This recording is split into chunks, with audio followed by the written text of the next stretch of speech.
Chapter 1. Journey through Marvel. Mr. Tony Stark, do you have any comments regarding the photographs taken last night of you entering a hotel with two cover models? Let me see the pictures. Excellent. Simply splendid. Who was the photographer? He may reach out to my assistant for a small gratuity. In my opinion, there's little to say. Is it truly surprising that billionaire playboy Tony Stark is seen with two beautiful women? Mr. Stark. Buzz. Professor Xavier, what are your thoughts on the coexistence of mutants and humans? Our latest broadcast. The criminal Magneto and his team have once again resurfaced in New York. With a flick of the remote, the young man turned off the television, setting it aside. With a sigh, he began to reflect on where he might have gone astray. Could it be that my fate is so tragic that even the heavens could not bear to watch? Yet, that hardly seems a valid reason for casting me into the Marvel Universe, does it? Aside from my striking good looks, do I possess any other talents? Perhaps it was my failure to procure the 4070 graphics card according to my whims? Well, he considered that notion rather ludicrous. My name is Goofan. I never imagined I would traverse into a world brimming with superpowers, particularly the realm of Marvel. Initially, I was elated, for according to my extensive readings of countless novels, a journey through dimensions signifies opportunity. To marry a wealthy heiress, ascend to the position of CEO, and reach the pinnacle of life. Yet, the most significant aspect is not merely this, it is that such a journey implies the potential for soaring to new heights. Seated quietly upon the sofa, he lit a cigarette as the smoke curled and dispersed. Goofan began to reminisce about his past. He was born into a family of martial artists. A rather ordinary lineage of martial artists, not the kind of family depicted in television dramas, where one can effortlessly unleash formidable powers.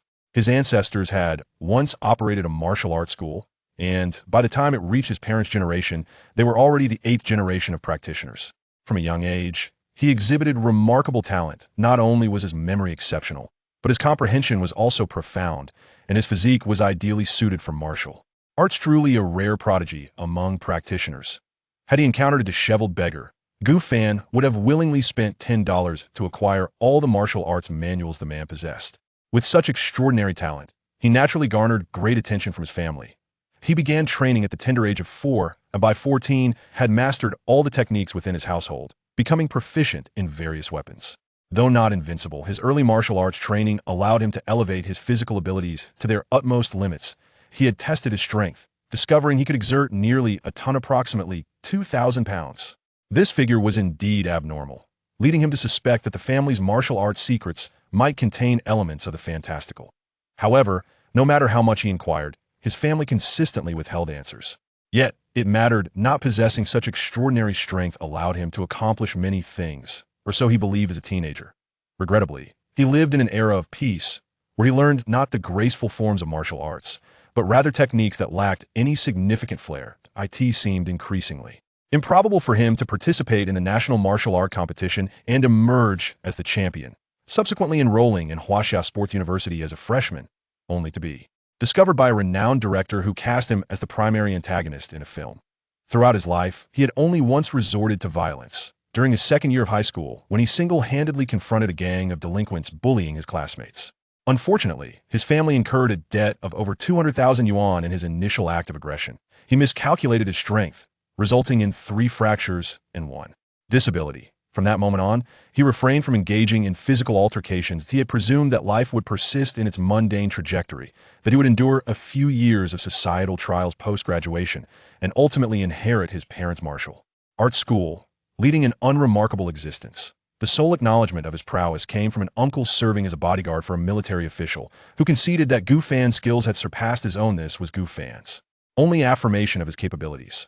However, tragedy struck when, at the age of 25, his family suffered an unforeseen calamity during a trip abroad, resulting in a tragic series of car accidents. His parents, grandparents, uncles, aunts, and siblings all perished without exception. The moment he received the news, Goofan was at work, laboring late into the night. The ensuing months plunged him into desolation. He was utterly alone, with loneliness enveloping him every night. One fateful evening, under the cloak of darkness, Goofan lay in his rental apartment, aimlessly browsing through educational materials of his seemingly contented teachers. While sifting through the resources, he stumbled upon a game advertisement. Microtransactions, no card draws. Absolutely for the masses. Immersive experience. Crafting the most authentic Marvel universe. Beneath the advertisement was an animated image of the Hulk and Black Widow. Gu Fan found the advertisement somewhat frivolous. It was peculiar for a game to utilize such promotional imagery. Nevertheless, he clicked to download it, reasoning that if he did not venture into the depths of hell, who would? He resolved to explore this novel avenue. To his surprise, it was indeed a game. Yet, having already downloaded it, he was keen to discover its true nature, especially given the grandiose claims made in the advertisement. Who knew what lay within? Perhaps it involved AI-generated faces? Following the prompts, he established an account, surprisingly requiring real name registration, which caught him off guard but did not concern him greatly. After all, in this day and age, private information was already widely compromised, so he had little fear regarding this aspect. The account was swiftly created, and the subsequent game visuals were extraordinarily exquisite. The realism of the graphics was almost beyond belief. Prior to commencing the game, he was presented with a choice of character abilities and the starting year of the game, with only 3 options available. 2 handguns with infinite bullets, a shield forged for vibranium, physical attributes enhanced 3-fold. After a moment's hesitation, Gu Fan decisively opted for the enhancement of his physical strength by 3 times. Although uncertain how the game would reflect this augmentation, he believed that in the Marvel Universe, true strength lay in individual prowess. He chose the year 2007 to begin the game, a time before Iron Man's emergence, allowing him the opportunity to undertake greater endeavors. As he clicked to start the game, a sudden wave of dizziness overtook him, rendering him disoriented. When he regained consciousness and opened his eyes, he found himself in an unfamiliar environment. He sat on a sofa, facing an illuminated television, unchanged in appearance, yet the surroundings were no longer familiar. After 10 minutes, he began to calm down, accepting the memories swirling in his mind and the news broadcast on the screen, realizing the nature of his current environment. Gu Fan never imagined he would find himself in the Marvel Universe. This was even more absurd than a world dominated by Koreans. According to the system's introduction, he bore the same name in this realm, Gu Fan, a citizen of the United States, possessing abilities akin to dozens of martial arts masters. His assets included the house and shop he occupied, along with a Chevrolet Sportsy ARWY day. The shop functioned as an ordinary antique store, while at night it transformed into an agency, accepting various commissions for a price. Anything could be accomplished. His expression turned peculiar. The narrative was all too familiar. The IT could only be Marvel, and perhaps he could don a tight-fitting costume and be dubbed Daring Hero, joining Daredevil as a brother in Hell's Kitchen. Yet, that was not the focal point. The crux lay in the fact that he had never left China and was oblivious to the circumstances in America. For what he gleaned online, the most perilous individuals were those from the impoverished neighborhoods, particularly the African Americans. In this country, if one were as dark as a ball and sported a balding head, it was akin to being a walking target. Even a police officer would be compelled to draw their weapon. What could he accomplish here? Besides automatically acquiring English in his mind, what more was there? Gu Fan felt somewhat exasperated. Perhaps his physical prowess could secure him a spot in the NBA. He could showcase what true basketball fire entailed. With his innate talent for learning, he could master the sport swiftly. After all, he had been the captain of his college team. That he believed his career would surpass that of the African-American players, given their impoverished backgrounds and often lower emotional and intellectual quotients, having been abandoned by their fathers as burdens, excelling only in sports. That a Chinese guard with astonishing physical attributes. The Chinese flying man descends upon the NBA. The Chinese Jordan dominates the court. After a few years of honing his skills, he could save Chinese basketball. No. This was not the script he desired. He quickly abandoned the notion. Gu Fan stood at a mere 187 centimeters, with an arm span only 12 centimeters longer than his height. Besides his remarkable physical capabilities, he possessed no other advantages. Alternatively, he could wear a costume and become a superhero in Hell's Kitchen. Extinguishing his cigarette, Gu Fan took a deep breath and made a decision. Deep Blue, activate. Oh, no, system? Are you there? I'm here. I've always been here. Gu Fan was taken aback, instantly filled with elation. He had merely wanted to test if a system existed, as depicted in novels, and to his astonishment, it truly did. The novels had not deceived him, who claimed there was no system. He must return and give them a glowing review. Tears of excitement streamed down Gu Fan's face as he quelled his inner thoughts, gazing at the semi-transparent sci-fi panel before him. System, reveal your functions to me. Very well, host. This system is known as the Supreme Auxiliary System. Your task is to undertake the side missions assigned by the system and venture into other worlds. Upon completion of these missions, you shall return to the Marvel Universe. In simpler terms, the Marvel Universe serves as your primary realm, while you are required to traverse other worlds to fulfill tasks and thereby earn rewards from the system. These rewards may encompass, but are not limited to, items or abilities derived from any novel, television series, film, or game. As you embark on these side missions, it is imperative that you also accomplish the main tasks designated within the Marvel Universe. Chapter 2. Hey, boy. Gu Fan pondered deeply, having comprehended the system's introduction. In essence, it entailed that he was to undertake various side quests in different worlds to acquire rewards for his growth. This was quite understandable, reminiscent of the systems found in tales of interdimensional travel. However, he was more curious about the existence of a novice gift pack. He had already sensed a significant enhancement in his strength, brimming with boundless energy. Gu Fan was well aware that this was a result of his initial choice to amplify his physical attributes threefold. If this constituted the novice gift pack, it would be a considerable disappointment, especially considering that this was the Marvel Universe. With this thought in mind, Gu Fan did not hesitate to inquire, "System? What about the novice gift pack?" "Very well, host. The novice gift pack has been distributed. Congratulations on acquiring an enhanced symbiote." Gu Fan, is this it? Just this? Was this supposed to be the most powerful system? It merely granted him a symbiote and nothing more? What kind of most powerful system was this? Gu Fan felt cheated by the system. Based on the films, Venom's combat prowess seemed rather unimpressive. Only the symbiotes appearing in the third installment exhibited any significant strength. If they were akin to those in the comics, it might be a different story, but the film portrayals fell short. Host. This symbiote has integrated the abilities and powers of several high-tier symbiotes, perfectly addressing all the weaknesses of a symbiote. Furthermore, the stronger the host, the greater the symbiote's power. Given your current physical condition, once you merge with the symbiote, your strength could exceed 180 tons. With sheer strength alone, it would not be an issue to withstand the Hulk from the cinematic universe. Withstanding the Hulk? Gu Fan slightly narrowed his eyes, contemplating the implications of those words. Gu Fan, withstand the Hulk? Do you think I have lived long enough? System? Furthermore, if this is a super symbiote, why merely withstand the Hulk instead of utterly dominating him? Host, do you not possess self-awareness regarding this matter? I trust you are well aware of the symbiote's characteristics. Therefore, you need only complete the tasks assigned by the system, and as your physical attributes improve, the power of the merged symbiote will also enhance. Gu Fan steadied his emotions. Although the system appeared somewhat unreliable, its explanation intrigued him greatly. Take, for instance, Venom's offspring, Carnage, whose instantaneous explosive force reached an astonishing 85 tons in the comics and could manifest ultra-alloy weaponry, surpassing even Wolverine's adamantium in hardness. With this in mind, Gu Fan promptly sought further information from the system regarding the symbiote's capabilities. Host, this symbiote possesses an array of abilities, including superhuman strength, superhuman speed, superhuman defense, heightened danger perception, superhuman flight, high-temperature laser beams, short-distance teleportation, energy absorption, super healing, pyrokinesis, electrokinesis, bladed tendrils, ability replication, sonic immunity, and mental attack immunity, among others. Additionally, this symbiote has the ability to transform in unpredictable ways, requires no sustenance, and has been modified by the system to remain eternally loyal to the host. Gu Fan. Oh, the ultimate fusion creature. Is this truly the symbiote he once knew? Surely, it cannot be a Kryptonian super soldier. At last, he comprehends why the novice gift package contains but a single reward. With this symbiote, does he not instantly transform into a citizen of the motherland? All right. I can grasp the rest. But what does this unregulated transformation entail? Can it truly metamorphose into a watch? Or perhaps a mobile phone?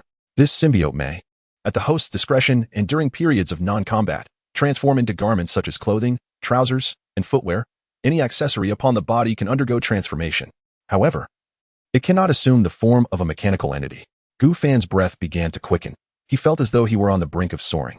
Taking a deep breath, he steadied his racing heart. All right, I am a time traveler. I possess an advantage. These are but appetizers, with far greater delights to come. Reassuring himself, Gu Fan extracted the symbiote from the system space. It was a small transparent vial, about the length of a finger, containing a writhing black filament. After gazing at the symbiote for several moments, Gu Fan resolved to act. With a firm grip, he shattered the vial. The black filament, akin to a cat drawn to a scent, swiftly burrowed into Gu Fan's body. He felt a slight sting, and then the filament vanished without a trace.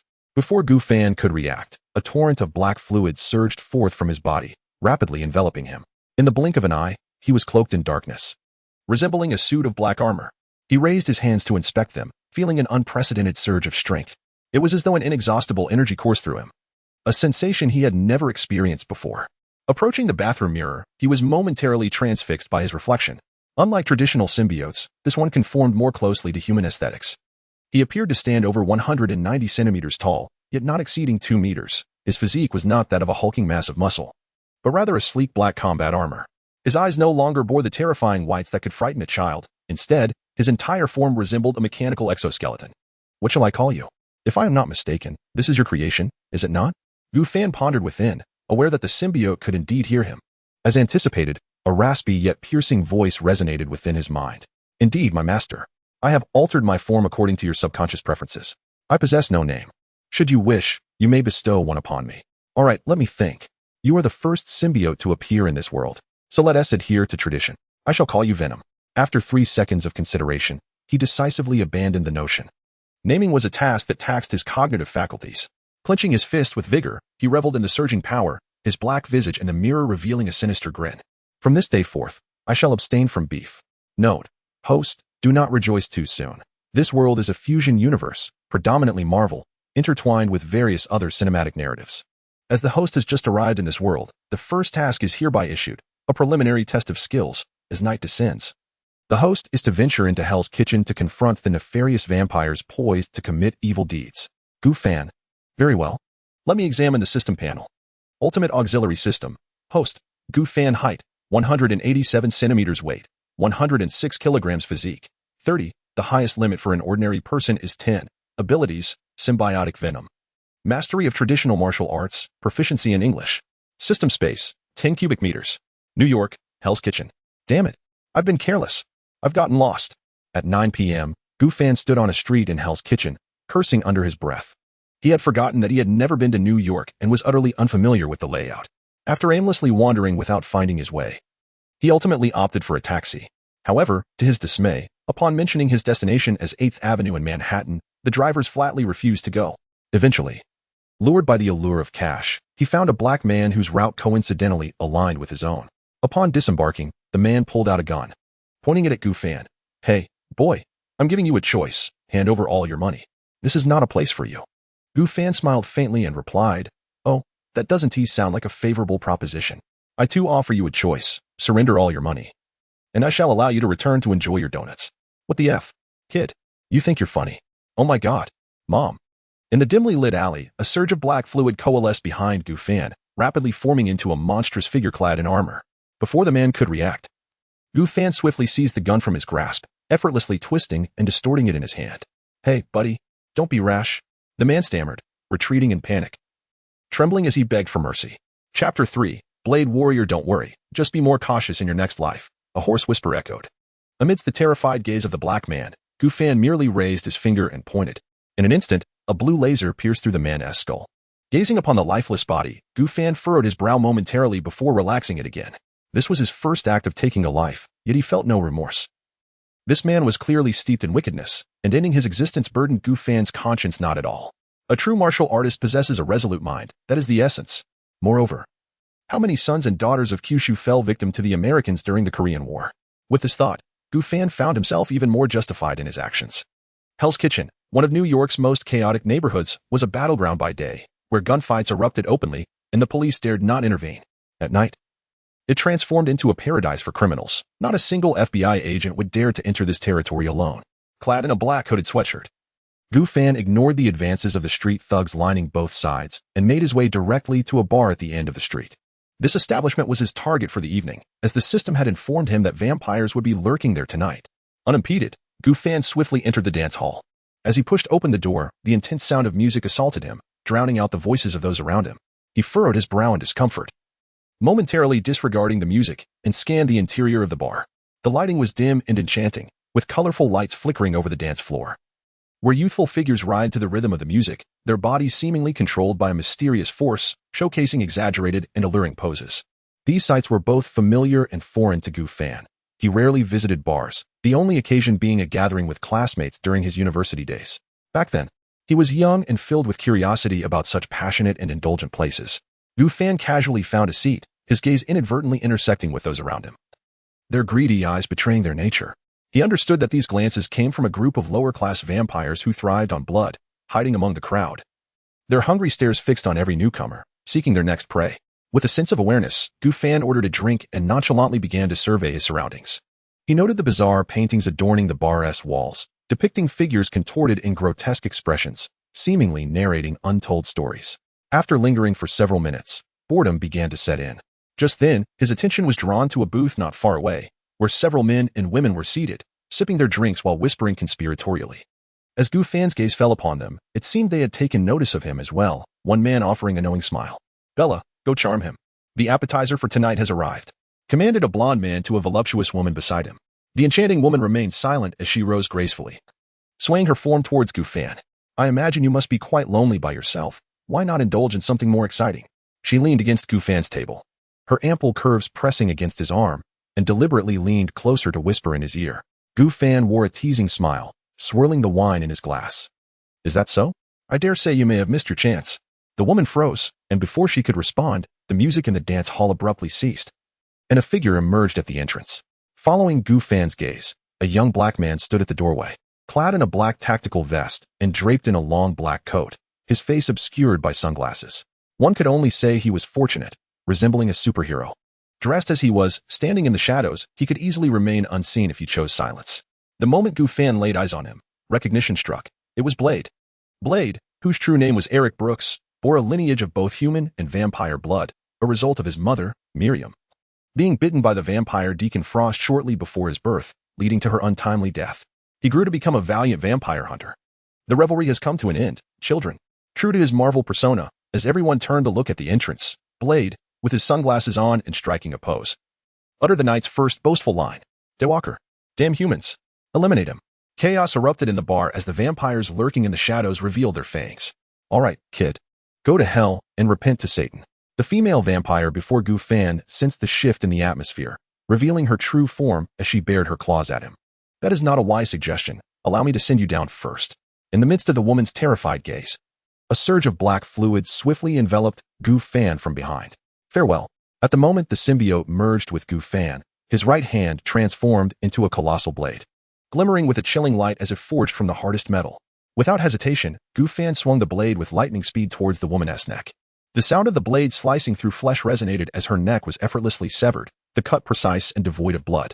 Her eyes glazed over in disbelief as she stared at Gu Fan, mouth agape, seemingly unable to comprehend that her life had already slipped away. In the next instant, her head tumbled from her neck, crashing to the ground with a heavy thud.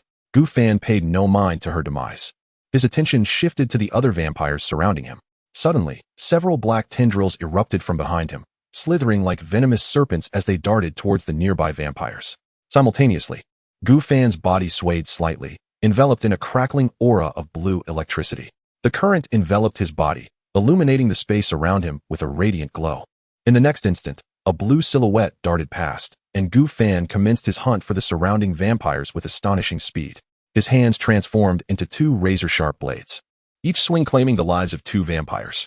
Nearly 5 seconds elapsed before the blue apparition, akin to a wraith, arrived beside the blade-wielding warrior, Eric. Gu Fan's form materialized alongside him, standing silently as he gazed at the astonished Eric.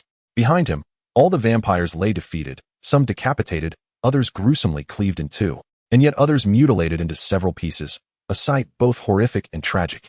"Goodness, you are even less human than I am," Eric thought to himself in a frenzy, utterly bewildered by the figure clad in black armor before him.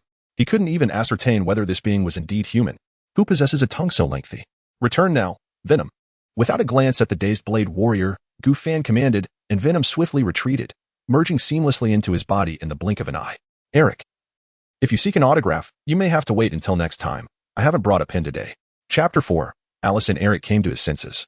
A slight twitch at the corner of his mouth as he scrutinized Gu Fan, his eyes filled with both wariness and curiosity. "A signature?" "No. I merely wish to inquire about your identity, particularly in connection with that peculiar entity."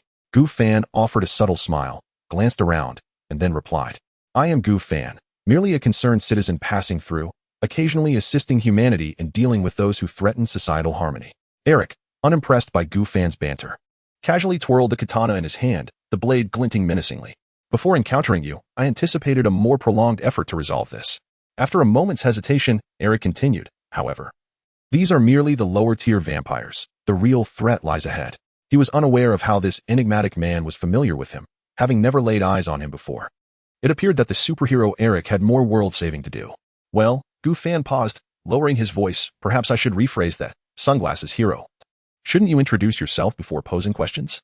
As he spoke, Gu Fan casually lifted a glass of red wine from a nearby table. "Ah, this wine is quite delightful," he remarked, taking a sip before carelessly placing the glass back on the table. Its rich flavor lingered on his palate. Standing before Gu Fan, Eric found himself at a loss for words, glancing at the corpse behind Gu Fan, his mouth twitching slightly. "You still have the presence of mind to enjoy a drink? You already know my name, yet you inquire about my identity?" Nonetheless, he continued, "Very well, I am Eric Brooks, and as you can see, I am a vampire hunter." As he spoke, Eric sheathed the gleaming katana at his back with his right hand.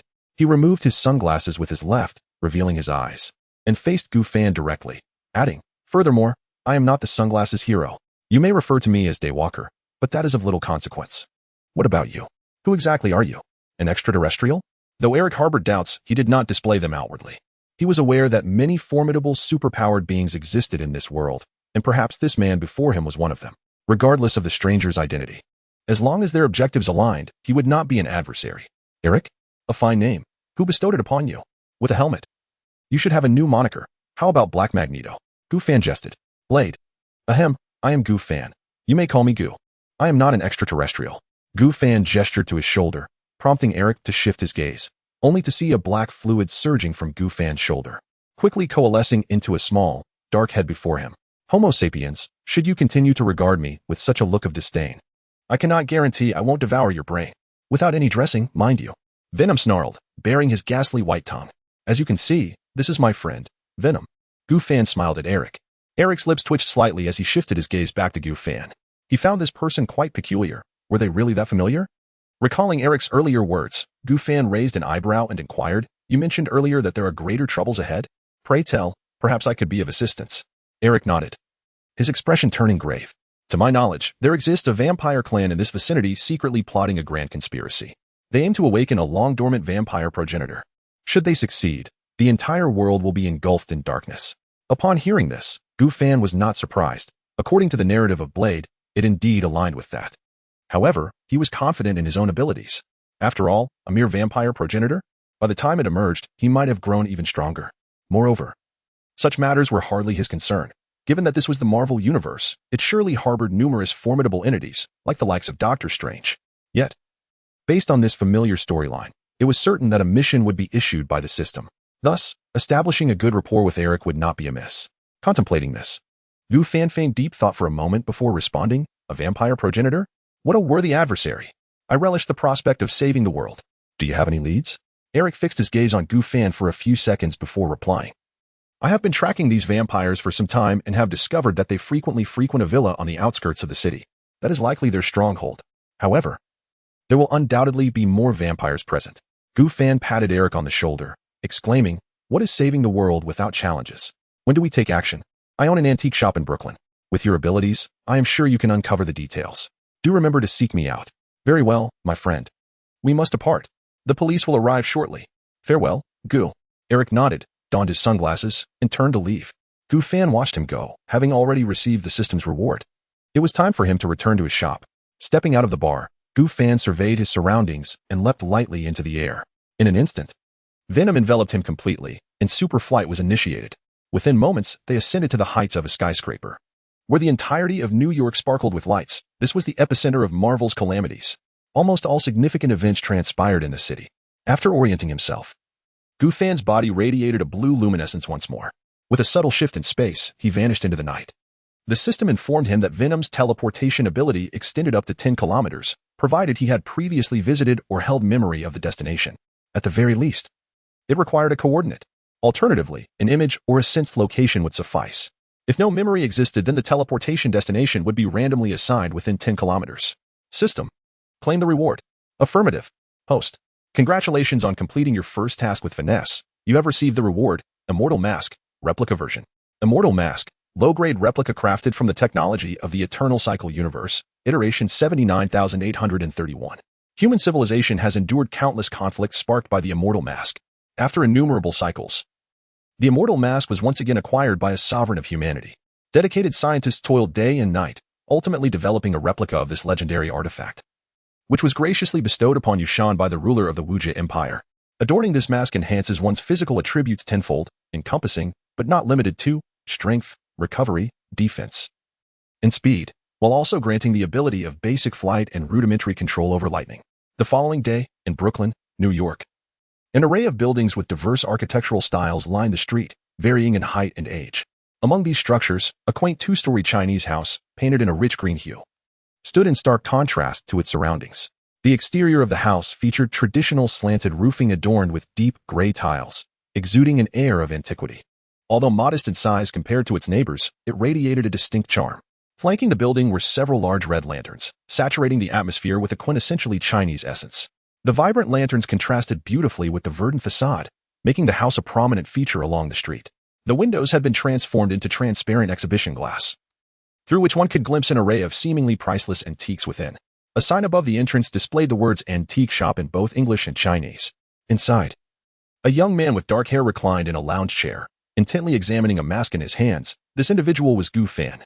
He had arrived early at this traditional antique shop, which lacked the usual characters one might expect. No elderly man with a white beard, no eccentric schoolboy with a quirky haircut, no hulking figure resembling a small mountain, and certainly no martial arts expert akin to Jackie Chan typically.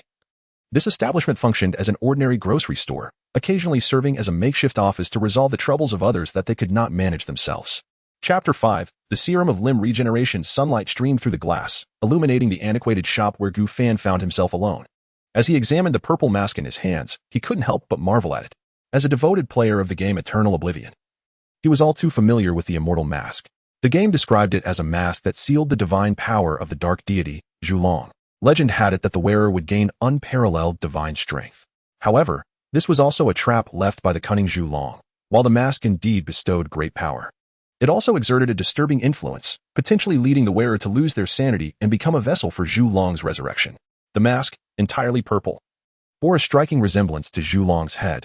It was evident that such a design was not benign. Yet the one in his possession was merely a replica, and he need not worry about any of the aforementioned side effects. However, for him, who possessed a symbiote, the mask could only be considered a backup tool. According to the system's description, he calculated that, at his current stage, and without merging with the symbiote, donning this mask would grant him a strength of over 30 tons.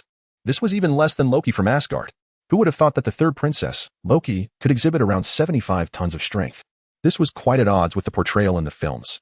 Previously, he was merely an observer, but now he found himself immersed in this world, a profoundly different experience. Yet what occupied Gu Fan's mind was another concern. The symbiote's trait was that the stronger the host, the greater the power they could unleash upon merging. The immortal mask promised to enhance his physical prowess tenfold if he donned the mask before merging with the symbiote. What a sight that would be. Would he not easily overpower the Hulk? Would he not become the next arbiter of Blue Star? Of course, this was contingent upon the premise of the cinematic universe. He had not yet had the chance to delve deeply into this world, so today he opted to remain in the shop, venturing nowhere else. Besides studying the mask, he intended to take some time to browse information on the internet, as the system informed him that this was a realm of convergence. As a mere mortal, establishing a foothold in a world teeming with superhumans and extraterrestrial beings required two strategies. First, to enhance his own strength. Second, to leverage foresight regarding the narrative characters to strategize or to forge alliances with formidable allies. The road ahead was indeed fraught with challenges. Gu Fan casually placed the mask upon his face, prompting the reclining chair behind him to sway slightly. At that moment, his ears perked up. Having merged with the symbiote had heightened his senses. The sound of footsteps interrupted his thoughts. The door was gently pushed open, and a fashionable yet slightly anxious woman with golden hair and blue eyes entered the room. Her gaze was tinged with urgency. "Excuse me, is this Mr. Gu's office?" she inquired hesitantly, glancing around as if to confirm that this place could indeed address her dilemma. Gu Fan lifted his head, offering a slight smile, curiosity sparkling in his eyes. "If there is no other person with the surname Gu on this street, then it must be me. Welcome. I'm Gu Fan, and I am here to resolve any troubles you may encounter. Please tell me, how may I assist you?"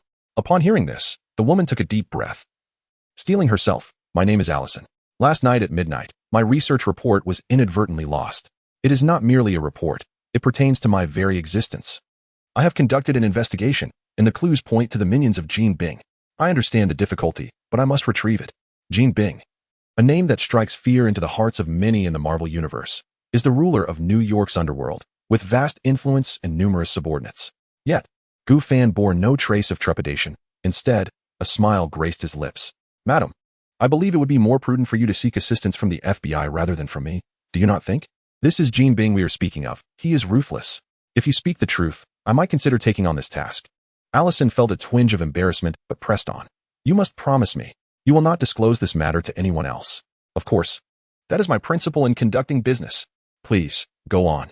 Gu Fan maintained his smile, gesturing toward the adjacent seat and pouring a cup of tea for Allison.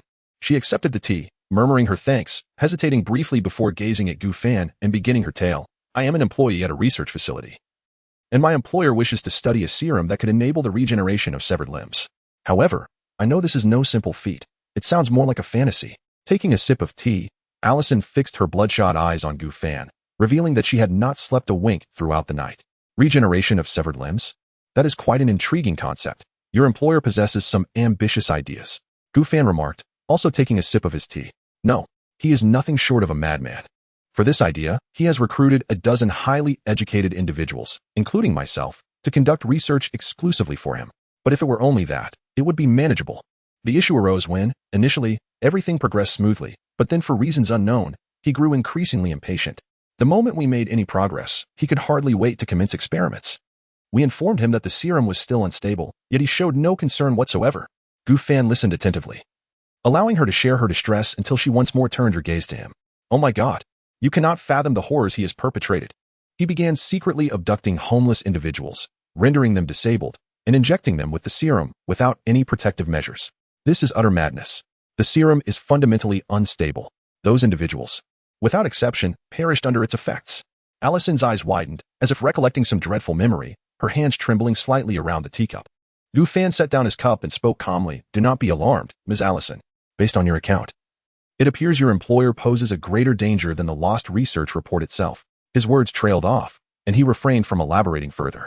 If this woman spoke truthfully, then the employer she described warranted a far more serious resolution. Although this matter does not directly concern Gu Fan, he still presents himself as an ordinary individual, recklessly taking action without clarity, which is hardly a judicious choice. While he harbors no fear of Jinbin, it is always prudent to exercise caution. Allison took a deep breath, striving to compose herself, and then spoke. The deaths of those homeless individuals did not awaken him. Instead, he intensified his efforts, seeking to expand the scale of his experiments. I can no longer endure this, which is why I seek your assistance. I am aware that Jinbin supports him from the shadows, and I dare not report it to the authorities. If they discover my involvement, Allison's voice trailed off. Her gaze toward Gu Fan filled with desperation. Gu Fan furrowed his brow slightly, his fingers lightly tapping the table as he contemplated the implications. For an ordinary person, Jinbin's entanglement in the underworld of New York makes it a formidable challenge to confront him. Furthermore, the experiments described by this woman are utterly inhumane and cannot be overlooked. Nevertheless, the primary concern lies in whether it would be advantageous for him. Do you possess any evidence to substantiate your claims? Perhaps experimental records or proof of Jinbin's collusion with your employer. You did not mention earlier that your employer is in league with the mob in New York. Gu Fan's gaze bore into Allison with intensity. Allison bit her lip and replied, I have secretly retained some experimental records as well as evidence of Jinbin's collusion with my employer. The research report I lost is, in fact, my evidence feeling somewhat awkward. She continued when she noticed Gu Fan's expression remained unchanged. I overheard my employer discussing the serum with Jinbin over the phone, mentioning that once the research succeeds, it could completely reshape the medical landscape, elevating Jinbin and his influence to new heights. Yet I know that we are far from achieving success with the serum. It is simply impossible. After a moment of contemplation, Gu Fan responded, Very well, I will accept this commission. However, you must assure me that you will take no action until the matter is resolved. My responsibilities do not include guaranteeing the safety of my clients. That would incur a separate fee. A glimmer of surprise and gratitude flashed in Allison's eyes, and she nodded eagerly. Of course, that would be most agreeable. Now that we have discussed the task, let us turn our attention to the matter of compensation, Ms. Allison. Gu Fan lit a cigarette, regarding her intently. How much can you offer? Or, what can you provide me? Given that you managed to locate me, you must be aware of my fee structure. Chapter 6. Accepting the commission, the atmosphere fell into a brief silence as Allison visibly began to waver. Pardon my candor, madam. Although I am reluctant to inquire, I must express this. Gu Fan paused, exhaling a plume of smoke. If it is merely as you have stated, there is truly no justification for you to incur such a significant cost to resolve their predicament. He refrained from elaborating further, confident that Allison would grasp his implication. Since her arrival, she had yet to divulge the reason for soliciting his assistance. Despite her employer's nefarious nature, human beings are inherently selfish. Who would dare to undertake such considerable risks to gather evidence and expend vast sums to eliminate them? Could it be that she is genuinely unable to bear the sight of those vagrants being slaughtered, thus choosing to outwit the malevolent capitalists? Are there truly such altruistic individuals? This is a matter that could endanger one's life. Gu Fan remained uncertain, yet refrained from passing judgment. After a prolonged moment of hesitation, Allison sighed deeply and, with a quiver in her voice, finally spoke. They have captured my family. I am the chief researcher of this project, and if I were to disclose any information, they would kill my loved ones. As she spoke, Allison retrieved a bank card and a note from her bag, then solemnly looked at Gu Fan and declared, Mr. Gu, this card contains $5 million. It is the entirety of my savings over the years, along with the precise location of the research facility. Gu Fan listened intently to her narrative, his fingers lightly tapping the table. Is $5 million a substantial sum? Not in the least. At least, that was his assessment. The adversary is formidable, and from the perspective of an ordinary person, the peril associated with this commission is nearly 100%. Therefore, accepting this $5 million posed no dilemma for him. This represented the maximum leverage the other party could offer. Whether to proceed entirely rested upon his discretion. He set his cigarette down, glanced at his watch, the hands indicating 10:25 a.m. Now is the time of 10:25 in the morning. Gu Fan fixed his resolute gaze upon Allison. You should return home, take a warm bath, and enjoy a good night's sleep. When you awaken tomorrow, this world will be considerably cleaner. Allison looked at him with gratitude, tears blurring her vision. She was merely an ordinary individual, faced with the threat to her family's lives. And this was the only path she could choose. She yearned to articulate something further, but ultimately, she simply nodded vigorously. As she stood, she inadvertently knocked over a teacup on the table, spilling tea onto the carpet and creating a deep stain. Gu Fan observed her hurried departure with a faint, elusive smile tugging at the corners of his mouth. He retrieved a sandalwood box from the drawer, gently placing the bank card inside. Approaching the window, he pushed open the intricately carved casement. The morning breeze enveloped him, carrying the aromas of coffee and freshly baked bread. Outside, several well-dressed young women engaged in light-hearted conversation, while some homeless individuals huddled in corners and others begged in front of a distant church. This world is perpetually rife with the interplay of light and darkness. Gu Fan extinguished his cigar in the glass ashtray and returned to his armchair. An intriguing task indeed. This task can be postponed until the evening, as he has another matter to attend to. Closing the shop door, Gu Fan returned to his bedroom. With light footsteps, he approached the framed picture on the wall beside his bed and gently pressed on it. As the frame emitted a clicking sound, the wall pivoted inward in accordance with Gu Fan's calm demeanor. Without hesitation, he lifted his foot and stepped into the secret chamber. This was information he had acquired after inheriting memories. The system had also arranged for him to have a hidden room. Through a dimly lit passage, Gu Fan arrived at a well-equipped room. The walls were adorned with an array of weapons and gear: knives, guns, swords, halberds, axes, polearms, hooks, forks, whips, flails, hammers, spears, and rakes, 18 types of weaponry in total. Approaching the table, Gu Fan gently caressed the long spear resting on the counter. A familiar sensation washed over him, akin to reuniting with an old friend after a long separation. The Overlord's spear, measuring 13 feet 7 inches in length, with a head forged from meteorite iron. His fingertips glided along the spear-S shaft, the warm sensation coursing through his nerves, reminiscent of grasping his uncle's calloused palm. Memory surged like a tidal wave. At the age of 7, his uncle had held his small hand amidst a torrential downpour, driving the Overlord's spear 3 inches into the blue stone. This was the spirit of weaponry. His uncle's voice mingled with the sound of rain, echoing in his ears. You must always aim for the heart, just like it. Gu Fan's gaze shifted to the opposite wall, where other weapons were displayed. The tip of the triangular armor-piercing cone glinted coldly in the dim light, recalling images of his second uncle forging iron palm techniques under the sweltering summer sun. At that time, his second uncle would always say, a weapon is an extension of your hand. It must become your second heart. Growing up in a martial arts family, the various weapons on the rack were his daily training tools. Each family member excelled in different areas. His second uncle specialized in external training. His eldest uncle delved into weapon techniques. His father was well-rounded, and his mother, known as the little physician by his father, mastered the healing arts. His grandfather focused on the family's internal cultivation techniques. In such an environment, he mastered the 18 weapons and the knowledge of herbal medicine. With exceptional talent, he completed the family's foundational martial arts training by the age of 9. Had it not been for the system, his existing abilities would have sufficed to achieve a level of combat prowess comparable to that of Daredevil in the Marvel Universe. Naturally, this room contained not only cold weapons but also firearms, which were indispensable. All of these were the equipment assigned to him by the system. And one could even say that the memories embedded in Gu Fan's mind felt as if they had always existed. In other words, Gu Fan preferred to believe he had inherited someone else's identity. Enough of this, host. These are merely memories implanted by the system. Do not immerse yourself too deeply.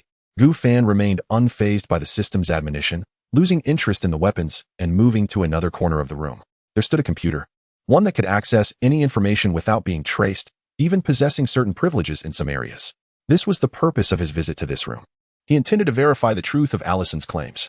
Finally, you are doing something useful, system. The system is dedicated to better assisting its host. This is the very essence of its purpose. With a gentle tap of his fingers upon the keyboard, Gu Fan entered several keywords. Before long, he found himself navigating a website reminiscent of the dark web. Here, not only were illicit transactions taking place, but one could also access information typically beyond reach. What sort of world is this, I wonder? From the news glimpsed on television, it seems this realm diverges from the traditional Marvel Cinematic Universe, bearing closer resemblance to a comic universe. Yet, intriguingly, the appearances of the superheroes mirror those portrayed in the films. If this is indeed a comic, then his intuitive grasp of this world would be considerably diminished, for he has not perused many comics. This left Gu Fan rather perplexed, compelling him to delve into his own research. Clicking into a forum, he began to sift through the information available. As he contemplated perusing the forum further, a news headline accompanied by a striking image captured his attention. In 1897, an Antarctic expedition team discovered a colossal ice cavern. The captain, Archibald Whitwich, subsequently claimed to the outside world that it was merely an accidental find, devoid of any remarkable features. The photograph depicted a bearded elderly gentleman alongside his expedition members in Antarctica. Whitwich? That name sounds vaguely familiar. Gu Fan tapped his left hand on the desk, furrowing his brow as he began to ruminate over the fragments of memory in his mind. Wait a moment, Whitwich. What the heck? Transformers? This is quite astonishing. Chapter 7. The fusion of the grand world. The luminescence of the computer screen illuminated Gu Fan's visage, as he delved into profound contemplation regarding the essence of life. At this moment, Gu Fan harbored a daring hypothesis that required substantiation. Minimizing the forum page, he commenced a search for information pertaining to the Antarctic expedition team. The subsequent revelations fortified his conviction that he had indeed merged into the realm of Transformers. However, a peculiar sensation enveloped him. A confluence of the Transformers within the Marvel Universe? What an intriguing aesthetic. Optimus Prime battling Thanos, Autobots clashing with the director of the Cosmic Population Control Office? Gu Fan had cherished Transformers since childhood, firmly believing that no boy could resist the allure of possessing an Autobot. Yet, now was not the time for exuberance. Gu Fan returned to the forum. Upon discovering that this universe had intertwined with others, he resumed his quest for information regarding Transformers. The prowess of his computer swiftly became evident as he accessed more advanced web pages. A series of images materialized before him, relics of information disseminated by various individuals years prior. Despite the official secrecy being meticulously maintained, a few astute individuals had detected anomalies, acquiring scant tidbits regarding Transformers through diverse means. Certain narratives within this world diverged from those depicted in films. For instance, recently, several military bases had been obliterated by unidentified entities. In the movies, only a disoriented Decepticon had been responsible for the destruction of a single base, though Gu Fan pondered why such scenes of devastation were included in the film. It seemed to serve as a narrative bridge, albeit one that appeared rather absurd. Nevertheless, this information sufficed, and after browsing for a mere 10 minutes, Gu Fan gleaned a basic understanding. According to the intel he had gathered, Sam had yet to list his grandfather's glasses for sale. He remained oblivious to how Transformers had integrated into this universe, based on the plot of the 5th installment. The 12 Knights had arrived on Blue Star prior to the 4th century and had assisted King Arthur in vanquishing adversaries. If that were the case, a dilemma arose. Why would King Arthur, possessing the formidable wizard Merlin, require the assistance of a cadre of warriors who had fled from Cybertron? It is noteworthy that Merlin is truly a grand sorcerer within the Marvel Universe. Furthermore, considering Optimus Prime's strength, if Thanos matched the cinematic intensity, would he not be vanquished by a mere swipe from Optimus Prime? Nonetheless, for Gu Fan, this was promising news. He could take the initiative and purchase the glasses from Sam, thus preventing the protagonist from becoming embroiled in the unfolding narrative. This would enable him to pursue his own ambitions. For instance, perhaps he could acquire Bumblebee first? Gu Fan refrained from excessive elation and began to peruse additional information. The existence of Transformers could astonish him momentarily, yet this world was not solely defined by them. On the very day of his traversal, he had witnessed the X-Men and Magneto on television. These were merely the figures visible to the public. Countless so-called superheroes lived concealed among humanity, leading mundane lives. Gu Fan finally comprehended why the system had proclaimed this to be a patchwork grand world, amalgamating myriad genres. Gazing at the clock, it read 12:40. He wasted no time and swiftly began to peruse an abundance of information. With each click of the mouse, various forum topics, news articles, and images materialized before him. Who knows the name of that exorcist? Dressed in a black trench coat. Quite handsome, yet he resembled a decayed apple. When he came to perform the exorcism, he nearly destroyed my home. He even swiped my cigar. I swear, if I encounter him again, I shall send him to meet Satan. This was the lament of a forum user, who also offered a handsome reward for information about the exorcist. Immediately following, he spotted a prominent individual who had published insights acquired through his own abilities. A cursory glance revealed a discussion regarding 5 astronauts who ventured into space several years prior. According to his source, an incident had seemingly transpired during the mission, yet the authorities remained silent thereafter. The user expressed skepticism and shared the evidence he had gathered, but, lacking further channels for information, resorted to posting online. At this point, Gu Fan found the matter intriguing. He needn't ponder. He knew they were undoubtedly referring to the Fantastic Four. After browsing for quite some time, Gu Fan failed to unearth additional information. However, one certainty arose: this world was undoubtedly a grand amalgamation. It not only incorporated various superhero films and television shows, but also blended in elements from other movies. For instance, he stumbled upon a news report. A new legend had emerged on Wall Street. Just as he wondered when Marvel had introduced such a character, he beheld the all-too-familiar face of Leonardo DiCaprio. Was this not the film The Wolf of Wall Street? Gu Fan felt a bit disoriented. This world was even more chaotic. An exorcist clad in a trench coat? Wasn't that Constantine? And swiping someone's cigar? Truly, well done, you scoundrel. The narrative of the Fantastic Four also seemed convoluted. If his memory served him correctly, their story transpired decades ago. Now, it appeared to have occurred only a few years back. This had completely strayed from the main plot. It left him somewhat apprehensive. He questioned whether his prophetic instincts would still hold true. After all, Constantine was a character from the DC universe. How had he intertwined with Marvel? Rubbing his temples, he shut down his computer and rose to return to the first floor. Antique shop. First floor sunlight streamed through the glass doors, illuminating the shop as Gu Fan reclined on a chaise lounge, eyes closed in contemplation. On the coffee table beside him rested a steaming cup of tea. Initially, he felt a twinge of concern upon learning this information, but upon reflection, he realized he possessed a system. As long as he played it safe in the early stages, he could afford to be reckless later on. Coming to this conclusion, he resolved to divert his attention from such matters. There was but one task at hand. When night fell, he would impart a lesson to the denizens of this world. As the sun dipped below the horizon, darkness gradually enveloped the city. Outskirts of New York.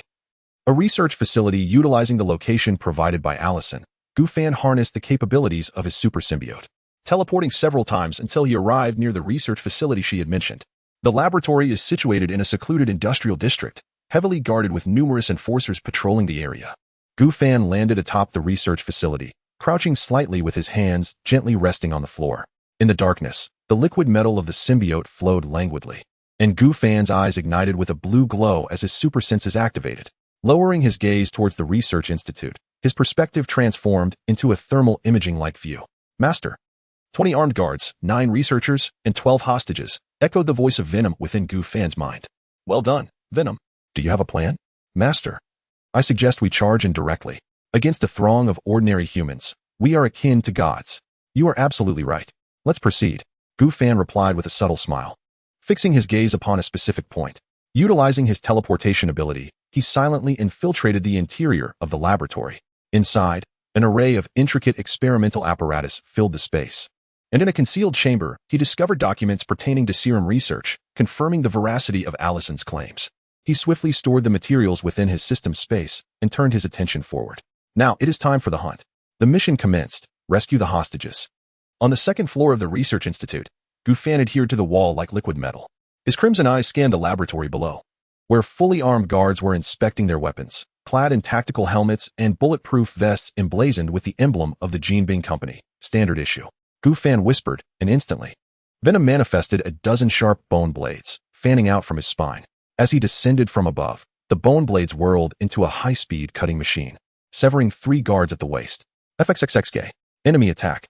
Repeat. Enemy attack. What is happening? Take cover. Quickly report the situation.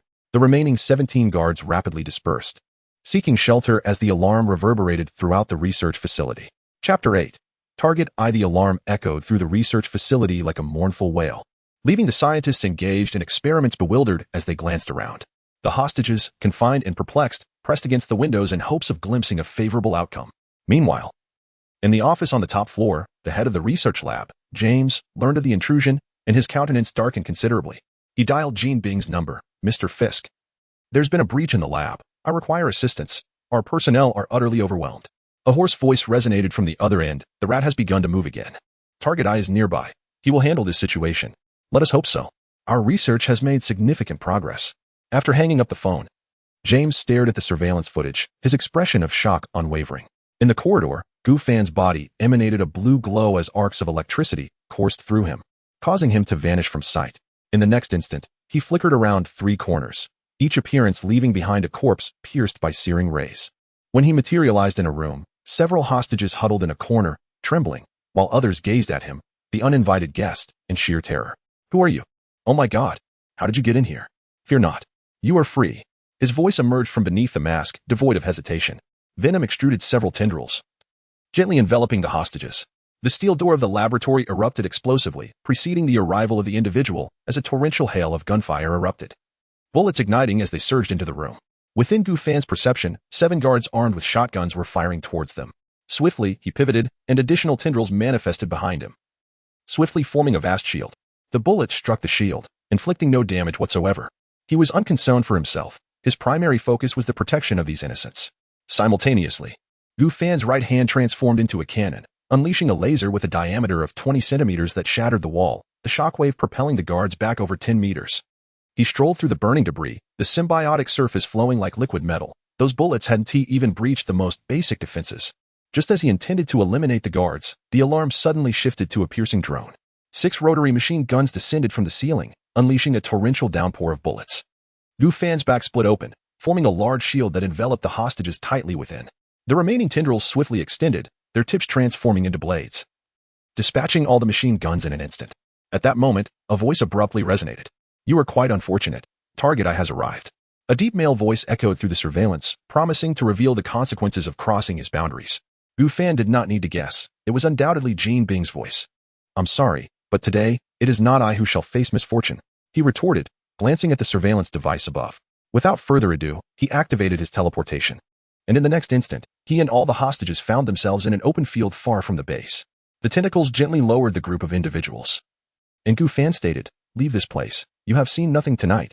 Do not harbor any illusions. Locating you would be effortless for me. The hostages gazed at him with a complex mix of emotions, and for a moment, silence enveloped the atmosphere. They were oblivious to the nature of the being concealed within the dark armor before them, or perhaps, that it was not human at all. What they witnessed tonight was sufficient to upend their worldview. Stunned, they stood frozen, as if paralyzed, and after a prolonged moment, they awoke from their stupor. They glanced around at the encroaching darkness, their eyes filled with terror, and stumbled in different directions, quickly vanishing into the inky night.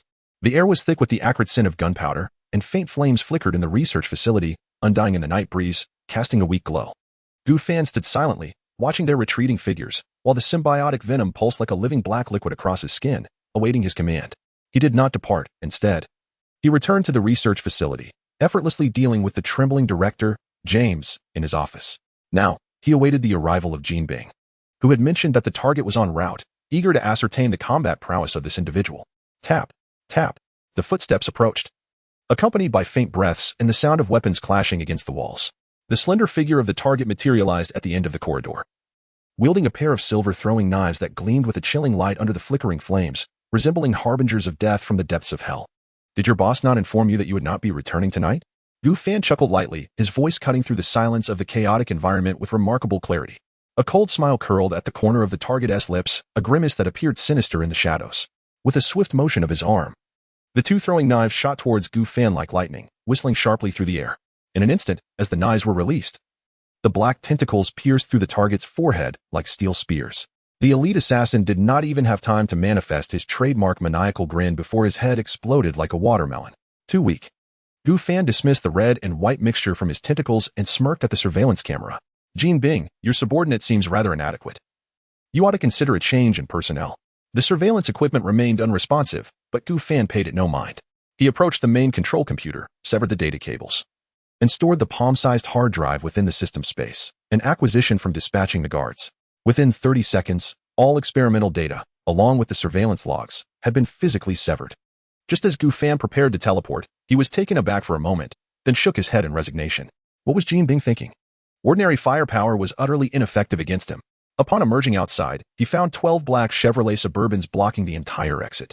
Clad in suits, gangsters armed with AA-12 shotguns unleashed a frenzied barrage, bullets chipping the walls into a spiderweb of cracks. This is becoming rather noisy. Gu Fan frowned slightly. The surface of the venom glowing white as the sound of bullets striking transformed into the crisp sound of raindrops. 3 tentacles swept through the air like giant pythons, overturning the armored vehicle as if it were a mere toy, crashing into the donut shop across the street. A gunman, reaching for a rocket launcher, suddenly froze, realizing that a set of his comrades' dislodged dentures was lodged in his chest. As the wail of sirens echoed from 3 blocks away, Gu Fan crouched atop the newsstand at the alley's mouth. The venom receded like a tide, revealing his original black hoodie ensemble. The sirens arrived belatedly. When the searchlights swept over the scene, they illuminated only a skateboarder chewing gum, who melded into the throng and vanished. 5 minutes later, a black S.H.I.E.L.D. vehicle finally arrived. Agent Coulson surveyed the surrounding ruins, a peculiar expression crossing his face.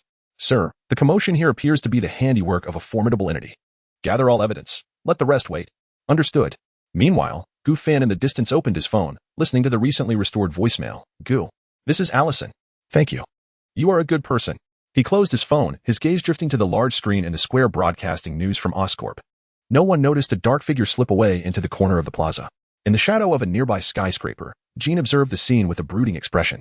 A heavy darkness enveloped the towering structure, seemingly intent on consuming him, with only the distant glow of the research facility intermittently illuminating the fluctuating emotions etched across his face. I will find you. Chapter 9. The bald mage. The cold moonlight cast its slanting rays into the antique shop, where exquisite jade vases slowly rotated upon the counter. Gu Fan silently materialized within the store, surveying the entire space and discerning the absence of others before he teleported once more. In the blink of an eye, he found himself in the weapons room, making his way towards the computer as the venom gradually receded, retrieving a USB drive from the system space. He inserted it into the computer's port and began to peruse the documents. You are quite special. I have never encountered anyone like you. A sudden voice interrupted Gu Fan, causing him to pause in his keystrokes. Out of the corner of his eye, he glimpsed a yellow light illuminating behind him, and an understanding dawned upon him. Setting down the mouse, Gu Fan slowly turned to face the gradually expanding yellow halo, a smile gracing his lips. Is that so? It is rather impolite to visit someone else's abode at midnight, my lady. Casting a glance at the weapons on the other side, Gu Fan continued. If you desire these items, I could offer them at a more reasonable price. Being from the East, you know we value integrity. The halo expanded to its fullest, revealing a figure clad in a flowing yellow robe, who stepped into Gu Fan's chamber. Upon seeing Gu Fan, the figure's face immediately brightened with a smile. Aren't you curious about my identity? You seem quite easy to get along with. Rising to his feet, Gu Fan approached a nearby tea table, pouring 2 cups of tea, and gestured invitingly. If I am not mistaken, you must be the supreme mage, Gui. Do have a taste. It is imported from Huaxia. Indeed. The figure was Gui, who had been engaged in her routine contemplation just 2 days prior. Suddenly, she sensed an unprecedented energy fluctuation, tracing it back to New York, which perplexed her. Left without options, she resorted to utilizing the time stone for further observation.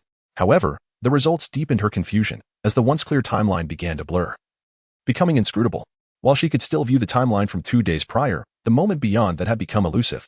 This unsettling development compelled her, as the supreme mage of Blue Star, to delve into the truth of the matter. Unbeknownst to her, all of this stemmed from Gu Fan's arrival in this world. After some time, she finally discerned something distinctive during Gu Fan's actions that very night. In the timelines she had previously observed, this individual had never appeared. She was convinced that he was not a being from their universe. At least, within her observational capacity, she had never encountered him. As a venerable being who had lived many years, she quickly deduced a crucial fact. Gu Fan was the key to the truth she sought. The origin of this matter lay with him. Thus, the guardian mage of Blue Star set aside her affairs, opening a portal to seek out Gu Fan. What transpired next was the scene that had just unfolded. Thank you. You know the reason for my visit. Would you care to converse? Gu Yi's eyes flickered, and Gu Fan's words confirmed her suspicions. Without hesitation, Gu Yi gracefully seated herself, taking a delicate sip of tea. I am eager to hear more. Gu Yi spoke in the language of Huaxia, and Gu Fan was too indifferent to converse in English. However, he refrained from speaking first, preferring to observe what Gu Yi would articulate. Gu Yi set down his teacup, a gentle smile gracing his lips, his gaze intensely fixed on Gu Fan, and slowly began to speak. The energy you possess does not belong to this universe. It has even caused disruptions in the timelines. This may herald unfavorable news for our world, yet it could also signify a turning point. I wish to know whence you came and why you have manifested here. Gu Fan maintained a tranquil demeanor, though his mind raced with strategies to navigate the situation. With a faint smile, he replied, Supreme Sorcerer, your abilities are indeed formidable. However, I am equally puzzled as to why I find myself here. I only recall awakening in this world, and my mind is a blank regarding prior events. Gu Fan began to play a riddle, intending to buy time. Gui furrowed his brow slightly, his eyes narrowing as if attempting to see through Gu Fan's expressions. Amnesia? That explanation seems rather tenuous. Your adeptness in wielding your own energy belies ignorance of your origins. Gu Fan sighed softly, speaking with resignation. I assure you, Supreme Sorcerer, I speak the truth. Upon gaining consciousness, I found myself endowed with these abilities, yet I remain utterly unaware of who I am or where I hail from. It is as though I have materialized in this world out of thin air. After a moment of silence, Gu turned his gaze to another side, where data was still flickering, and spoke slowly.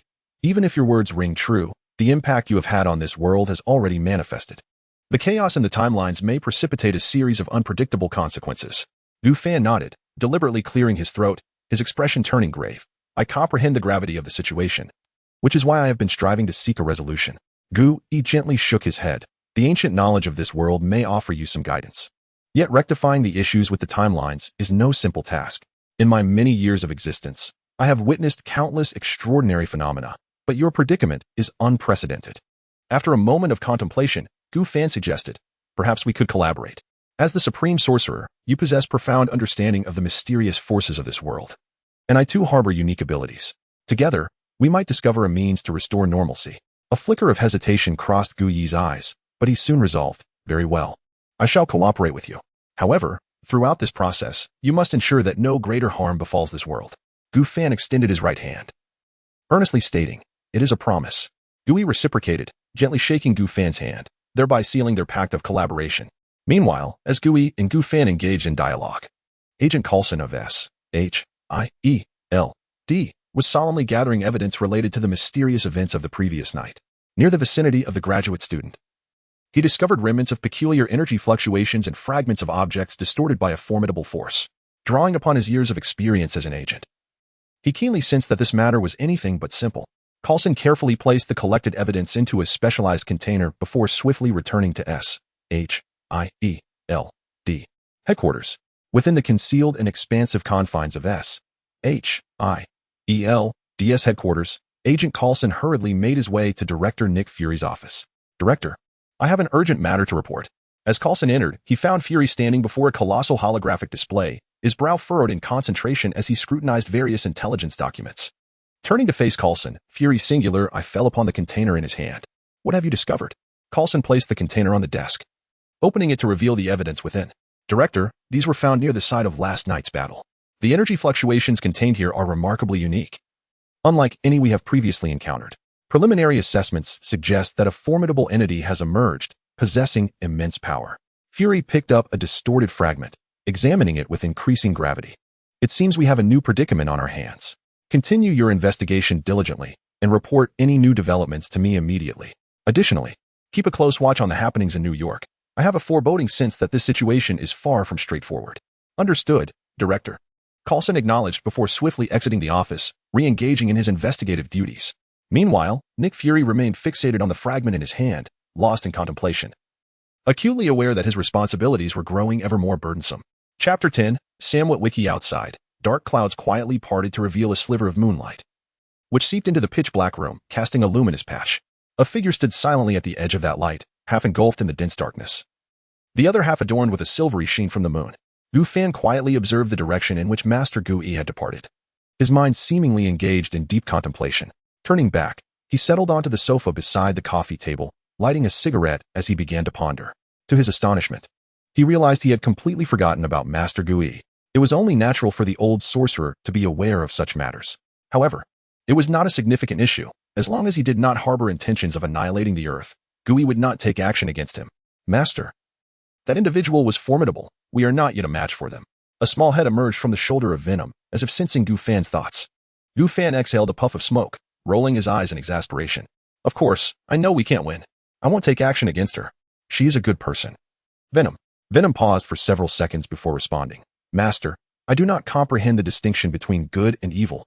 I only understand what can be consumed and what cannot. Cough. Cough. Gu Fan nearly choked on the smoke, his gaze incredulous as he looked at Venom. Aren't you a super symbiote? How can you not understand this? In human terms, I have followed you since my inception. Venom's head circled around Gu Fan. Fine. Gu Fan, uninterested in further debate, rose and returned to his computer. beginning to peruse the materials obtained from the Research Institute. A gentle click of the mouse revealed a document before him. Super Serum Research Proposal? An apt title, though regrettably. You are not Howard Stark. Gu Fan chuckled softly, continuing his examination. Approximately half an hour later, Gu Fan had grasped the general content of the research proposal. Although numerous technical terms left him bewildered, the report was articulated with clarity. The current progress of the research was remarkably close to success. However, it lacked one critical step, which was the key reason for the persistently high mortality rate of the experiments. Gu Fan stored all the documents in his private folder and subsequently opened another website. He understood that merging with the symbiote would not merely enhance his physical strength and abilities, but would also result in an all-encompassing elevation, including cognitive faculties. Yet, an enhancement in intellect did not guarantee comprehension of the intricate research materials. Of course, if he were willing to invest time in studying, mastering these concepts would not be insurmountable. But time was of the essence, and he did not wish to squander it on this. After all, he was a boss. Why should he handle everything personally? If the opportunity arose, he would hire someone specifically to conduct the research for him. He might lack the capability, but others certainly possessed it. With familiarity, Gu Fan clicked through several web pages, tapping on the keyboard until he accessed the dark web. Once again on this site, he remained disinterested in exploring other content. His sole objective was to uncover information about Sam Witwicky. He needed to procure the glasses in Sam's possession. As the mouse glided across the screen, Gu Fan found himself on a private information inquiry website. This was an operation sanctioned by the dark web. Without hesitation, he entered the name Sam Witwicky. Soon, the personal details of Sam materialized before his eyes. Sam Witwicky, date of birth, March 20th, 1990, height, 176 centimeters. Residential address, 1024 XXX Street, Los Angeles. Accompanying the information was a photograph of a somewhat dazed-looking youth, adorned with a pair of spectacles. Born in 1990. Sam was now 17 years old in 2007. Gu Fan smiled. I found you, little one. According to the narrative progression at this juncture, Sam should be eager to sell those glasses to acquire funds for purchasing his first car. If Gu Fan could locate him and procure the glasses, then he would be severed from Bumblebee. Coincidentally, Gu Fan recalled having a Bumblebee parked in his garage. It was simply perfect. The outline of the steel forest gradually awakened against the deep blue night sky, the silhouettes of skyscrapers shedding the intoxication of neon lights. New York, this globalized metropolis, was just beginning to stir, while Gu Fan had already journeyed to Los Angeles, another grand city situated 4,500 miles away on the West Coast. Utilizing Venom's superspeed flight, the entire process took merely 6 minutes. Approaching speeds exceeding 30 Mach, a complete circumnavigation of the blue planet would only take an hour. And this was merely the result of Gu Fan's current physical prowess after merging with the symbiote. If he donned the immortal mask, Gu Fan shuddered at the thought of how astonishingly rapid that would be. His sole purpose for coming to Los Angeles was to find Sam Witwicky and purchase the glasses he possessed. Following that, he aimed to seek out Bumblebee at a used car dealership and become his companion. The morning fog of Los Angeles had yet to dissipate when Gu Fan's figure appeared at the corner of XXX Street. Throughout his journey, Venom squirmed restlessly within him, occasionally exclaiming, "Master, there are so many strange scents here, and plenty of delectable items." Gu Fan sighed in exasperation. Venom, refrain from thinking about food. We have important matters to attend to. Once we complete our business, I shall treat you to some chocolate. He pinched a half-extinguished cigarette between his fingers, the hem of his black trench coat damp with dew, while Venom coiled around his wrist, taking the form of a bracelet. 1024. Gu Fan halted before a weathered row house, where the porch light flickered, illuminating the tilted Witwicky nameplate on the mailbox. Suddenly, he pressed his temple as Venom transmitted a certain high-frequency sound wave into his eardrum. A window on the third floor abruptly swung open, and a youth with tousled hair leaned out, drowsily tossing a soda can into the garbage below, the morning light glinting off the round frames of his glasses. Fortune favored him. Gu Fan flicked away the cigarette, but the ember carving a crimson arc through the air. Venom stirred beneath his skin, the symbiotic fibers reminiscent of nanotechnology restructuring his facial muscles. When the doorbell rang, Sam, upon opening the door, was greeted by a refined young man adorned with gold-rimmed glasses.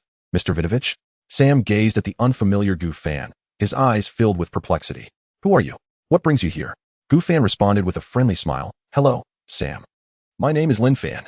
I am aware that you possess a rather extraordinary pair of glasses, and I am quite interested in purchasing them. Please, name your price." Sam regarded Gu Fan with suspicion, instinctively taking a step back. "How do you know I have special glasses? Who exactly are you?" Gu Fan, having anticipated Sam's reaction, replied calmly, "I'm a collector, fascinated by all manner of peculiar items. Moreover, news travels swiftly within the antique community, especially regarding certain rare artifacts. As he spoke, he cast a meaningful glance towards Sam's glasses. I have heard tales of the unique provenance of these glasses, such as their connection to Antarctic explorers. So you see, I understand. Rest assured, I hold explorers in high regard, and in honor of your great-grandfather, I would be willing to offer you a most generous price. Chapter 11. Bumblebee. Sam hesitated momentarily. He was indeed in dire need of funds to purchase his first vehicle, yet the individual before him appeared rather abrupt, leaving him somewhat unsettled. To be frank, why should I sell it to you? You just mentioned that these glasses were bequeathed to me by my great-great-grandfather. Gu Fan smiled subtly, retrieving a thick stack of cash from his pocket and waving it in front of Sam. This is merely a deposit. If you sell me the glasses, I assure you, I will provide you with more, enough to acquire a splendid car. Sam's eyes sparkled at the sight of the money.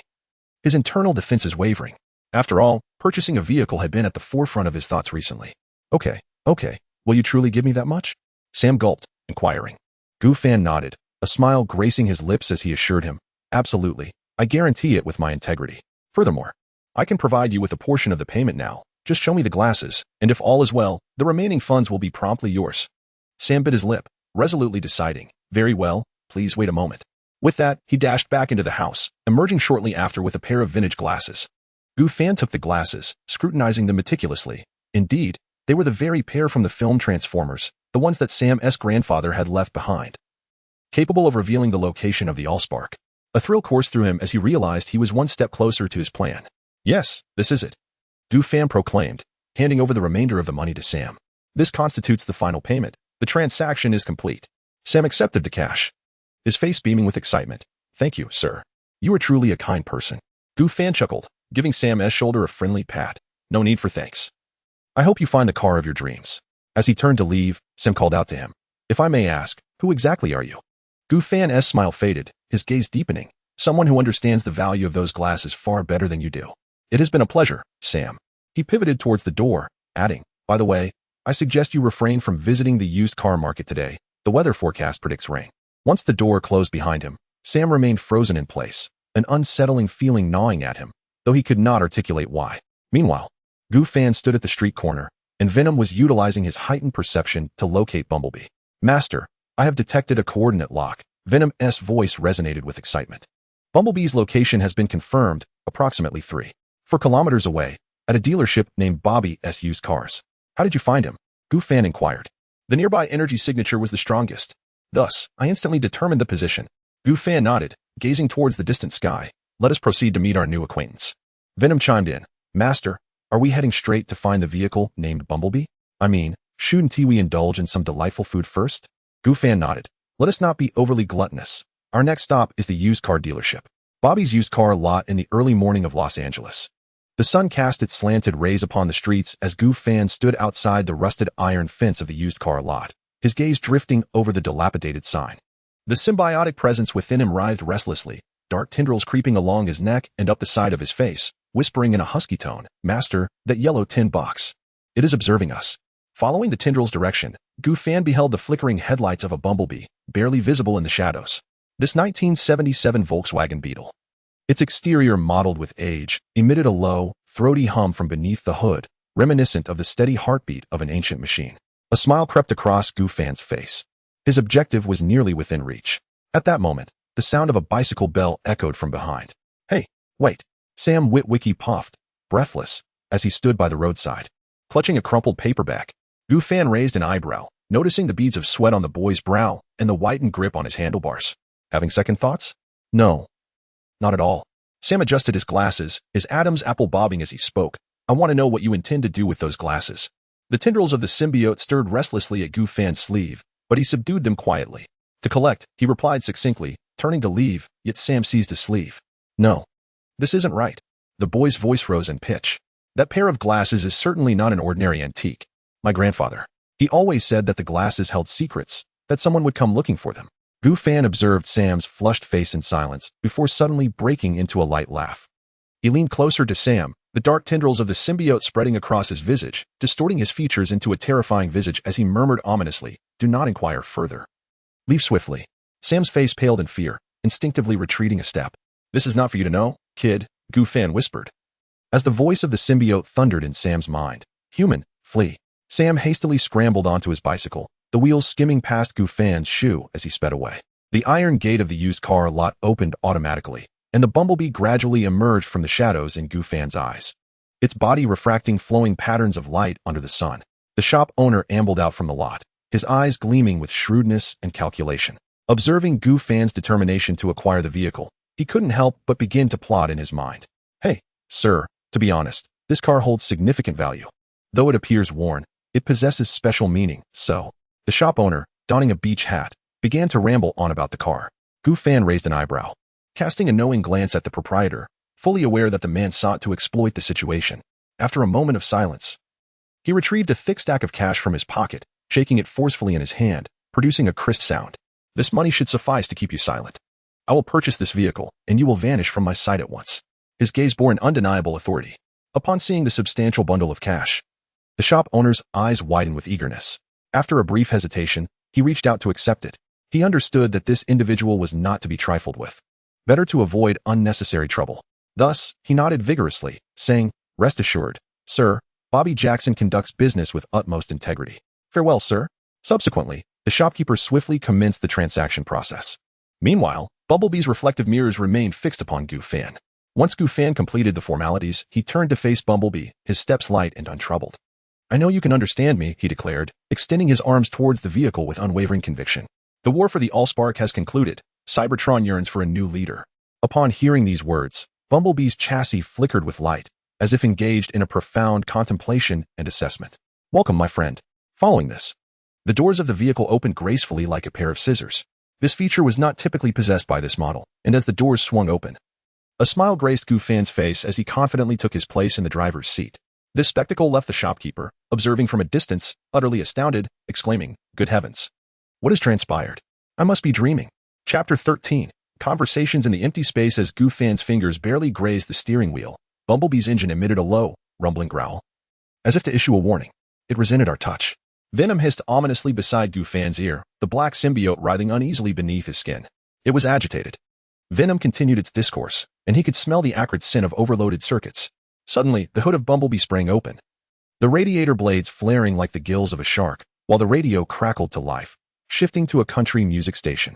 Amidst the melodious strumming of the guitar, a mechanical synthetic voice interjected, "Identity verification, carbon-based life form in conjunction with an unknown symbiote." The car radio rapidly cycled through channels, ultimately settling on the vintage broadcast tone of the World War II era. Threat level, orange alert. Gu Fan smiled faintly, retracting his hand and reclining into his seat. "Bumblebee," he murmured, "I know you can understand me." The interior fell into a hush, illuminated solely by the faint flicker of the dashboard lights. Moments later, the car's audio system abruptly activated, switching through several channels before finally landing on a steady electronic voice. "Who are you?" Instead of responding directly, Gu Fan slowly retrieved a pair of antique glasses from his pocket, placing them gently on the passenger seat. "These glasses conceal the coordinates of the Allspark," he declared. "And I am aware that you are searching for it." Bumblebee's windshield wipers began to thrash violently, and the audio system erupted with a piercing electronic shriek. The entire vehicle trembled violently, the trunk popping open to reveal a mechanical structure that was reshaping itself. In the distance, the CAF owner's coffee cup shattered on the ground, and the middle-aged man scrambled into his office, trembling as he pressed the alarm button. The Allspark coordinates. Bumblebee's horn suddenly blared, playing a recording of Sam's great-great-grandfather, while the rusty exhaust spewed blue ionic sparks. "Human, how do you possess it?" "Do not be alarmed," Gu Fan said, raising his hands in a gesture of peace. "I am not your enemy." The vehicle trembled once more, the passenger seat tilting forward to reveal an interstellar coordinate projection device hidden beneath. Flickering blue light intertwined on the windshield, spelling out familiar Cybertronian characters. "It appears we have found the right person." Venom's black tendrils danced along Gu Fan's neck, forming a miniature translation matrix, stating that this was top secret. Gu Fan gently placed the glasses on the dashboard. Sam's great-great-grandfather was an extraordinary astronomer, was he not? Unfortunately, the human government has concealed the Allspark. Bumblebee's horn suddenly blared again, cutting him off. The car's screen frantically scrolled warning symbols until Gu Fan pressed down on the central console. "Calm down, Bumblebee. If I were to betray you, Hoover Dam would surely be on lockdown by now." The audio fell silent for a few seconds. Then Bumblebee's radio transitioned to an upbeat classic rock song, its rhythm lively. Yet Gu Fan sensed it was a test. "We need to talk," he stated, locking eyes with the rearview mirror, as if peering directly into Bumblebee's eyes, but not here. Gu Fan sensed something, and so did Bumblebee, as the car door suddenly clicked open. In the rearview mirror, The faint glimmer of police lights flashed outside the rusted iron bars. It appeared that the shop owner had contacted the authorities. Venom coalesced on Gufan's shoulder, alert and poised for action. Should we deal with them? No, let us find another place to converse. Gufan fastened his seatbelt and headed north. Knowing of an abandoned radar station, Bumblebee's transmission emitted a pleasant hum, and the speakers began to play Hit the Road Jack. As the tires scorched 2 trails on the pavement, propelling the yellow Beetle out of the second-hand car lot. As the police car turned into the parking lot, only a fleeting yellow shadow was seen darting past the roadside barrier, leaving a charred pattern on the asphalt. Impressive. Venom simulated the sound of applause. Gufan gazed at the diminishing cluster of police cars in the rearview mirror as Bumblebee's radio perfectly played Queen's Another One Bites the Dust. The audio switched once more. This time, Bumblebee's engine roared, tires spun fiercely, and the vehicle swiftly sped toward the edge of the city. 10 minutes later, Bumblebee came to a halt in an abandoned clearing, desolate and deserted, save for a few withered trees and a rusting radar station. The car door unlocked with a click. Gufan stepped out, with venom coursing beneath his skin, warily surveying the surroundings. All right, Bumblebee. He turned to face the yellow Beetle. Now, we can engage in a proper discussion. A mechanical whirring echoed as Bumblebee's body began to transform dramatically, metal components reconfiguring and extending, accompanied by the hum of hydraulic systems. In mere seconds, the dilapidated Beetle had vanished, replaced by a towering mechanical giant nearly 5 meters in height. The rotating antenna of the radar station cast a web-like shadow in the sunlight. Gufan leaned against a rusted maintenance ladder, watching as Bumblebee completed the final transformation sequence. Well, Gufan whistled, far more impressive than in the movies.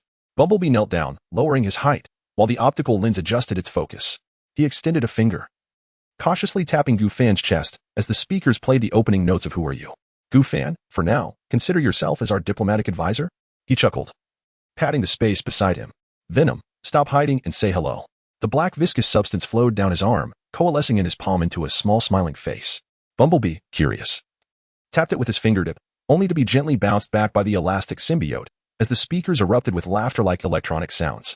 He likes you, Gufan translated, retrieving his laptop from his backpack. Listen, I know Optimus and the others are stationed on the far side of the moon. You can trust me completely. He looked down at Gufan, the optical lens flickering slightly, his voice low and vigilant. Human, explain your purpose. Gufan tilted his head back to meet his gaze, a smile playing on his lips. Relax, Bumblebee. Gufan summoned the satellite map. If I were a spy for the Decepticons, perhaps Megatron would already be here negotiating with you. My objective is quite simple, collaboration. Collaboration? Bumblebee's head tilted slightly, the in-car channel incessantly switching, ultimately forming a phrase. Humans and aliens, there is no possibility of collaboration. Typically, yes. Gufan nodded. Yet you find yourselves isolated and helpless, while the location of the Allspark is known solely to me.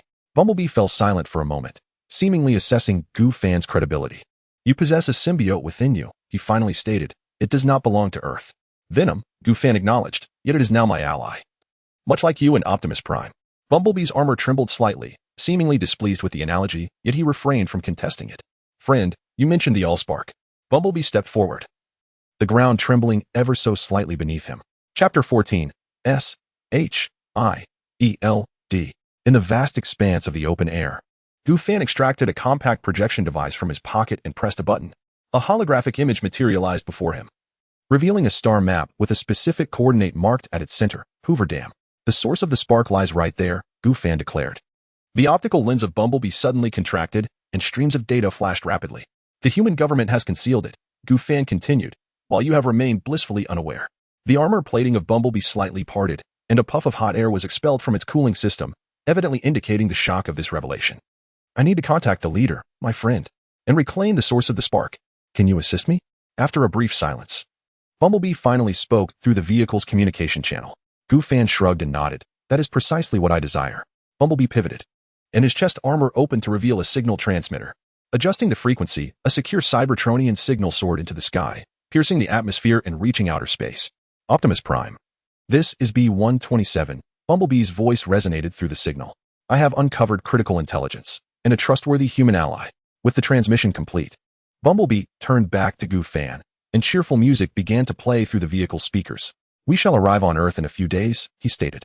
What shall we do in the meantime? Gufan smiled. Excellent. Once Optimus arrives, he will recognize that I am far more valuable than you might think. Venom coursed beneath his skin, and he added in a low voice. Or perhaps, more perilous? Gufan chuckled, All right, Venom. Our troubles are upon us. He gestured towards the approaching police cars below. We must first deal with these intruders. Bumblebee's armor clanked as it transformed into a combat stance.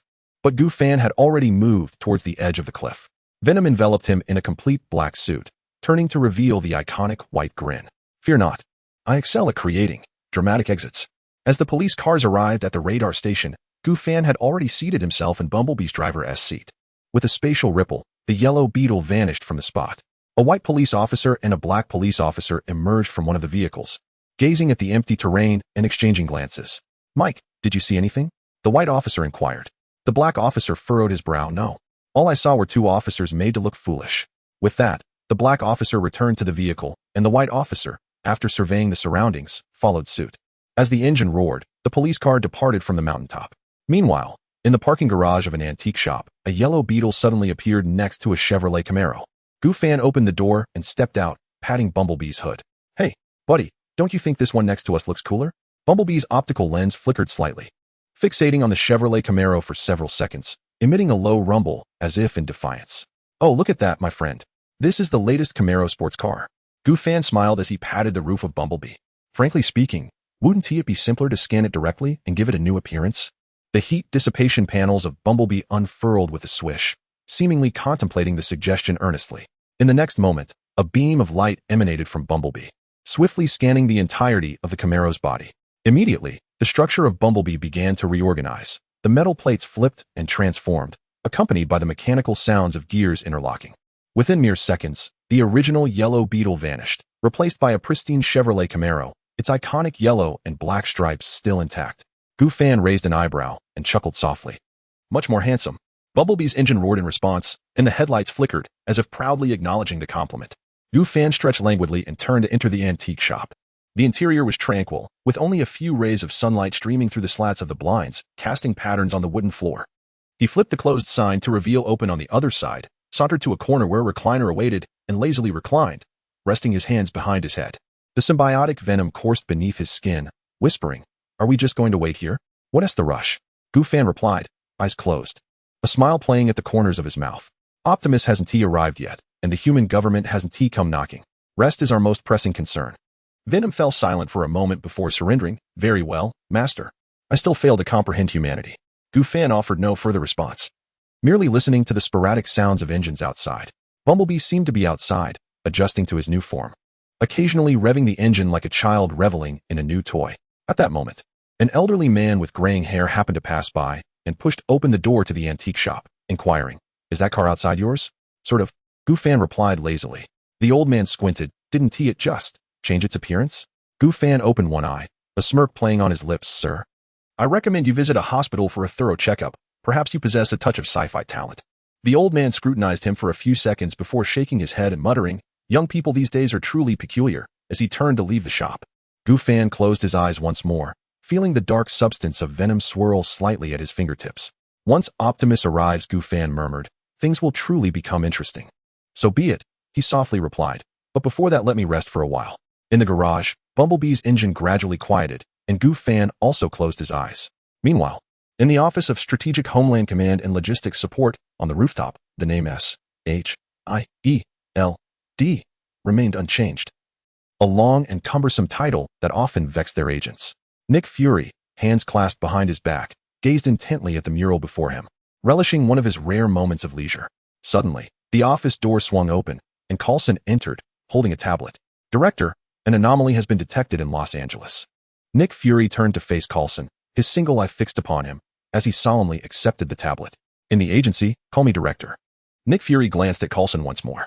What have you discovered? The owner of a used car dealership in Los Angeles has reported something suspicious. According to his description, it bears a striking resemblance to the traces of Transformers. Coulson explained earnestly. What exactly happened? Nick Fury inquired, his expression remaining impassive. The man in question is named Goofan, a citizen of China. Here are his details. Today, he purchased a 1977 Volkswagen Beetle from this dealership, Coulson said, swiping the screen for Nick Fury's perusal. Raising an eyebrow, Nick Fury began to examine the information with great interest. Although S-H-I-E-L-D-S operations did not encompass Transformers, such intelligence was hardly a secret under the prowess of S-H-I-E-L-D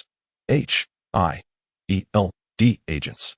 It had been many years since Transformers had made an appearance, and upon hearing this news anew, Nick Fury sensed that circumstances might be shifting. Chapter 15: The Shy Sports Car S.H.I.E.L.D. Headquarters, New York. Nick Fury stood with his back to the floor-to-ceiling window of his office, his fingers lightly tapping on the desk. Beside him, Coulson held a freshly organized dossier. Before them, a holographic projection automatically unfolded into a three-dimensional file. Goofan's immigration records, transactions from an antique shop, and even photographs of a gym membership card slowly rotated in the air. Satellite surveillance captured no images? That is undoubtedly the most amusing jest I have heard all year. So, this Goofan, merely an ordinary antique dealer? Fury's tone was laced with palpable skepticism. Coulson nodded affirmatively. On the surface, it appears so. He operates an antique shop in New York, with no unusual financial transactions and a rather simple social circle. Yet the issue lies in its simplicity. Fury interjected, his single eye narrowing slightly. The circumstances surrounding the disappearance of that beetle from the used car dealership were indeed suspect. Coulson swiped his tablet, retrieving the surveillance footage. The owner insisted that the car drove away on its own, yet nearby cameras only captured Goofan leaving. With no sight of the vehicle's movement, the Transformers re-emerge, entangling an ostensibly ordinary human. Fury grunted softly, instructing to contact Sector 7.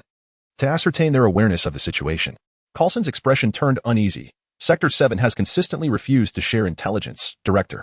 The last time we attempted to reach out, they even threatened to report us. After a moment of silence, Fury commanded, inform Natasha, her vacation is over. Pausing briefly, he added, furthermore, be cordial and avoid alarming them. If he is indeed just an ordinary individual, let this be a routine investigation. If he harbors secrets, then allow him to reveal them himself. Coulson understood. New York antique shop. Goofan leisurely polished an antique pocket watch, while Bumblebee, in Camaro form, quietly rested in the garage. Venom whispered softly in his consciousness, Master, someone is watching us. I am aware. Goofan's lips curled into a slight smile, and it is a familiar face. The shop door swung open, and a woman stepped inside, dressed casually, her red hair cascading casually over her shoulders, resembling an ordinary customer. Welcome. Goofan did not look up. Continuing to fiddle with the watch, feel free to browse. If you find something you like, I can offer a discount. He recognized her as Natasha, but chose not to expose her identity. Natasha approached with a smile, her gaze sweeping over the antiques on the shelves. It appears the proprietor has a discerning eye. These collectibles possess a certain vintage charm. Is that so? Thank you for the compliment. Goofan finally lifted his gaze, feigning surprise as he raised an eyebrow. Wow, madam, you seem somewhat familiar. Have we crossed paths before? Natasha maintained her smile. Perhaps at some exhibition? I have a keen interest in antiques as well. Is that so? Goofan casually retrieved a brass cigarette case from beneath the counter. Then this should suit your taste. A piece from 19th century Russia, crafted during the Tsarist era. Natasha took the cigarette case, her fingertips gently caressing its surface, while her gaze wandered almost imperceptibly to the garage outside. Is the owner running the shop alone? She inquired nonchalantly. Indeed, Goofan sighed, considering the scale. I cannot afford to hire anyone. Business has been sluggish lately. Even my newly purchased car has inexplicably broken down. What kind of car? Natasha's eyes flickered with interest. Perhaps I can recommend a reliable repair shop. A Chevrolet Camaro, just released. Goofan shrugged. Unfortunately, it broke down right after I bought it, and is currently languishing in the garage. Natasha nodded, feigning casualness as she took a step toward the back door. Mind if I take a look? I know a thing or two about cars. Not at all, Goofan readily agreed, turning to lead the way. Though it might be a bit shy at the moment. He opened the door, and they stepped into the garage, where the dim light revealed a standard Camaro, appearing utterly unremarkable. Natasha furrowed her brow. The surveillance footage had clearly shown a beetle. Why was there a Camaro here? Strange, she murmured to herself. What's wrong? Goofan tilted his head. Nothing. Natasha quickly regained her smile. I just think this car is quite impressive. Perhaps I should acquire one myself. Is that so? It truly is a fine vehicle, Goofan remarked, patting the hood, causing the Camaro's horn to honk unexpectedly, as if in response. Natasha squinted, yet ultimately chose not to pursue the matter further. Returning to the shop, they engaged in a few more casual exchanges before she purchased the brass cigarette case. Welcome to visit again, Goofan said with a cheerful smile as he bid her farewell. Once Natasha departed, Venom's voice echoed in Goofan's mind. She doesn't trust you. Of course not. Goofan chuckled softly, but she lacks evidence. In the garage, Bumblebee's optical lens flickered slightly, the vehicle transforming back into a beetle, only to revert to the Camaro moments later. Across the street, Natasha entered a black sedan. The voice of Coulson resonated in her earpiece. It seems there are no issues. If that car truly is a transformer, it certainly knows how to act. Natasha fastened her seatbelt, but the vehicle showed no signs of malfunction. Shall we apply for further surveillance? Coulson pondered briefly before shaking his head. No, I need to consult the director. This individual appears unremarkable. We may have the wrong person. If he is indeed connected to Transformers, there must be a larger network at play. Understood. She took one last glance at the antique shop before pressing the accelerator and departing. Inside the antique shop, Gu Fan reclined in a lounge chair, eyes closed in repose. Master, will she return? Venom inquired. Of course, Gu Fan replied lazily. If I undertake something significant, there will be more than just her next time. Meanwhile, Nick Fury's fingers tapped increasingly rapidly on the tabletop, his one eye fixated on the real-time holographic feed transmitted by Coulson. The hood of the Camaro glinted with a cold light under the sun, appearing utterly flawless. So, have our top agents been deceived by a bashful sports car? Fury's tone carried a hint of mockery. Coulson cleared his throat. Natasha's judgment has always been precise. If even she cannot discern any anomalies, then it becomes all the more suspicious. Fury interrupted him, calling up another dossier. The transaction records from Gu Fan's antique shop over the past 3 months were highlighted. This individual's supply chain is remarkably pristine, devoid of any contraband. In New York, running an antique shop while maintaining such integrity could imply 2 possibilities. He is genuinely virtuous, or he simply does not rely on this for income. Coulson frowned. Director, is the shop merely a facade? Fury did not answer directly, remaining silent for a moment. Have we received any response from Sector 7? They continue to refuse cooperation. Coulson sighed, but they hinted that if it involves any mechanical entities beyond NBE-1, codenamed Megatron, they would not intervene. Fury's lips curled slightly. In other words, they tacitly permit us to take action. Nick Fury returned to his seat. Gu Fan's investigation would be temporarily halted, and a team would be dispatched to monitor his vicinity, while also exploring other locations for potential leads. Chapter 16. The archaeologist in the synchronous orbit of the Azure planet. An aged communications satellite slowly revolved, its solar panels marred by the scars of countless micrometeorite impacts. The human ground control center had long marked it for decommissioning. Unbeknownst to all, nestled within the satellite's core chamber, lay an awareness not of human origin. Metallic tendrils of sound waves seamlessly integrated with the satellite's circuitry, its spark pulsing at low frequencies, transforming this human creation into an extension of its own sensory perception. Through the satellite's lens, it gazed upon the west coast of North America. Digital signals flowed through its processor like rivers, military communications, commercial flights, port logistics, all silently filtered and analyzed. Continuous scanning. Cycle 11, 739. No anomalies detected. Suddenly, a cluster of unusual data triggered its alert protocol. On a secluded highway in California, a surveillance camera captured a fleeting yellow shadow. A 1977 Chevrolet Camaro drifted around a bend in defiance of the laws of physics. The thermal energy curve generated by the tires and friction with the ground deviating by 0.03 from typical vehicles of the Azure planet. The sound wave immediately summoned observational resources from 3 nearby satellites. Infrared spectroscopy revealed the energy signature beneath the hood, a Cybertronian energy signature with a match of 91.6 to Bumblebee. It retracted its tendrils, slightly adjusting the satellite antenna by 0.5 degrees.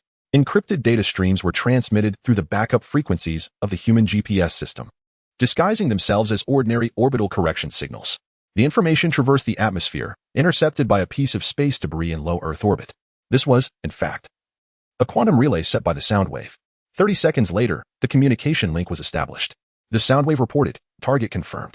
It packaged the highway coordinates, a holographic scan of Bumblebee in its disguised form, and the distribution data of nearby human military bases for transmission. Continuing surveillance. A hoarse voice replied. The communication was severed, and the sound wave retracted the leaked energy, restoring the satellite system to hibernation mode. To humans, this was merely another fleeting signal fluctuation from an aging satellite. As the sun completely set, the last vestiges of light gradually faded, and the night descended like a vast curtain. New York. Antique store Gu Fan lay languidly in a chair, as Venom emerged from his back, a petite form brewing tea while cursing under its breath. Shit. A super symbiote being used to brew tea. Gu Fan took the teacup, brought it to his lips, and gently sipped before chuckling. All right, Venom. This is your test. Maintain your composure. Suddenly, Gu Fan paused, and Venom retreated back into his body. Master, there are anomalous energy fluctuations 5 kilometers away. I am already aware, Gu Fan replied, narrowing his eyes, having just received a notification from the system. System notification, side quest issued. Eliminate the malevolent adversary. Assist the archaeologist in evading pursuit. The description of this task was vague, and Gu Fan suspected it was not as simple as it appeared. Glancing at the agents concealed in the shadows outside, Gu Fan ascended the staircase until his figure was entirely engulfed by the darkness. The mission commenced. Venom, engage. In the obscurity, a wave of spatial distortion enveloped Gu Fan's form. In the next instant, he silently materialized atop a towering edifice. The surroundings were dimly lit, yet the situation was vividly discernible. His arrival stirred the tension between the two confronting parties. Beneath the Venom suit, Gu Fan felt a flicker of surprise. Before him stood a man clad in a blue shirt. This very moment, the man had just executed a signature move of Captain America. He hurled his shield, which subsequently returned to him with an almost sentient grace. A towering brute, exceeding 2 meters in height, was bellowing, exuding an air of brutishness. Meanwhile, a little girl dressed in orange was tugging an elderly man with white hair towards the staircase. Surrounding the man in the blue shirt, shadowy figures began to materialize. A cadre of figures garbed in ninja attire emerged, their eyes glowing a fierce crimson. What do we have here? Gu Fan recognized these individuals as characters from the Jackie Chan adventures. The atmosphere grew increasingly tense, the air thick with the anticipation of impending conflict. At that moment, a voice shattered the stillness. Hey, have you all not noticed me standing here for so long? In the blink of an eye, dozens of gazes turned towards Gu Fan. From his back, numerous tendrils sprouted, hovering ominously in the air, fixated on them. What is this? Jackie Chan stood dumbfounded, nearly dropping his shield in astonishment. True was equally taken aback, his mouth agape in horror. Well, it seems you do not recognize me. I have a suggestion. Why don't you listen to me? Lower your weapons, and I shall deal with you one by one. Gu Fan continued as no one responded. Upon hearing this, True's expression soured, and he immediately commanded, retrieve the shield and eliminate this peculiar individual. The night wind howled, and the battle on the rooftop was on the verge of eruption. True's roar reverberated through the night, and the shadowy ninjas lunged towards Gu Fan in unison. Their blades glimmered under the moonlight, and their crimson eyes betrayed no emotion, merely the coldness of machines designed for slaughter. Finally, something intriguing, Gu Fan murmured, as the tendrils behind him surged forth violently, sweeping through the air like a frenzied serpent. Boom, boom, boom. The first 3 ninjas to charge forward didn't even have time to brandish their blades before being obliterated by the tendrils, vanishing into a cloud of black smoke. They would not meet death, but instead return to the realm of shadows, awaiting their next summoning. With a sinister grin, True waved his hand, and dozens of shadowy ninjas emerged from the darkness, their crimson eyes fixated on Jackie Chan's hand over the shield. Jackie, gripping the shield tightly, felt beads of cold sweat form on his forehead. The number of ninjas was overwhelming. Just then, whoosh, a pitch-black tendril lashed out like a whip, instantly sending 3 ninjas, who were lunging at Jackie, flying. What? True spun around abruptly. In the moonlight, Gu Fan stepped forth from the shadows, the white patterns on his Venom suit contorting into a grotesque grin. Apologies, but I must cut in line. The shadowy ninjas swiftly redirected their targets. Their blades pointed menacingly at Gu Fan. Attack! Gu Fan chuckled softly, and the tentacles behind him surged forth with sudden ferocity. Bang! Bang! Bang! 3 tentacles coiled like gigantic pythons. The ninjas scarcely had time to react before being pierced through the chest, dissipating into clouds of black smoke. Too slow, Gu Fan remarked, shaking his head, yet his movements remained unceasing. His right arm liquefied and transformed into a serrated giant blade, slicing horizontally.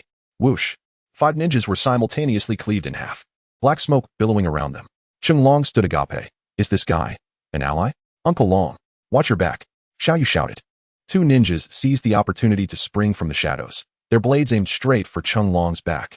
Without turning, Gu Fan's tentacle suddenly split, piercing the 2 assailants like lightning. Thank you? Cheng Long called out uncertainly. Gu Fan offered no response, instead leaping into the air. His venomous battle suit expanded, morphing into a vast black web that instantly enveloped the remaining ninjas. Retract. The web constricted, and the ninjas emitted no sound as they were crushed into black smoke. Vanishing entirely, the rooftop fell into utter silence. True's face turned ashen, and he took a step back. Who are you?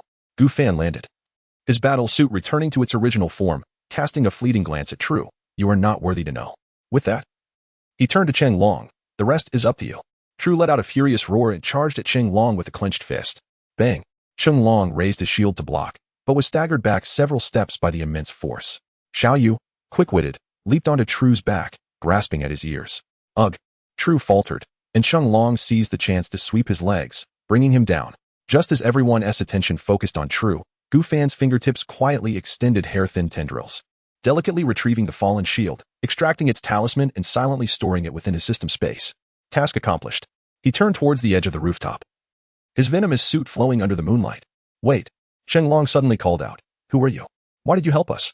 Gu Fan paused momentarily, glancing back. I am merely a kind-hearted passerby.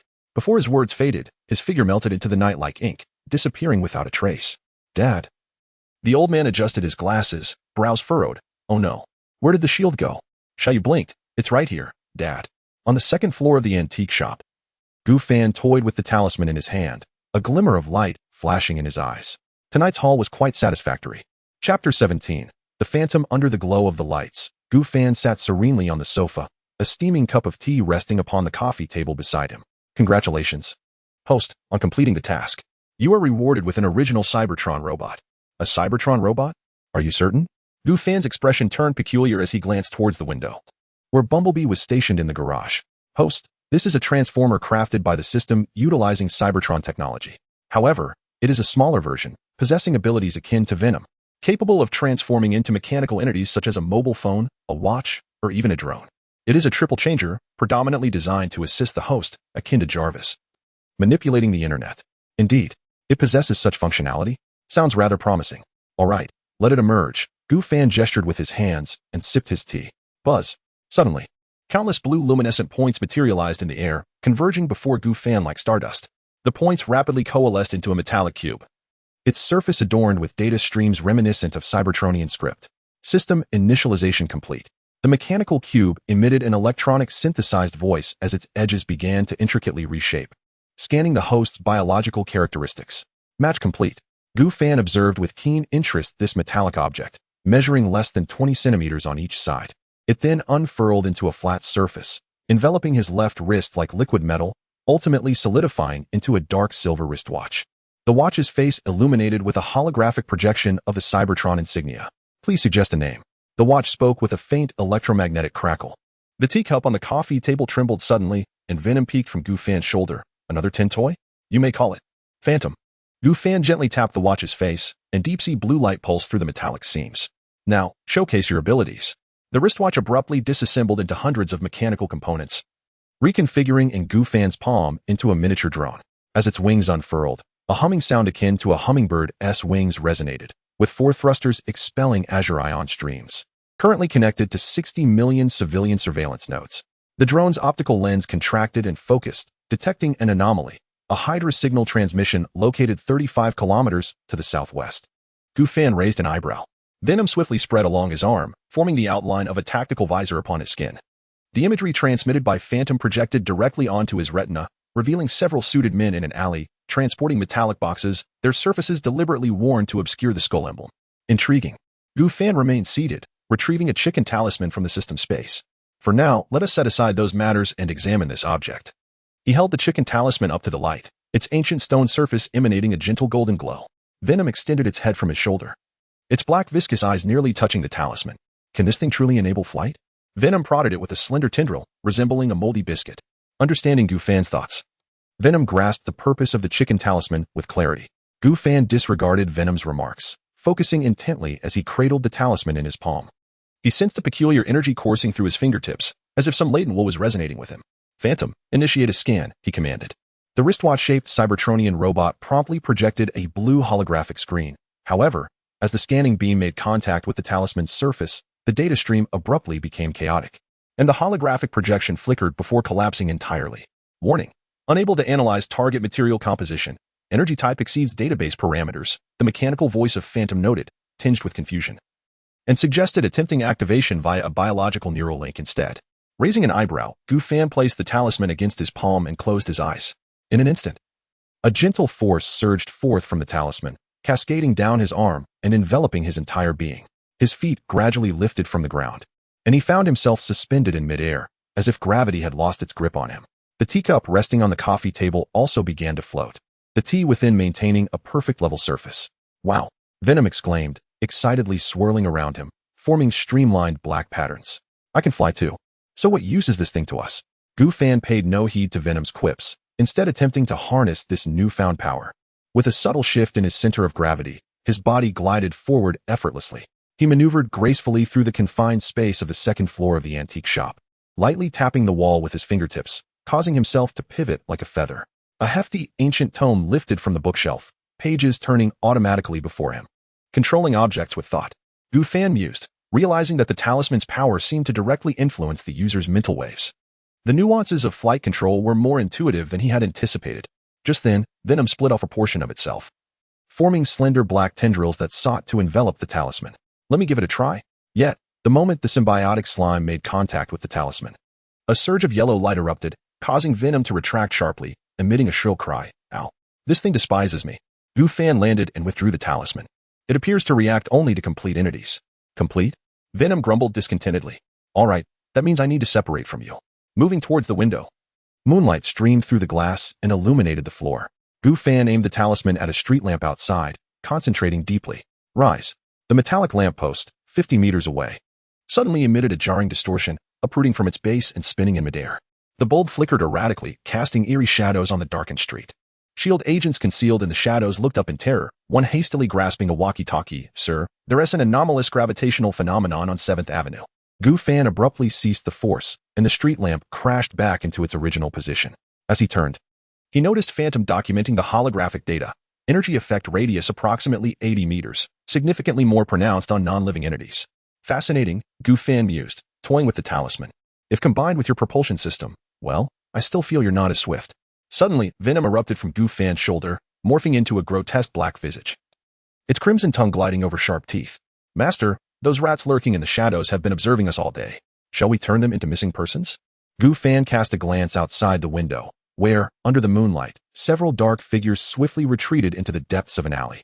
He chuckled softly, his fingertips gently caressing a talisman. Agents of S.H.I.E.L.D. Let them watch. After all, they cannot comprehend our actions. Yet they are quite bothersome. Venom wriggled in dissatisfaction, the inky substance coiling around Gu Fan's arm like a buzzing fly. I could silence them. Permanently. The ghostly wrist device flickered momentarily, projecting a holographic display in the air, revealing several red dots that marked positions, detected 7 individuals equipped with standard S.H.I.E.L.D. gear, no heavy weaponry. Threat level, low. Gu Fan shook his head and approached the window, raising his finger slightly. A small stone outside silently levitated, hovering above his palm. No need for bloodshed. But a little reminder wouldn't hurt. With a flick of his wrist, the stone transformed into a blur, striking the farthest agent's walkie-talkie with precision. A sharp crack echoed as the device shattered into fragments, causing the agent to stumble back in fright, toppling a nearby trash bin. The remaining agents immediately heightened their vigilance, drawing their weapons and scanning their surroundings anxiously. Venom emitted a low, rumbling laugh. Huh? Look at their expressions, as if they've seen a ghost. Gu Fan withdrew his gaze and turned toward the sofa. Let them ponder over this. Disrupt their communications. Let them experience temporary disconnection, since they enjoy surveillance. Let them savor the taste of a blind spot. He continued to analyze the energy fluctuations of the talisman, seeking to reverse engineer its operational principles. Command executed. The ghostly blue light flickered slightly. Communications with the agent team have been severed. Estimated restoration time, 12 minutes. Venom retreated back into Gu Fan's body, still muttering in discontent. Next time they come close, we won't merely shatter a walkie-talkie. Gu Fan picked up a teacup, taking a gentle sip of the now cold tea, the corners of his mouth lifting slightly. Next time, they may not even have the courage to approach. Outside, the S.H.I.E.L.D. agents scrambled to restore order, one of them quietly speaking into the communicator. Sir, the area around the target is quite peculiar. There was a brief silence on the other end, followed by a weary sigh. Withdraw for now. Before Coulson could finish his command, the communicator suddenly lost power. Outside, the S.H.I.E.L.D. agents frantically checked their equipment, entirely unaware that the surveillance camera above them had subtly rotated, silently documenting everything. Chapter 18. Tony Stark's sunlight streamed through the window, casting its glow upon the face of a young man reclined in a chair, with his eyes closed. The light illuminated one side of his cheek, his stubble glimmering with a hint of gold. His eyelids fluttered gently in response to the brightness, and the shadows cast by his nostrils danced subtly with each breath. Occasionally, clouds drifted by outside, causing the light to flicker, prompting his brow to unconsciously furrow. Gu Fan reached for the steaming tea on the nearby table, blowing softly across the surface. With the acquisition of the talisman and the wasp, his responsibilities had multiplied significantly. He felt little concern for the plot of Jackie Chan adventures. After all, as long as he possessed the talisman, the master would remain confined. On the other side, he merely needed to await Optimus Prime's arrival on Blue Planet, assessing their stance and exploring any potential means to obtain the matrix of leadership. He had instructed Ghost to monitor outer space and Jackie Chan's group in real time, ready to act at the first sign of any narrative shift. With S.H.I.E.L.D. agents having retreated, silence enveloped him once more. Gu Fan relished this tranquility when suddenly his wristwatch began to morph, projecting a hologram into the air. The visage of Tony Stark, with his signature mustache, appeared before the camera, engaging in an animated discussion. Behind him loomed a holographic model of Stark Industries' latest Jericho missile, rotating slowly in accordance with his gestures. Next Tuesday, I shall personally travel to Afghanistan for a live demonstration, Stark proclaimed, flashing his trademark confident smile. Trust me. This will revolutionize modern warfare. The projection abruptly ceased, and the watch reverted to its ordinary appearance. Gu Fan squinted, the steam from the tea swirling before him. Afghanistan. The mention of this location caused his temples to throb momentarily. According to the original storyline, Tony was not to arrive in Afghanistan until 2008, where he would subsequently be kidnapped and transformed into Iron Man. Yet, the timeline had evidently advanced. He gently swirled the tea in his cup, pondering whether this was a case of the butterfly effect or if this world diverged from his memories. After all, with both Transformers and talismans existing in reality, fluctuations in the timeline seemed hardly surprising. A cloud drifted past outside, dimming the sunlight for a brief moment. Gu Fan placed his teacup back on the table, the wood striking the glass with a crisp sound. He closed his eyes once more, a faint smile curling at the corners of his lips. An earlier arrival could be advantageous, as it would allow him to engage with arc reactor technology sooner. As for Tony Stark, that egotist would inevitably become Iron Man. It was merely a question of time. Ghost, he murmured to the air, focus intently on the movements of Stark Industries, particularly in Afghanistan. An almost imperceptible electronic response echoed in the atmosphere. Gu Fan adjusted his reclining position, allowing the sunlight to evenly bathe his face. The momentary confusion brought about by the narrative shift had dissipated, replaced by a sense of anticipation. Given the chaos of this world, what difference would it make to have an early emergence of Iron Man? The sunlight flowed over Gu Fan's face as he closed his eyes for a moment of contemplation. Suddenly, he spoke. Ghost, what is my current total asset value? An electronic synthesized voice immediately responded. Sir, your current liquid assets amount to $30 million, which includes the savings accumulated after your commissions. The antique shop has not been factored in. Gu Fan frowned slightly. It was far too meager. Display the stock price trends of Stark Industries, he commanded. A pale blue holographic projection unfolded above the coffee table, depicting the fluctuations of Stark Industries stock over the past year. Gu Fan narrowed his eyes, his fingertips gently gliding over several key points on the projection. How much will the stock plummet once the news of Tony's abduction is made public? He mused aloud, as if in a soliloquy. Based on market sentiment analysis and historical data simulations, a decline of between 35 and 47 is anticipated, Ghost responded swiftly. However, considering Stark Industries' military orders and cash flow, the actual value is severely underestimated. Gu Fan lightly tapped the armrest of his lounge chair, the sunlight dancing at his fingertips, casting slender shadows. Prepare a sum of liquid capital. Once the news of Tony's abduction is confirmed, immediately buy into Stark Industries stock. What amount do you suggest for the operation? Invest everything. Purchasing in batches. Gu Fan paused, recalling the need to short a portion to hedge against risks. He had previously informed Ghost about certain matters concerning Stark, contemplating whether it could fabricate Tony's arc reactor.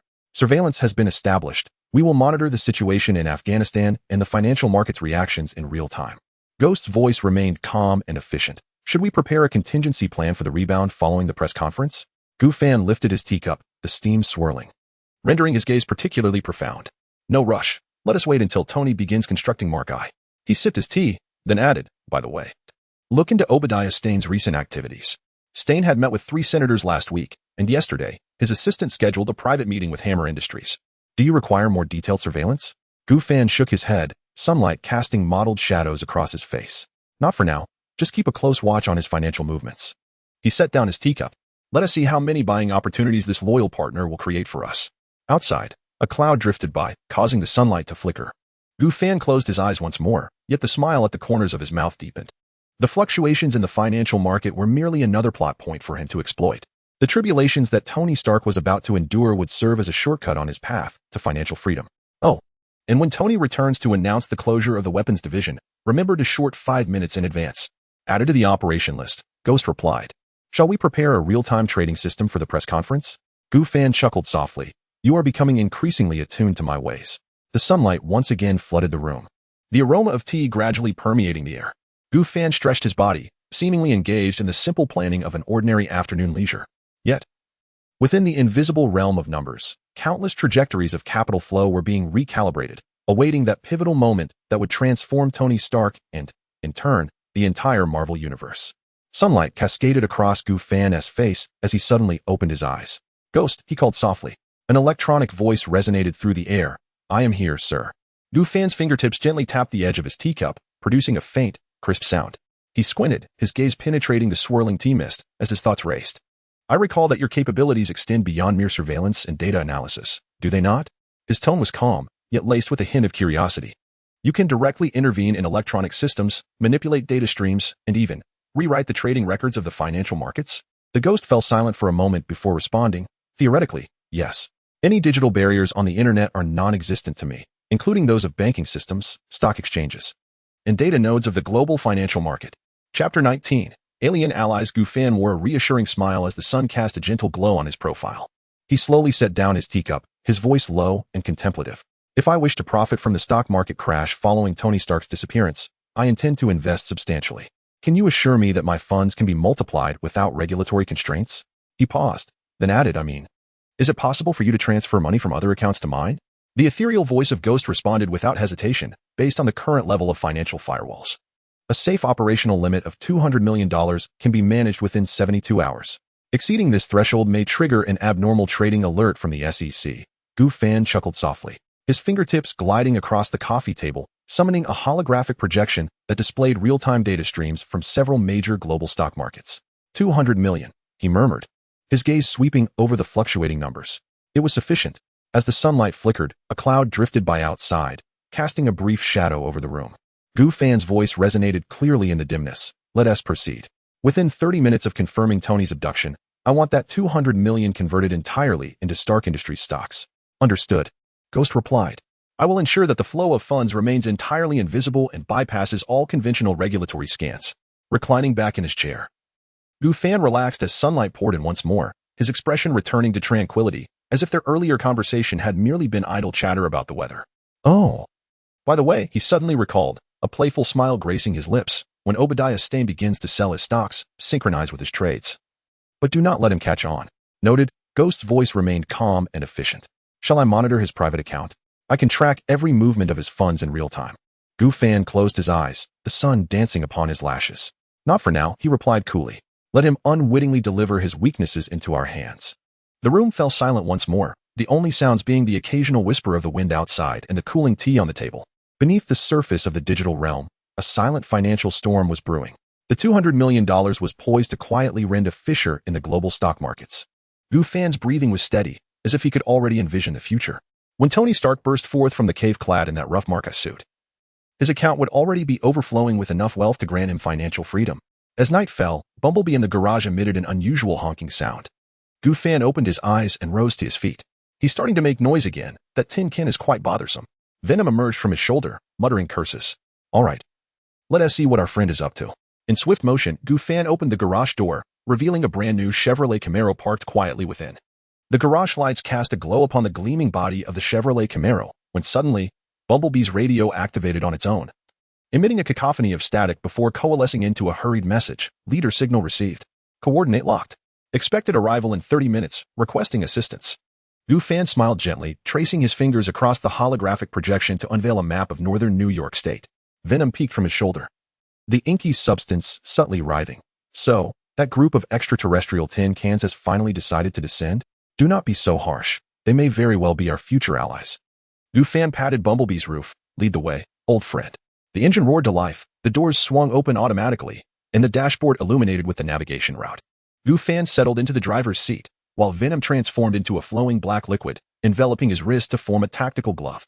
Why not teleport there? Or fly? Venom inquired within Fan's mind. Because this is far more exhilarating. Are we pressed for time? The night enveloped the interstate, as Bumblebee darted through traffic with astonishing speed.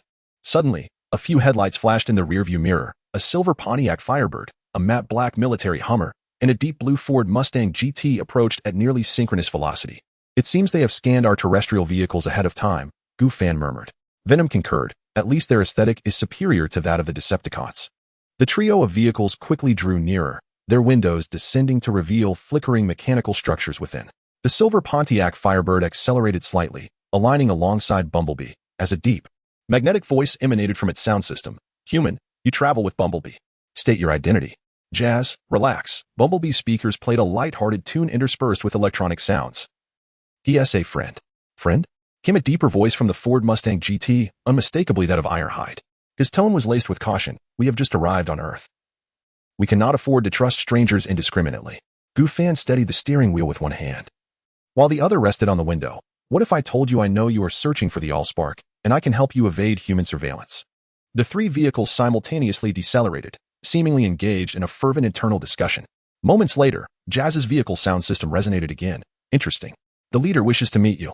Half an hour later, the convoy entered an abandoned industrial area. Under the moonlight, a red and blue Peterbilt truck stood silently in the center. As Gu Fan and Bumblebee approached, the truck's exterior began to morph, metal folding and reconfiguring until it transformed into a towering mechanical giant, standing 10 meters tall. Its optical sensors locked onto Gu Fan, and its voice was steady and authoritative. Human friend, I am Optimus Prime. Bumblebee trusts you, but trust must be earned. Without hesitation, Gu Fan displayed a series of data through a holographic projection, including secret files from S.H.I.E.L.D., a global energy distribution map, and an image of Megatron, encased in ice at the Hoover Dam in the United States. You are in search of the source of the spark. But you are not the only ones pursuing it, Gu Fan remarked. The Decepticons have yet to awaken, yet their minions have already commenced their actions. As for the human government, they will not welcome extraterrestrial visitors. The ambulance advanced, scanning the holographic image. This human possesses more intelligence than we anticipated. A metallic arm transformed into an ion cannon, yet remained lowered. What do you truly desire? Cooperation, Gu Fan replied with a smile. I can assist you in remaining concealed on Blue Star, provide resources, and even help you locate the source of the spark. In return, I require your technology and, one day, your military might. Optimus Prime fell silent for a moment, his optics flickering slightly. Eventually, he slowly nodded. We will observe your actions.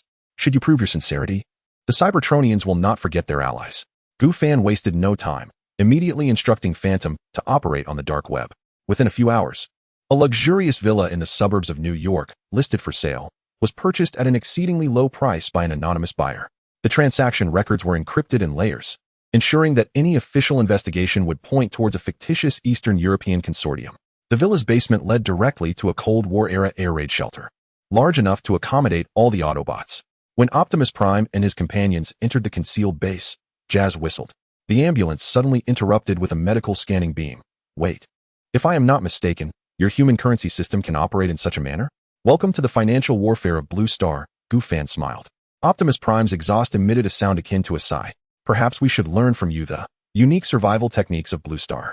Venom split into dozens of tendrils, forming a mocking pattern of the dollar sign in the air. Venom emerged lazily from Gu Fan's shoulder, draping himself over Gu Fan's head. Do not rejoice too soon, metal beings. This place is not without its costs. Gu Fan chuckled and turned to Optimus Prime.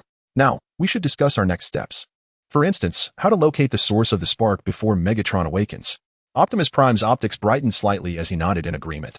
Chapter 20, A New Assignment at Midnight. The moonlight cast a cold glow upon the villa.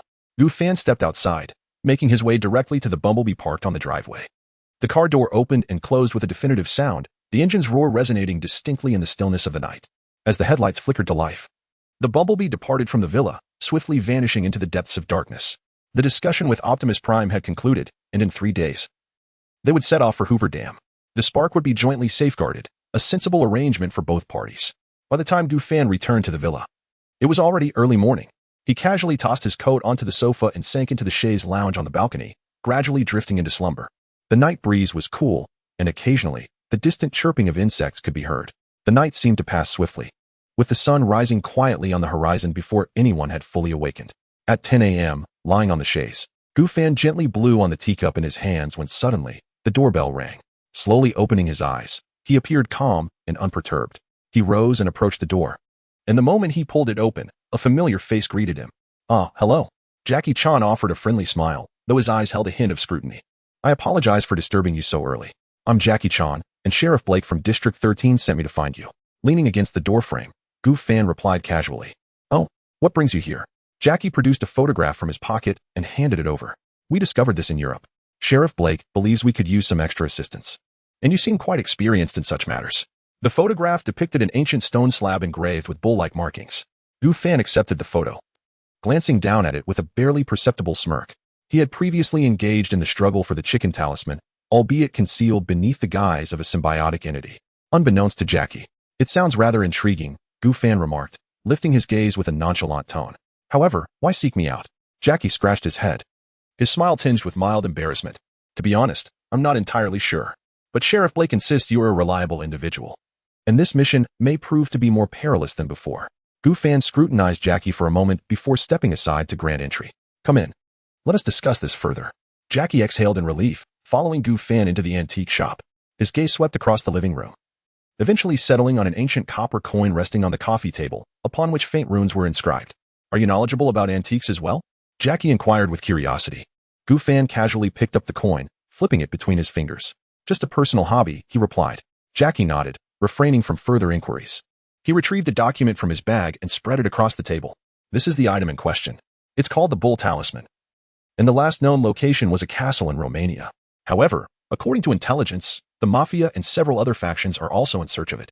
The Mafia? Gu Fan raised an eyebrow. The Valron group? Jackie appeared slightly taken aback. You know of them? Gu Fan smiled softly, neither confirming nor denying. I've heard of them. Jackie stared at him for several seconds, seemingly attempting to discern something from his expression, but ultimately, he merely sighed. Regardless, we must act swiftly. Are you willing to assist?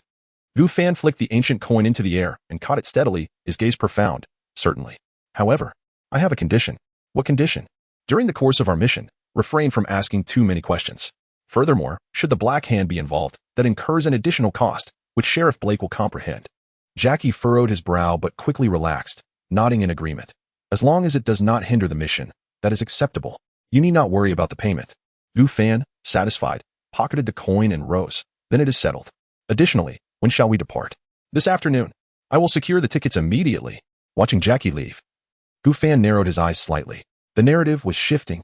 If his memory served him correctly, the bull charm was located in Mexico, embedded within the mask of a bull warrior. The Romanian castle, however, was where Jackie and his companion sought the lost talisman. Yet, he paid little heed to this.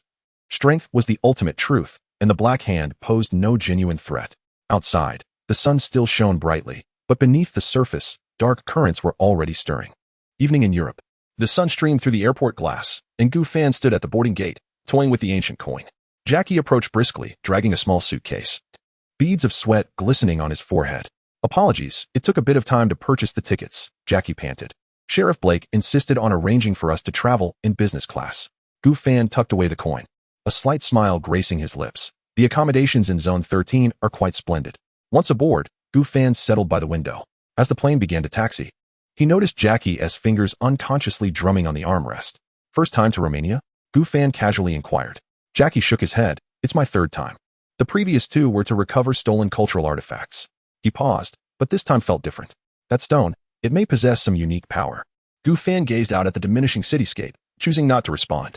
He was aware of far more than Jackie had disclosed. That stone, inscribed with the bull motif, was one of the 12 charms, the bull charm, capable of bestowing superhuman strength upon its bearer. And you? Jackie turned his head. Blake mentioned you have experience, but did not specify what kind. Gu Fan remained silent, closing his eyes to rest. I shall take a short nap. It will be a long flight. Jackie slightly parted his lips but ultimately chose not to speak. As night fell, the airport was sparsely populated. A tall man in a black trench coat stood at the exit, holding a sign that read Jackie. Shall you? Jackie exclaimed in surprise, hastening towards him. What are you doing here? The trench-coated man turned around, removing his sunglasses, revealing an Asian girl with a ponytail. Surprise. She grinned widely. Uncle Blake said you needed support. So I volunteered. Jackie rubbed his forehead. This is not a school excursion, Xiaoyu. There may be danger here. That is precisely why I am needed. Xiaoyu blinked and turned her gaze towards Gu Fan, wondering if he was indeed the legendary expert she had heard about. He appeared younger than she had anticipated. Gu Fan nodded slightly, yet his eyes drifted past Xiaoyu to a gray-haired old man behind her. Is he your friend? He inquired softly. Xiaoyu turned around and waved her hand. That's my old man. An elderly gentleman with a goatee turned around. Oh dear. Cheng Long. Xiaoyu mentioned you were in danger. Cheng Long appeared both surprised and resigned. Well then, since we are all here, let us first settle into the hotel. And we shall embark for Transylvania early tomorrow morning. I have no objections, came the reply. The following morning, the four of them boarded a rented SUV, setting off towards the mountainous region of Transylvania. Chapter 21. The Mafia. The off-road vehicle traversed the winding road, a gentle breeze wafting into the cabin. Xiaoyu sat in the passenger seat, engrossed in a book about local legends. She excitedly recounted that the ancient castle had once served as a hunting lodge for the voivode of Wallachia, mentioning that the text spoke of labyrinthine tunnels beneath, once used to imprison political prisoners. I hope we don't encounter any vampires, she exclaimed. From the rearview mirror, Cheng Long glanced at Gu Fan. You've never mentioned why you possess such knowledge about these matters. Gu Fan, gazing at the ghostly disguised watch on his wrist, replied, "Everyone harbors their own secrets, Changlong. Don't you also have things you haven't disclosed to the 13th district?" A sudden silence enveloped the vehicle. Xiaoyu, perceptively turning her head, remarked, "Wow, there's a story here." Changlong's expression shifted momentarily before he regained his composure. "I'm merely an archaeologist, occasionally assisting the 13th district in recovering stolen artifacts." The atmosphere in the vehicle grew increasingly subdued. Even Xiaoyu remained silent. By noon, they arrived at a small town on the edge of the mountains. The path ahead was too rugged for vehicles, necessitating a trek on foot. "It should be just beyond that mountain," Old Dad indicated toward a distant peak shrouded in mist. When they finally stood before the dilapidated entrance of the castle, dusk was approaching. The castle's outer walls were overrun with vines, and the towering spires appeared particularly ominous in the fading light. "The signal source is underground," Old Dad stated, stowing away the tracker. "The entrance is likely on the eastern side." Xiaoyu bounced toward a side door. "Over here. The door is ajar." "Xiaoyu, wait." Changlong hurried after her. "There might be traps." Before he could finish, Xiaoyu had already pushed open the decayed wooden door. Dust cascaded down, revealing a stone staircase descending into darkness, accompanied by a musty odor. Gu Fan switched on his flashlight, illuminating the shadows. "I'll take the lead." The staircase wound downward, the walls etched with faded runes. Gu Fan led the way, his fingers lightly grazing the stone surface. His symbiote sensed a remnant of ancient energy, akin yet distinct from the incantations. Upon reaching the 3rd level, the tracker emitted a sharp alert. "It's nearby," Changlong whispered. At that moment, the entire underground passage trembled, debris raining down from the ceiling. "An earthquake?" Changlong shielded Xiaoyu. Gu Fan's expression turned grave.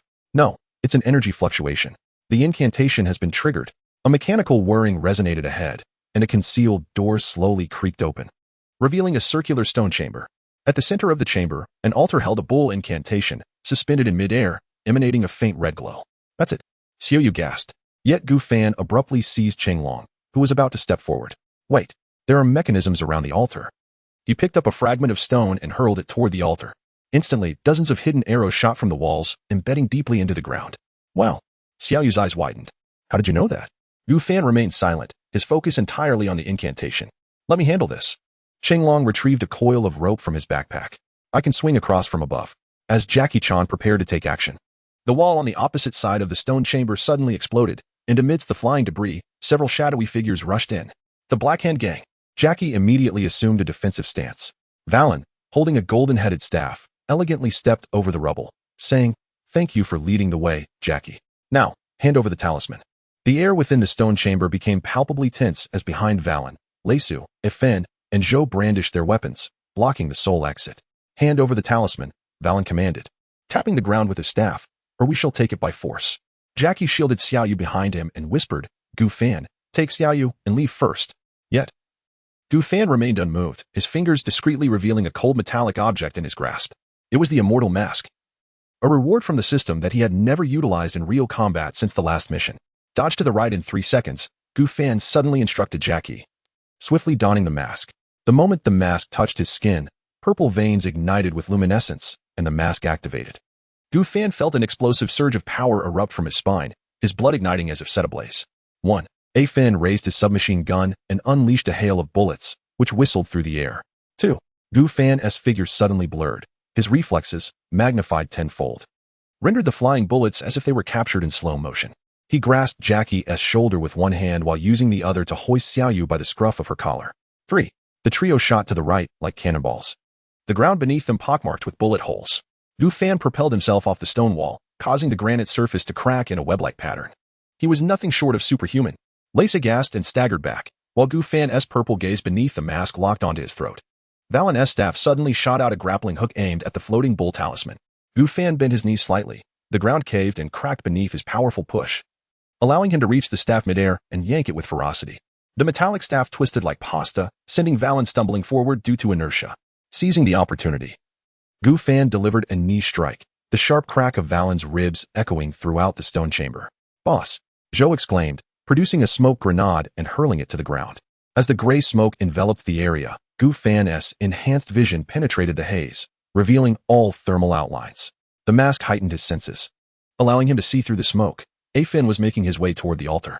Gu Fan seized a fragment of stone and hurled it, the shard slicing through the air with a shriek, striking Efen's wrist and snapping the bone, accompanied by a cry of agony. "Xiaoyu, the talisman!" Jackie suddenly shouted. In the midst of the smoke, Lacey took the chance to reach for the glowing bull talisman. Xiaoyu sprang forth like a nimble feline, colliding with the talisman just before Lacey's fingers could grasp it. The talisman arced through the air, seemingly destined for Valen's hand. The eyes of the mask blazed with brilliance as Gu Fan's speed surged once more. He intercepted the talisman mid-flight, the impact upon landing shattering the tiles within a 3-meter radius. The members of the Black Hand gang were thrown off their feet by the shockwave, while Valen crashed against the wall, spitting blood. Retreat. Valong roared as he pressed the button on his belt, the thunderous whir of helicopter rotors echoing from outside the castle. Gu Fan refrained from pursuing. These individuals still held their worth. What was that just now? Jackie Chan approached, panting, his gaze darting between the mask and the indented ground. Xiaoyu leapt directly in front of Gu Fan, her eyes gleaming with excitement. That was so cool. Is that a ninja secret treasure? May I try it on? Gu Fan retrieved the mask and tucked it into his dark pouch, tossing the cow talisman to Jackie Chan. Mission accomplished. Pausing momentarily, he turned to Xiaoyu. Learn more about Chinese culture. This is the Zhulong. In the off-road vehicle on the return journey, Xiaoyu leaned against the seat back, chattering incessantly about the battle. Jackie Chan observed through the rearview mirror, noting that Gu Fan was meditating with his eyes closed, as though his earlier inhuman performance was merely a figment of imagination.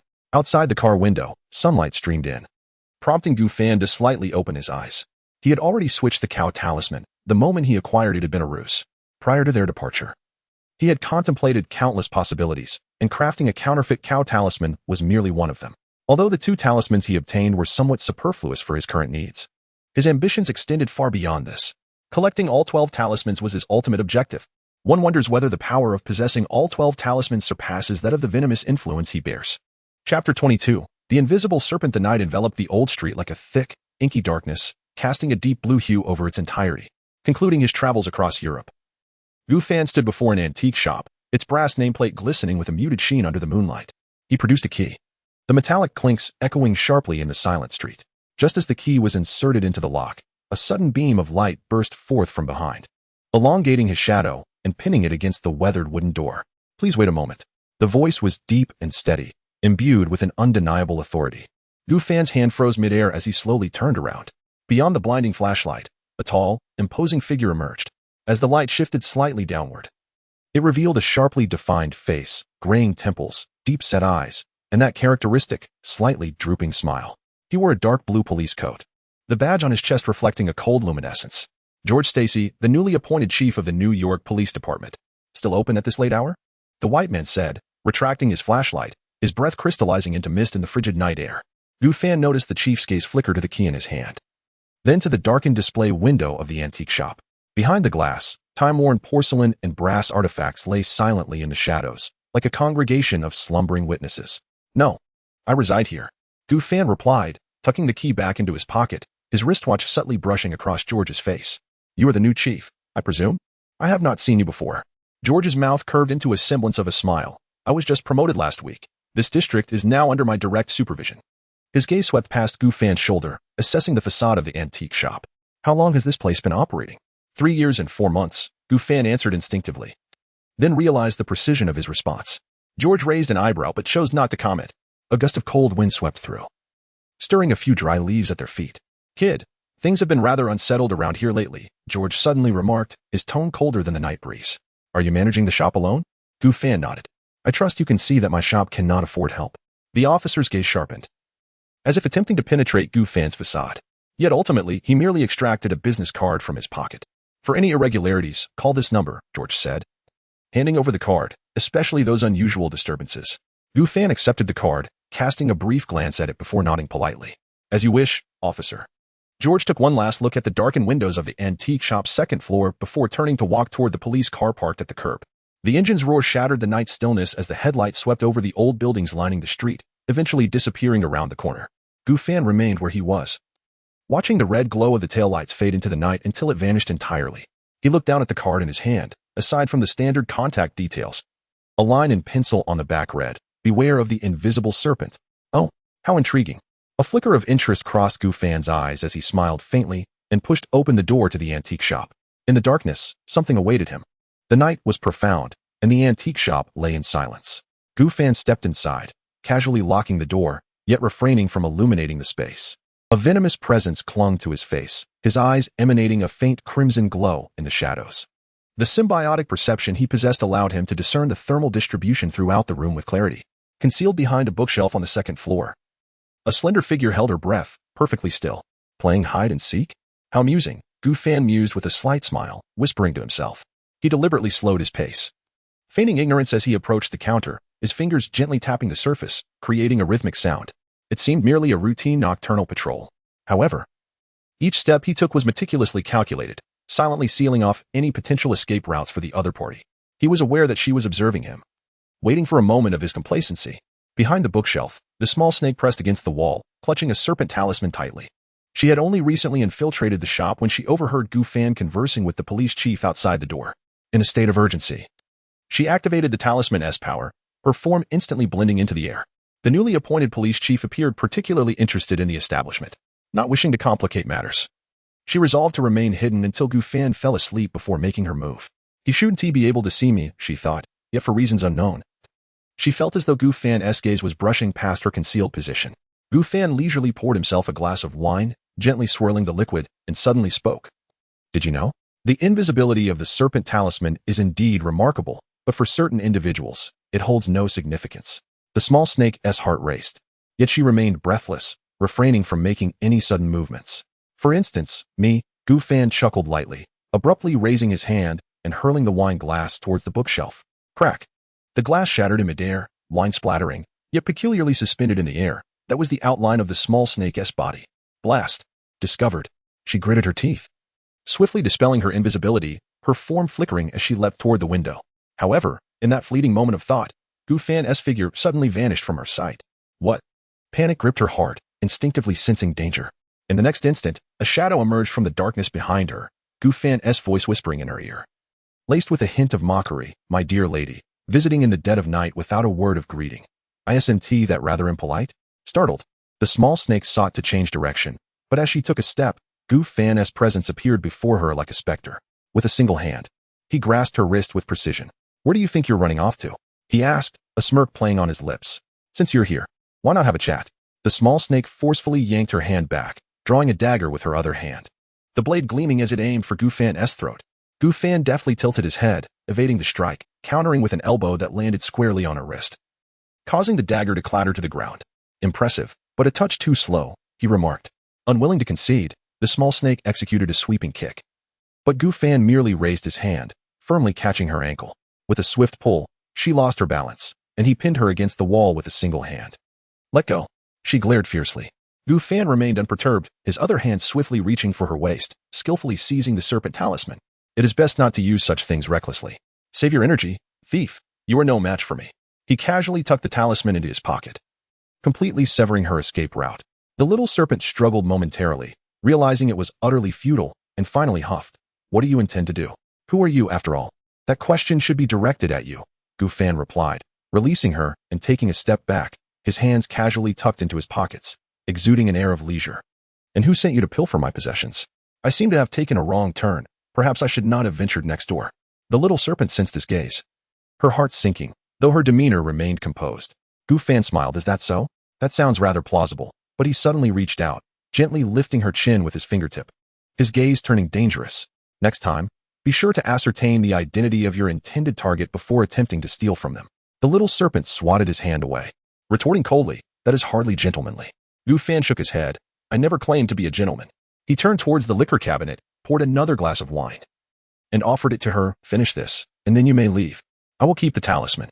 The little serpent scrutinized him, her expression complex. She had never encountered an opponent quite like him, powerful enough to render her defenseless, yet willing to let her go so easily. Why? She couldn't help but ask. Because Gu Fan took a sip of his wine, his tone nonchalant. "You do not pose a threat to me." The little serpent scoffed. "How arrogant. Think as you wish." He shrugged. "But if you appear in my establishment again," his gaze turned icy, "I would not hesitate to make an exception." The little serpent fell silent for a moment before finally turning towards the window. Just before leaping out, she glanced back at him. "Gu Fan, isn't it? We shall meet again. I hope next time you will bring something more intriguing." He swirled his wine glass, a smile gracing his lips. The little serpent huffed disdainfully before leaping out of the window, vanishing into the night. Gu Fan stood by the window, watching her depart, then withdrew the serpent talisman from his pocket, toying with it between his fingers. "Phantom," he whispered softly. The watch on his wrist vibrated slightly. projecting a holographic image as a mechanical voice intoned, target characteristics recorded. Would you like to initiate tracking? Not necessary, Gufan replied. Putting away the talisman, she will return. The voice of the phantom remained calm. The file on George Stacy has been updated. His daughter, Gwen Stacy, has been active recently and appears to have acquired extraordinary abilities. Gufan's eyes flickered with interest. Oh, how fascinating. He turned towards the darkened room, a playful smile curling at the corner of his mouth. New York is indeed becoming increasingly lively. Chapter 23. The mission begins as the dawn broke. The courtyard of the antique shop was suffused with a delicate golden hue. Gufan stood bare-chested on the stone-paved ground, gradually engaging in rhythmic breathing. His muscles were well-defined, a fine sheen of sweat glistening on his skin under the sunlight. The symbiotic entity, Venom, languidly draped over his shoulders like a flowing black cloak, occasionally writhing as if savoring the tranquility of the morning. What shall we practice today? Venom's voice echoed lazily in his mind. Same as usual, the flowing cloud's 36 forms, Gufan replied with a slight smile. His feet spreading apart as he settled into a poised stance. The enhancement of his physical capabilities had significantly amplified his strength, necessitating a period of adjustment. His movements were slow yet infused with a fluid grace. As his palms turned and twisted, it seemed as if he were truly manipulating an unseen mist, gentle yet powerful. Venom remained silent, merely adhering to his skin, occasionally tightening during his strikes to stabilize his muscle explosiveness. With a swift motion, Gufan turned, his right leg sweeping like a whip, generating a gust of wind. Venom flowed in tandem, enveloping his leg and intensifying the force of the kick. Gufan could feel the augmentation from the symbiote, not a mere enhancement of brute strength, but a harmonious coordination of muscles and stable joints that rendered his movements more precise. Very good, Venom commented, much smoother than a few days ago. Gufan chuckled softly, continuing his practice. His punches and kicks quickened, the transitions seamless. As though he had melded with the air around him. Venom ceased to speak, silently synchronizing with him, akin to a devoted training partner.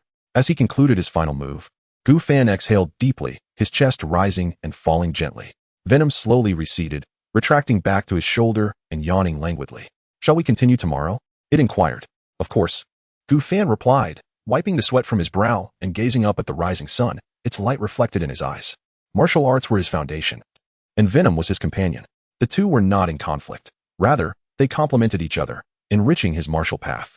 Suddenly, the phantom, resting on the nearby table, began to morph. Master, there's a situation. It exclaimed swiftly, followed by the emergence of a holographic image. In the hologram, the smoke-filled mountains of Afghanistan contrasted sharply with the bloodied visage of Tony Stark. The headline blared in vivid crimson, CEO of Stark Industries missing after attack during military demonstration. Phantom, retrieve Stark Industries stock price trends from the last 72 hours. Gufan narrowed his eyes, fixated on the slowly declining stock price curve displayed in the hologram. Venom stirred on his shoulder, the dark liquid slightly constricting, as if detecting the scent of intrigue. Data streams rapidly reconfigured in the air, highlighting several anomalous trading records in red. Significant buy orders had entered the market discreetly as the stock price plummeted, only to be withdrawn at critical moments, suggesting a deliberate attempt to incite panic while preventing a complete market collapse. Someone was manipulating the market. The voice of Venom was deep and exhilarating. It was not merely the panic selling of retail investors, but rather a deliberate suppression of stock prices by someone.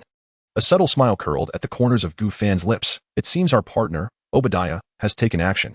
The Phantom swiftly retrieved the public activity records of the Stark Industries board members. Obadiah had recently been meeting frequently with Wall Street investment bankers, and coincidentally, several major shareholders of Stark Industries had reduced their stock holdings in recent times. He aimed to drive the stock price to rock bottom, only to repurchase at the lowest price, thus gaining complete control of the company upon Tony's untimely demise. Gufan murmured. Yet he would not permit the stock price to plummet entirely, for he too would suffer significant losses. Venom hissed with an amused chuckle in his ear. So, master, what shall we do? Continue buying? Gufan shook his head. No. Entering now would be too premature. Stanny would detect the anomaly. Phantom, monitor the dark trades of Stark Industries. Once the stock price falls below 40, utilize offshore accounts to buy in batches, acquiring all circulating shares through the Swiss account. What about leverage? The electronic voice of Phantom resonated with a high-frequency tremor. Tenfold leverage, but retain 20 cash to address possible margin calls, and above all, avoid causing market fluctuations. Understood. The holographic projection of Phantom flickered momentarily. Additionally, should we monitor news from Afghanistan? Tony Stark may not escape so swiftly. Gufan's gaze drifted into the distance, as the morning light had completely dispelled the mist. He replied softly, no need to rush. Tony will return. Let us allow our chairman to face some hardship. Before his return, We simply need to bide our time and wait for the opportune moment. Venom picked up on his thought. We shall make a considerable profit. Those fools have no idea that when Tony returns clad in his iron suit, they will be doomed. Thus, this is the true bottom fishing. Fan chuckled, pulling a towel to wipe his neck. Having just taken a shower, Phantom reported yet another matter. Fan dried his hair, droplets cascading onto the floor, refracting tiny sparkles in the sunlight. Venom slithered slowly on his shoulder, the inky substance shimmering with a metallic sheen. The holographic projection of Phantom expanded, revealing Bruce Banner fleeing in disarray through the slums of Rio de Janeiro, pursued by General Ross's soldiers.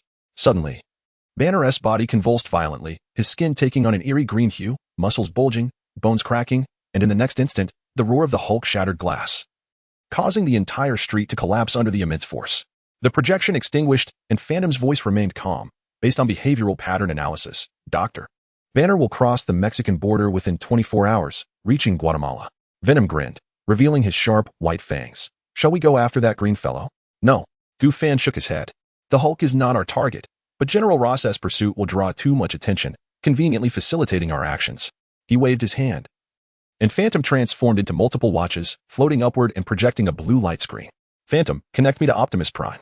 The screen flickered, Cybertronian symbols flowed like water. And a deep, authoritative voice emerged, Fan. The projection of Optimus Prime had not fully materialized. Only his voice was transmitted through the encrypted channel. Their mission required utmost secrecy. Caution was undoubtedly prudent. Have we confirmed the location of the Allspark? Fan inquired. Hoover Dam, replied Optimus in a steady tone. As you mentioned, humanity's Sector 7 has concealed it within an underground laboratory, alongside the remnants of Megatron. Venom's whispers brushed against Fan's ear, a soft, sinister chuckle.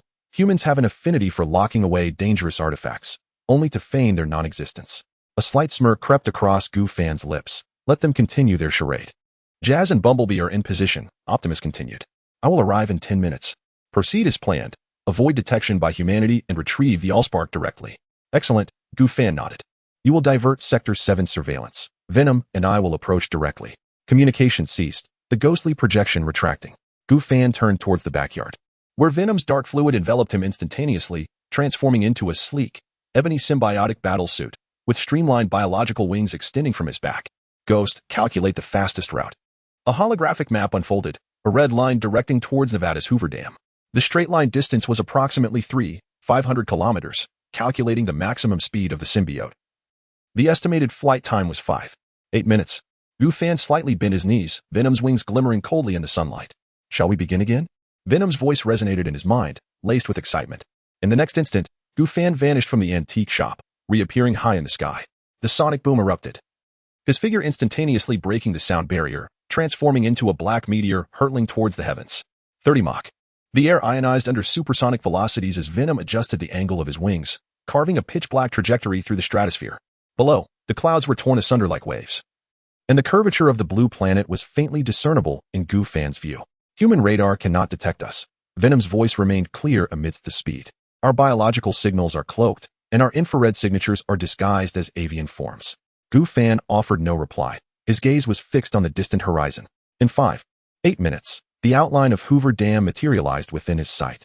Venom's wings retracted, and Fan plummeted like a meteorite, decelerating at the last moment to silently land in the shadow behind the dam. We have arrived, he murmured as Venom's armor dissipated, reverting to his black hooded sweatshirt. In the distance, Sector 7's watchtower remained oblivious. The ghost transformed into tactical goggles, merging with the symbiote.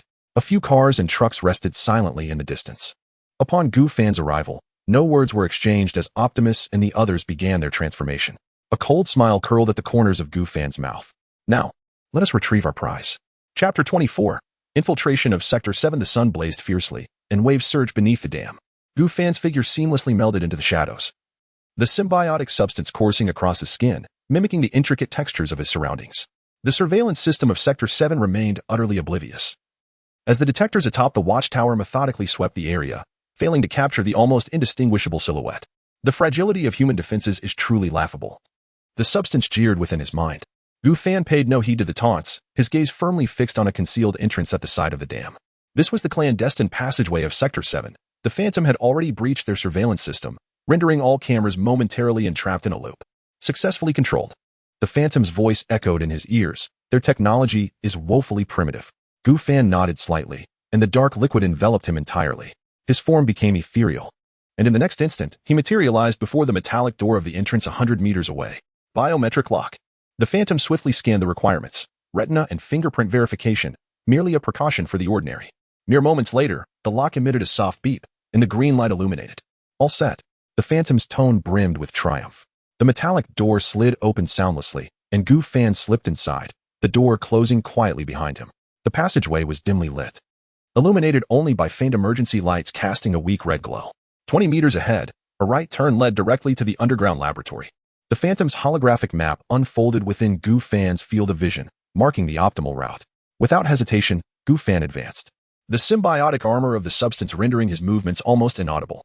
As he turned the corner, he encountered two heavily armed guards. Their backs turned as they conversed in hushed tones. I heard that energy fluctuations from that thing have been unusual lately. The commander has tripled our manpower, one guard remarked. Perhaps, but we're merely here to stand watch, the other shrugged, as long as it doesn't deactivate like last time. Gu Fan's gaze turned icy. The dark liquid flowed silently, enveloping his fingertips and transforming into two hair-thin tranquilizer needles. With a whisper of motion, the sound of air parting was nearly imperceptible, and the guards had no time to react before darkness engulfed them, their bodies collapsing to the ground. The substance swiftly extended, dragging the two figures into the shadows to ensure they would not be discovered by the patrol. Not bad, Gu Fan assessed coolly. Naturally, I shall treat myself to 3 pieces of chocolate upon my return, the substance replied with a hint of pride. Continuing deeper into the passage, he reached a heavy alloy door at the end, beside which a control panel flickered with complex codes. The Phantom's holographic projection materialized, rapidly deciphering the firewall. The core defense system of Sector 7 is more intricate than anticipated, the Phantom's voice unusually grave, requiring 10 seconds to breach. Gu Fan narrowed his eyes slightly, the dark liquid on his skin pulsing gently, prepared to respond to any unforeseen circumstances. Suddenly, the alarm lights within the passageway flared to life without warning, their piercing sound shattering the silence. Master, have we been discovered? The substance's voice tightened with alarm. No, it appears that Optimus is making a move, Gu Fan replied calmly. They're drawing fire.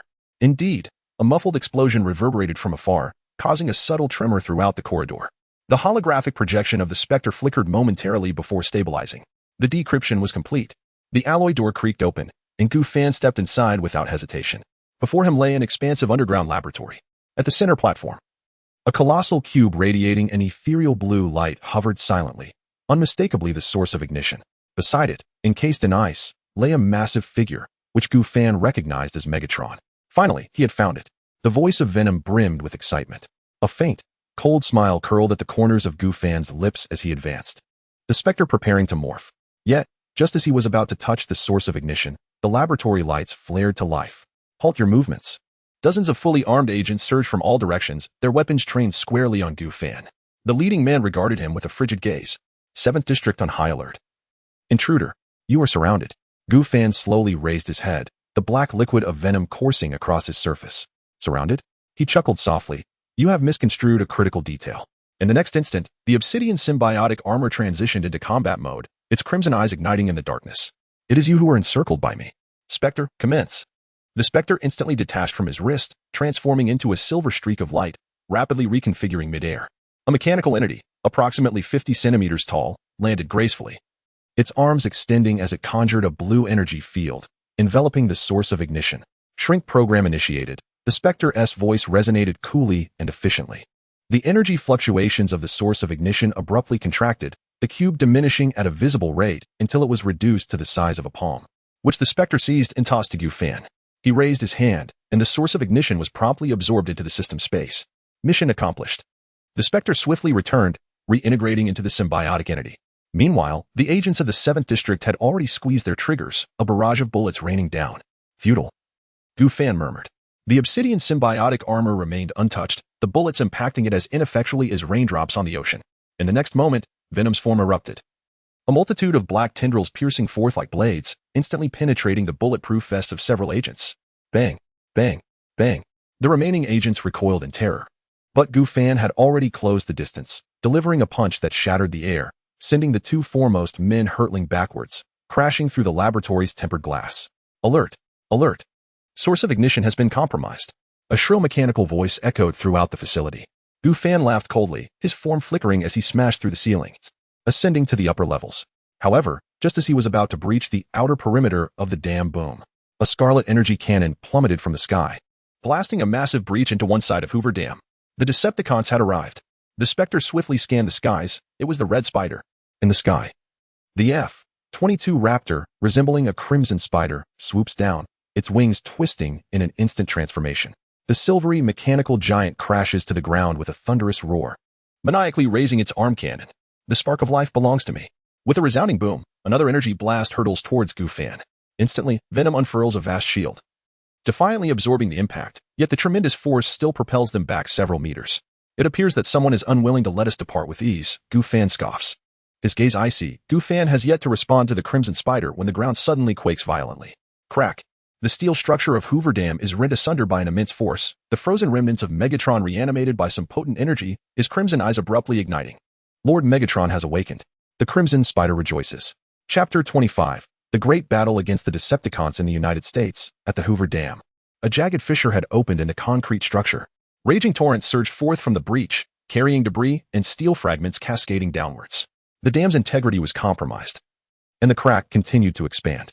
The river downstream began to rise ominously. In the distance, Optimus Prime led the Autobots charging forward, with Bumblebee and Jazz close behind. Their energy weapons unleashed in a direct assault on the Decepticon ranks. Gufan, retreat. Optimus's voice resonated through the communication channel.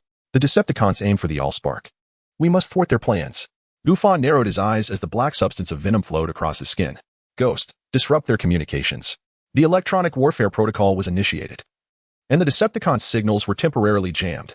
Excellent, Gufan smirked. Since they seek a confrontation, let them come. Before he finished speaking, he leaped into the air, Venom activating its superflight mode, shattering the sound barrier and soaring into the sky. Starscream roared in an attempt to pursue, only to be repelled by Optimus's powerful sword strike. Your opponent is me, Optimus declared solemnly. The battlefield erupted into chaos as Autobots and Decepticons engaged in fierce combat around the Hoover Dam. The thunderous clashes of energy cannons and metal resounding through the heavens. Optimus. Gufan's voice reached Optimus's communication system through the encrypted channel established by Ghost. He hovered high above, the membranous wings of Venom adjusting slightly to counter the turbulent air currents below. The battle between the Decepticons and Autobots raged on, explosions from energy blasts illuminating the entirety of Hoover Dam. How could the Decepticons know our plans? Gufan inquired. Optimus, parrying Starscream's attack, replied gravely, we are uncertain. We maintained complete silence throughout the operation. There should have been no leaks. Ghost, Gufan called out sharply. Scanning came the rapid electronic response from Ghost. Data streams flickering at high speed within Gufan's vision. 2 seconds later, a signal frequency was locked onto. High-frequency encrypted communications detected, originating from outer space. It's Soundwave. He has been monitoring Earth. Soundwave? Gufan's eyes narrowed in realization. That ever-scheming spy satellite. I had almost forgotten about it during this busy period. It seems I can no longer leave him be. Now is not the time for distractions. Optimus's voice broke through as he deftly dodged a powerful punch from Megatron. The metallic screech of their clash echoing around them. Gufan, we need reinforcements.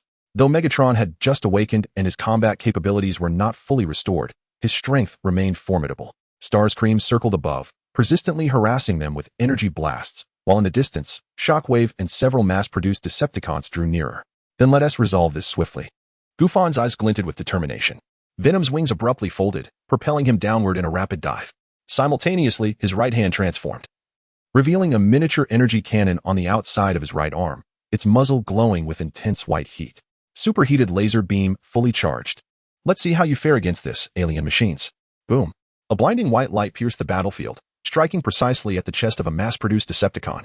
The armor of the Decepticon melted in an instant, and the core energy chamber was vaporized, causing the machine to crash to the ground in a fiery explosion. Splendid. Jazz laughed heartily over the communication channel. Optimus Prime seized the opportunity, thrusting his energy sword fiercely toward Megatron's chest. Megatron roared in fury, barely managing to evade, yet still suffering a deep gash, dark purple energy fluid splattering forth. You seek death. Megatron bellowed, but Starscream had already sensed the unfavorable situation. He dove down sharply, launching a missile that forced Optimus Prime to retreat, then grasped Megatron's shoulder. My lord, the human army is advancing. We must retreat. In the distance, the outlines of the U.S. Armored Division were visible on the horizon, and squadrons of fighter jets were rapidly approaching. Megatron growled in reluctant defiance, but reason ultimately prevailed. Decepticons, retreat. Starscream and Megatron immediately transformed into their aircraft forms, soaring into the sky, while the remaining Decepticons hastily abandoned the battlefield. Shall we pursue? Bumblebee asked eagerly. Optimus Prime shook his head. No, our objective is the Allspark. Goofan has succeeded. There is no need to linger. Goofan slowly descended, shedding the Venom armor to reveal his visage. He glanced at the retreating Decepticons, then surveyed the approaching human forces. We should withdraw, he stated calmly. Optimus Prime nodded, and the Autobots quickly regrouped. Bumblebee tilted his head. The car door automatically opened, emitting two honks. Goofan raised an eyebrow. What? Do you want to give me a lift? BZZZT. Bumblebee's radio rapidly cycled through various music and channels, finally settling on a classic line. Need a ride? Goofan chuckled softly and stepped into the vehicle. Then let us depart. The engine roared to life as Bumblebee accelerated, speeding away with Goofan aboard. Behind them, the smoke from Hoover Dam still billowed, while the human army ultimately arrived a moment too late. Next, it is time to find Dr. Banner. Venom whispered in his ear, his voice laced with excitement. A smile crept across Goofan's lips. Indeed, Hulk's blood will soon be put to use. Optimus Prime. The yellow Camaro cruised along the desert highway, with Goofan seated in Bumblebee's driver's seat, fingers lightly tapping the steering wheel. The Allspark was in hand. But I still have one matter to attend to. The communication signal from Optimus fluctuated slightly, background noise revealing the roaring engines of Jazz and Bumblebee. My comrade. What has transpired? A large green brute. Goofan's gaze pierced through the windshield, observing the darkening skyline ahead. He was now on the run. General Ross's pursuit leaving him with no options, and Hulk's blood held significant value for me. A brief silence enveloped the communication channel before Optimus's voice resonated once more. Do you require assistance? I believe not, Goofan replied, a slight smile on his lips. You should retreat for now. The Decepticons will not relinquish the Allspark easily. It is quite secure in my possession, unbeknownst to the Decepticons, yet they shall undoubtedly return. I shall lead them in circles. Optimus Prime spoke little, having placed great trust in Goofan's judgment. Stay in contact, my friend. The communication was severed, and Bumblebee's speakers automatically played a classic rock tune as the engine roared to life, propelling the vehicle swiftly along the rugged road. Venom writhed upon Goofan's shoulder, the inky substance contracting slightly as if it were sensing the information in the air. That fellow Banner is quite elusive, especially when he transforms into that hulking green figure. Thus, we shall not capture him, Goofan remarked calmly. Instead, we shall assist him. Chapter 26. Bruce Banner 2 days later, in the rainforests of Guatemala. The journey spanned over 3,000 kilometers, during which Goofan leisurely admired the scenery from the confines of Bumblebee. Otherwise, had he opted for flight, he would have arrived in mere minutes. Bruce Banner's serum was his objective. He sought to explore the possibility of developing a serum that could unleash his strength without transforming into a hulking giant. Meanwhile, Bruce Banner was drenched, breathless and leaning against a massive banyan tree. His clothes were in tatters, and traces of dried blood stained his face. In the distance, American helicopters hovered, their searchlights sweeping through the dense foliage. As General Ross's troops closed in, he could run no longer.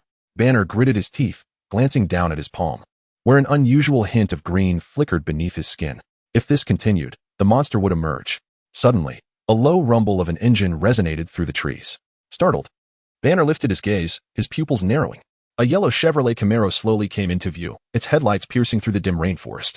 The door swung open, and a man with dark hair emerged, cloaked in a bizarre black substance, his crimson eyes glinting in the shadows. Dr. Banner, Goofan spoke, his voice calm. It appears you are in need of assistance. Banner's breathing quickened, instinctively stepping back. Who are you? One of Ross's men? No, not at all, Goofan replied, taking a step forward, the black liquid of venom swirling around him, forming an imposing battle armor. I have come to propose a transaction. Banner's chest heaved as he felt his heart racing. Anger, fear, confusion, the tumult of emotions surged, and the green hue beneath his skin became increasingly pronounced. I do not require a transaction, he roared, his voice thickening with intensity. Stay away from me. Unperturbed, Goofan advanced further. I can help you control him. Banner froze, his body rigid. What? Goofan raised his hand, and a holographic projection emerged, displaying complex biological data swirling in the air. The Hulk is your alter ego. Yet he is not uncontrollable. I can assist you in finding a balance. The symbiote on Goofan's mask gradually receded, and in exchange, all I require is a small vial of blood. A flicker of struggle crossed Banner's eyes, soon replaced by a deeper yearning. To control the Hulk, that was his ultimate desire. In the distance, the roar of helicopters grew louder. There is no time for hesitation, Doctor. Goofan's voice was low. Get in the car, or continue fleeing.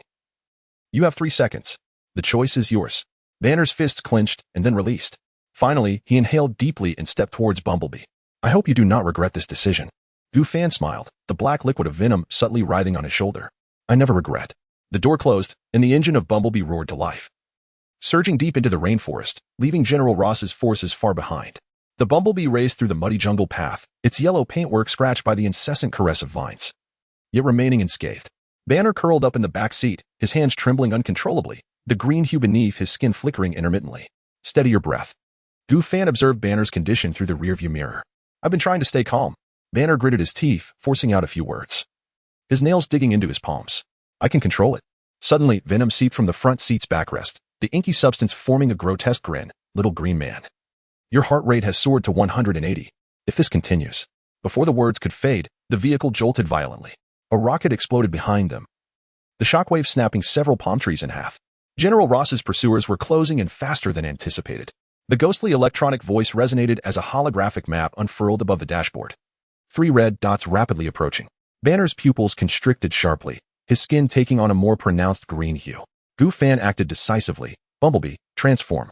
The yellow sports car executed a spectacular transformation mid-speed, mechanical arms securely catching the plummeting Banner. Venom instantly enveloped Gu Fan, lifting him into the air. Hulk is about to emerge. Banner's voice grew hoarse and deep, his muscles visibly swelling at an alarming rate. Gu Fan adjusted his stance in midair, his right fist gathering immense power. He was about to unleash all his strength. Boom. His fist struck Banner's neck with precision, halting the Hulk's transformation abruptly. Gu Fan estimated the force of the blow to exceed 200 tons, the green giant maintaining an eerie half-transformed state as he knelt on the ground. He would remain unconscious for a maximum of 30 minutes. The ghost relayed quickly, suggesting immediate sample collection. Gu Fan descended beside Banner, the sound of armored vehicles crushing through the underbrush echoing in the distance. No, I need a cooperative Banner, not a specimen for study. The Bumblebee's optical sensor flickered twice. They are equipped with trackers. We've been locked on. Gu Fan rose, venom swiftly enveloping his form into a combat stance. Take Banner and go ahead. I will find you to regroup. Gu, I can help you. Bumblebee hesitated. Trust me, Bumblebee. Without further words, it took the unconscious Banner, the engine emitting a reluctant hum, and finally leaped into the depths of the jungle. Venom, transform into armored form. Change color. Do not let the government recognize us. Gu Fan stood still, stretching his neck as Venom gradually morphed into a suit reminiscent of Iron Man's armor, now in a blue hue. Subsequently, Venom conjured 6 armored cannons atop his shoulders. Finally, I can have some real fun, Venom whispered excitedly. 12 fully armed Special Forces soldiers surrounded them in a fan formation, their commanding officer raising a megaphone. Drop your weapons. You are under. The words halted abruptly as the officer, in horror, realized the figure of the man in black had donned a blue battle suit, the 6 cannon-like devices on his shoulders illuminating one by one in the darkness. Apologies. Gu Fan's voice intertwined with the hiss of Venom. On tonight's hunting list, a few American soldiers were just what was needed. As the words fell from his lips, an ultra-high-temperature laser shot forth with astonishing swiftness. Whoosh. There was no flame, no sound, as the pursuing soldiers collapsed one after another quicker than anticipated. Too mundane.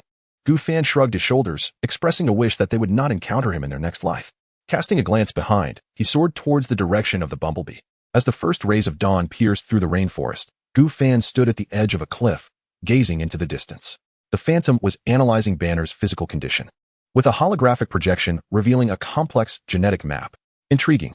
Gu Fan gently swirled the test tube as the gamma radiation mutated cells entwined with the consciousness of the Hulk. Chapter 27. Short-selling Stark stocks on the precipice. The morning breeze mingled with the humid air of the rainforest. In the Camaro, Bruce Banner slowly awakened, his fingers instinctively reaching for his aching neck. Your strength is formidable. The Hulk remains unscathed, yet I endure the torment in his stead. Banner managed a wry smile as he sat up, his gaze falling upon Gu Fan. Gu Fan turned around, the venom gradually receding to reveal his serene countenance. If you weren't a bit ruthless, you would have already obliterated half the rainforest. Banner rubbed his temples, his brow furrowed. What has happened to my body? A holographic projection of Ghost materialized in the air, a stream of data rapidly scrolling by. According to preliminary scans, the gamma-radiated mutated cells have begun to intertwine with the consciousness of the Hulk. The electronic voice of Ghost continued, in simple terms. You and the Hulk are 2 sides of the same coin. Forceful suppression will only result in a more violent backlash. Banner's fingertips trembled slightly, a sense of despair creeping in. So, I am still unable to control him? Gu Fan suddenly chuckled, raising his hand to snap his fingers. Venom promptly surged from his sleeve, coalescing midair into a dark fist before dissipating instantaneously. Violence is not a solution, but sometimes he pointed to Banner's neck. A precisely administered physical sedative could grant you the time to think. Banner paused for 2 seconds, then burst into laughter. You knocked the Hulk out with a single punch? 200 tons of force, precisely aimed, Gu Fan shrugged. However, it may not work next time. That fellow will evolve. A day later, on the outskirts of New York, the Camaro silently approached a villa. Banner followed Gu Fan through a concealed lift, the metallic door of the basement slowly opening after an iris scan. Is this your base? Banner surveyed the surroundings, the spacious laboratory housing only flickering server arrays and an oddly shaped mechanical contraption. You guessed correctly, but there is no reward.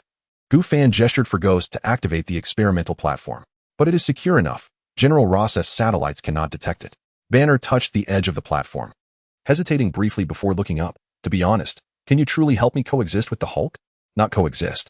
Gu Fan extracted a nano-injector from the table, the azure liquid swirling within the chamber. It is to make you the dominant entity. He tapped his temple, just like I am with Venom. The black goo on his shoulder immediately perked up, transforming into a mouth stretched to the roots of his ears. Little green man, what do you think? I believe you should give it a try. At worst, we'll have another brawl. Banner took a deep breath, resting his arm on the blood draw table. Let us begin. Ghost's projection fragmented into dozens of operational interfaces as mechanical arms precisely pierced Banner's veins. Simultaneously, Ghost commenced operations. A blue light sweeping over Banner's body. Unknown energy interference detected. The alarm from Ghost suddenly escalated in intensity. Banner's skin instantly turned green, and his bones began to crack ominously. Gu Fan forcefully gripped his shoulder, and venom spread down his arm, forming chains of confinement. Hold on, Doctor. He turned sharply and shouted, Ghost, activate the anti-gamma ray barrier. The lead gray shield descended from the basement ceiling, slowing Banner's transformation. Yet his pupils had already morphed into a terrifying shade of luminous green. He rasped in a low growl. He's furious, Gu. Save me. Tell him. Gu Fan's fingertips glowed with the unique crimson energy of the venom, directly pressing against Banner's forehead. If you wish to fight, wait until the serum is complete. I shall be ready at any moment. As if a pause button had been pressed, Banner's green hue swiftly faded. He slumped exhaustedly in his chair, while a new sequence of genetic codes was being generated on the holographic screen. Banner's skin gradually returned to its normal color, but sweat had already drenched his shirt. He gasped for breath, fixating on the data projected by the Ghost, his brow furrowed. No, still not viable. He murmured softly, his fingers trembling slightly. The serum stability was far too poor. The mutated cells from the gamma radiation were completely uncontrollable. Gu Fan stood by, arms crossed, his gaze calmly sweeping over the data stream on the holographic display. The Ghost's electronic voice resonated. According to simulated calculations, under current conditions, the success probability is merely 12.7. Forcing the injection may result in irreversible genetic collapse. Banner chuckled wryly, rubbing his temples. It seems this is unfeasible. I must rely on my own gradual exploration. Gu Fan did not respond immediately. He approached the laboratory table, picking up the failed serum sample, gently rotating it between his fingertips. The ghostly green liquid shimmered with an eerie glow under the light. Science demands time, he eventually remarked. Yet what you lack most at present is time. Banner looked up at him. What do you mean? General Ross will not cease his pursuit of you, and Hulk will not remain suppressed indefinitely. Gu Fan set down the test tube. You require a safer place to continue your research. Banner fell silent for a moment, surveying his surroundings. So, you're suggesting your base? Temporarily, Gu Fan revealed little. Sufficiently discreet, at least better than hiding in the South American rainforest. Banner sighed, leaning back against his chair. Thank you for your assistance. But I cannot remain here indefinitely. If Hulk loses control, if he does, I shall knock him out again. Gu Fan's tone remained calm. However, I would prefer you find a solution on your own.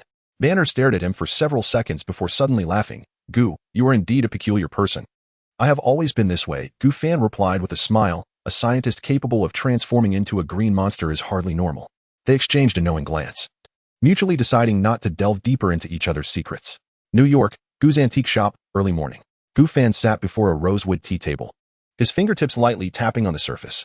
The Ghost's holographic projection unfurled in the air, dense with fluctuating financial data. Stark Industries stock price has fallen another 7.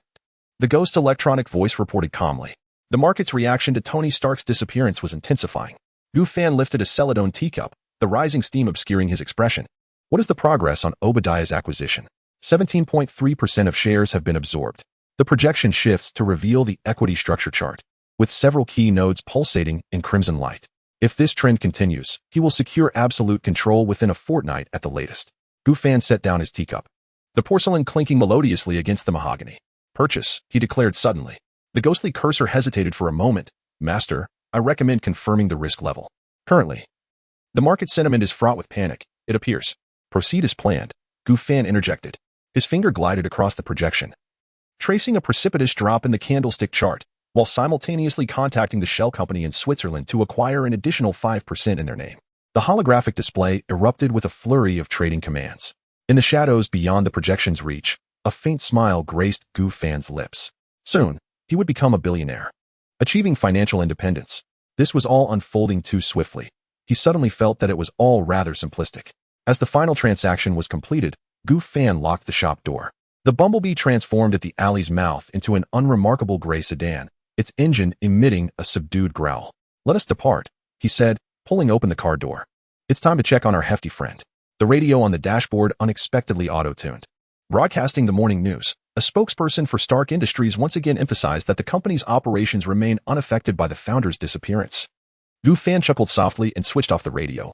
The New York morning light streamed in through the car window, unnoticed by anyone, as a seemingly ordinary sedan concealed a young man on the brink of joining the ranks of the affluent.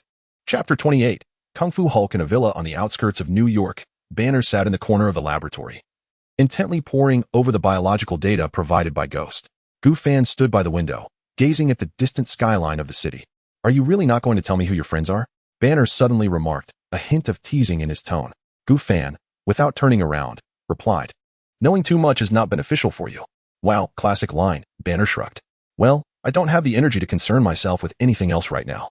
The projection of Ghost flickered. "Dr. Banner, the new simulation results are in." Banner immediately leaned in to inspect the data, a glimmer of hope flashing in his eyes. "It seems this molecular structure might be feasible." Gu Fan glanced over but chose not to interrupt him. Banner turned his gaze to Gu Fan, a frown creasing his brow. "Gu, do you have a better solution? Speak up. I feel like I could even practice yoga at this point." Gu Fan did not respond directly. Instead, he slowly stood upright, his feet slightly apart, and raised his hands in a formal stance. His gaze was calm as water, his breathing steady, and he appeared to merge with the surrounding air. Banner was taken aback. "What are you doing?" Gu Fan smiled slightly and straightened up. "Besides running an antique shop, I am also a martial arts master." Banner opened his mouth, momentarily at a loss for words. The power of the Hulk comes from anger, and anger stems from a lack of control. Gu Fan stepped closer, his tone serene. "If you can learn to control your energy, to master your heart, then the Hulk will no longer be your enemy but your strength." Banner glanced down at his hands, sensing a green undercurrent surging beneath his skin. He smiled wryly. "That sounds more like Eastern philosophy than science." "Just because science cannot explain something does not mean it does not exist," Gu Fan said, patting him on the shoulder. "So, what do you say? Would you like to come back to the antique shop with me? Besides being my assistant, perhaps you could also learn some martial arts? Kung Fu Hulk, what do you think?" After a moment of silence, Banner sighed and revealed a hint of resignation in his smile. "That sounds appealing. After all, I have nowhere else to go. However, let us skip the nickname Kung Fu Hulk." Gu Fan chuckled.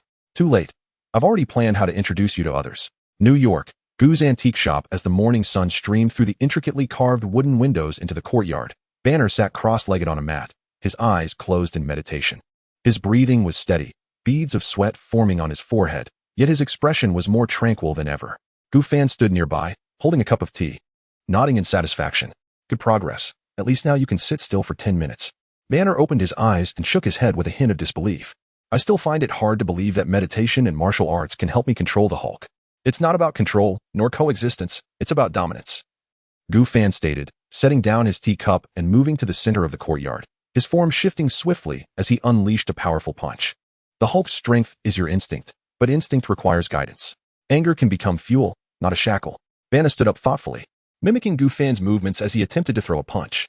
His actions appeared somewhat clumsy, yet his gaze was resolutely determined. "No, this won't do. Once more." Gu Fan adjusted his stance, reminding him to channel his energy and let his heart guide his actions. Banner took a deep breath and struck again. This time, his movement was significantly smoother, even generating a faint gust of wind. Gu Fan raised an eyebrow, impressed. "Not bad. It seems you possess some innate talent for martial arts given your physical prowess."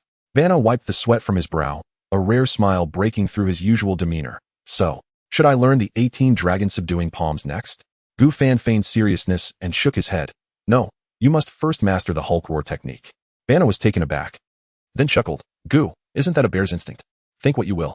The wind chimes in the antique shop's front hall suddenly chimed, their clear sound interrupting their conversation. Gu Fan stifled his smile and turned his gaze to the entrance. "A guest has arrived." Banner's expression instantly grew grave. "Should I step aside?" Gu Fan shook his head. chuckling lightly. No need, continue practicing. Vanna glanced down at his hands, took a deep breath, and nodded.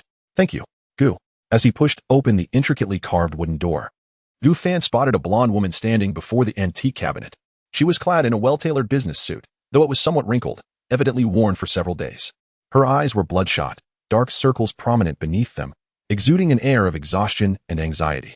Welcome to Gu's antique shop, Gu Fan greeted gently. How may I assist you? The woman abruptly turned, a flicker of hope igniting in her gray-blue eyes. Is this Mr. Gu Fan? I am Pepper Potts, CEO of Stark Industries. Her voice was hoarse, and Sheriff Blake suggested that you might be able to help me. Gu Fan gestured for her to take a seat. Please, take your time. Miss Potts. However, Pepper showed no intention of sitting.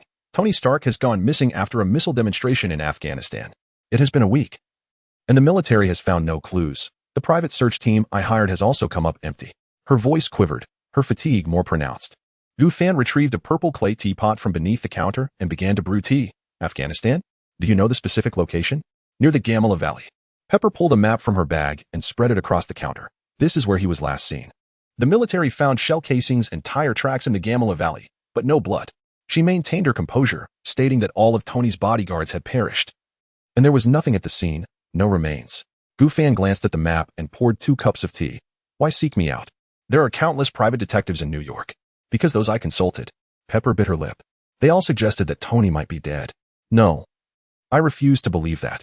Sheriff Blake said you might be able to assist me. Gu Fan took a sip of tea. My fees are quite steep. Whatever it costs. I will pay. Pepper replied immediately. $100 million. Gu Fan set down his teacup, uncertain of the outcome. Without hesitation, Pepper retrieved her checkbook from her bag. I can offer you a deposit of $50 million right now. Gu Fan raised his hand to stop her. Transfer it to my account. I trust you can manage that. Pepper paused for a moment, then nodded. All right. What equipment do you require? A satellite phone? Weapons? None of that is necessary. Gu Fan stood up. I need a recent photograph of Mr. Stark and an item he has carried with him recently. Pepper took out a photograph from her wallet and removed her watch. This was a birthday gift Tony gave me last month. He said it was custom-made to match his own. Gu Fan took the watch, his fingertips gently brushing over the face. That will suffice. Await my news in 3 days. Pepper hesitated, then simply gazed deeply at Gu Fan. Please, Mr. Gu. After bidding Pepper farewell, Gu Fan returned to the backyard. Banner had finished his meditation and was practicing basic movements with a wooden dummy. Trouble? Banner asked without turning around.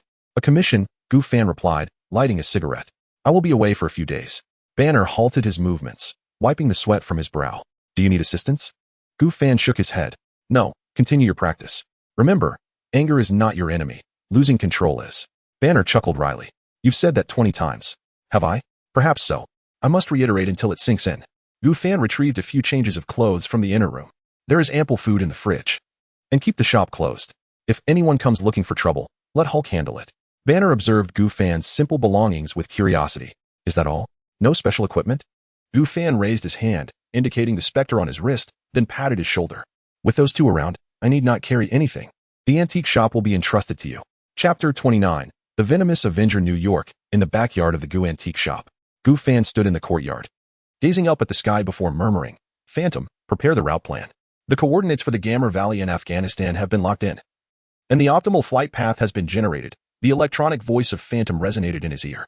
Gu Fan nodded, taking a deep breath, and softly stated, Venom. It's time to depart. As soon as the words left his lips, a layer of dark, liquid substance surged forth from his skin, swiftly enveloping his entire body. His form expanded slightly, muscles becoming more defined, and his eyes transformed into pure white, his entire being morphing into a liquid-like exoskeletal armor. Another mission. Venom's voice emerged, deep and gravelly, tinged with excitement. Banner stood nearby, his curiosity piqued despite having witnessed this transformation numerous times. What a wondrous species. You'll get used to it. Gu Fan replied, tilting his head, his tone a blend of calmness and Venom's wildness. Banner opened his mouth, ultimately managing to utter, Your team is truly absurd. Venom grinned, revealing his pearly white teeth. Next time, I'll take you flying. Before the words had fully escaped his lips, he propelled himself with tremendous force, cracking the ground beneath him, and in an instant, soared into the sky, shattering the sound barrier and leaving a dark silhouette against the night sky. Then, at a terrifying speed of 30 Mach, he tore through the clouds, racing eastward.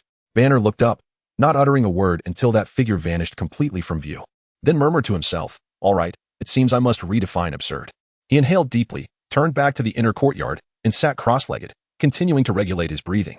This period of cultivation had granted him a new understanding of the Hulk within him. Anger was no longer mere chaos, but a force that could be harnessed. Control, coexistence. He murmured, closing his eyes and feeling the flow of energy within. S-H-I-E-L-D. Headquarters, Triskelion Building. Coulson strode briskly through the corridor, clutching a classified document with a grave expression. He knocked on the director's office door and promptly entered. Nick Fury stood before the floor-to-ceiling windows, his bald head gleaming as he gazed out at the city's nocturnal landscape, his back to the doorway. Upon hearing the commotion, he spoke without turning. Speak. What bad news do you have now? Coulson sighed, placing the document on the desk. Tony Stark remains missing.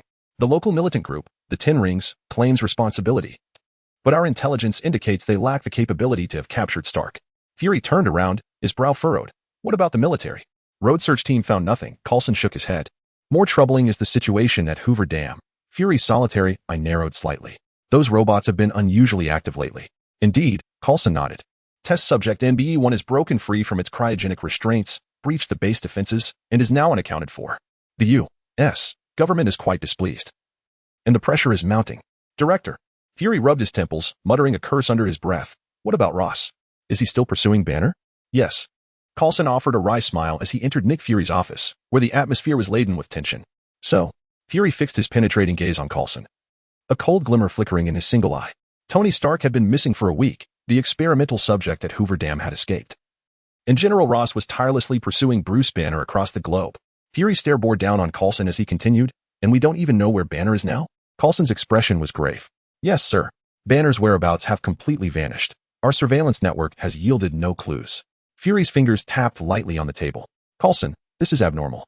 Banner is not a trained operative. He should not be able to elude our tracking entirely. Unless... Coulson hesitated. Someone is aiding him in concealing his trail. Fury narrowed his eyes. Are you suggesting that someone is sheltering him? Coulson nodded. In theory, there are few organizations capable of doing this, but our database reveals no matching entities. Fury fell silent for a moment before abruptly inquiring, what about that antiquities dealer? Goofan? No information available, Coulson replied, shaking his head. All records concerning him are blank, and even the FBI database lacks any legitimate documentation of his existence. We attempted to retrieve surveillance footage, but every image captured of him is inexplicably blurred. Fury let out a cold laugh. Interesting. He rose and approached the window, gazing down at the illuminated nightscape of New York. Bruce Banner has vanished without a trace, and the antiquities shop owner leaves no evidence behind. He murmured to himself. It seems we must pay a visit to Mr. Gu in person. Coulson furrowed his brow. But we can't even pinpoint his exact location. Then let us adopt a different approach. Fury turned, his gaze sharp. If Banner is with him, we should delve into Banner's old connections. Coulson immediately grasped his intent. Sir, you mean Betty Ross? Fury nodded. The daughter of General Ross. If Banner cares for anyone, it would undoubtedly be her. Coulson hesitated. But General Ross would never permit us to approach her. Then let us keep it from his knowledge, Fury said coolly. Arrange a chance encounter. Coulson quickly departed. And as Nick Fury turned back to the window, he contemplated the dazzling lights of New York's night view. Tony Stark's disappearance, the escape of the experimental subject, General Ross's relentless pursuit of the Hulk, and now the emergence of an antiquities dealer capable of vanishing into thin air. The world was certainly becoming increasingly lively. In the outskirts of New York, at Gu's antiquities shop, Banner opened his eyes and exhaled deeply. His state of mind was more tranquil than ever before, and the Hulk within him seemed to have quieted, no longer restless. He rose and approached the tea table in the inner room, pouring himself a cup of tea. The fragrant steam wafted around him as he gazed out at the night, his thoughts drifting far away. Just how many secrets did this Gu fan possess? He glanced down at his hands, the green veins faintly visible. Yet this time, he did not feel fear. Instead, he clenched his fists tightly. Perhaps he truly can assist me in uncovering the answer. Above the Gamala Valley in Afghanistan, a figure descends through the pitch-black night sky with terrifying speed. Venom lands with precision, stirring up a cloud of dust. Gu Fan's voice resonates in his consciousness. Ghost, scan the surroundings. Signs of recent human activity have been detected. An armed camp lies 2 kilometers to the southeast. Venom grins widely. It seems we have found the right place. His form leaps once more, racing toward the target. Gamala Valley, 10 Commandments gang camp. The night is as dark as ink, with torches flickering in the wind around the camp, casting distorted shadows. Several armed men patrol the watchtower with AK-47s, lazily puffing on low-quality cigarettes. This cursed place doesn't even have a woman, one of them complains. Shut up and keep your eyes peeled, a companion responds impatiently. Chapter 30. The humiliation of Tony as nightfall gradually enveloped the desert. The moonlight cast a silvery glow upon the sands. A dark silhouette traversed overhead, moving with such swiftness that it seemed to meld into the shadows of the night. A soft crack echoed, the sound of bones fracturing. Before the two sentinels could issue a warning, they crumpled to the ground, lifeless. Gu Fan emerged from the darkness, his obsidian, liquid exoskeleton shimmering with an eerie luminescence in the firelight. Venom, in control of his actions, licked his pearly white teeth and murmured, "This is hardly a challenge." Gu Fan's voice resonated in his mind. "Do not get carried away. We are here to locate someone." "Understood, understood." Venom reluctantly waved his hand, and with a flicker, he stealthily slipped deeper into the camp. In the depths of Afghanistan's Jimra Valley, Venom's dark, liquid form glided silently through the gorge. Wherever he passed, the patrol routes of the guards, the positions of their firepower, and even the intricate structure of the underground tunnels were laid bare under the Spectre-S scanning. Heat source locked. The ghostly electronic voice echoed in Gu Fan's mind. Depth, 37 meters. Vital signs match those of Tony Stark. A smile crept across Gu Fan's face as he proclaimed, "Found you." In the next instant, his form flickered and he materialized in the shadows within the mountain. Inside the cave, Tony Stark was drenched in sweat, meticulously adjusting the circuits of the Mark I armor while muttering incessantly. "The voltage in this cave is even more unstable than my moral compass." Ethan, standing nearby, handed him tools with an exasperated expression. "Tony, we need to hurry. They could come in to inspect at any moment." Tony rolled his eyes. "Relax. The combined IQ of those terrorists doesn't even amount to a complete brain cell. They wouldn't comprehend what I'm doing." Just as the words left his lips, a shadow emerged from the corner. "Wow, how touching," a deep, gravelly voice echoed. "A genius scientist trapped in a cave, resorting to scrap metal for salvation. This plot would be considered kitsch even in Hollywood." Tony and Ethan whipped around to see a figure clad in a black humanoid exoskeleton standing before them, with pure white eyes and an infuriating tone. Tony squinted. "Ethan, should we perhaps consider reducing our late-night endeavors? I think I just spotted an upgraded version of Make Number 1.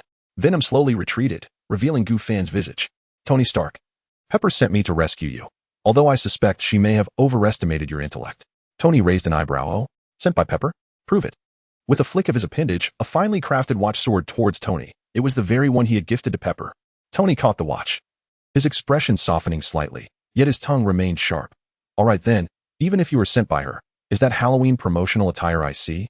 Or have you taken up a part-time role as a DC villain?" Gu Fan rolled his eyes, compared to your tin can of a suit. "I believe my sense of aesthetics is rather commendable." Tony patted the Mark I. "Hey, this is a masterpiece of engineering." Gu Fan tilted his head, inspecting the crude armor with a tone of disdain. "Masterpiece? This contraption wouldn't even make it to the recycling center." "Tony, at least I crafted it with my own hands." "And you? An escaped failed experiment from the laboratory?" Gu Fan scoffed. "Oh, I apologize, but we weren't manufactured. We are born predators, while you, merely a wealthy individual clad in tin, reveling in self-importance." Tony spread his hands. "At least my armor allows me to soar through the skies. What about you? Besides terrifying people, what other talents do you possess?" Venom could no longer contain himself, his head emerging from Gu Fan's shoulder. "We could bite off your head in one swift motion. Care to test that?" "Tony, what the hell is that?" "However, it certainly sounds far more entertaining than a shareholder meeting." Ethan, standing nearby, couldn't help but twitch at the corners of his mouth. "Gentlemen, shouldn't we first contemplate how to escape?" Gu Fan chuckled softly. "We should have done this long ago." He turned toward the iron door. "Stark, I recommend you step back. We wouldn't want to splatter blood on your scrap metal." Tony crossed his arms. "What? Are you going to perform a barehanded door dismantling?" Gu Fan's arms instantly transformed into blazing, crimson blades. "No, we shall demonstrate vaporizing the door with our bare hands." In the next moment, his blade plunged into the steel door, melting the metal as if it were butter. Tony whistled. "All right, I concede, you've won this round." Gu Fan glanced back, his pure white eyes glimmering with mockery. "Have you finally learned to keep your mouth shut? A rare achievement." Tony shrugged. "I was merely contemplating whether to hire you as my bodyguard. After all, your words strike harder than my missiles." Gu Fan, "No, you couldn't afford my salary." Tony, "No one can resist the allure of dollars." Gu Fan stood at the cave's entrance, his dark venom suit shimmering with a cold light under the moon. Behind him, Tony Stark and Ethan cautiously peeked out, gazing at the densely populated terrorist camp before them. "Are you certain you can handle this alone?" Tony lowered his voice, noting that they had at least 30 armed men, along with 2 heavy machine guns. Gu Fan slowly turned his head, his pure white eyes fixed on Tony. 30? How adorable. We consume more than that as snacks." Before Tony could retort, Gu Fan's figure suddenly surged forth. The nearest sentry had just raised his weapon when a pitch-black tendril pierced through his throat, sending him flying into the sand with a heavy thud. The machine gunner didn't even have time to pull the trigger before Gu Fan was upon him, his claws slicing through the machine gun, severing it in half. The barrel still smoking, while the gunner's body crumpled lifelessly. Enemy attack! Enemy attack! A leader shouted, brandishing his radio, but in the next instant, his wrist was ensnared by dark matter, and the radio shattered instantly. Venom's face was nearly pressed against his. Shill. Quiet now. Then, a punch was thrown. Bang. The leader's body flew like a cannonball, toppling 3 charging armed men. The remaining terrorists finally reacted, bullets pouring forth in an instant. Gufan stood his ground, utterly motionless. Rat-a-tat-tat-tat. The bullet struck him, yet it was as if they had vanished into the void, consumed by the dark, liquid-like substance, leaving not a trace behind. Tony observed from behind, his eyelids twitching. This is abnormal. Gufan turned around and flashed him a grin. Are you envious? Suddenly, his arm swelled into 2 enormous black sides, sweeping ferociously. Boom. 5 terrorists were cleaved in half, their blood vaporized before it even had the chance to splatter. The camp had descended into chaos. Some attempted to flee, others knelt in supplication, while a few frantically hurled grenades at Gufan. The venomous entity paid no heed, flicking its tentacle to draw the grenades back midair, where they exploded amidst the crowd. Thunderous. Flames surged skyward, and dust billowed. As the smoke dissipated, not a single enemy remained standing in the camp. Gufan shook the blood from his hands and turned to Tony. Do you still think 30 men is a lot? Tony remained silent for 2 seconds, then clapped dryly. Excellent. A splendid performance. Could you give me a heads up next time? I would love to bring popcorn. Gufan replied.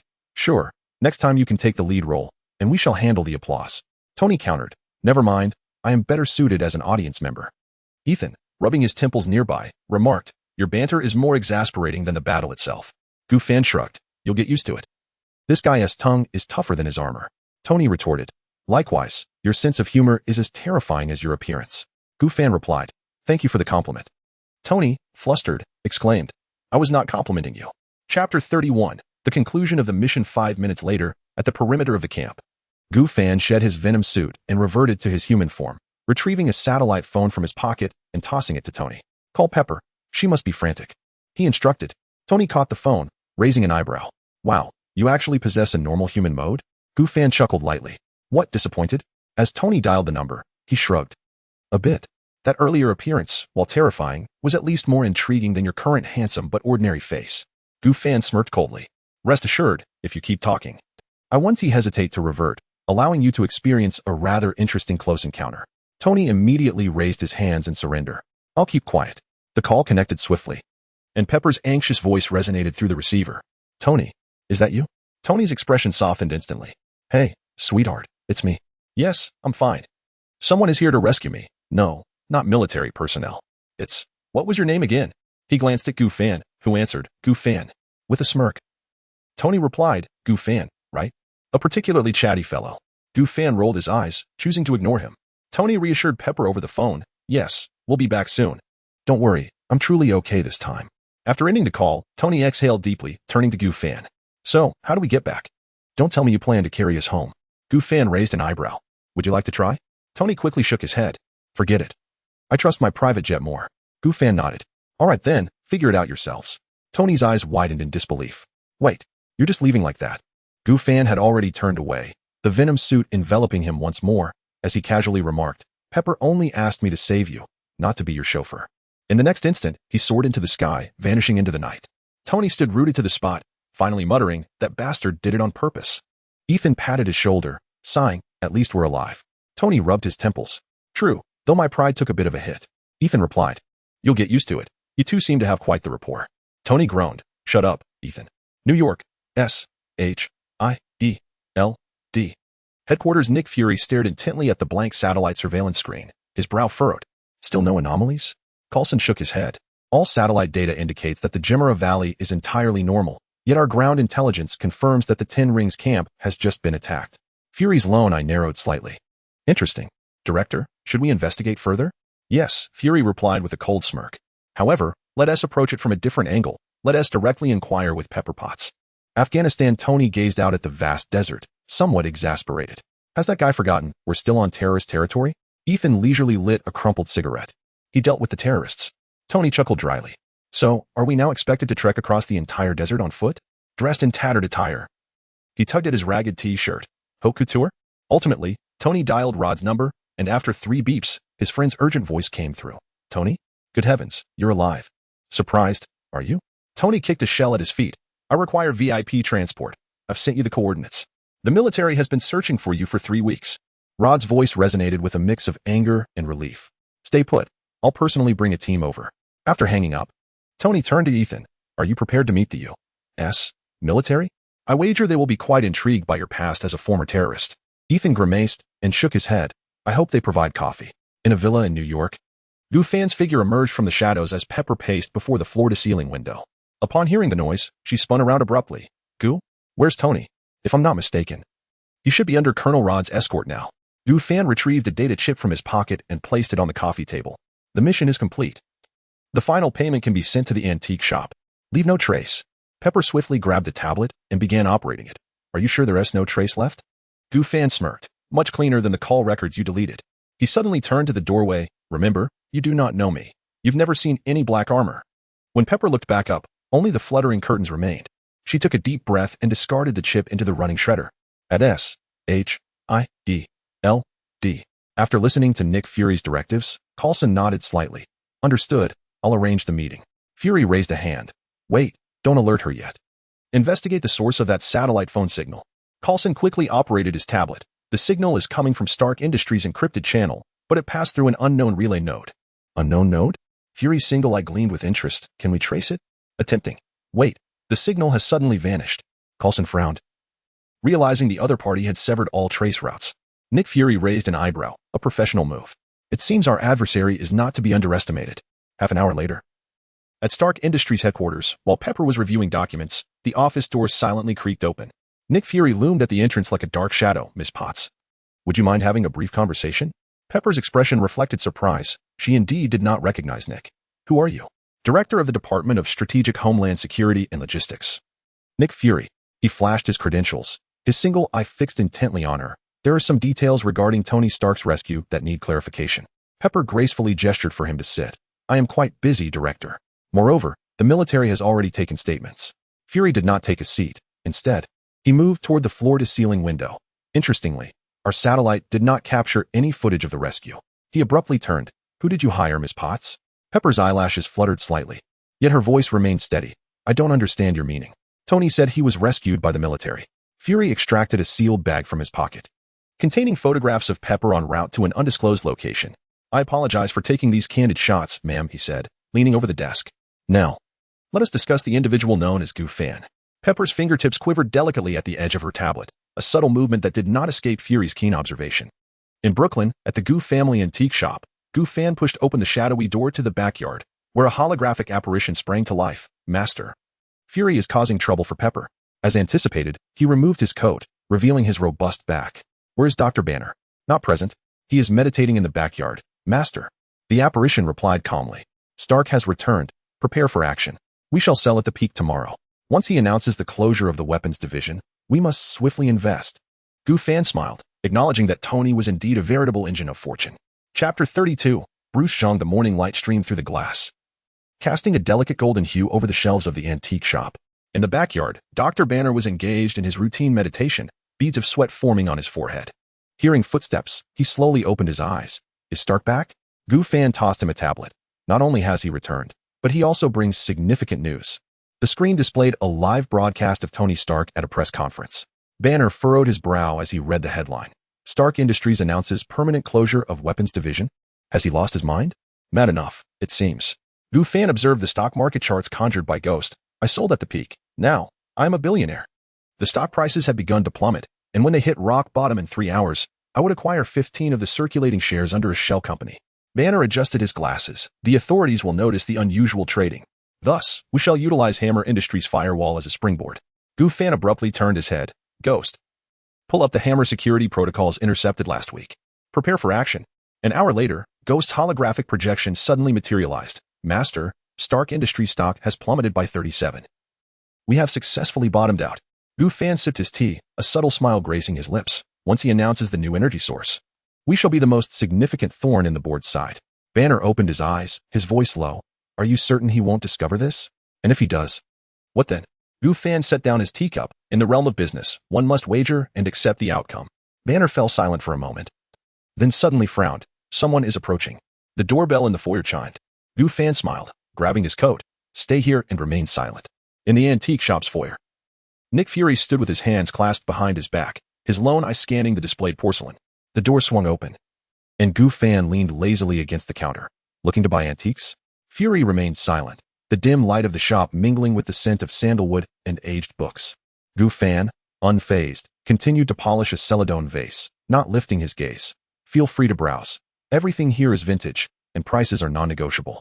Fury's eyes swept continuously before finally resting at the counter. I hear you deal in some special items? Only then did Gu Fan raise his eyes, pausing momentarily on Fury's eye patch before nonchalantly diverting his gaze. What is it you seek? Porcelain is to the left, calligraphy to the right. What I am looking for is a person. Fury's finger lightly tapped on the glass counter, about this tall, prone to emotional outbursts. Gu Fan chuckled softly, continuing to polish his vase. Sir, this is an antique shop, not a psychological clinic. Fury suddenly produced a photograph from his pocket and pushed it forward. The blurry surveillance snapshot captured Banner's silhouette just as it vanished at the alley's mouth. Last Thursday night, Fury fixed his gaze on Gu Fan's expression. Someone saw him enter this street. Gu Fan glanced at the photograph, frowning. With this quality, you could claim it's an alien. He turned and retrieved a box of cigars from the shelf. Care for one? Cuban goods, far clearer than your photograph. Fury did not respond, his single eye narrowing slightly. Do you know Bruce Banner? The name sounded somewhat familiar. Gu Fan pondered while biting his cigar. Is he the one who turns green on television? He suddenly chuckled. Are you moonlighting as a monster hunter? A faint sound of collision emanated from the back of the shop. Fury's hand subtly moved toward his waist. Gu Fan abruptly rapped 3 times on the counter with his knuckles. Don't be tense. That's just my cat. No sooner had he spoken than a black cat sauntered out from the back room, leaping onto the counter and baring its teeth at Fury. It appeared quite fierce. Gu Fan scratched the cat's chin, much like certain unwelcome visitors. Fury withdrew his hand and abruptly changed the subject. Did you go to Afghanistan last night? Me? Gu Fan exhaled a puff of smoke and laughed. Do I look like someone with the means to travel? He pointed to the yellowing business license on the wall. This little shop has been open for 3 years, and the farthest I've ventured is Queens to collect some useless trash. The two exchanged prolonged glances. Finally, Fury extracted a black card from his business card holder and placed it on the counter. If you remember anything, call this number. Gu Fan picked up the card between 2 fingers, examining it in the light. Department of Strategic Homeland Intervention, Enforcement, and Logistics? Is that a delivery service? To be honest, that name is quite cumbersome. Fury had already reached the door. Thank you for your concern. I will consider a name change. We will meet again, Mr. Gu.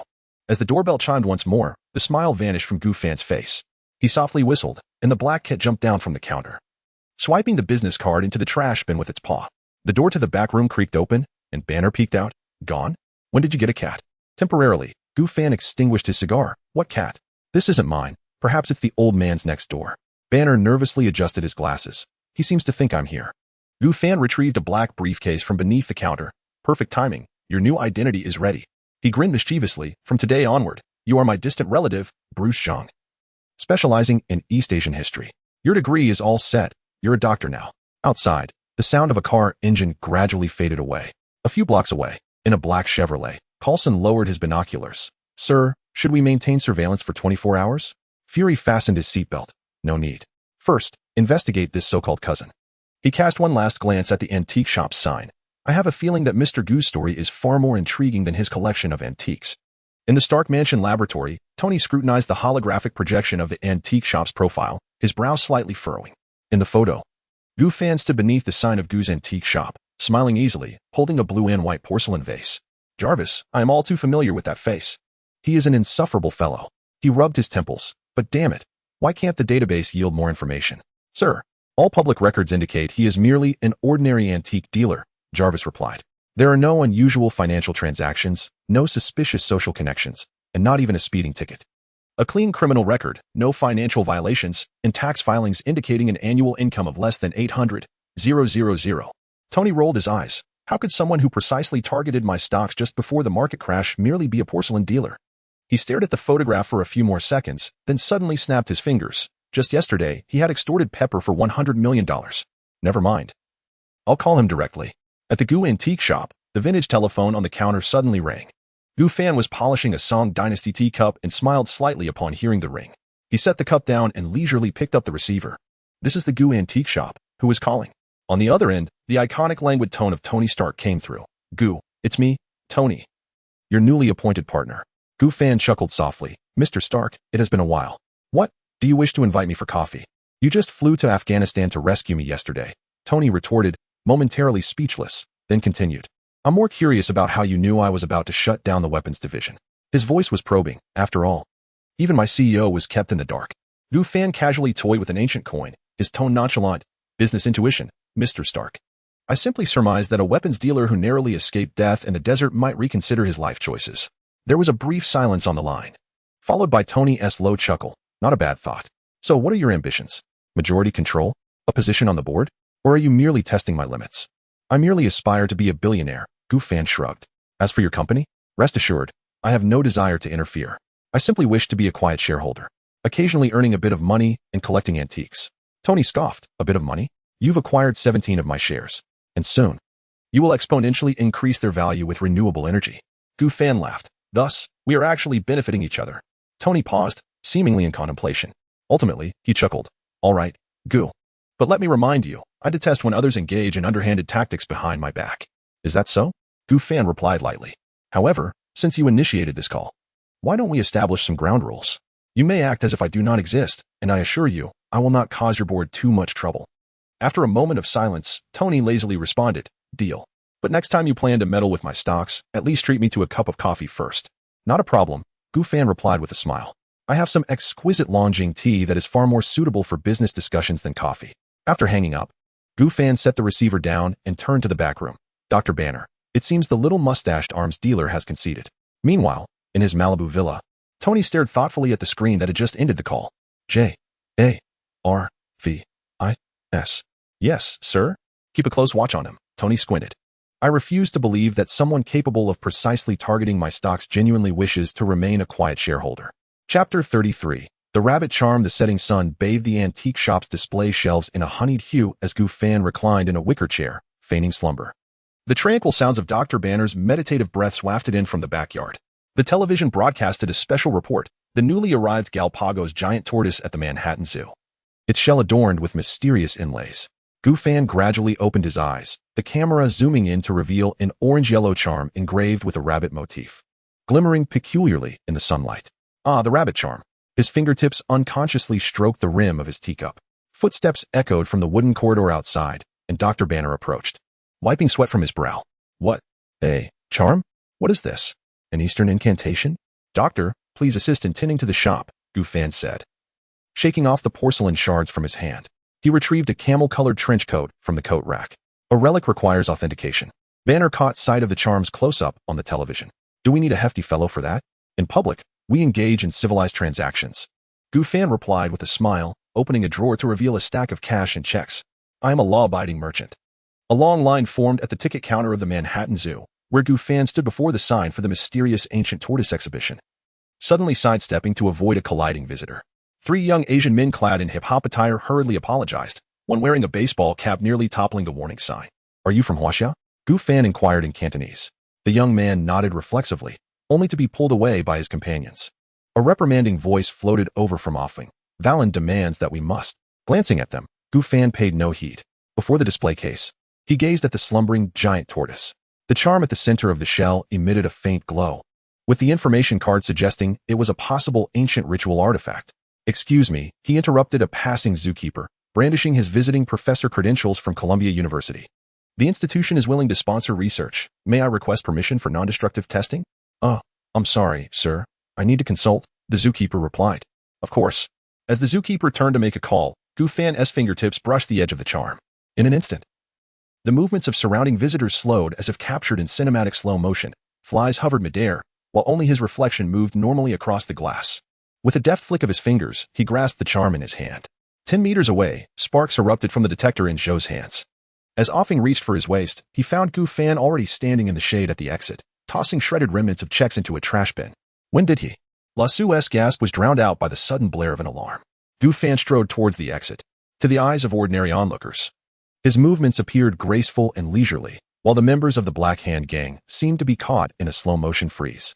Leaves drifted through the air, and the hair of tourists suspended like sculptures. The world around him was reduced to the sound of his footsteps, moving at normal speed.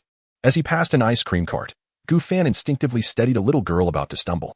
She felt only a gentle breeze, her ice cream cone suddenly returning securely to its cone. By the time Cheng Long and Xiaoyu squeezed into the exhibition hall, only the zookeeper remained. Exclaiming in disbelief at the indentation on the tortoise's shell, The surveillance footage revealed that the charm had naturally fallen off, subsequently vanishing before the eyes of all. 3 suspicious Asian men are being interrogated by the security personnel. Uncle Long. It's the Black Hand Gang again. Xiaoyu tiptoes to observe as the technicians scan the turtle shell, yet they seem equally perplexed this time. Jackie crouches at the edge of the cordon. Noticing a still wet stain on the ground, the melted ice cream forming tiny arrows pointing towards the eastern exit. Following the direction, he glimpses a hazy beige figure disappearing around a corner amidst the crowd in the sunset. Xiaoyu, you should head home. I must find Sheriff Blake. Things are becoming increasingly bizarre. The sun's last rays filter through the ornate window lattice, casting mottled shadows on the antique shop's floor. As Gu Fan pushes open the door to the backyard, Banner is lost in thought, staring at his teacup, the tea long gone cold. I bought some pan-fried buns. Gu Fan places the steaming paper bag on the stone table. From that place at the alley entrance, you mentioned you liked their cabbage filling. Banner, as if awakening from a dream, looks up, unconsciously rubbing the rim of his cup. Ah, thank you, Gu. Gu Fan unbuttons his trench coat, casually brushing off a leaf from his shoulder. He catches sight of the surveillance monitor frozen on a particular frame. A blonde woman rings the doorbell, then reluctantly bows her head and departs. Can't hold back anymore? Gu Fan snaps his disposable chopsticks apart. Suddenly, Banner crushes the handle of the cup with his fingertips. Lost in thought, he stares at his green-tinged knuckles for a couple of seconds, and when the color fades, he speaks. Betty has been here. The backyard falls into silence, the sunlight slowly shifting between the two until Gu Fan finishes his third pan-fried bun. Only then does he hear Banner's hoarse addition. She was wearing the earrings from our anniversary. Gu Fan pulls a tissue to wipe his hands. So? I need to step out, Banner asserts firmly. Just for 2 days. My access card is still valid at Columbia University's lab. Perhaps I can find data to suppress gamma radiation. And then you might run into Betty? Gu Fan plays with the chopsticks, a smile creeping onto his face, knowing that at least 3 teams of agents are surveilling her. Suddenly, Banner stands up, the chair screeching against the floor. As he turns, the hem of his lab coat knocks over the teapot, yet he catches it in a swift motion before the porcelain hits the ground. The action leaves him momentarily frozen. Look, Gu Fan calmly points to his trembling hand. If you're afraid of hurting the one you care about, should you really go meet her? Banner's breathing grows heavy, his inner turmoil intensifying. He fears causing Betty pain, afraid of making a mistake. When he speaks again, his voice is hoarse. Gu. I can hardly recall how long it's been. Every time she appears in the news, I have to crush the radio into scrap metal just to stay awake. Understood. Gu Fan signals to the ghost researching the serum nearby, who instantly comprehends. A miniature projection forms a 3-dimensional map of New York in the air, with several red dots blinking. The Special Task Force of General Ross. He enlarges a red dot near Times Square. General Ross has just deployed a new life detection device today. He pointed towards a downtown apartment, Betty's new residence, where the elevator was equipped with vibration sensors. Banner paused, feeling a surge of emotion as he gazed at Gu Fan.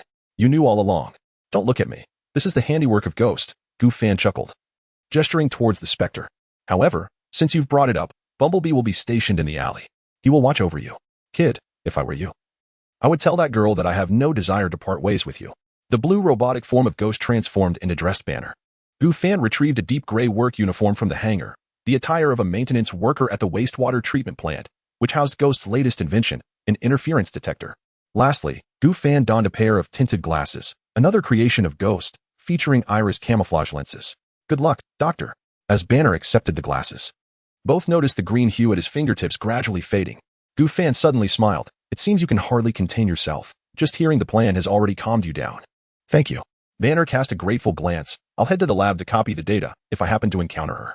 Gu Fan had already turned towards the foyer. Do as you wish, but remember, it is you who controls the power, not the power that controls you. He waved over his shoulder, anticipating good news. Banner looked down at his palm, now restored to its natural color. The backyard gradually dimmed as the sunlight illuminated the shadows cast by 2 sets of cutlery on the stone table, reminiscent of the little CAF he and Betty frequented in Cambridge many years ago. Chapter 34. The new Transformers' sunlight cast elongated shadows across the antique shop's floor. Gu Fan reclined in a wicker chair, the talisman between his fingers reflecting shadows as he turned it. Boss, data analysis is complete. The mechanical arm of Phantom descended from the ceiling, unfurling a projection screen in midair, where a flurry of complex formulas scrolled rapidly. The conclusion was clear. It could not be deciphered. The energy fluctuations of this object did not align with any known physical model. A slight smile played at the corners of Gu Fan's lips. That which science cannot explain is often the most intriguing. Venom extended its inky tendrils from Gu Fan's shoulder, its gooey eyes fixated on the talisman. Let me give it a try. I can sense it calling for speed and thrill. A splendid idea, Gu Fan replied, rising to his feet. He reached out toward Phantom, which promptly transformed into a wristwatch on his arm. Let us proceed, my friends. We require precise data. 3,000 meters above New York City, Venom enveloped Goofan's form entirely, crafting a sleek black armor that shimmered in the sunlight. Phantom, now a wristwatch. Ejected 7 sets of sensors. Remember, begin with the baseline speed. Goofan pressed the rabbit talisman firmly against his chest, and Venom instantly dispatched a tendril to secure it tightly. In an instant, the talisman erupted in a brilliant glow. Intricate golden patterns spreading across the surface of the black symbiote-like veins. 3, 2, 1. As the sonic boom shattered the night sky, the residents of Manhattan witnessed a meteor-like blaze of gold and black streaking across the heavens. The lake in Central Park was stirred by the shockwave, only to return to tranquility in the next heartbeat, as if time had been stolen for a frame. Current speed, 30 Mach. Still climbing. Phantom began calculating. 40 Mach. 60 Mach. This exceeds the maximum speed of human strategic missiles. Venom's exhilarated roar reverberated within Goofan's mind, the surrounding clouds solidifying into a cotton-like mass. As the speed surpassed 90 Mach, they beheld a Boeing aircraft suspended in midair, its engines belching flames in a perfect fan shape. Master. Let us try for even greater speed. Venom emerged, forming a circular shield reminiscent of a biological field around them. Goofan squinted, pressing the talisman against his chest once more, accelerating further. The world fell into an eerie silence. Goofan gazed down at Manhattan, now reduced to a toy-like model, and suddenly recalled something. He turned his gaze toward the West Coast. Let us take a look at Los Angeles. The world before him collapsed into a kaleidoscope of colors, the Pacific waves maintaining their fractured form, while clouds appeared frozen in time. As Goofan's boots touched the Hollywood Hills sign, the second hand of the watch had only moved 3 ticks. Shall we add a bit of excitement? Venom writhed eagerly around his right hand. Goofan smirked, urging the talisman once more, and the fabric of time and space began to twist into a kaleidoscopic tunnel. The atmosphere above split open, revealing a dazzling aurora. As Venom's biological field resonated with the talisman's energy, creating a blue protective shield, the blue planet spun beneath their feet, the tip of the Eiffel Tower brushing past his shoulder, and the shadow of the pyramid skimming over their visage. When Goofan intentionally crashed into the storm clouds, lightning froze around Venom like branches encased in ice. 17 seconds.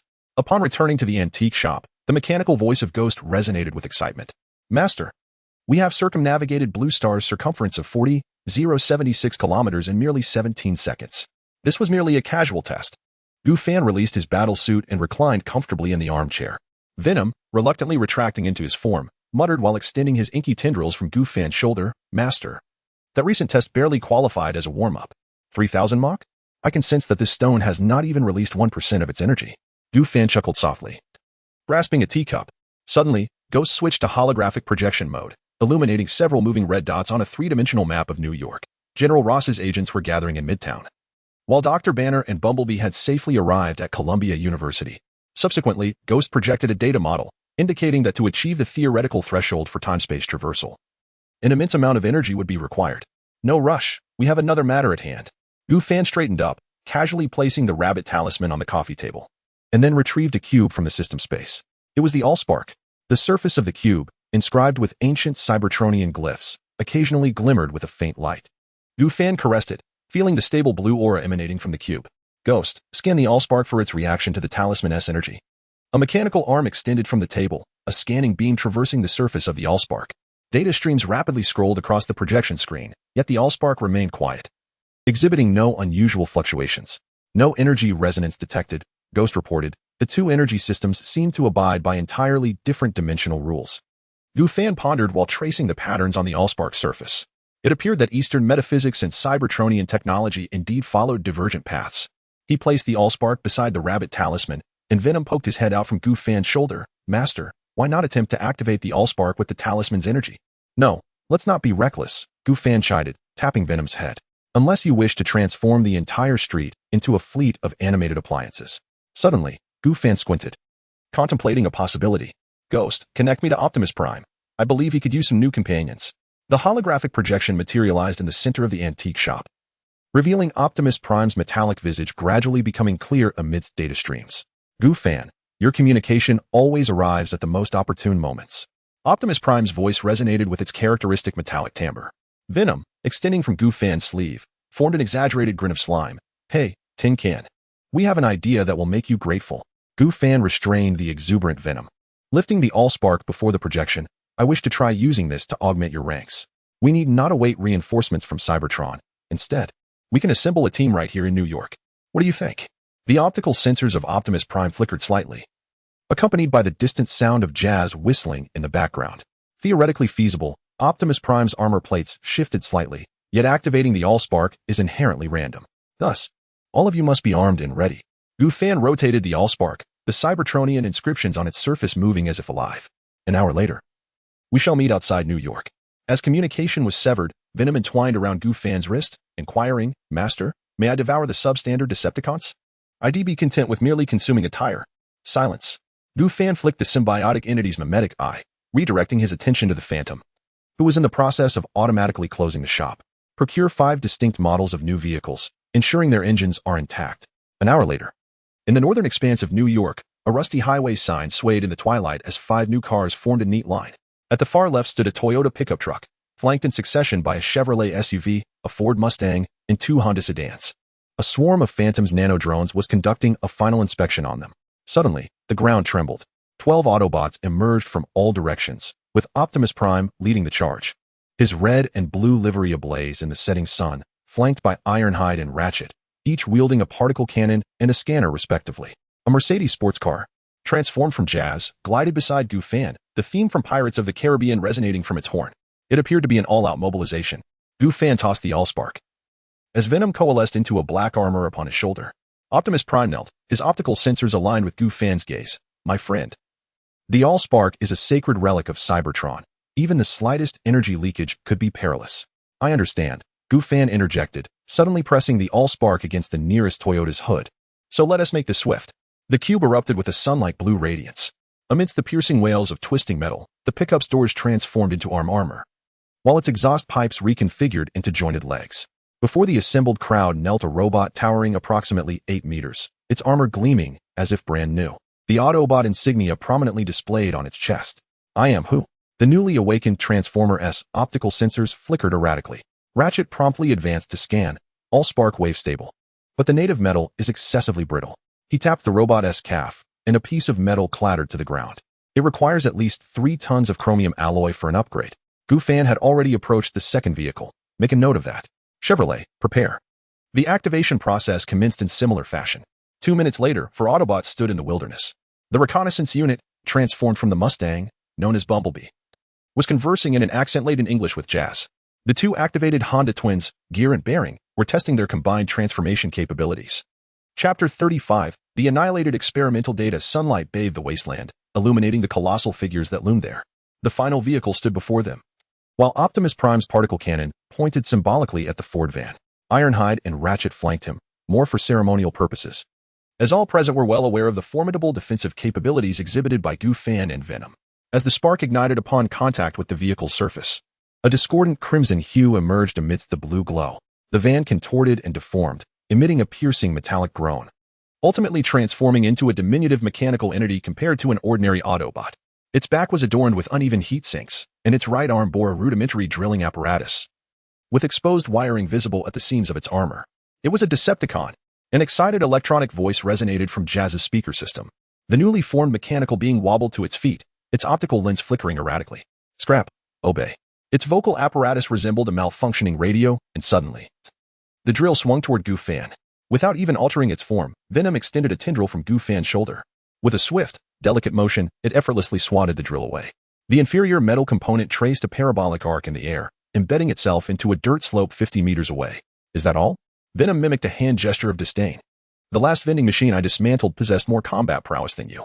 The Decepticon staggered backward, its chest armor trembling out of fear. Goofan let out a sigh. And Optimus Prime, without hesitation, delivered a decisive shot. A large hole was blasted through the Decepticon's chest, and it fell to the ground, its eyes filled with defiance. Ratchet, after scanning it, couldn't help but chuckle. Civilian-grade steel, it doesn't even have an energy weapon interface. He tapped the Decepticon's helmet with a wrench, producing a hollow clang. Such a specimen wouldn't even qualify for recycling on Cybertron. Venom had already ensnared the scrap metal in midair with its tendril, playfully shaking it like a beverage can. Master, this thing isn't even worthy of being a snack. Dispose of it. No sooner had Goofan spoken than Venom excitedly hurled the Decepticon into the sky, then unleashed a jet of black substance from its maw. The viscous material enveloped the scrap metal, and upon landing, it transformed into a mound of smoking metallic refuse. The newly emerged Autobot, Mirage, the transformed figure of a Toyota pickup, gazed in awe at this spectacle. He lowered his gaze to examine his own arm, composed of ordinary steel, as the brilliance of his optical lens dimmed slightly. Gu Fan, deep in thought, stroked the spark. Actually, I have an idea. He glanced at Optimus Prime, who was adjusting Mirage's transformation gears. Have you all heard of vibranium? The Autobots exchanged glances. Jazz's sound system emitted a segment of puzzled electronic tones. There exists a special metal in Africa. Ghost immediately materialized a holographic projection, showcasing a structure of metal that shimmered with a violet glow. Its hardness is 3 times that of diamond at room temperature, and its energy conduction efficiency approaches 100%. Ratchet's data pad clattered to the ground. This theory is already close to our native armor. Such a substance exists on Blue Star. The optical lens of Optimus Prime magnified instantly, doubling in size. The archives had never recorded such a phenomenon. Gu Fan smiled enigmatically, remarking that the Kingdom of Wakanda had concealed it exceedingly well. However, grant me a moment, and I shall procure sufficient vibranium. The entire wasteland fell abruptly silent. As the optical lenses of all Autobots converged upon Gu Fan, their brilliance akin to searchlights. To forge a body from vibranium and then activate it with the Allspark? If so, could we not create an invincible warrior for Blue Planet? Ironhide mused, his fingers brushing against his shoulder armor. Cautiously, Shadow Strike raised his hand. May I volunteer to be the first experimental subject for the vibranium transformation? As it stands, even a human's kitchen knife can injure me. Gu Fan chuckled heartily, patting the young Autobot's shoulder. Of course, you all shall undergo upgrades. He turned to Optimus Prime. Yet, acquiring vibranium necessitates specialized channels. Grant me some time to prepare. Optimus Prime's singular optical lens gradually focused. Are you certain you can acquire this metal? Wakanda seems like a place that would safeguard its resources fiercely. Trust me. Gu Fan replied, revealing a metal piece inscribed with peculiar runes from his sleeve. Eastern metaphysics coupled with certain unconventional procurement methods. Venom, nearby, shape-shifted into a thief donning night vision goggles, only to be swiftly flattened by Gu Fan's hand. Suddenly, Ratchet cleared his vocalizer. Even if we obtain vibranium, the newly birthed Transformers will require Cybertron-level Allspark energy to realize their full potential. Then we shall use alternative energy as a catalyst. Gu Fan produced a talisman from his pocket, its golden energy patterns dancing across the surface of the Allspark. They made contact, yet regrettably, no energy was generated. Jazz, intrigued, reached out to touch the Allspark, only to be yanked back by Ratchet. As the Autobot convoy set forth towards the sunset, Venom perched upon Gu Fan's shoulder. Master, what shall we do next? Gu Fan flicked the eye manifested by the symbiote. First, let us contemplate how to breach Wakanda's energy barrier. He gazed at the distant, fading tail lights of the convoy, murmuring, perhaps it is time to seek assistance from that sorcerer skilled in spatial teleportation. In the backyard of the antique shop, the morning light filtered through the leaves, casting dappled shadows upon the ground. Gu Fan stood at the center of the yard, fist clenched, executing a slow yet powerful series of ancient martial arts movements. His actions flowed like water, each strike slicing through the air. Yet he restrained his force at the last moment, showcasing remarkable control. Master, your muscle contraction efficiency has improved by 3.7 since yesterday, Ghost reported from Gu Fan's wrist. However, your adrenaline levels are somewhat low. Would you like me to stimulate them? Venom interjected at an opportune moment. Gu Fan concluded his practice, exhaling a breath of stale air. Silence yourself. Today is not a day for battle. He stepped inside the shop and casually switched on the television in the corner. The screen flickered with snowflakes momentarily before an urgent news alert emerged. An unidentified flying object had appeared over Los Angeles. Eyewitnesses described the entity as humanoid in armored form, capable of high-speed flight. Gu Fan raised an eyebrow, a slight smile gracing his lips. Tony Stark is quite swift in his actions. Venom manifested a hand, dismissively gesturing. That tin can? Master, any one of our Autobots could reduce him to scrap metal. Do not underestimate him. Gu Fan lowered the volume with the remote, contemplating that Stark Industries technology, coupled with Stark's genius intellect, would inevitably become a force to be reckoned with. He retrieved a talisman and a source of fire, his fingers flipping through them. Vibranium, he murmured softly, his fingers tapping lightly on the table. Although Wakanda's defense system is of no use to me, we cannot afford to antagonize them. Suddenly, Ghost transformed, and a holographic projection appeared. Master. The image displayed the campus of Columbia University, the camera positioned at a distance. Gu Fan squinted, recognizing the fleeting yellow figure at the edge of the frame. Bumblebee? What are they up to? Has Dr. Banner encountered trouble so swiftly? Columbia University's deserted laboratory appeared particularly eerie under the cloak of night. Bruce Banner, clad in a white lab coat with black-rimmed glasses, anxiously surveyed his surroundings.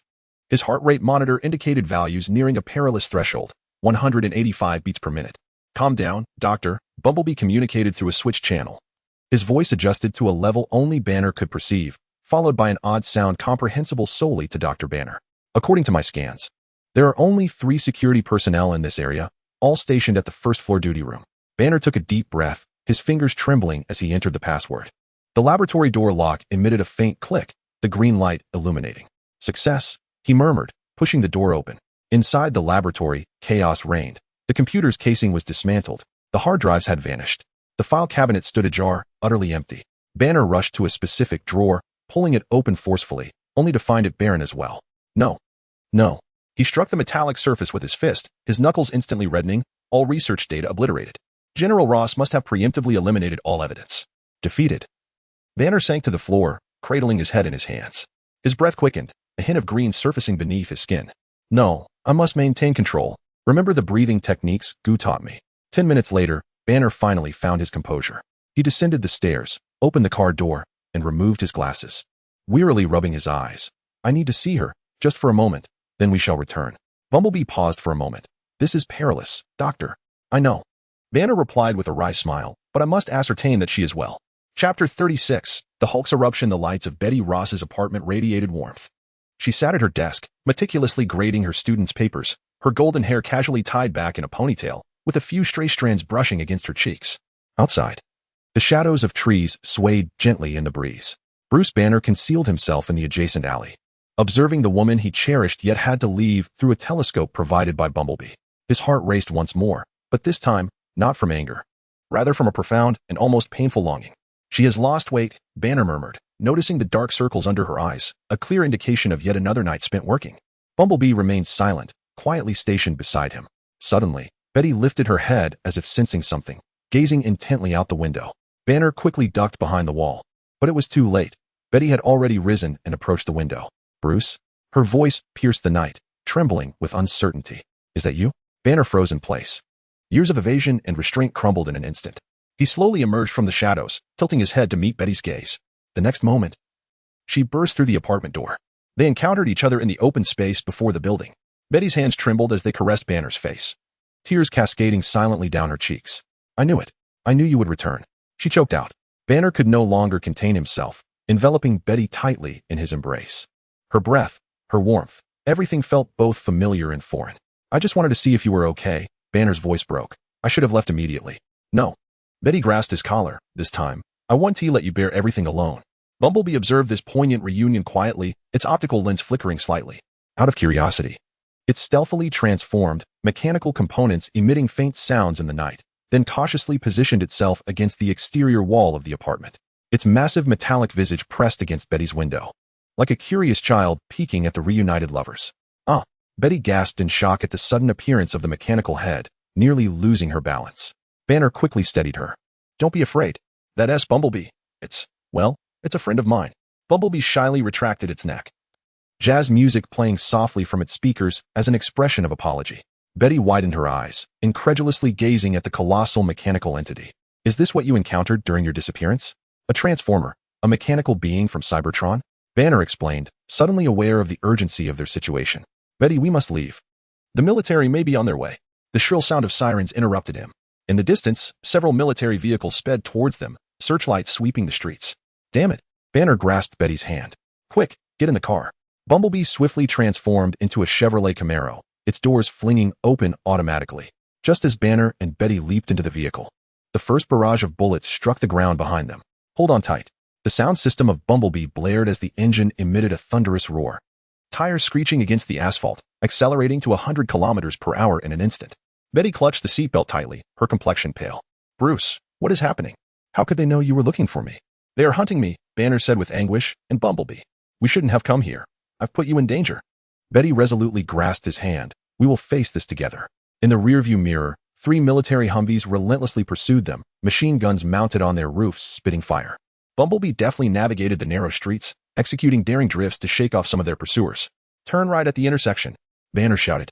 There's an underground parking lot. We can go. Boom. The shockwave from a rocket explosion lifted Bumblebee 3 meters off the ground. Time seemed to stretch as Betty watched the buildings outside the windshield swirl. A tracer round streaked past, leaving an orange-red trail in its wake. Amidst the shrieking of twisted metal, Bumblebee completed a half roll in the air, the right door hitting the ground first, creating a blinding shower of sparks on the asphalt. Hold on. The sound system of Bumblebee erupted with an electronic growl.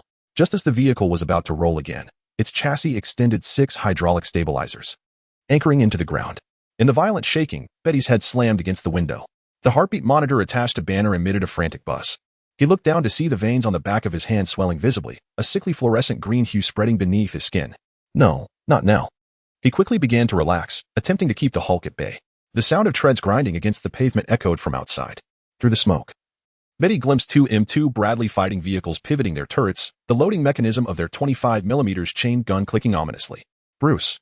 she screamed, lunging forward to protect her boyfriend, only to feel the heat of his bulging muscles. More military vehicles surrounded them. A familiar voice crackled through a loudspeaker. "Banner, surrender that alien machine. We can negotiate." General Ross's voice was cold and unyielding. "Betty, get out of the car. Now."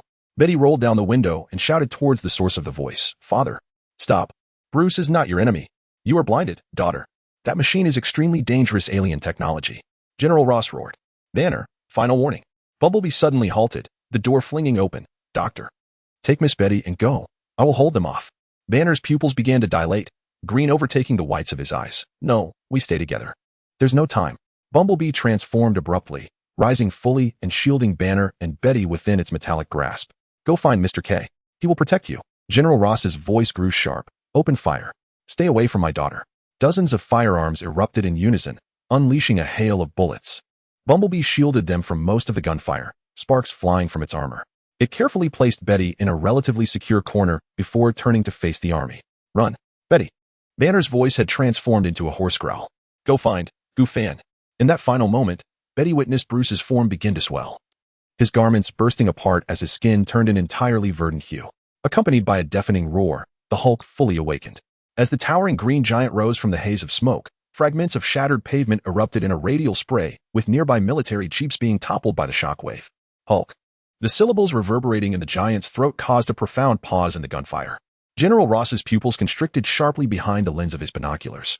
He beheld his daughter shielded by the alien mechanical entity as the green behemoth casually seized a Humvee and hurled it towards the sniper's position as one might toss a baseball. Amidst the tumult, Betty glimpsed the Hulk tearing the cannon from an armored vehicle with his bare hands. His emerald skin gleamed in the firelight. And when an anti-tank missile struck him in the chest, it left merely a fleeting scorch mark. As a soldier attempted a surprise attack with a flamethrower, the Hulk swung a steel road sign, sending the man crashing into the entrance of an underground parking lot, concrete debris raining down upon the vehicles in the convoy. Seizing the opportunity, Bumblebee scooped up Betty and dashed towards a narrow alleyway, taking advantage of Hulk attracting all the firepower. Chapter 37. Hatred Bruce. Betty struggled in Bumblebee's grasp, tears streaming down her cheeks. "He will be all right." Bumblebee switched channels, asserting his strength as they sought refuge. Behind them, the Hulk's furious roar and the sound of twisting metal echoed through the night sky. The anguished cries of soldiers intertwined with the fiery explosions of vehicles, painting a hellish tableau. Amidst the chaos, Betty glimpsed the Hulk tearing apart an armored vehicle with his bare hands. His green skin shimmered with an otherworldly glow against the backdrop of flames. A single anti-tank missile struck his chest, leaving only fleeting scorch marks. When a soldier ambushed him with a flamethrower, the Hulk swung a steel road sign, sending the man crashing into the entrance of an underground parking lot. Concrete debris raining down upon the windshields of the convoy behind. What will happen to Bruce? Betty's inquiry was drowned out by the cacophony of explosions. Bumblebee barreled through 2 brick walls, his audio sensors detecting the whir of Apache helicopter rotors. "He is safer than we are." Bumblebee's voice emanated gently as his right leg pivoted 180 degrees to fire upon a drone that had just emerged, incinerating it into a fireball. With Betty in tow, Bumblebee vanished into the labyrinthine alleys of New York, racing towards the antique shop owned by Goofan. Meanwhile, the Hulk grew bolder amidst the flames, ultimately leaping into the steel forest of the city. Inside the antique shop, the light flickered, cast in a haunting blue by the projection of battle scenes. Goofan's fingers lightly tapped on the armrest as he observed the Hulk effortlessly overturning an armored vehicle. "Sir, they have arrived," a voice echoed. And the projection shifted to the surveillance view outside the store. Bumblebee emerged unscathed, carefully placing Betty on the steps before the entrance. The girl's golden hair clung to her cheeks, matted with tears, her white lab coat stained with dust and blood. The doorbell chimed brightly as Goofan appeared at the door, clad in a coat, a teacup in hand, as if he were merely watching television at home. "Mr. Goo, please." Betty stumbled inside, steadied by Goofan's firm grip on her shoulders. "Calm down. Bruce is far more resilient than you realize." Goofan's voice remained tranquil. "It seems our scientific companion has finally decided to cease his retreat." Bumblebee's audio device emitted static. The military has deployed some new type of armored unit. Bruce is holding them off. Goofan nodded, contemplating that. Disregarding Betty's safety, Bumblebee alone could handle those soldiers. He settled Betty onto a leather sofa in the back of the antique shop and offered her a steaming cup of tea. The teacup was Ming Dynasty blue and white porcelain, while the tea itself was authentic Earl Grey from England. He turned to Ghost, issuing instructions. Ghost, connect me to Tony Stark's private line. As the call connected, the projector unfolded a holographic screen before Goofan. Tony Stark's visage appeared, set against the backdrop of a laboratory, where he was hammering a glowing circular device with a wrench. Good heavens, do you know what time it is? Tony wiped the grease from his face. I sincerely hope you did not come bearing ill tidings. How does the sensation of palladium poisoning feel, Tony? Goofan interjected directly. An itchy chest? Darkening veins? I surmise your frequency of coughing up blood has increased recently. The holographic image of Tony abruptly froze. He slowly lowered his wrench. Narrowing his eyes, Jarvis assured me this circuit is absolutely safe. How did you come by this knowledge? 11 grams of lithium carbide introduced into the reactor core, coupled with thrice weekly chlorophyll injections. Goofan twirled the jade ring on his left pinky. In exchange, I require Stark Industries to pressure the Department of Defense to cease the pursuit of Bruce Banner. Tony's expression shifted from shock to vigilance, ultimately settling into a businesslike smile. You are aware of General Ross's obstinacy. Even if I were to mortgage Stark Tower to the Pentagon, your father left behind a new element. The model resides within the miniature landscape of the 1974 Stark Expo. Goofan sipped his tea. I must say, Tony, your father was a genius. This additional information should suffice for tomorrow's South Wall Street Journal to publish a statement from Stark Industries condemning the military's abuse of power, no? The silence on the other end of the line lingered for quite some time.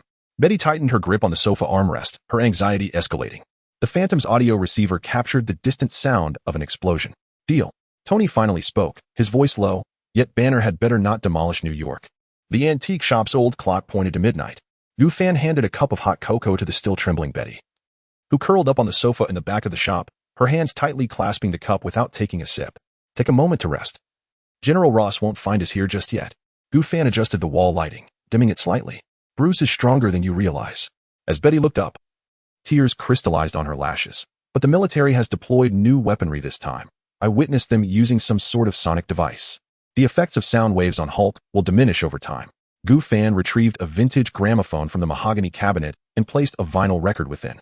A soothing piano piece immediately filled the room. It was Chopin's Nocturne, capable of stabilizing heart rates. Bumblebee will guard the front door. Bumblebee transformed into a Chevrolet sports car at the entrance, its headlights flickering twice in acknowledgement. Betty finally closed her eyes, and Goofan quietly returned to the front hall. The Phantom promptly projected a dozen surveillance feeds onto the counter. Hulk was engaged with the military in Harlem, yet he was evidently controlling the damage, intentionally directing the conflict toward the abandoned factory district. Morning sunlight streamed through the antique shop's glass windows, casting mottled shadows upon the floor. Goofan placed the cooked bacon and eggs in front of Betty. Have a bite to eat. Goofan offered her a glass of freshly squeezed orange juice. Bruce would want to see you in this state. Just as Betty was about to speak, a deafening explosion echoed from afar. Car alarms throughout the entire street blared simultaneously, causing the antique tea set in the display window to tremble slightly. The Spectre immediately projected a live feed above the dining table. Several blocks away, a colossal, gray-green behemoth was hurling a bus at a police helicopter. What on earth is that? Betty's fork clattered onto her plate with a sharp sound. Goofan squinted. In the image, the grotesque vertebrae jutted through the skin, towering taller than Hulk, with muscle fibers twisted like steel cables. Your father's masterpiece, Goofan stated calmly, noting their accelerated research on the serum. At that moment, a green figure collided with the abomination from the side, and the two monsters rolled over, crushing an entire gas station. Amidst the explosive flames, Hulk grasped the creature's head and slammed it against the ground, but the fiend swiftly flipped and pressed its knee against Hulk's throat. Betty sprang to her feet, the chair screeching across the floor. Mr. Goo, they need help. Just as Goofan was about to nod in agreement, the Spectre abruptly interjected. The holographic projection shifted to an aerial view, where a red and blue figure swung between skyscrapers, pursued by a white silhouette. Ghost Spider, Gwen Stacy. Goofan raised an eyebrow. A second window appeared, showcasing Spider-Man in his red and blue suit, attempting to secure the collapsing steel structure of a building with enhanced webs. Mr. Peter Parker, the friendly neighborhood of Queens, reported the Spectre. The Fantastic Four's aircraft has taken off from Baxter Building. The X-Men's Blackbird is circling over Manhattan. In the footage, Spider-Man shot webbing to ensnare the Abomination's eyes, but it was swiftly ripped away. Gwen Stacy seized the opportunity to drag trapped civilians to safety. In the distance, Mr. Fantastic extended his arm into a massive cushion, catching concrete blocks plummeting from the 20th floor. The Human Torch was unleashing flames at the monstrosity, which raised its hand to block. Hulk seized the moment to land a punch on the abomination's chin, but the creature merely shook its head and retaliated, flinging Hulk 100 meters away. A construction skyscraper swayed precariously under the impact. He couldn't hold out for long. Goofan settled back into his seat, realizing he wouldn't need to intervene. Betty grasped his sleeve, pleading, "Please, save Bruce." Goofan gently patted her hand. "Look, it seems that my presence is not required at the moment." Chapter 38. The battle concludes within the antique shop. Goofan and Betty were enjoying breakfast, while before them flickered the real-time holographic projection conjured by Phantom. The imagery displayed 4 colossal figures clashing in the city, sending visible shockwaves rippling through the air. Bang! The metallic fist of steel Hercules collided with the jaw of Abomination, the resounding noise echoing around them. This mutant shimmered like liquid silver, reflecting blinding light in the morning sun. "Well done, Peter." Ben Grimm, the Thing, surged in from the side, his granite-like fist crashing heavily against Abomination's ribcage. The concrete pavement beneath them cracked underfoot. Unconsciously, Betty's nails dug into the armrest of the sofa. Could they possibly win? Goofan gently set down his teacup, captivated by the unfolding spectacle. In the projection, Abomination suddenly seized Steel Hercules by the arm, hurling the 2-ton metal mutant towards the rising Hulk. The 2 green giants tumbled together amidst the debris. "It's hard to say. Let us just treat it like a movie," Goofan remarked, but before he could finish, the imagery jolted violently. Abomination, having torn a half-section from a subway car, swung it like a baseball bat, sending the thing flying. Ben Grimm crashed through 3 buildings before finally coming to a halt. Phantom abruptly switched to a new scene. Little Spider was attempting to ensnare Abomination's eyes with webbing, only to be caught and flung into the air. In a crucial moment, a gold-red figure streaked by. Clang! Iron Man's palm repulsor detonated against Abomination's face, simultaneously catching Peter with his back armor. "Young man, this is not your battlefield." Tony's voice resonated from the suit. Betty suddenly rose. "Where's Bruce?" As if in response to her call, the debris in the corner of the projection exploded. Hulk leaped up, drenched in blood, his eyes glinting with an unprecedented fury. He seized Abomination's horns, and the 2 monsters crashed into a building like runaway trains. Roar! Countless fragments rained down as Hulk mounted Abomination, his fist raining blows that reverberated across a 100-meter radius. "Interesting," Goofan chuckled softly. "It seems Banner's training wasn't in vain." "What?" Betty asked, a hint of confusion clouding her expression. In the projection, Hulk's attacks became increasingly methodical. He began to employ combat techniques when Abomination attempted to retaliate. Hulk suddenly grasped his opponent's wrist and executed a textbook shoulder throw, sending Abomination crashing to the ground. "Bruce is influencing him," Betty murmured, tears welling up once more, this time from excitement. Her words were abruptly interrupted by a sudden explosion. The projection was engulfed in blinding white light, and when the image returned, a 20-meter-wide meteorite crater appeared in the center of Times Square. Hulk knelt on one knee, his chest heaving violently. And Abomination, oh my God! Betty covered her mouth. Abomination was embedded in the pit, his spine contorted at an impossible angle. Yet, those wounds were visibly healing at an alarming rate. Goofan lifted his teacup. It seems Abomination is not so easily vanquished. Just then, an unseen energy enveloped Abomination with pinpoint precision. The once formidable creature suddenly emitted a piercing wail, desperately clawing at its own head. In the distance, atop a rooftop, Professor X sat in his wheelchair, fingers pressed against his temples. A mental assault? Betty pondered aloud as Charles endeavored to aid him in recollection. Goofan squinted at the unfolding scene, then rose to reflect upon the anguish he had endured as a human. He recalled Venom's ability to replicate others' powers, which had yet to be employed. As if to validate his thoughts, the monstrous roar gradually morphed into a human sob. The bulging muscles began to convulse, and the bone spurs slowly retracted within. Hulk staggered to his feet, veins bulging beneath his green skin. "Bruce," Betty gasped. Rather than continuing his assault, Hulk extended a hand towards his adversary, who was reverting to human form. This gesture left all the superheroes momentarily dumbfounded. The projected image flickered. "Sir, General Ross's troops are," the ghost reported breathlessly. "I am aware." "Stark will handle the situation," Goofan interrupted, his gaze fixed on the screen. Hulk's hand hovered in midair, while the now human Blonsky stared in horror at his own human palm. The bell of the antique shop suddenly chimed. Bumblebee's transformed Chevrolet emitted a warning horn. "It seems our guest has arrived," Goofan remarked, glancing toward the entrance. The sound of wind chimes rang clearly as he opened the intricately carved wooden door of the shop. The one-eyed man stood on the steps, his black leather coat glinting coldly in the morning light. "Good morning, Director Fury," Goofan said, leaning against the doorframe, his eyes sweeping over the shadows flanking the street, where dark suits lurked. "Have your subordinates had breakfast?" Nick Fury narrowed his eyes. You knew all along? Only you may enter. Gu Fan stepped aside, allowing passage. Evading the question. You have 5 minutes. It is quite rude to disturb others during their meal. The moment the door closed, Betty's fork clattered onto the porcelain plate. Fury cast a glance at the dissipating golden halo in the holographic projection, a flicker of surprise crossing his eye. Moments earlier, the smoke had yet to clear. Debris of concrete and twisted steel littering the ground. Banner gazed around remorsefully, blaming himself for the harm inflicted upon others. Suddenly, the roar of armored vehicles shattered the brief silence. 5 military Humvees rolled over the devastated street, armed soldiers swiftly dispersing, rifles aimed at Banner.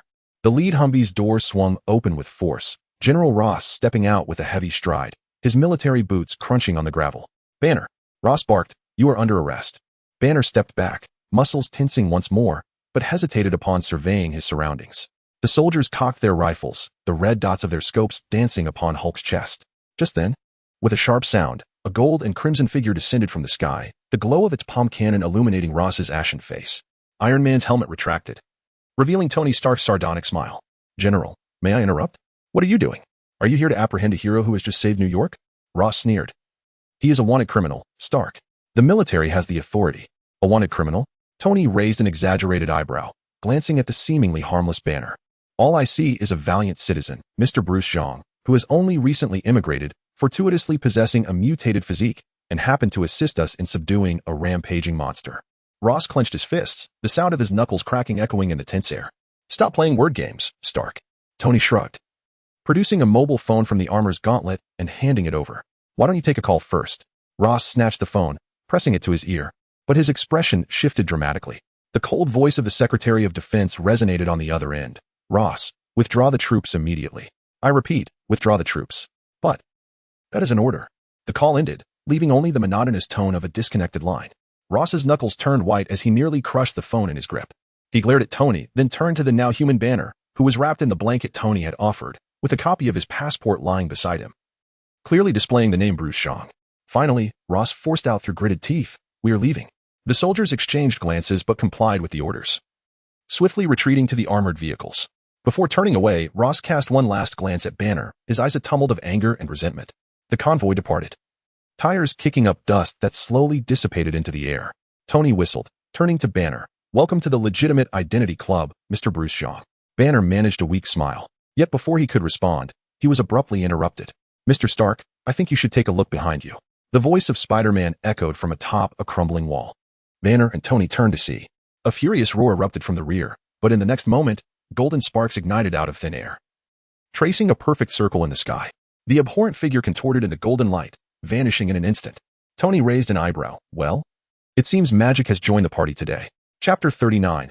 I Am Iron Man. Sunlight streamed into the antique shop, casting a golden hue on the profiles of the 3 individuals. Thus, Gu Fan poured a cup of tea for Nick and inquired, what do you call yourselves now? Surely, it's not still that cumbersome title of the Strategic Homeland Intervention and Logistics Support Bureau? Strategic Homeland Intervention. Fury accepted the teacup. We have simplified it. Or, as you might refer to it in your homeland, it can also be called S-H-I-E-L-D. Fury set down the cup, asserting, Dr. Banner must accompany us.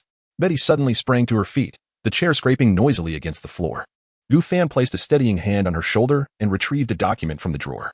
It is quite unfortunate, but my distant cousin, Bruce Zhang, just completed his immigration procedures this morning. He unfolded a copy of the passport, revealing a photo of Banner wearing black-rimmed glasses. See, even the color of his pupils has been altered to brown. Fury's singular eye narrowed slightly. At that moment, General Ross appeared in the projection, bellowing at the iron suit, while the barrel of the armored vehicle behind him continued to emit smoke. General, the Defense Department is on the line, an aide approached with a satellite phone. The instant Ross seized the receiver, veins bulged on his forehead. What? But, yes, sir. As the armored forces began their retreat, a sudden scream erupted from Abomination. Golden sparks circled around him, the figure of the Ancient One flickering in the air. In the antique shop, Fury's communicator abruptly chimed. After listening to the report, he fixed a steely gaze on Gu Fan. You knew all along. Gu Fan sipped his red tea, as the projection switched to an emergency press conference by Stark Industries. Pepper stood firmly before the camera, declaring, the military's secret biological experiments must face congressional inquiry. It's merely a transaction. Gu Fan set down his teacup as clouds obscured the sunlight outside, akin to the thoughts clouding your mind right now, such as threatening Banner with Betty's safety. Fury's fingers paused briefly on the teacup, and Betty sensed an inexplicable chill descend upon the room. Symbiote would not resort to such tactics. Oh, then what about the syringe of sedative in your pocket? Gu Fan leaned closer. Surely it is designed for mutants? Suddenly, the wind chimes began to jingle without a breeze, and Fury's pupils constricted slightly as he noticed a vague, diminutive figure lurking in the shadows of the counter. The mechanical eye of the specter glowed ominously red. Inform the council. Gu Fan opened the shop door, sunlight flooding back in. Bruce will regularly undergo health checkups. He blinked. Of course, at the Stark Medical Center. Across the street, the men in black suits abruptly pressed their earpieces. As Fury stepped outside, he overheard a subordinate reporting in hushed tones. Sir, the Secretary of Defense is apologizing on television. After the Symbiote convoy departed, Betty began to clear the table. What was that golden light all about? Courier service from Kamartosh, Gu Fan replied, a knowing smile gracing his lips. A day later, the old locust tree in the backyard cast mottled shadows in the twilight as Banner pushed open the wooden door leading to the yard. The hinges creaking with a long, drawn-out groan. Betty stood with her back to him, diligently pruning a camellia, the metallic sheen of her scissors glinting in the setting sun. Mr. Bruce Shang, leaning against the doorframe, remarked teasingly, your immigration paperwork may require an update. The scissors slipped from Betty's grasp, clattering to the ground. As she turned, Banner caught sight of the tears glistening in her eyes. I switched to contact lenses, he stammered, adjusting the black-rimmed glasses perched on his nose, his voice trembling. Brown suits me well, doesn't he? Just as Banner's fingertips grazed Betty's shoulder, she collapsed into his embrace. His shirt collar quickly soaked with her tears, and he could feel her shivering through their close contact. I thought my father would. Sure. Banner rested his chin atop her head, eyes closed, inhaling the faint scent of jasmine in her hair. Mr. Gu's tea is far more fragrant than that of the Stark household. Unbeknownst to them, Gu Fan had retreated to the corner of the hallway, amusing himself with a mechanical cat transformed from a ghost.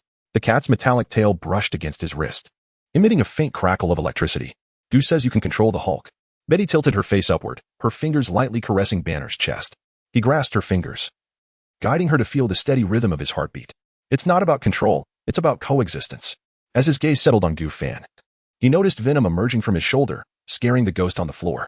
The aroma of pu'er tea wafted from the kitchen. Gu Fan's voice drifted through the paper door. Dr. Banner, if you don't mind, there are some rare journals in the basement that may aid in the serum. The Stark light in the basement flickered on as Banner perused Gu Fan's collection of manuscripts on interspecies genetics, suddenly pausing at a yellowed page. The paper illustrated a DNA double helix, yet one of the strands was replaced by a luminous golden substance. This is the energy schema of the Tesseract. Gu Fan set down the teapot, the ceramic clinking against the wooden table with a crisp sound. In 1944, Dr. Erskine sketched this in his modest lab in Brooklyn. Banner's fingertips quivered slightly. Do you know the formula for the perfect serum? What would happen if it fused with the Hulk's blood? Gu Fan smiled. That is indeed a promising idea. Los Angeles, Stark Industries press conference. In the conference room, Tony adjusted his tie in front of the mirror. Holographic news floated around him, showcasing overturned tanks, burning streets, and blurred images of the Hulk battling Abomination. In a corner of one shot, a flash of golden-red armor zipped by. Sir. Jarvis's voice emanated from the ceiling. It has been confirmed that 7 media outlets captured footage of the garage opening. Tony spritzed some cologne. By the clearest one. He picked up a transparent tablet from the table, which displayed a recently released statement from the Department of Defense. Ross has actually conceded? According to insider information from SHIELD, it was a direct intervention from the council. Suddenly, Tony leaned closer to the mirror, pointing at his gleaming eyes. Jarvis, is there not a spark of wisdom in my gaze? It appears to be a case of capillary dilation resulting from sleep deprivation, sir. Quite dull. A sudden hush fell over the press conference.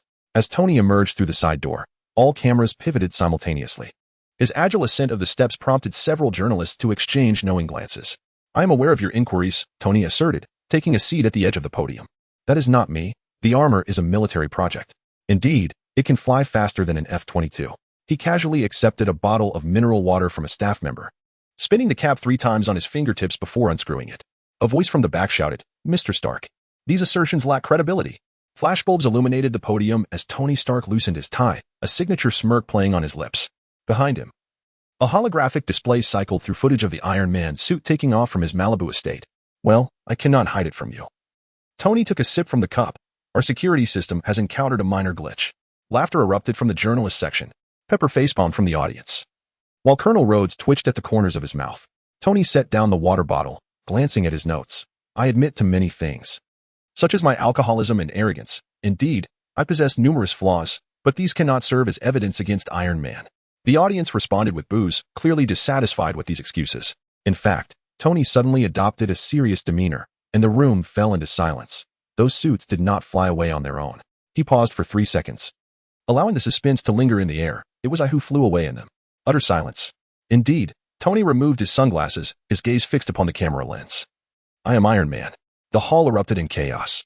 CNN's live broadcast experienced a brief interruption, and when the image returned, Tony had already descended from the podium, leaving over 50 journalists shouting simultaneously at their phones, "Editor, we need the front page." In the private elevator at the top of the building, Tony's reflection smirked at the metallic walls. J-A-R-V-I-S. Send a case of 1996 Lafayette to the antique shop. Sir, Mr. Gu prefers white tea. Then let us add a tea set. As the elevator doors opened, Tony added, inform him not to sell shares. Chapter 40. 3 men and a pervert's sunlight streamed through the intricately carved window panes, casting delicate shadows upon the antique shop's wooden floor. Gu Fan reclined in a Wong Wally rocking chair, a Stark Industrial Expo invitation card delicately pinched between his fingers. A sudden muffled sound erupted from the basement, causing the entire collection of tea sets to tremble. With a sigh, Gu Fan tucked the card into the pages of his Fundamentals of Physics book. Dr. Banner, should my Ming Dynasty blue and white porcelain shatter, you shall owe Stark a year of service as his private physician, he mused. From the staircase below came Banner's awkward cough, followed by the ghostly mechanical voice. Inventory of damaged items. 3 test tube racks, 7 petri dishes, 1 electron microscope shield. As Gu Fan descended the stairs, he observed Banner in a flurry, hastily wiping a green liquid splattered on ancient texts with a tissue. In the center of the laboratory, a containment chamber held a test tube suspended in a magnetic field, its contents shimmering in an unusual emerald hue. We have succeeded, Banner exclaimed, his eyes gleaming behind his spectacles, a perfect serum, a stable fusion of Hulk's blood. However, the duration is only. He glanced at the timer, 27 minutes. A mechanical arm descended from the ceiling, projecting a DNA model. The previously chaotic green helical structure was now neatly enveloped in golden particles, akin to a tamed beast. Gu Fan leaned closer to observe the containment chamber, his pupils reflecting the vibrant green light. Just one final step remains. Do your best, Doctor. Banner adjusted his glasses. I am identifying the problematic areas. No rush. Such a formidable creation cannot be perfected in haste, Gu Fan nodded. Suddenly, the bronze bell above the shop door rang out, producing an unusually jarring sound without a breath of wind. Gu Fan squinted slightly, and the ghostly figure promptly transformed into a watch, adorning Gu Fan's wrist. It seems our first guest today lacks proper decorum, he remarked, turning to ascend the stairs as Banner hurriedly encrypted the experimental data. I hope I can devour them. Venom shouted in Gu Fan's mind. Silence. Within the antique shop, 4 silhouettes stood against the light at the entrance. The foremost man donned a dark green suit and wielded a serpent-headed cane, flanked by 3 rather dim-witted subordinates. Mr. Warlong, Gu Fan halted at the last step. My previous injury has healed rather swiftly. The leader of the Black Hand Gang's lips twitched, instinctively touching his right wrist, which Gu Fan had once fractured. Boss Gu, in business, there are no eternal enemies. Suddenly, clouds obscured the sunlight, causing the shop's temperature to plummet. Behind Warlong, Rizuta sneezed, the golden earrings glinting faintly in the dim light.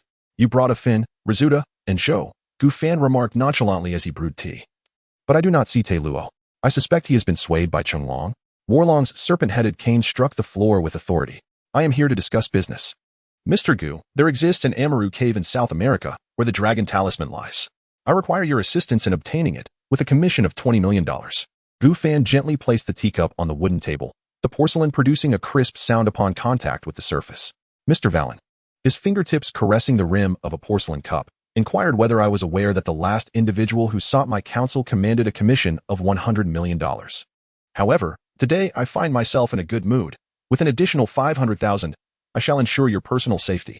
Valen twirled his serpent-headed cane in his palm, and a glimmer of light danced across his sunglasses. The deal was sealed.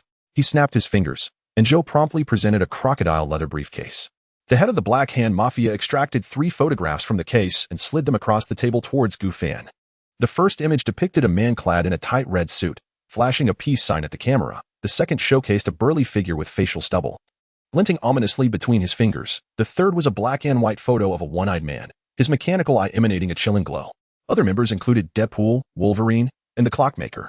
Valen tapped each photograph with his cane and declared, at 3 o'clock this afternoon, my private jet will be waiting for you at Terminal 3 of New York's Kennedy Airport. As he turned, The hem of his suit billowed, causing Rast to inadvertently knock over a Ming Dynasty vase stand, earning him a fierce glare from off fun. Amid the lingering chime of the bronze bell, a mechanical voice emanated from the watch. Target dossier has been retrieved. Deadpool, an unstable factor.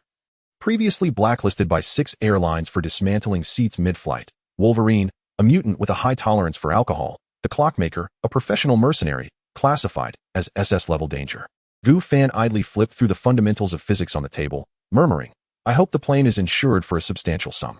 Casting a glance at the clock, he noted that the hour hand pointed to 2 o'clock. He returned the book to the shelf, rose, and remarked, let us go meet our temporary allies. Descending the laboratory stairs, he found Banner placing the last test tube into the safe. Doctor, Gu Fan leaned against the doorframe. Refrain from opening the shop for the next few days, and exercise caution with the experiments. The items in the basement cannot withstand a second shock. Banner adjusted his glasses. The green liquid within the test tube shimmering faintly. Are you heading out? Yes, I have a small job, Gu Fan replied nonchalantly, waving his hand. Valen has offered $25 million for me to accompany a few lunatics to South America to excavate stones. Banner furrowed his brow. Valen? The head of the Black Hand? Rest assured, he cannot afford to default on his debts. Gu Fan chuckled, turning towards the backyard. He recalled the black cat that often darted over from next door. Noting its recent finicky eating habits. I shall keep an eye on it. Banner nodded. Gu Fan said nothing further as he exited the basement and pushed open the weathered iron gate to the backyard. The afternoon sun cast a slanted light across the garage, where Bumblebee stood quietly, its paint glistening with a warm metallic sheen in the light. Hey, buddy, a new mission awaits, Gu Fan announced, patting the hood. Bumblebee's headlights blinked twice, and the opening notes of the Eagles Hotel California filled the air.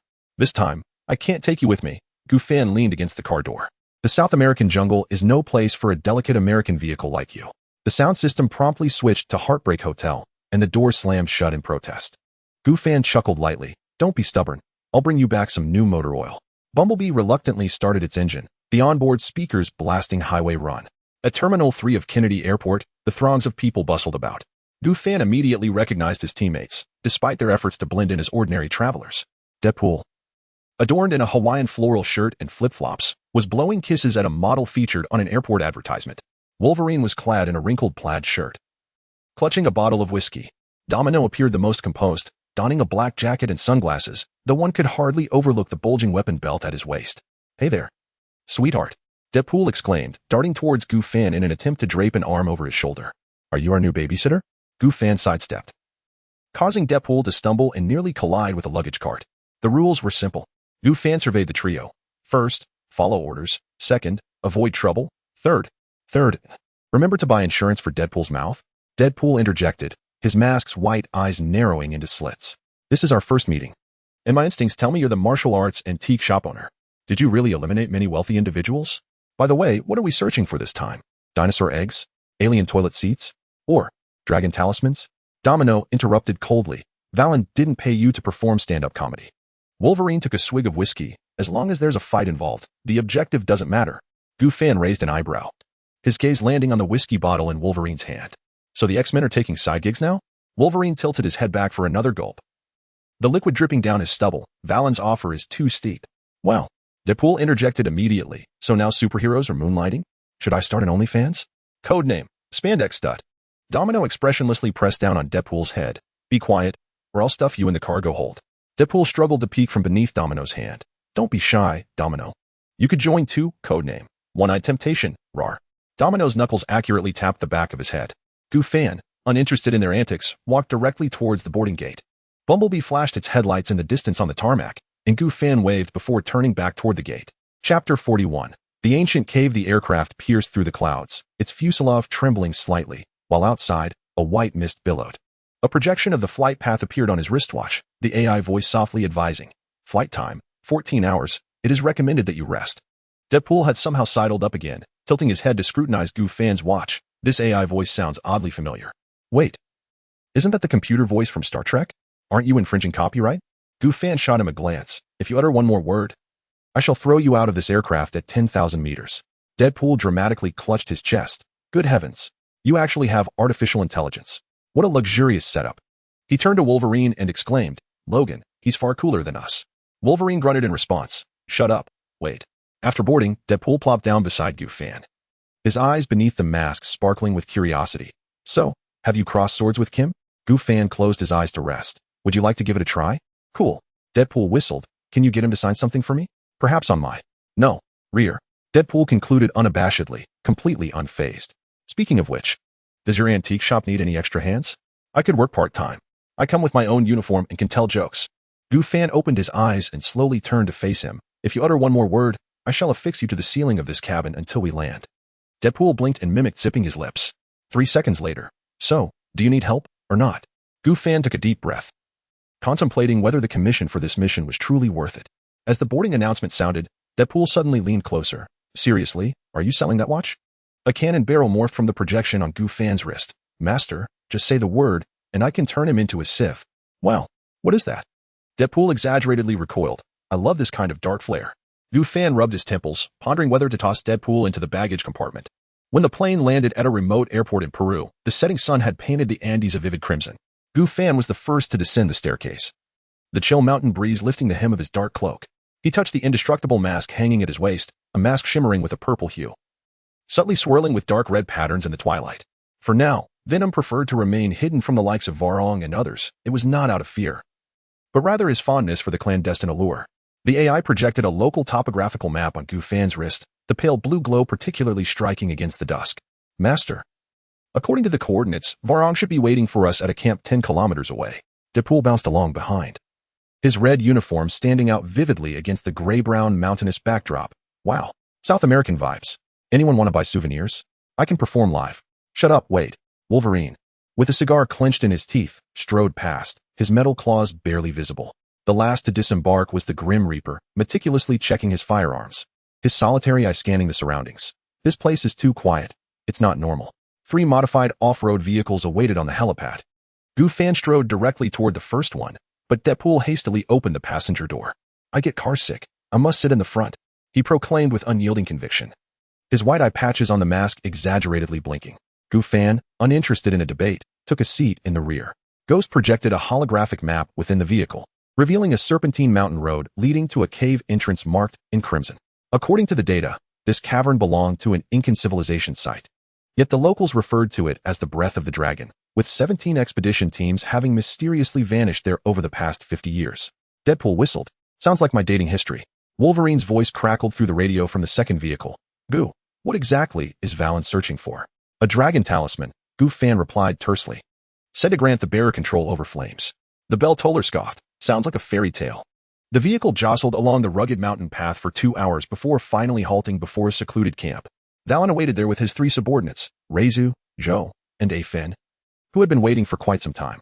Clad in his signature green suit, he appeared utterly out of place in the desolate wilderness. Mr. Fan, you are late, Valen said, leaning on his cane with a faint smile. Fan exited the vehicle, his fingers unconsciously brushing against the immortal mask at his waist. The plane was delayed. Is your intel accurate? Valen's gaze lingered for a moment on the immortal mask before he gestured for his subordinates to unfold an ancient map. Absolutely accurate. The talisman lies deep within the cave, but there are minor inconveniences you must address. Deadpool leaned in closer to examine the map. Wow, what is this map made of? Dinosaur skin? Reizu adjusted his glasses. Actually, it's parchment, approximately 500 years old. Shut up, Reizu, Valen waved impatiently, then pointed to a red X on the map. Guardians reside here. They are not vampires but can drink blood and breathe fire. We have attempted to breach their defenses 3 times without success. The bell toller checked his ammunition. So you need a professional team. Wolverine sniffed the air. I smell sulfur. Fan gazed toward the dark cave entrance in the distance. As Ghost projected a thermal image onto his retina, Master, the cave entrance is abnormally warm, 15 degrees higher than the surrounding environment. Prepare the gear. We enter in 1 hour, Fan commanded. An hour later, the fully armed team stood at the cave entrance. Valen's men wielded flamethrowers, with the bell toller and Wolverine at the forefront, Fan in the center, and Deadpool, having somehow sprinted ahead, declared, I'll scout ahead. His voice echoed from deep within the cave. Wow, there's Bakwano. And, wait, why does Bakwano glow? Fan secured the immortal mask at his waist for easy access, and Ghost automatically activated the lighting. The watch projected a powerful beam of light, illuminating the cavern's depths. The walls were adorned with ancient carvings, all depicting dragons. The sculptures. Zhou, astonished, touched the wall, which did not belong to any known South American civilization. Valong impatiently urged, forget about art history. The talisman lies deeper. The team advanced cautiously, the cave growing increasingly warm, their breaths becoming labored. Suddenly, The Spectre emitted an alarm, multiple high-speed heat sources detected. In the next moment, a swarm of bat-like creatures swooped down from the cave ceiling. They were the size of an adult's arm, their wings covered in scales rather than fur, and their eyes glowed with an eerie red light in the darkness. Fire! The tolling bell shouted, bullets striking several of the creatures with precision. The ones hit did not perish immediately. Instead, they expelled a burst of flame that nearly ignited Finn's hair. Wolverine's adamantium claws sliced through the air, cleaving one creature in two. Black blood splattered onto the ground, emitting a corrosive hissing sound. Their blood is acidic. Lesu recoiled in terror. Chapter 42. The fire-breathing monster. The number of monsters increased, some of which had unfurled their wings and commenced their assault on everyone. Gufan swiftly donned the immortal mask, the intricate patterns on the bronze surface illuminating with a blood-red glow. His muscular physique became distinctly pronounced beneath his attire, emanating an aura of peril.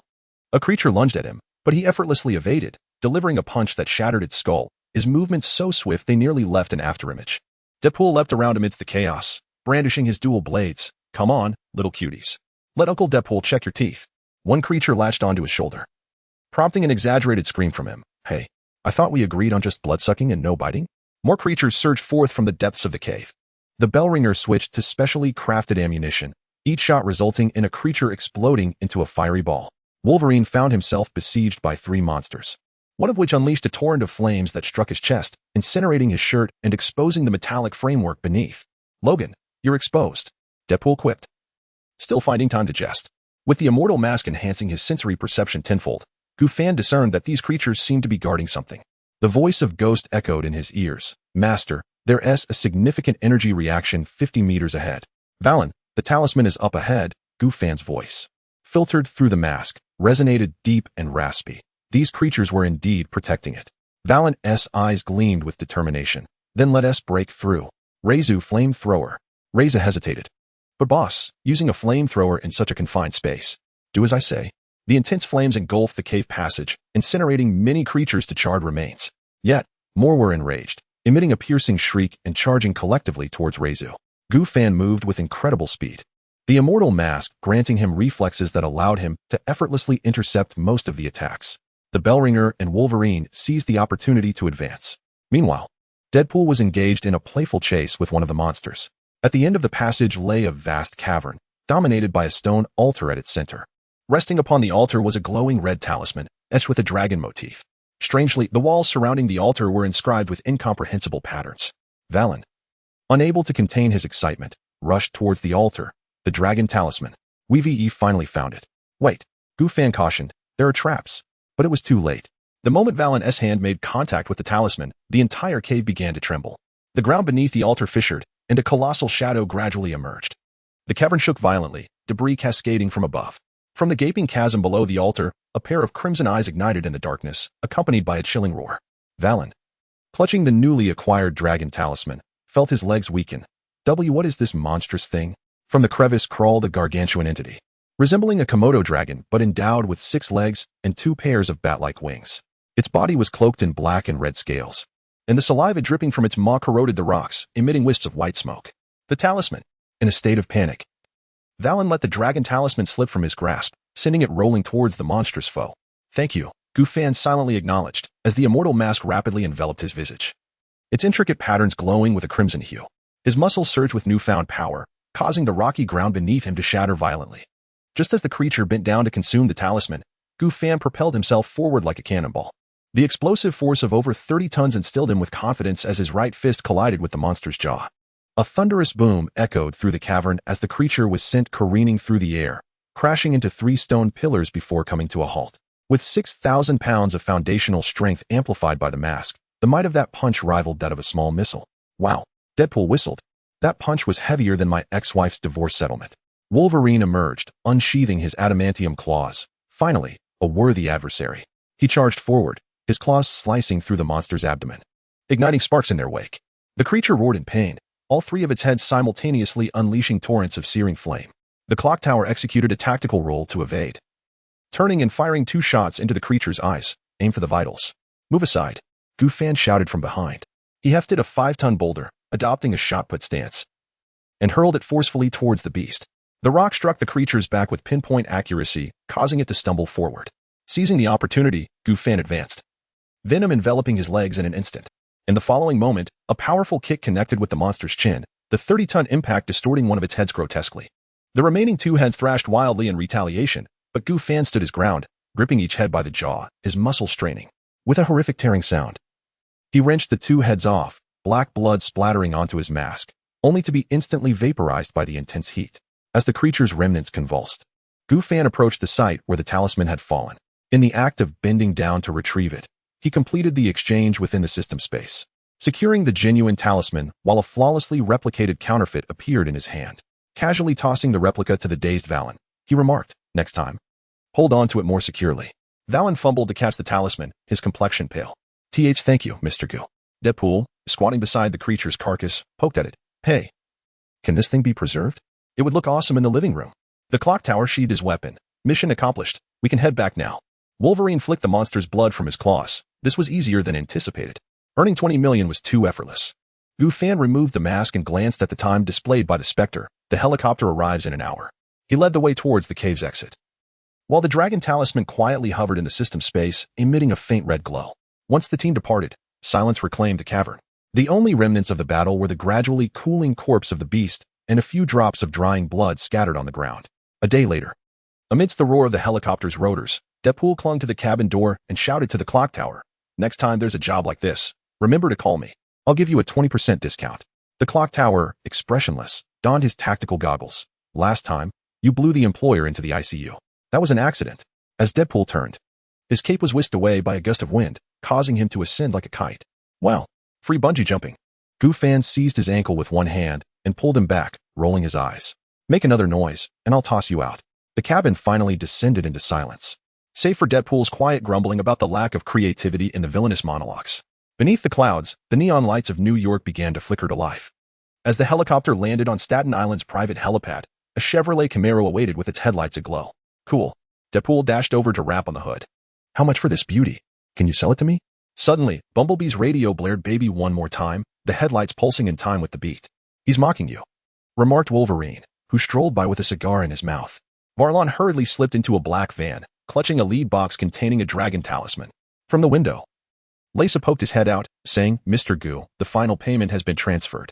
Just then, Bumblebee slammed on the gas, and exhaust fumes coated Lace's face.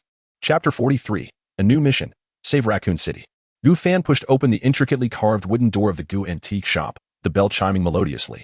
After a brief glance around the antique store, he proceeded toward the laboratory. "Back so soon?" Dr. Banner peered out from the lab, adjusting his glasses, a test tube in hand. "I anticipated at least 3 to 5 days. Just efficient," Gu Fan replied lightly, hanging his coat on a rack, a hint of a smile gracing his lips. That coward Valen rushed off with the talisman, having no intention of lingering. Banner chuckled, his gaze sweeping over Gu Fan. "Given your demeanor, it seems there's more to your return than merely acquiring a talisman, is there? I casually dealt with a monster that was obstructing my path." Gu Fan remarked nonchalantly as he approached the lab, retrieving 2 sealed test tubes from his pocket and placing them on the table. "However, Doctor, this time I have something truly exciting to show you." Banner leaned down to examine the test tubes, which contained several strands of silver and chestnut-colored hair. "What is this?" "Wolverine's and Deadpool's," Gu Fan replied, leaning against the workstation, his fingertips lightly tapping the glass. "One possesses an almost indomitable healing factor, while the other has cancer cells that interplay with regenerative abilities, yet both can regenerate lost limbs." Banner raised an eyebrow, lifting a test tube to the light for closer inspection. "Did you collect these secretly?" "Just a casual acquisition during the chaos of battle," Gu Fan shrugged. "Though Venom's regenerative abilities are remarkable, they ultimately depend on its symbiote. If I could thoroughly study their healing mechanisms." "You aim to replicate their abilities?" Banner set down the test tube, contemplating. "Not replicate, optimize," Gu Fan clarified. "Regenerative capacity in combat signifies a higher margin for error. If I could integrate their traits, perhaps I could develop a more efficient recovery method." Gu Fan had previously inquired with Venom. Replicating an individual's abilities required the symbiote to bond with another person, subsequently copying that individual's abilities before returning to its original host. While this process sounded less than ideal, it was indeed feasible. However, this would only replicate the abilities onto the symbiote, not within Gu Fan himself. Banner remained silent for a moment before breaking into a smile. "You truly are insatiable, aren't you? Isn't science about continual breakthroughs?" Gu Fan reciprocated the smile. "So, are you interested in collaborating on this research?" Banner picked up a test tube and moved toward the analyzer. "Well, I have no pressing matters at the moment, so why not give it a try?" "But..." He paused, glancing back at Gu Fan, If Logan and Deadpool discover that you're utilizing their hair as experimental samples, they might take issue with it. Gu Fan chuckled softly. Then we'd best keep it from them. Banner shook his head, placing the test tube into the centrifuge, which immediately emitted a soft hum. By the way, Gu Fan suddenly recalled something, extracting a small vial of dark red liquid from the system space. I also have this, blood from that creature.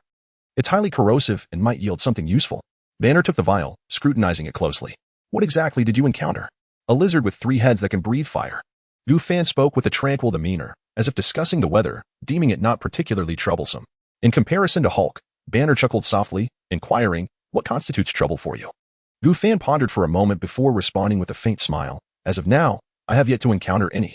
Beneath the laboratory's luminescence, the two commenced their researches, with Gu Fan primarily engaged in learning, largely discussing with Phantom and Banner. Through the symbiosis of the entity, Gu Fan's aptitude for learning had significantly improved, and he had been incessantly acquiring new knowledge, yearning for the day when he too could flourish in both technology and magic. At the very least, comprehending the insights of those brilliant minds. In the early morning, sunlight streamed through the glass window, rousing Gu Fan from his slumber on the recliner. At last, you have made a sound. System, I thought you had vanished. Indeed, after a month, the system had finally reactivated, promptly assigning him a mission. The journey in this alternate world is fraught with peril, and the host must persist. A special mission has been issued. Save Raccoon City. Task duration, 10 days. Task requirements, ensure the safety of Sherry Birkin. Task rewards, dispensed according to the protagonist's level of completion. The host is advised to prepare. Teleportation will commence in 10 minutes. Gu Fan sat upright, the sunlight causing him to squint. The mechanical voice of the system jolted him into full awareness. Raccoon City? Sherry Birkin? He murmured, unconsciously tapping his fingers against the armrest of the recliner. The wristwatch form of Phantom immediately illuminated with a blue glow, projecting a series of data. Relevant information has been retrieved, Phantom announced. Raccoon City, a fictional city in the Midwestern United States, is renowned for the Biohazard series of games. Sherry Birkin is the daughter of Umbrella Corporation scientist William Birkin, during the viral outbreak. I am aware of the plot, Gu Fan interjected, rising and striding toward the laboratory. According to the data, the T-virus outbreak in Raccoon City can transform humans into highly aggressive undead. Phantom continued. The abilities of Venom theoretically offer immunity to the virus, but vigilance is advised. Gu Fan smirked, retrieving several nutrient vials from the cabinet and stowing them in his pocket. He did not require them, but he wondered if Sherry might find them useful. After all, while she possessed extraordinary abilities, she remained human and required sustenance. Venom stirred restlessly within him, black tendrils of slime coursing beneath his skin, seemingly invigorated by the impending battle. 3 minutes to teleportation, the system warmly reminded. Doctor. Banner peeked from the adjacent room. Gu, where are you headed?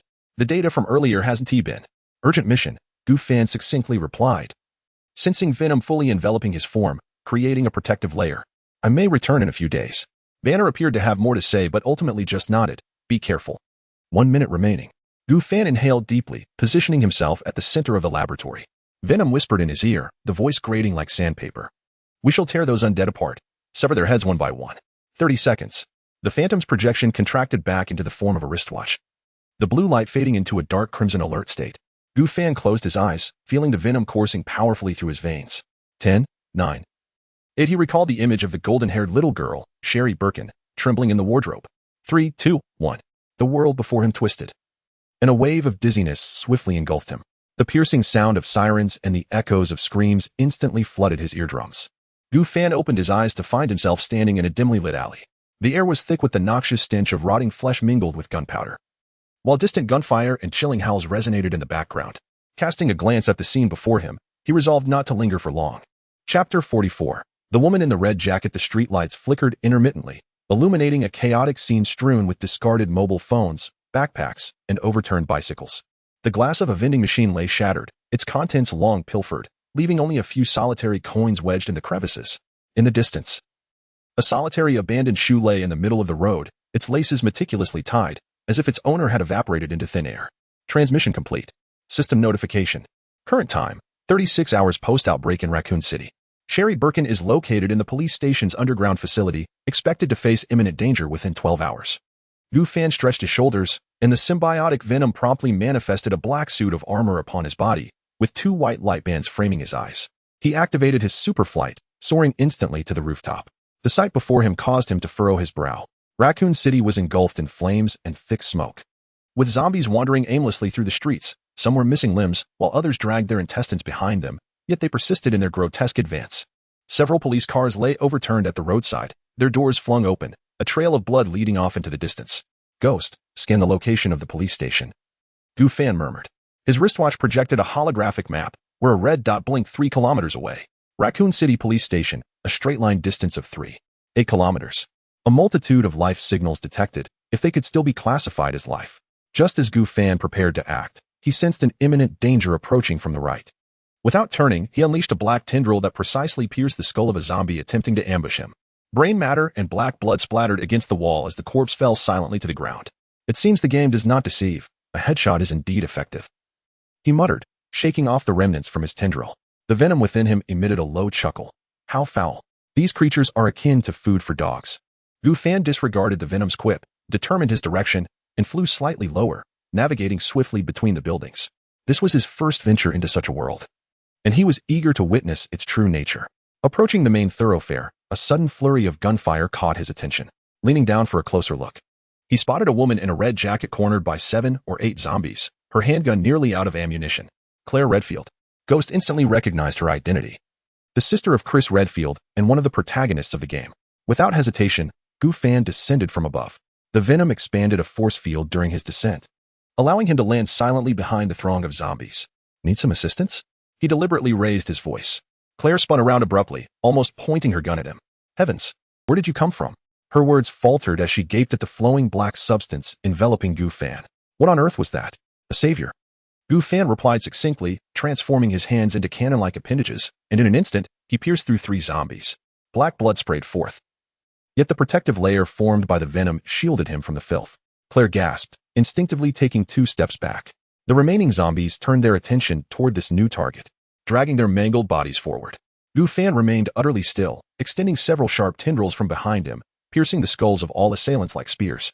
3 seconds later, the battle was over. You are not one of Umbrella's people. Claire held her gun warily, though the barrel began to droop. The equipment she wore was unfamiliar to me. Gu Fan allowed the venom to recede slightly, revealing his face.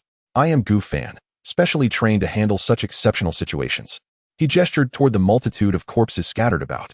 Are you all right? Only then did Claire relax somewhat, though her finger remained poised on the trigger. Claire Redfield. I'm searching for my brother Chris. He should be at the police station. Is that so? It seems fortune is on your side. I am headed there as well. Gu Fan surveyed the area. It is perilous to be alone in a place like this. Let us go together. Lady Luck seems to favor you. After a moment's hesitation, Claire nodded. She swiftly changed the magazine, her movements betraying a proficiency beyond that of an ordinary college student. With Claire by his side, Gu Fan ceased his aerial maneuvering, allowing the venom to take the reins. Do you know what has transpired? These individuals have suddenly transformed into monsters, Claire inquired abruptly. The T-virus has leaked. Gu Fan explained as he walked, effortlessly snapping the neck of a zombie that obstructed their path. It's a bioweapon developed by Umbrella Corporation, capable of turning people into ravenous, undead creatures. What? What did you say? Claire exclaimed, disbelief etched across her face. What you heard is the truth. Dear God. As they turned a corner, they found their path blocked by an overturned bus. A dozen zombies were feasting on fresh corpses. Upon hearing the commotion, they all raised their bloodied, decaying faces. Should we take a detour? Claire began, but Gu Fan had already charged forward. The venom enveloped him completely, his speed creating afterimages. His hands transformed into 2 enormous black scythes, swirling through the mass of corpses like a tempest. Heads flew, limbs severed, and black blood erupted into the air like a fountain. Claire stood in stunned silence, momentarily forgetting to assist with her firearm. Moments later, Gu Fan stood amidst the pile of bodies, unscathed. He turned to Claire. What were you saying? A detour? I believe that is unnecessary. It would be a waste of time. Claire swallowed hard. All right then, I suppose we shall go this way. They continued toward the police station, with Gu Fan dispatching the scattered zombies along the way. Claire gradually relaxed and even began to engage in conversation. So you're some sort of super soldier? Sent by the government? Closer to a private contractor, Gu Fan replied vaguely, suddenly halting Claire with a raised hand. Wait, something is approaching. His danger sense alerted him that this was no ordinary zombie, but something far more sinister. The ghostly figure immediately signaled a warning. High-speed biological signal detected, larger than human. Thermal readings indicate abnormal temperature. Almost simultaneously, a red shadow lunged from the side of a building. Gu Fan swiftly pushed Claire aside and retaliated with a powerful right hook. Bang! The creature was sent flying by the force of his blow, yet its body twisted in an uncanny manner, dissipating the impact. As it landed and turned to reveal its true form, the tension in the air thickened. The 3-meter-long, pallid figure, devoid of skin, exhibited exposed muscle tissue encrusted with slime. Its enormous claws and elongated tongue dangled grotesquely from its chest. The licker. Gu Fan spat disdainfully, a specter, documenting combat data. The licker, lacking eyes. Nevertheless fixated accurately upon Gu Fan, its tongue snapping forth like a whip. Gu Fan neither dodged nor flinched, allowing the appendage to ensnare his neck. The venom instantly recoiled, firmly securing the tongue. Got you, Gu Fan sneered, yanking fiercely. The licker was yanked forward by the immense force, staggering as it lunged. Gu Fan's other hand transformed into a colossal hammer, crashing down upon the creature's head. The sound of shattering skull was unmistakable, yet, astonishingly, the licker remained standing, half its brain obliterated. A tenacious creature, Gu Fan remarked, as 6 tentacles emerged from his back, piercing the licker's body. Venom began secreting digestive enzymes, causing the monster's muscle tissue to dissolve at a visible pace. The licker emitted a chilling wail, thrashing wildly. Gu Fan tightened his grip on the tentacles and tore violently, dismembering the creature into several pieces, its dark blood and entrails splattering the ground. Claire peeked from behind cover, exclaiming, "My God, what is that ghastly thing?" B-O-W. A biological organic weapon, Gu Fan replied, examining the blood that sought to corrode his tentacles. It was ineffectual against his venom's defense. Umbrella's crowning achievement. He approached Claire, suddenly sensing a plethora of additional danger signals. Interesting, the commotion has attracted more. He gestured toward the distance. The police station is in that direction. We must hasten, for these creatures are utterly repulsive. The two advanced swiftly, with Gu Fan effortlessly dispatching several zombies that obstructed their path. As they neared the police station, the gunfire intensified. Turning the final corner, the Raccoon City Police Department finally came into view. Chapter 45, Ada Wong. Chaos enveloped the Gothic facade of the Raccoon City Police Department, where several officers took refuge behind barricades, valiantly resisting the relentless tide of zombies. Yet, their defenses teetered precariously on the brink of collapse. A young officer fired a shotgun at the encroaching undead, but it was evident that his ammunition was dwindling. Nearby, Gu Fan and Claire, clad in sleek black combat armor, stood ready.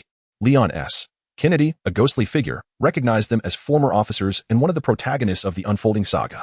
Without hesitation, Gu Fan commanded, "Claire, assist them. I will carve a path from the side." Before awaiting a reply, he leapt atop a neighboring wall, his right arm morphing into a formidable laser cannon. With a surge of energy, a blinding red beam sliced through the night, incinerating a row of zombies into charred remains. The officers, momentarily stunned, turned their gaze toward the armored figure descending from above. "Don't just stand there," Gu Fan shouted. "Now is the time to retreat to the precinct." Leon was the first to respond, grabbing his injured comrade. "Everyone retreat. Quickly." Under Gu Fan's protective fire, the survivors successfully made their way into the police department's grand hall, where the heavy wooden doors slammed shut behind them. Leon immediately reinforced the barricade with a metal rod as the relentless pounding from outside persisted. "My heavens, what manner of weapon is that?" gasped a bloodied officer, panting heavily. Gu Fan remained silent, surveying the chaotic interior of the precinct. Bloodstains trailed from the entrance to the staircase, while several injured individuals sat against the walls, with medical personnel tending to their wounds. Leon approached Gu Fan, extending his hand. "Leon S. Kennedy. Today marks my first day on the job. Quite an unforgettable welcome indeed."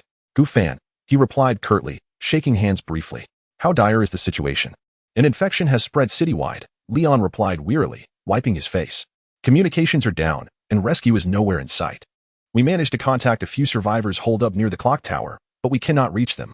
Claire stepped forward. "I am Claire Redfield, searching for my brother Chris. He should be working at the precinct." Leon shook his head. "I'm sorry, I haven't seen him.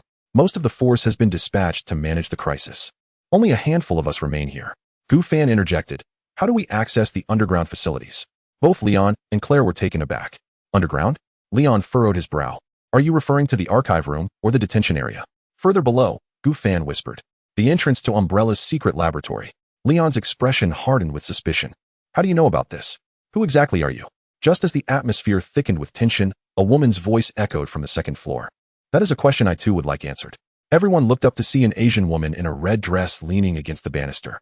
A modified handgun casually pointed in Gu Fan's direction. "Ada Wong," the ghostly figure reported, "identity unknown, threat level 0. "Well said," Gu Fan retorted. "But perhaps you should refrain from speaking next time." Ada gracefully descended the staircase, the sound of her high heels echoing sharply against the bloodstained floor. A stranger clad in biological armor, privy to the Umbrella Corporation's secrets, piqued Gu Fan's amusement. Although he felt a chuckle rising within, he maintained an outward composure. "Is that so?" A red dress and high heels hardly constitute standard survival gear for an apocalypse. Ada's crimson lips curled into a smile. It's a professional habit. Suddenly, she raised her firearm and fired, the bullet whizzing past Gufan's ear and striking a wounded man who had just risen behind him. He let out a cry before swiftly contorting and rising again, his eyes now a murky yellow. An infected individual in the latent stage. Ada dispersed the gunpowder smoke. You ought to thoroughly examine your injured. Leon turned pale, swiftly organizing a team to recheck all casualties. Meanwhile, Gufan remained fixated on Ada. An eerie standoff forming between them. Venom, I wonder what would happen if I were to restrain her. Gufan quietly pondered. The modified 9mm handgun. With an expanded magazine and suspected armor-piercing rounds. She also bore a tactical dagger and professional-grade micro-explosives. If restrained, perhaps I could procure some meager conventional weaponry? Though Venom was uncertain why Gufan posed such a query, he maintained his calm analysis. Ada seemed to sense something, her gaze landing on Gufan's wristwatch. What are you contemplating? How might I compel you to be more forthright? Gufan casually replied, let us be candid. I am aware you too seek the G-virus. Ada's pupils imperceptibly contracted, yet her smile remained unchanged. Getting straight to the point, I appreciate that. She stepped forward, lowering her voice. I know the entrance to the underground laboratory, but I require William Birkin's keycard. Shall we collaborate? Gufan contemplated for a moment. He needed to locate Sherry. And Ada evidently possessed more intelligence. A temporary alliance seemed prudent. But do not act recklessly. I cannot guarantee your safety. Nor can I assure that my comrades won't eliminate you. Upon uttering this, he extended his hand. Ada narrowed her eyes slightly, glancing at the liquid armor encasing Gufan before eventually reaching out to shake his hand gently, her fingers icy. As you wish, sir. Do not let me regret this decision. Claire approached. Wait, what is this G-virus? What laboratory? What on earth is happening? Leon joined the discourse. If there truly exists an umbrella laboratory beneath the precinct, we must inform more survivors. Time is of the essence, Gufan interjected, shaking his head. The virus is spreading faster than anticipated. The military will soon quarantine this city and then cleanse it. Are you suggesting they will obliterate Raccoon City? Leon asked incredulously. Ada chuckled lightly. Finally, someone comprehends. Indeed, within 48 hours, a tactical nuclear weapon will be deployed over this city. All evidence, including ourselves, will be eradicated. A heavy silence enveloped the precinct, the sounds of banging from outside growing more jarring. Gufan broke the stillness. I must locate William Birkin's daughter, Sherry. She is the key to this calamity. A little girl? Leon queried, perplexed. Her blood may harbor antibodies, Gufan half-jokingly elucidated. Finding her could potentially save many more lives. Ada cast a thoughtful glance at Gufan, as if hearing this news for the first time. Very well, Claire declared resolutely, we shall proceed separately. Officer Leon. You were tasked with organizing the survivors for evacuation. I will accompany these two in search of the little girl. Leon hesitated to object, but was abruptly interrupted by the sound of an explosion from outside. The entire building trembled, dust cascading from the ceiling. They've breached the side entrance, shouted a police officer. Gufan swiftly made a decision. Claire, you and Ada should seek clues about Sherry, perhaps by checking the children as shelter within the precinct. I will hold off the approaching zombies. By yourself? Claire exclaimed, only to immediately feel her concern was unwarranted. Gufan merely smiled, his body enveloped in a toxic haze. He expanded in size, his eyes transforming into two beams of white light. Trust me, they are the ones you should be worried about.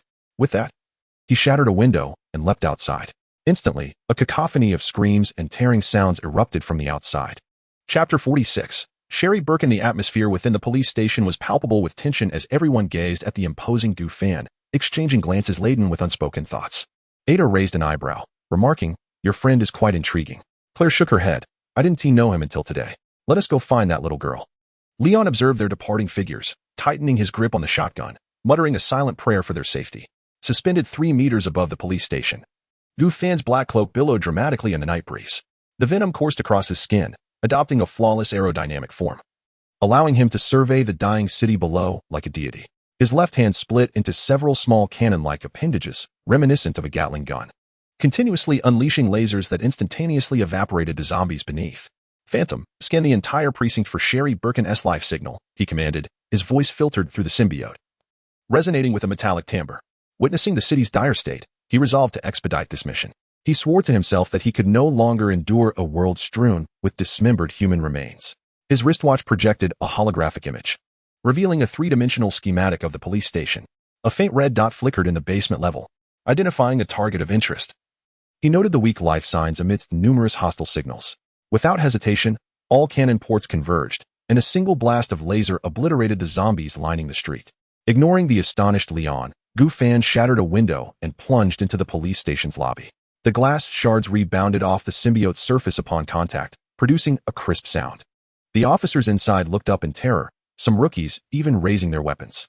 "Lower your weapons," Leon shouted from the window. Gu Fan, too indifferent to land, hovered in midair and inquired, "Which way to the basement level?" Just then, Claire and Ada Wong emerged from the crowd, their red jackets stained with blood. "Take the eastern staircase down, but it's flooded." "We didn't find anything," Claire explained, but before she could finish, Gu Fan had already soared towards the eastern corridor. The police exchanged bewildered glances, and Leon sighed, shaking his head. "It seems our duty is merely to hold this position." Indeed, the eastern stairwell was submerged in murky water. But it posed no obstacle for the airborne Gu Fan. He dove straight down, accelerating upon contact with the surface, breaking through like a torpedo and leaving a long trail of water behind. The basement level was dim and damp, the emergency lights casting flickering reflections on the water's surface. The Venom's visual capabilities adjusted automatically, transforming the environment into a clear green thermal image. "Turn left 30 meters. The target is in a storage room," the Phantom advised. Warning, large biological signal detected nearby. Suddenly, the water erupted, and a massive creature leapt from the depths. It was a mutated fish, over 4 meters in length. Its skin adorned with tumor-like growths, its gaping maw capable of swallowing a person whole. Bored, Gu Fan did not even reduce his speed. His right hand morphed into a colossal black blade, and in a swift motion, he cleaved the creature in half as he passed by it. Viscera and dark blood cascaded like a waterfall, staining the entire surface of the water crimson. The storage room door was secured with an iron chain. Faint sobs emanating from within.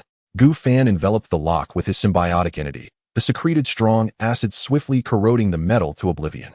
The door creaked open, and the venom receded, revealing Gu Fan clad in a black combat suit. In the corner, a golden-haired little girl curled up behind several cardboard boxes. Her blue school uniform muddied. Upon seeing Gu Fan, she instinctively recoiled in terror. "Shirley Birkin?"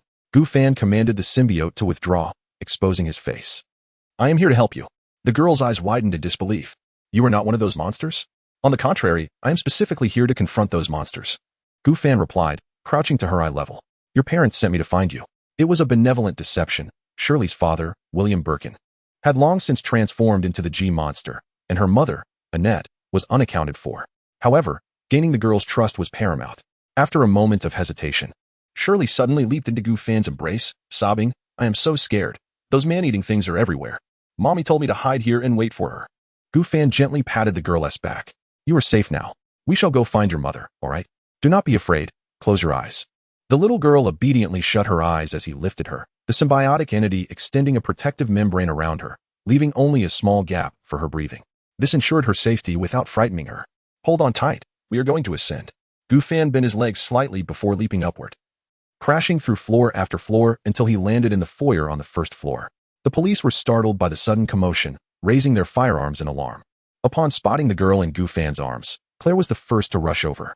"You found her," she exclaimed, only to notice the girl as pallid complexion. "Is she hurt?" "Just frightened, but unharmed," Gu Fan reassured as he handed Shirley to Claire. "Take care of her. I require a few drops of her blood." Leon approached, inquiring, "Blood samples?" "Why?" "As I mentioned, her father was the chief researcher at Umbrella. She may possess natural antibodies," Gu Fan succinctly explained, while a slender needle emerged from the ghostly entity at his wrist, gently pricking Shirley's fingertip. The girl barely registered the pain as the tendrils efficiently collected the sample before retracting. Ada Wong appeared from the shadows of the corridor, her red dress starkly vivid in the dim light. "Perhaps this will indeed prove useful, but time is of the essence, is it not?" "Very well, madam. Your task has now changed. You are responsible for protecting this girl," Gu Fan stated. "I am not your subordinate. However, I shall not refuse this request," Ada replied, extending her arms to cradle Shirley. "Ghost, analyze the sample," he commanded, and the wrist device illuminated with a blue glow, commencing its function. Gu Fan busied himself, and an eerie silence enveloped the foyer as all eyes fixated on the high-tech watch upon his wrist. "Analysis complete," the ghost suddenly announced, shattering the tense atmosphere. Shirley's blood indeed contains antibodies for the G-virus. However, it lacks completeness and requires the integration of William Birkin's research data to synthesize a comprehensive vaccine. Gu Fan nodded, indicating the urgency to analyze where the data was located. Tracing Shirley's identification badge revealed that the last place she met her mother, Annette Birkin, was the underground laboratory of the police station, suggesting that there might be complete research materials there. Ada, cradling Shirley, timidly spoke. "Mommy said she was going to get some very important medicine, and then she never came back." Gu Fan gently stroked the girl's hair, reassuring her, "We will find her." He turned to Claire and Ada, instructing, "You and Ada will ensure Shirley's safety, while Leon and I will head to the laboratory." "Wait," Leon interjected. "It's too dangerous down there. At least let me send a few people with you." "Fine. It appears you're all unaccustomed to having a super teammate," Gu Fan replied. "Listen, ordinary individuals descending there would only be courting death." He interrupted Leon, gesturing out the window where more zombies were gathering. "You have more pressing responsibilities." With that, he swiftly made his way to the underground entrance. This time, he opted for the elevator shaft sealed with iron bars, forcefully prying open the heavy metal door before leaping into the abyss. Chapter 47. The development of the antidote in a dimly lit and foreboding corridor. A solitary figure descended with great haste. During the free fall, Gu Fan unfurled his ability to fly, landing silently on the 5th subterranean level. This was the entrance to the Umbrella Corporation's clandestine laboratory, where a heavy metallic door bore an unmistakable Umbrella emblem. The door was secured by biometric locks. But to Gu Fan, it was a mere formality. He commanded the symbiote to mimic William Birkin's biological traits, and moments later, the airtight door hissed open.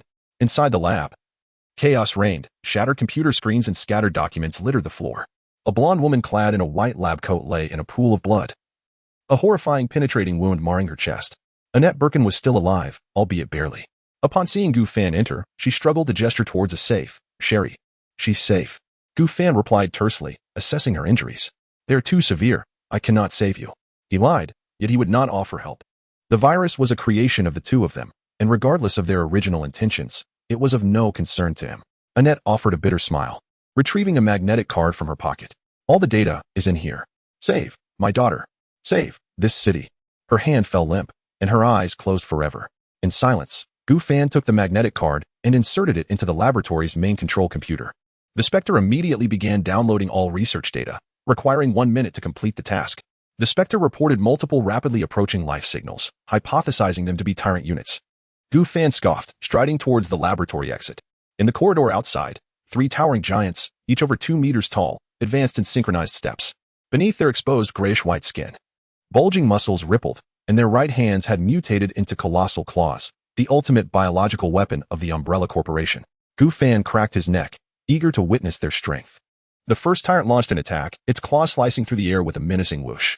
Gu Fan did not flinch or evade. Allowing the claw to strike his chest, a sound akin to metal colliding reverberated through the corridor, leaving no trace on the symbiote's surface. "Is that all?" Gu Fan expressed his disappointment, transforming his right hand into a massive hammer and delivering a crushing blow that drove the tyrant's head into its chest cavity. Simultaneously, the other 2 tyrants charged at him, and from his back sprouted 6 sharp tendrils that pierced through the enemy's bodies like spears. Before he tore them apart, blood and flesh raining down, the battle concluded even more swiftly than anticipated. Gu Fan shook off the remnants of carnage from his tendrils and returned to the computer. "Is the download complete?" "Completed. The complete vaccine formula has been synthesized." The Spectre responded. "A temporary production line must be established, expected to take 1.5 hours." Gu Fan nodded, breaking through the ceiling to ascend back to the surface. In the hall, the survivors had erected a makeshift defense. Upon Gu Fan's return, Leon visibly relaxed. "Did you find what you needed?" "Yes," Gu Fan replied succinctly. "I require a secure location to produce the vaccine." Claire pointed upstairs. "The conference room on the 3rd floor is spacious enough, and the windows can be sealed." "The 3rd floor conference room? Lead the way." Gu Fan retracted the holographic projection from his wristwatch, gesturing for Claire to proceed. Claire lifted Sherry and, along with Ada and Leon, dashed towards the stairwell. Gu Fan trailed behind, his symbiotic entity extending its perception to monitor the movements within the entire building. Outside, the cacophony of zombie howls echoed, intermittently punctuated by the sound of gunfire, as the survivors on the periphery continued their resistance. At the end of the 3rd floor corridor, a heavy oak door bore the brass plaque of a conference room. Leon kicked the door open, and dust danced in the sunlight. The spacious room, approximately 200 square meters, housed a massive mahogany conference table at its center, surrounded by portraits of Umbrella Corporation's former executives adorning the walls. "How ironic," Ada scoffed. "Producing an antidote within the lair of the very company responsible for the catastrophe." Gu Fan paid her no mind, swiftly surveying the surroundings and deducing that only a few dilapidated tables and a broken projector remained.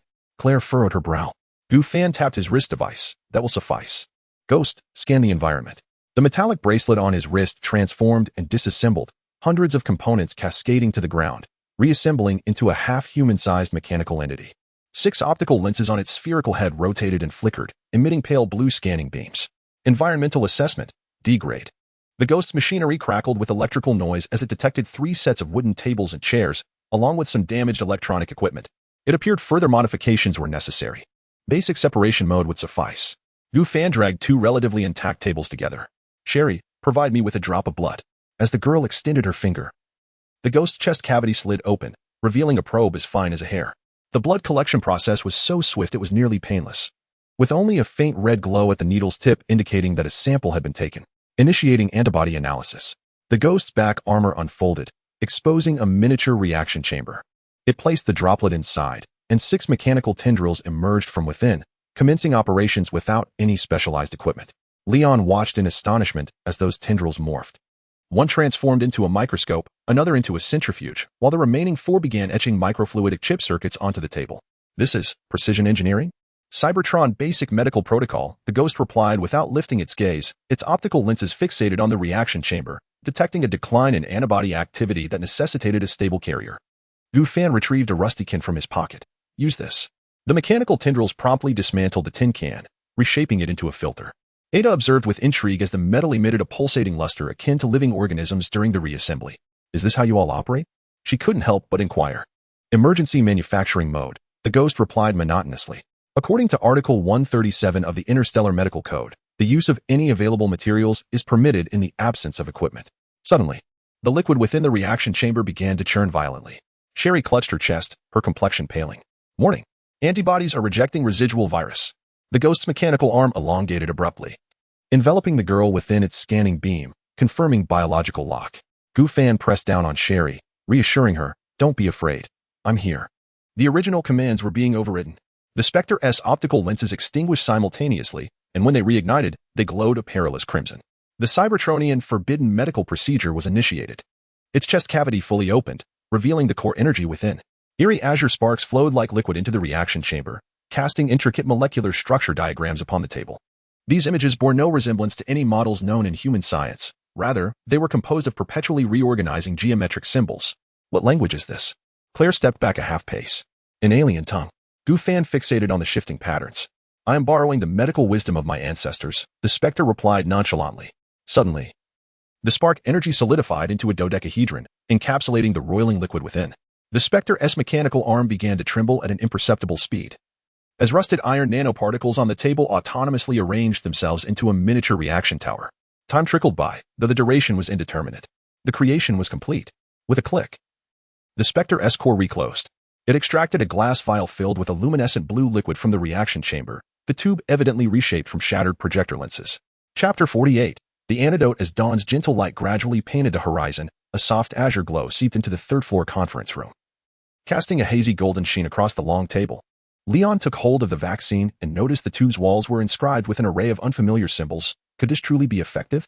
The theoretical efficacy lasts for 48 hours. The ghost's optical lens returned to normal. The task appeared deceptively simple. It turned to Sherry, its mechanical voice softening. Child, has your father ever given you a metallic pendant? The girl nodded, retrieving a pendant from her bag. The ghost's scanning beam immediately locked onto the chip. Coordinates for the William Birkin laboratory detected. He had not anticipated that someone would have developed an antidote. Suddenly, the ghost's mechanical eye flickered red. Military encrypted communication detected. Nuclear strike authorization confirmed. Raccoon City will be obliterated in 10 minutes. Ada looked up sharply. Umbrella intends to destroy the evidence. Claire clenched her fists. What about the vaccine we just developed? Gu Fan picked up the bloodstained chip. Venom beginning to envelop him. Plans have changed. The ghost will continue producing the vaccine. I will handle the nuclear missile. He turned towards the sky, which was gradually lightening. The howls of the undead having mysteriously thinned. How do you intend to intercept the intercontinental missile? Leon pressed his gun firmly. Gu Fan's arm transformed into a black blade. Ever heard of Superman? Before the words left his mouth, he shattered the glass and soared into the sky. The sonic boom shattering the windows of the entire floor. Sherry timidly tugged at Ada's sleeve. That uncle's hand. It can morph. Ada crouched down to gently stroke the girl's golden hair. Do not fear. He is saving the city. She gazed at the vanishing dot in the sky, the tactical lens displaying Gu Fan's trajectory as he broke the sound barrier. In the stratosphere, Gu Fan felt the protective force field enveloping him. Venom roared excitedly in his mind. We are faster than the missile. Find it. Gu Fan's tone was cold. 3 minutes later, a blinding tail flame ignited in the northeastern direction. It resembled a B-61 tactical nuclear bomb, quite a splendid toy. Venom's voice erupted in his mind. Prioritize disabling the guidance system. Then emerged. Gu Fan suddenly dove, his right arm coalescing into a massive chainsaw. No, we shall dismantle it. The collision between steel and the symbiote did not spark. It was effortlessly cleaved through. As Gu Fan tore through the third layer of armor, mechanical tendrils suddenly emerged from within the nuclear warhead, activating Umbrella's autonomous defense system. Intriguing. He allowed the tendrils to coil around his neck, while his left hand morphed into liquid metal to insert into the control panel. As an EMP pulse erupted from his palm, the missile's propulsion system was rendered utterly incapacitated. Gu Fan turned, cradling the 3-ton warhead, and grinned towards the direction of Umbrella's headquarters. Time for restitution. On the ground, the bystanders beheld the sky igniting with the brilliance of a second sun. He succeeded, Claire exclaimed with elation. Leon shielded Sherry but found that the anticipated destruction had not yet arrived. All set, Gu Fan adjusted his course, heading back. Meanwhile, the vaccine production in the conference room continued unabated. The pale blue liquid swirled within the transparent container as Sherry curiously touched the glass wall, leaving tiny fingerprints. In the center of the conference room, a Spectre manipulated several bioreactors composed of Cybertronian material, the pale blue vaccine fluid continuing its tumultuous dance. Sherry observed this spectacle, her initial fear waning. Production complete, the Spectre announced. A total of 2,000 liters of concentrated vaccine has been prepared, sufficient to cover the entirety of Raccoon City. Leon furrowed his brow. But how do we distribute it? The city is paralyzed, and monsters roam rampant. Suddenly, Gu Fan's voice echoed from the doorway. We will use rain. He was radiating heat, yet his combat suit remained unscathed. Artificial rainfall. He approached the window, pointing at the dissipating radiation clouds, declaring that now was the optimal moment.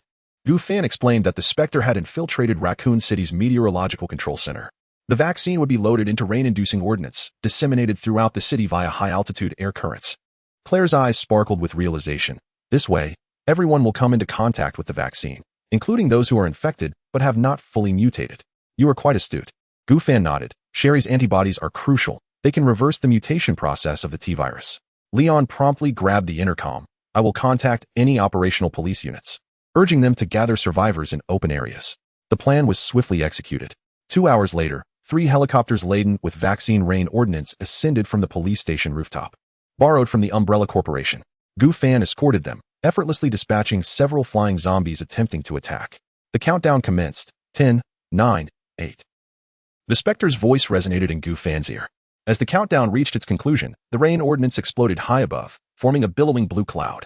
Moments later, rain imbued with the vaccine began to fall, gently nourishing the ravaged city. The effect was immediate. The zombies wandering the streets collapsed one by one, the black veins beneath their skin gradually fading away. Some infected individuals, still retaining a semblance of consciousness, even began to weep, their sanity returning. Inside the police station, a bound officer suddenly awoke. What? What is happening? Why am I tied up? Leon excitedly unbound him. Welcome back, officer. The rain persisted throughout the night. As dawn broke, the nightmare of Raccoon City finally came to an end. Though the city lay in ruins, at least the survivors were saved. On the rooftop, Gu Fan gazed at the rising sun, with Sherry standing beside him and Ada and others behind them. Are you leaving? The young girl inquired, tilting her head. Gu Fan nodded. My work here is done. Thank you for saving everyone. Sherry suddenly embraced his leg. I will miss you, uncle. Gu Fan smiled gently, patting her head. Live well, Sherry. That is what matters most. With the mission accomplished, a system notification chimed, indicating that the teleportation was being prepared. The portal would open in 10 minutes. Gu Fan turned around, gazing at Ada and Claire. Shirley is in your hands. This little girl possesses immense potential. Ada nodded, her eyes reflecting a different light as she regarded the enigmatic man. I will take good care of her, Claire assured. Goodbye, uncle. Shirley raised her hand to bid farewell to Gu Fan. Farewell, you must strive to survive, you know? Gu Fan smiled gently and waved. After a moment's hesitation, Ada stepped forward, her voice maintaining its usual calmness, her gaze fixed on his face. Gu, will you return? Gu Fan turned his head, the morning light casting a soft outline on his profile. He paused in silence for a moment before replying with a soft chuckle, perhaps. This ambiguous answer caused Ada's eyes to flicker, as if she were contemplating something. She slightly lifted her chin, a faint smile playing on her lips. Perhaps? What a cunning response. Maybe, Gu Fan shrugged, his gaze drifting over the distant ruins. If this world still requires me, I might reappear. Claire glanced at the two, crossing her arms thoughtfully, while Shirley gazed up at the sky with a dazed expression. Let us hope you don't keep us waiting too long, Ada remarked, her tone still tinged with her characteristic coolness. She added, you saved Shirley. She will miss you. Gu Fan looked at her without answering, his smile deepening slightly. The countdown for the teleportation began. 10 seconds. The system's notification rang out abruptly. "Take care," he said at last, his figure gradually fading in the morning light. Ada stood rooted to the spot, watching his silhouette completely vanish into the air. The wind swept across the rooftop, as if no one had ever been there. Shirley rubbed her eyes, as if everything that had just transpired were but a mirage. Yet, the damp rooftop beneath her feet and the gradually rising cheers from the city confirmed that the dark-clad hero had indeed existed. Meanwhile, in a laboratory in another world, Gu Fan reappeared on the recliner, as if he had never left. Just then, Dr. Banner walked in and was taken aback at the sight. "You're back? The data on limb regeneration you gave me." Before he could finish, Gu Fan tossed him a small hard drive. Complete data on the T-virus and G-virus, including the vaccine formula. "It may aid your research." Banner's eyes widened in disbelief. "Wait, you mean the one that can turn people into super soldiers?" "Exactly," Gu Fan interrupted. "Though the side effect is turning into a flesh-eating monster. However, I trust you can resolve this minor issue." He stretched lazily and headed towards the door. "Now, I need to catch some sleep. Saving the world is truly exhausting work." Banner looked at the hard drive, then at Gu Fan's retreating figure, shaking his head and chuckling. "I don't know where you acquired the T-virus and G-virus, but perhaps you deserve an award. That's a splendid suggestion. Let us call it the Best Superhero Award." Thus, I left a cliffhanger, testing the waters with the first side quest to gauge everyone's thoughts. Do you prefer more content in the side quest, something richer? Or do you favor a faster-paced experience? It is beyond my solitary capabilities to compose a work that satisfies everyone. Furthermore, I have yet to determine whether to adopt a single female protagonist, multiple female protagonists, or none at all, as I am merely at the inception of this journey. I welcome any suggestions and will be attentive to all contributions. Additionally, if my interjections within the main text are unwelcome, please feel free to comment on this passage. I appreciate your understanding, and I shall endeavor to confine my remarks to appropriate sections in the future. Chapter 49, Iron Man vs. Ironmonger. The host has flawlessly completed the task, and the reward has been dispensed. Task reward, Superman's biofield. Superman's biofield, an omnipotent field. Possessing it allows one to accomplish the unimaginable. As the morning sun streamed into the antique shop, Gu Fan concluded his daily training and reclined on a lounge chair for a brief respite. Upon hearing the system's announcement of the reward, Gu Fan merely nodded. His symbiote, Venom, possessed similar abilities, albeit Superman's biofield proved to be far more advantageous, rendering it a modest enhancement. For instance, the most fundamental capability of the biofield is flight. It also offers protection for others, as well as oneself and their attire. Venom can achieve these feats too, though it lacks the all-encompassing nature of Superman's field. Gu Fan contemplated that the most beneficial aspect of this ability lies in its capacity to absorb physical impacts, extreme temperatures, energy attacks, and, in some comic interpretations, even magical damage. Superman can manipulate the size of his freezing breath and heat vision using the field. Thus, he too could wield it to modulate the force of his punches. This would facilitate a better control of his strength, making it a rather commendable skill. Once he gathers the 12 talismans and dons his underwear outside, he would truly embody Superman. Perhaps he could transform Venom into a suit reminiscent of Superman. Despite the absence of laser vision or freezing breath, Gu Fan continued to recline, preparing to rest a while longer. Suddenly, the ghostly watch on his wrist vibrated gently, projecting a holographic image. "Master, high-energy combat activity detected," the mechanical voice of the ghost reported calmly. "A special armored unit is engaged in battle in Los Angeles." The holographic display unfolded, revealing an intense armored confrontation with Tony Stark clad in the red and gold Mark III armor, battling a colossal Ironmonger suit on the streets of Los Angeles. Stanley has only now created the Ironmonger? Tony has already declared himself Iron Man, Gu Fan mused, sitting up with keen interest. In the visual, Ironmonger's Gatling gun unleashed a frenzied barrage, bullets exploding across the street in a shower of sparks. Tony nimbly evaded while retaliating with his palm repulsor. The ghost appropriately magnified the image, highlighting the flickering arc reactor embedded in Ironmonger's chest. Life signs of Obadiah Stane are anomalous, the ghost analyzed. His armor is equipped with an unstable arc reactor, emitting energy far surpassing that of the Mark III. The battle intensified, with Ironmonger seizing an opportunity to pin Tony to the ground, his massive mechanical fist raised high. In a moment of urgency, Tony activated his thrusters, reaching up to grasp Ironmonger's head, pulling it skyward. "Master, Stark is guiding Ironmonger towards Stark Industries," the ghost cautioned. The scene shifted to the rooftop of Stark Industries, where Tony lured Ironmonger toward the colossal arc reactor. In a last-minute maneuver, Tony swiftly dodged, causing Ironmonger to crash directly into the reactor core. Boom! A tremendous explosion illuminated the night sky, melting the Ironmonger suit in the searing heat. Tony was propelled by the shockwave, crashing heavily at the edge of the rooftop. The Ghost's surveillance feed switched to real-time monitoring mode. The battle concluded, and it was now gathering subsequent intelligence. A few minutes later, the ghost initiated another projection. Sir, we have intercepted internal police communications. A severely charred corpse has been found at the scene, preliminarily identified as Obadiah Stane. Moments later, the ghost updated the information. Major news outlets began reporting. CNN had just released a brief statement. An explosion occurred at Stark Industries, suspected to involve experimental armor. Gu Fan nodded slightly. It appears the narrative is progressing as initially planned. He flexed his wrist, commanding the ghost to continue monitoring the situation, particularly the movements of Tony Stark. A continuous monitoring protocol has been established. The ghost responded, the blue light on the display dimming gradually, with the complete news report expected to unfold within 2 hours. Furthermore, Pepper Potts, CEO of Stark Industries, was about to hold a press conference regarding the industrial incident. Ghost, bring up the live broadcast, Gu Fan commanded, his fingers gently tapping on the armrest of the recliner. The holographic projection instantly switched to the scene of the Stark Industries press conference. Pepper Potts stood before the microphone, her exquisite makeup unable to conceal the dark circles beneath her eyes. This incident is merely an unfortunate industrial accident, her voice steady. During the testing of 2 prototype armors, an armed conflict occurred, leading to an overload and subsequent explosion of the arc reactor. Gu Fan suddenly chuckled. Armed conflict? She certainly knows how to choose her words. The ghost swiftly analyzed the audio waveform. Master, she is deliberately downplaying the nature of the incident. I'm not fooled. In the footage, reporters began to stir. A journalist from the Wall Street Journal raised a hand to inquire. Witnesses claim to have seen Ironmonger armor pursuing Mr. Stark. How do you explain that? The corners of Pepper's mouth tightened momentarily. It is inevitable for system failures to occur during prototype testing. Mr. Stark was directly involved in troubleshooting, and the situation is now fully under control. Nothing of interest, Gu Fan squinted. Ghost, what is the market reaction at present? New data streams unfolded on the right side of the projection. Stock prices had ceased their decline and began to rebound. The short-selling yield had receded to 28. Immediately closed 30 of the position. Gu Fan made a swift decision, utilizing the profits to acquire shares from hesitant small shareholders. Executing now. The mechanical voice of the ghost accompanied by a high-frequency electronic tone reported. Master, Tony Stark has just secretly injected $200 million to repurchase shares. The holographic image suddenly split, revealing an encrypted bank transfer record on the left. Gu Fan chuckled softly. It seems the tin can doesn't wish to lose control. Shall we intensify our acquisition efforts? The ghost inquired.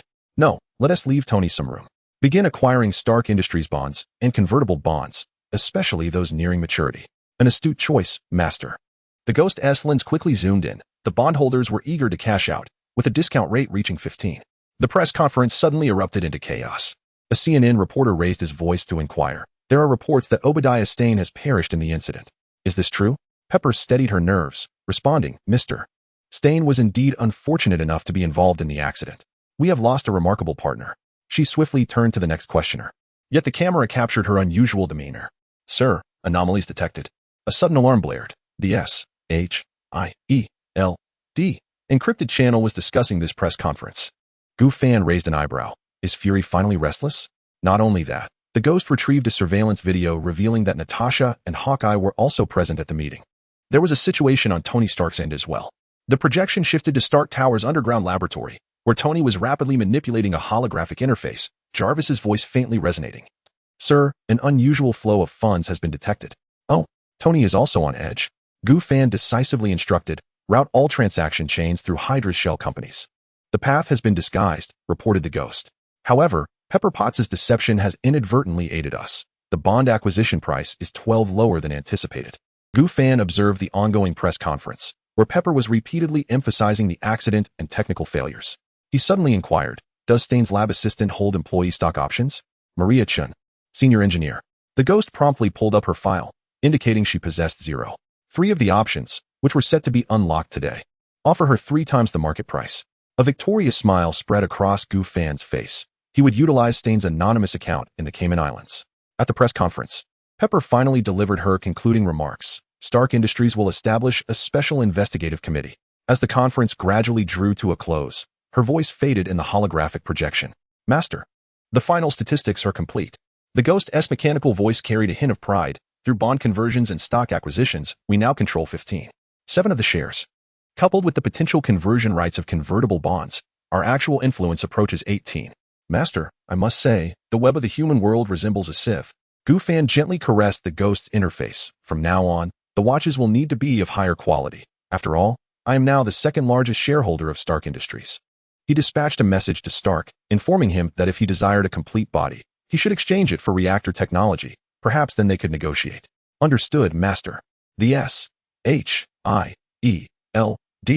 meeting had concluded, and they signed a document. The holographic projection dimmed, revealing a cryptic message. S-H-I-E-L-D. Agent Coulson was heading to Stark's villa with a document titled Avengers Initiative. Chapter 50. The hunt. Stark's call arrived more swiftly than anticipated. Goo. What exactly are you playing at? Tony's voice resonated through the communication module of the Ghost Watch, infused with his customary arrogance and suspicion. A complete body? Are you implying you moonlight as a surgeon? Goofan languidly reclined in the armchair, his fingertips gently tapping the armrest. Quite literally, Mr. Stark. That reactor in your chest may have preserved your life, but it is also jeopardizing it, is it not? A momentary silence lingered on the other end, followed by Tony's feigned nonchalance. I've already been drinking chlorophyll since your last reminder. However, I, Tony Stark, do not require assistance from anyone.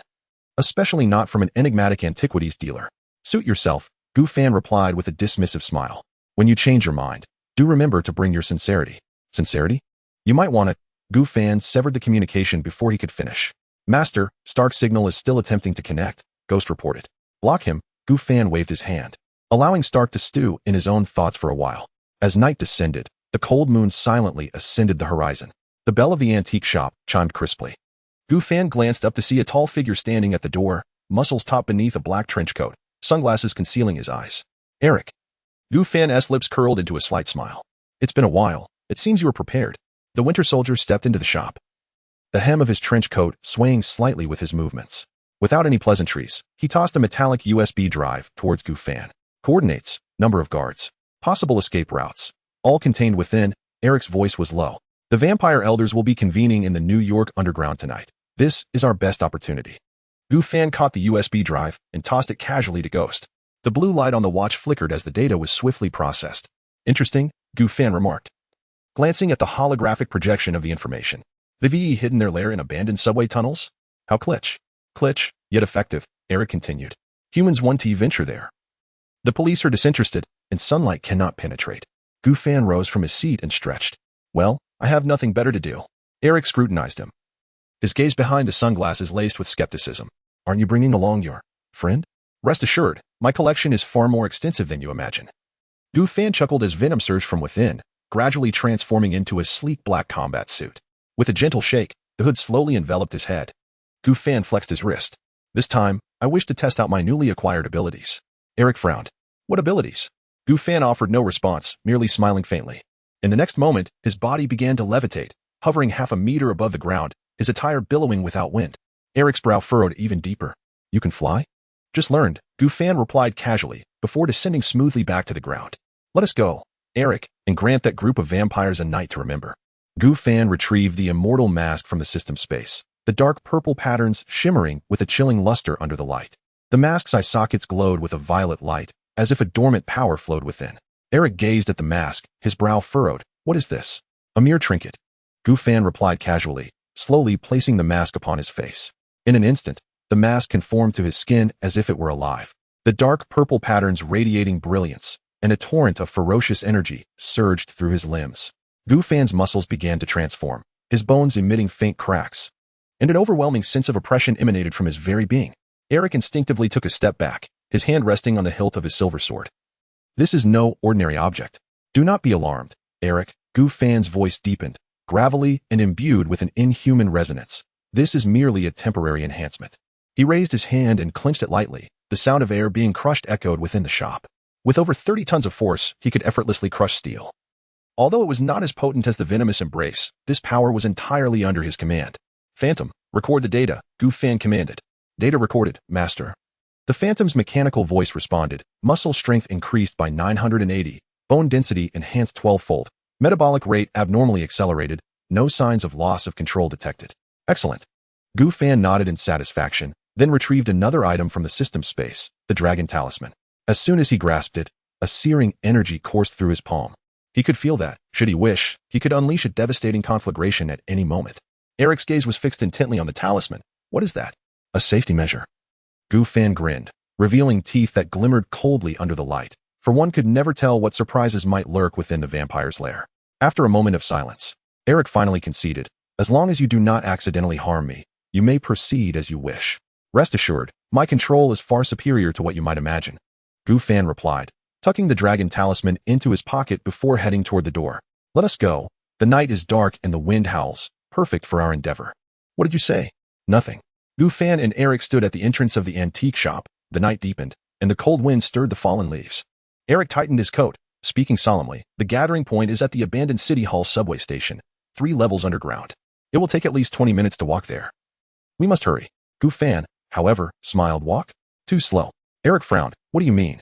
Without responding, Gu Fan gently closed his eyes, feeling the invisible power within him. In the next moment, his feet slowly lifted off the ground, his entire form hovering half a meter above the floor. Eric. Gu Fan smirked. Care for a lift? Eric scoffed. No, I do not require it. Before he could finish his words, Gu Fan had already seized his shoulder, and the biological force field expanded instantaneously, enveloping Eric within its embrace. He tightened his grip. Wait. Before he could complete his thought, Gu Fan soared into the sky. The night wind howled past his ears, and the lights of New York rapidly diminished beneath them. Eric instinctively clenched Gu Fan's arm, his eyes, obscured by sunglasses, momentarily reflecting a glimmer of astonishment. Is this what you call just having learned? His voice was nearly drowned out by the rushing wind as they flew at high speed. Gu Fan laughed heartily. Fear not. You won't meet your demise. The biological force field perfectly countered the air resistance, allowing them to slice through the night sky without experiencing any impact.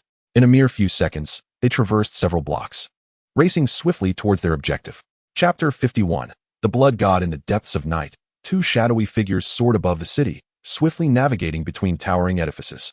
The biofield perfectly negated the resistance of the air, allowing them to slice through the nocturnal sky instantaneously, untouched by any impact. In mere seconds, they traversed several blocks, racing towards their objective. Eric compelled himself to maintain composure as he gazed down at the city, swiftly orienting himself. 300 meters ahead stood the aged town hall, its entrance located at the side maintenance passage. Gu Fan adjusted his course and dove downwards, decelerating abruptly just before colliding with the ground, landing steadily. Eric released his grip and inhaled deeply. Next time, inform me in advance. Gu Fan shrugged. It wouldn't be as exciting if I did. Eric, disinterested in further banter, strode directly towards the entrance of the subway station. Gu Fan, meanwhile, flexed his wrist, reveling in the surge of power within him. The biofield not only enabled his flight, but also provided formidable defense in combat. Coupled with the immortal mask and the dragon talisman, it seemed likely that the vampires tonight would not even have a chance to flee. Phantom, commence data recording, he commanded softly. Real-time monitoring activated, Master. The watch emitted a faint blue glow. Eric had already used the blood of a vampire to unveil the concealed passage and glanced back at Gu Fan. Ready? Gu Fan grinned widely, his eyes beneath the mask shimmering with a violet hue. I've been eager for this. The two descended into the dark tunnel, advancing towards the vampire's lair. This time, Gu Fan required no venom. He himself embodied a nightmare. The tunnel was cold and damp, its walls adorned with dark red moss, and the air was thick with the stench of decaying blood.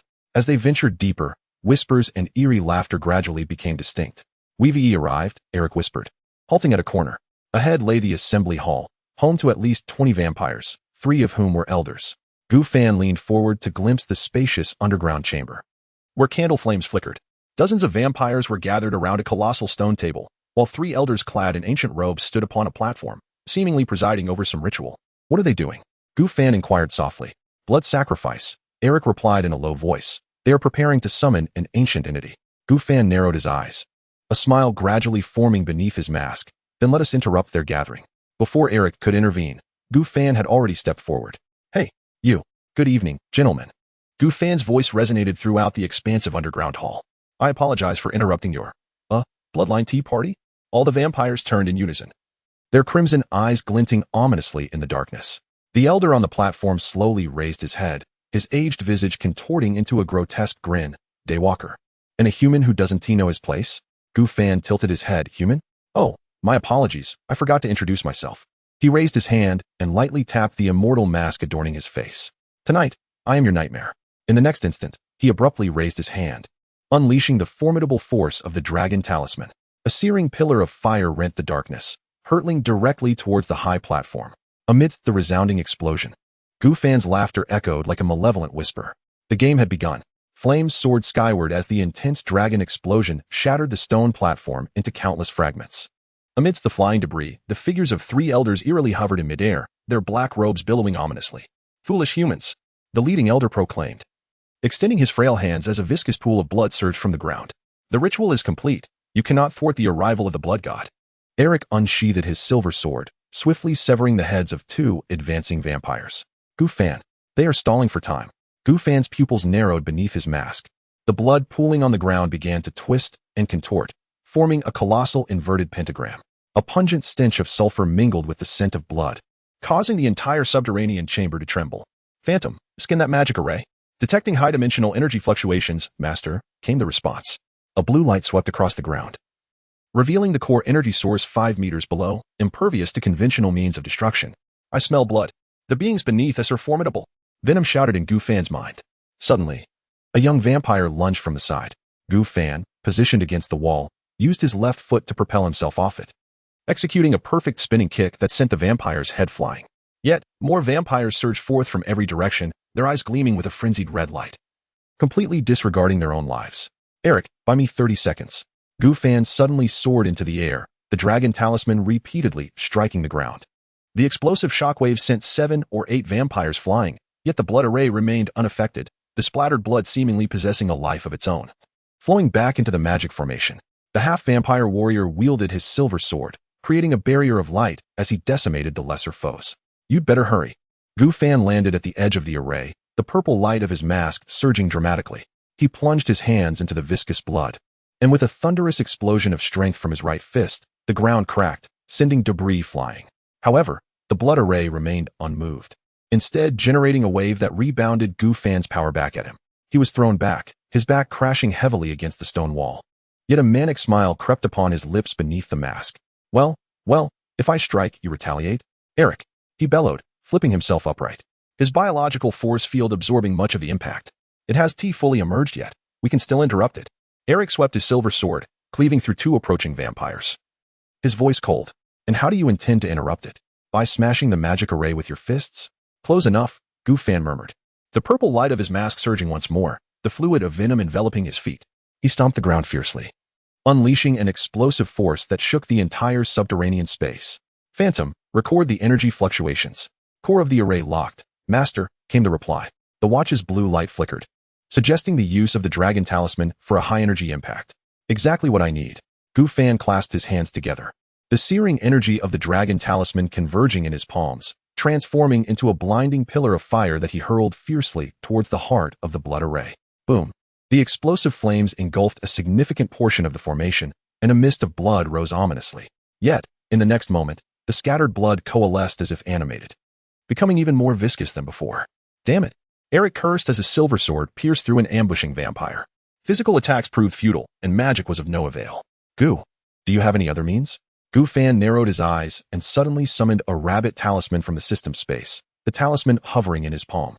Since he could not dismantle the formation, he sneered, "Then let us force whatever is trying to emerge back into its confines." No sooner had the thought crossed his mind than his figure vanished, the swift magic of the rabbit talisman transforming him into a fleeting shadow that instantly closed in on the giant claw that had already protruded halfway. The biological force field allowed him to hover midair as he grasped the edges of the claw's bony armor with all his might, summoning every ounce of strength within him. "Back you go." The terrifying power forcefully pressed the claw downward, causing the blood formation to tremble violently, as though some ancient entity was roaring in furious wrath. Chapter 52. The Dimension Demon in the Subterranean Realm. Eric's eyes widened in disbelief. He never imagined that anyone could confront magical summoning with sheer brute strength. However, it soon became evident that the resistance of the colossal claw intensified. Gu Fan's muscles strained to their utmost, and beads of blood began to seep through the skin beneath his mask. He could no longer endure. With a fierce roar, he commanded, "Eric, strike its joints." Without hesitation, Eric thrust his silver sword, aiming fiercely at the claw's wrist. The sound of metal clashing was deafening, yet the silver blade merely left a shallow mark. It wouldn't budge. Eric gritted his teeth. "Then we shall try again." Gu Fan abruptly released one hand, reactivating the dragon talisman, unleashing a searing pillar of fire that struck the claw at point-blank range. Boom! The explosive shockwave propelled both men away, and a fissure finally appeared in the blood array, momentarily slowing the claw's movements. "Effective," Eric murmured. "Still not enough." Gu Fan rolled upon landing, quickly regaining his footing, his gaze sharp. It must be utterly obliterated. Just as Gu Fan and Eric prepared to charge once more at the struggling claw, the entire underground space suddenly froze. Time appeared to have been paused.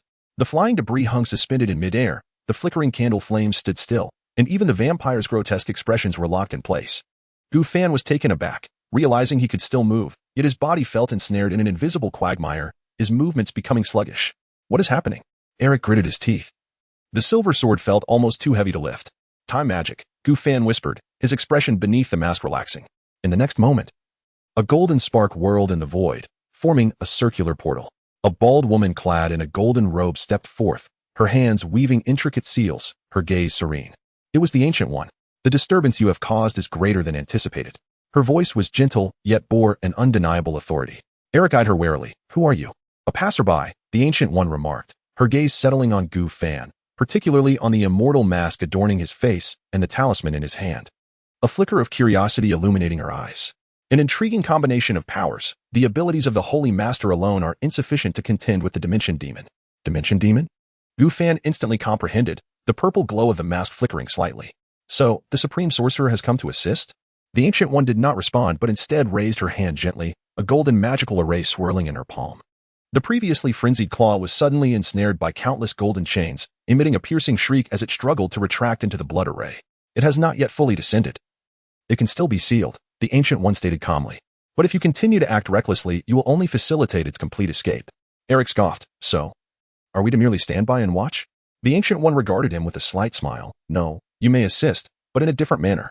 With a sudden flourish of her hand, the ground beneath Gu Fan and Eric illuminated with a golden magical array, and their bodies instantly felt lighter, as if gravity had been diminished tenfold. Now try to hold it back. Gu Fan raised an eyebrow, a tempestuous force surging within him.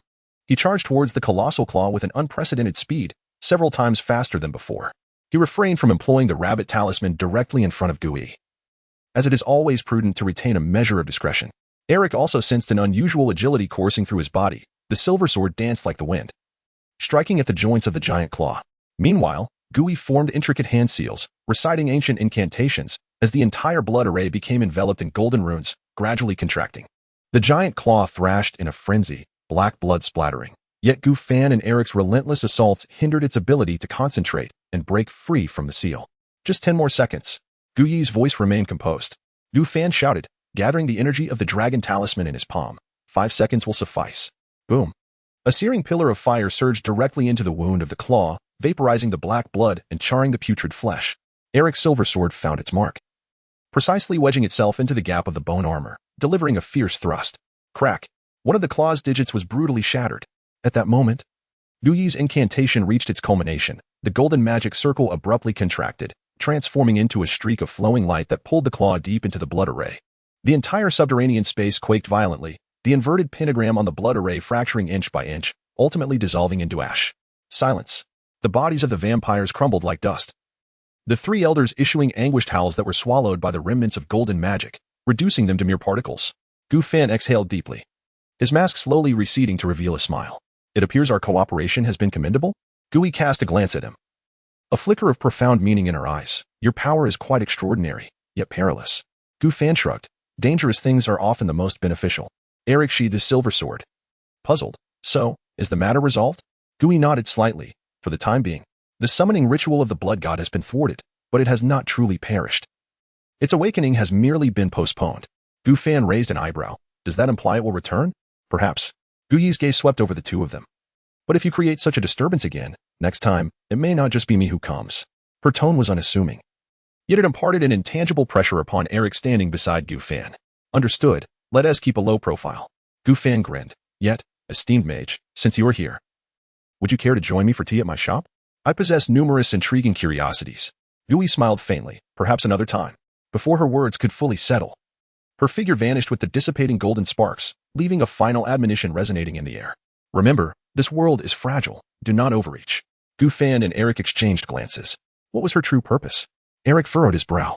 Gu Fan stretched lazily, a playful smile gracing his lips. Perhaps she came to warn us not to obliterate New York. I doubt that, for it has already been destroyed. Eric gestured towards the completely collapsed subterranean space. Gu Fan erupted into laughter, grasping his shoulder. Let us go. I shall treat you to a drink. Not flying? This time, we will teleport. The silhouettes of the two vanished into the night, leaving only the golden remnants of magic slowly dissipating amidst the ruins. The front door of the antique shop slid open silently at Gu Fan's touch, and Eric followed closely behind, his gaze sweeping over the array of antiquities. This place is far more spacious than it appears, he remarked. Eric accepted the whiskey handed to him by Gu Fan, the amber liquid shimmering under the light. Merely a fade, Gu Fan replied, uncorking the bottle. Now, tell me about that bald woman from tonight. Eric took a sip of his drink. The supreme sorceress. Gu Fan also savored a sip, stating, I have encountered her name in an ancient tome. The guardian of the time gem, one of the protectors of the blue star. Eric raised an eyebrow. It seems we indeed stirred quite a commotion tonight. He then set down his glass, the silver sword at his waist clinking softly. I must take my leave. There are several vampire nests in Europe that require cleansing. Should you need assistance in the future, you know how to reach me. Chapter 53. Enhanced TG Virus. After bidding farewell to Eric, Gu Fan traversed through the concealed door at the back of the antique shop. Following a fingerprint scan and retinal verification, the elevator descended 30 meters into the underground laboratory. As the doors opened, Banner, deep in contemplation over the data projected in holographic form, lifted his gaze upon hearing the commotion. Gu, you have returned. Banner's eyes sparkled with enthusiasm as his fingers glided swiftly over the holographic keyboard. I was just about to contact you. There has been a groundbreaking advancement with the TG serum. Approaching the projection area, Gu Fan beheld a three-dimensional image illustrating a complex molecular structure. Do tell, he urged. Banner adjusted his glasses, excitement palpable in his voice. I have successfully merged the enhanced characteristics of the T virus, the evolutionary capabilities of the G virus, and the regenerative technology you provided. Most importantly, he summoned a set of comparative data. I have eliminated the zombification side effects. The holographic image shifted, revealing two sets of cellular samples. One group rapidly deteriorated upon exposure to the virus, while the other remained healthy and began to divide. Not only does the serum significantly enhance physical attributes and healing capabilities, Banner continued, his voice quivering with exhilaration, it also dramatically slows down cellular aging. Preliminary calculations suggest that the aging process can be reduced to below normal levels. This is a miracle. Gu Fan fixated on the vibrant cells. So, theoretically, the recipient could live for centuries without showing signs of aging. Banner produced another set of data. Moreover, due to the integration of the G virus's characteristics, the serum will autonomously evolve over time, continually augmenting the host's abilities. This means that both lifespan and aging will be subject to ongoing evolution. However, he hesitated. There is no risk of ocular hypertrophy or other deformities, as I have locked in that segment of the gene sequence. Banner approached the refrigeration unit and retrieved 2 vials containing a pale blue liquid, subsequently presenting one of them. This is the prototype serum. He sighed. I have yet to conduct human trials. Gu Fan accepted the vial, the liquid shimmering under the light. What about side effects? Theoretically, none. Yet, biotechnology is inherently unpredictable. Banner replied, removing his glasses to wipe them. Especially concerning the evolutionary traits of the G virus, I cannot guarantee the long-term effects. Lifting the vial to eye level, Gu Fan's lips curled into a smirk. I possess a symbiote. Even if complications arise, it can help stabilize my body. Allow me to be the first test subject. Banner immediately shook his head in refusal. Gu, this is far too perilous. Even with the antidote. That is much safer than direct injection, Doctor, Gu Fan interjected. Already moving towards the medical platform. If successful, you two could administer it. Imagine, you would no longer need to rely on Hulk to attain superhuman capabilities. Banner's hands clenched and relaxed as he ultimately sighed. At the very least, let me conduct a basic examination first. Half an hour later, Gu Fan lay upon the medical platform, his arm connected to various monitoring devices. Banner prepared the serum in a syringe, the needle glinting ominously under the surgical light. After the final confirmation, Banner's tone turned grave. Basic strength, 529 pounds. Reaction speed, 0, 2 seconds. Cellular regeneration ability, 15 times that of an average person. Gu Fan nodded resolutely. Let us commence. The needle pierced the vein, and a cerulean liquid was gradually injected. Initially, there was no reaction. But then Gu Fan's pupils abruptly constricted, his muscles tensed, and veins bulged beneath his skin like serpents. Vital signs surged dramatically. Banner gazed intently at the monitoring screen. Heart rate 180, 200. Body temperature 39, 40, 41, 42 degrees. Gu Fan gritted his teeth. Feeling a searing heat radiate from the injection site throughout his body, every cell screaming in agony. His skin began to emanate an eerie blue luminescence, only to swiftly revert to normal. Report the status, Gu Fan inquired in his mind. Master, your cells are undergoing reconstruction. The DNA sequence is being optimized. The pain is temporary, the voice of venom echoed in his consciousness. I am stabilizing the mutation process. This sensation is exquisite. Suddenly, all monitoring devices emitted piercing alarms simultaneously. Gu, Banner exclaimed, your brainwaves. Before he could finish, Gufan's body arched violently before crashing back onto the platform. The data on the monitoring screen fluctuated wildly, then all returned to tranquility. This is impossible. Banner stared at the restored metrics. All vital signs had increased by 300 compared to before the injection. Gufan opened his eyes. The world appeared astonishingly clear. He could hear Banner's accelerated heartbeat, sent the lingering aroma of coffee from a distant table, and even perceived the subtle sound of blood coursing through Banner's veins. How do you feel? Banner offered him a bottle of water. Gufan accepted it, but, unable to control his strength, crushed the bottle. Water splattered. Yet an invisible force repelled it before it could touch his skin. I need to adjust. Gufan slowly sat up, savoring the surging power within him.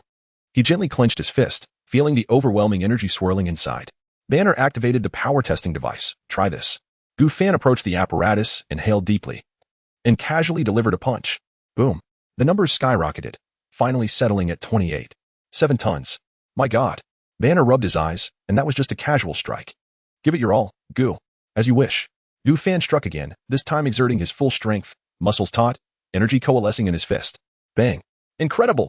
Banner exclaimed. 47. 9 tons. Next came further tests, a 100-meter sprint in 9 seconds, reaction speed of 0.001 seconds.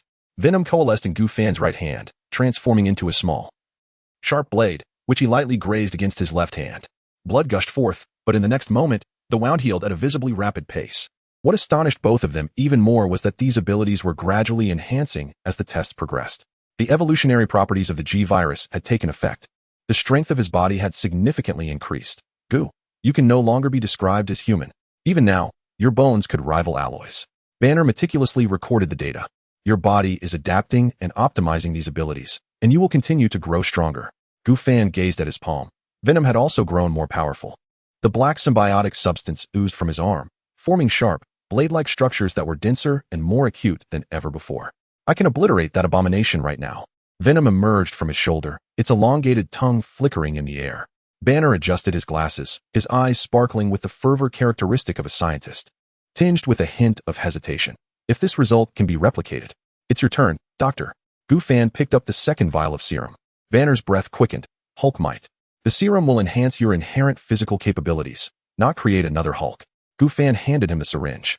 Just think. You will no longer have to worry about losing control of your emotions while still possessing the power to protect yourself.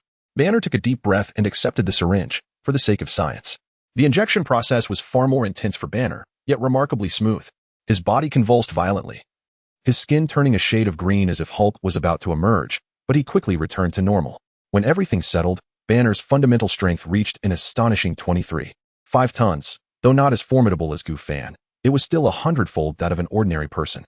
Moreover, this was all subject to evolution. It was simply incredible.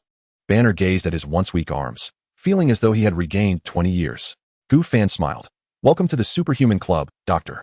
Chapter 54. Banner in doubt half an hour later. How well have you adapted?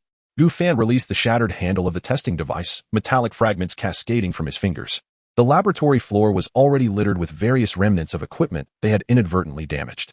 Banner moved his shoulders, his eyes sparkling with the unique curiosity and excitement of a scientist. The density of his muscle fibers had increased several-fold, yet his coordination had improved remarkably. He executed a standard ballet pirouette, the hem of his lab coat fluttering gracefully. This defied the principles of biomechanics. I should record this and upload it online.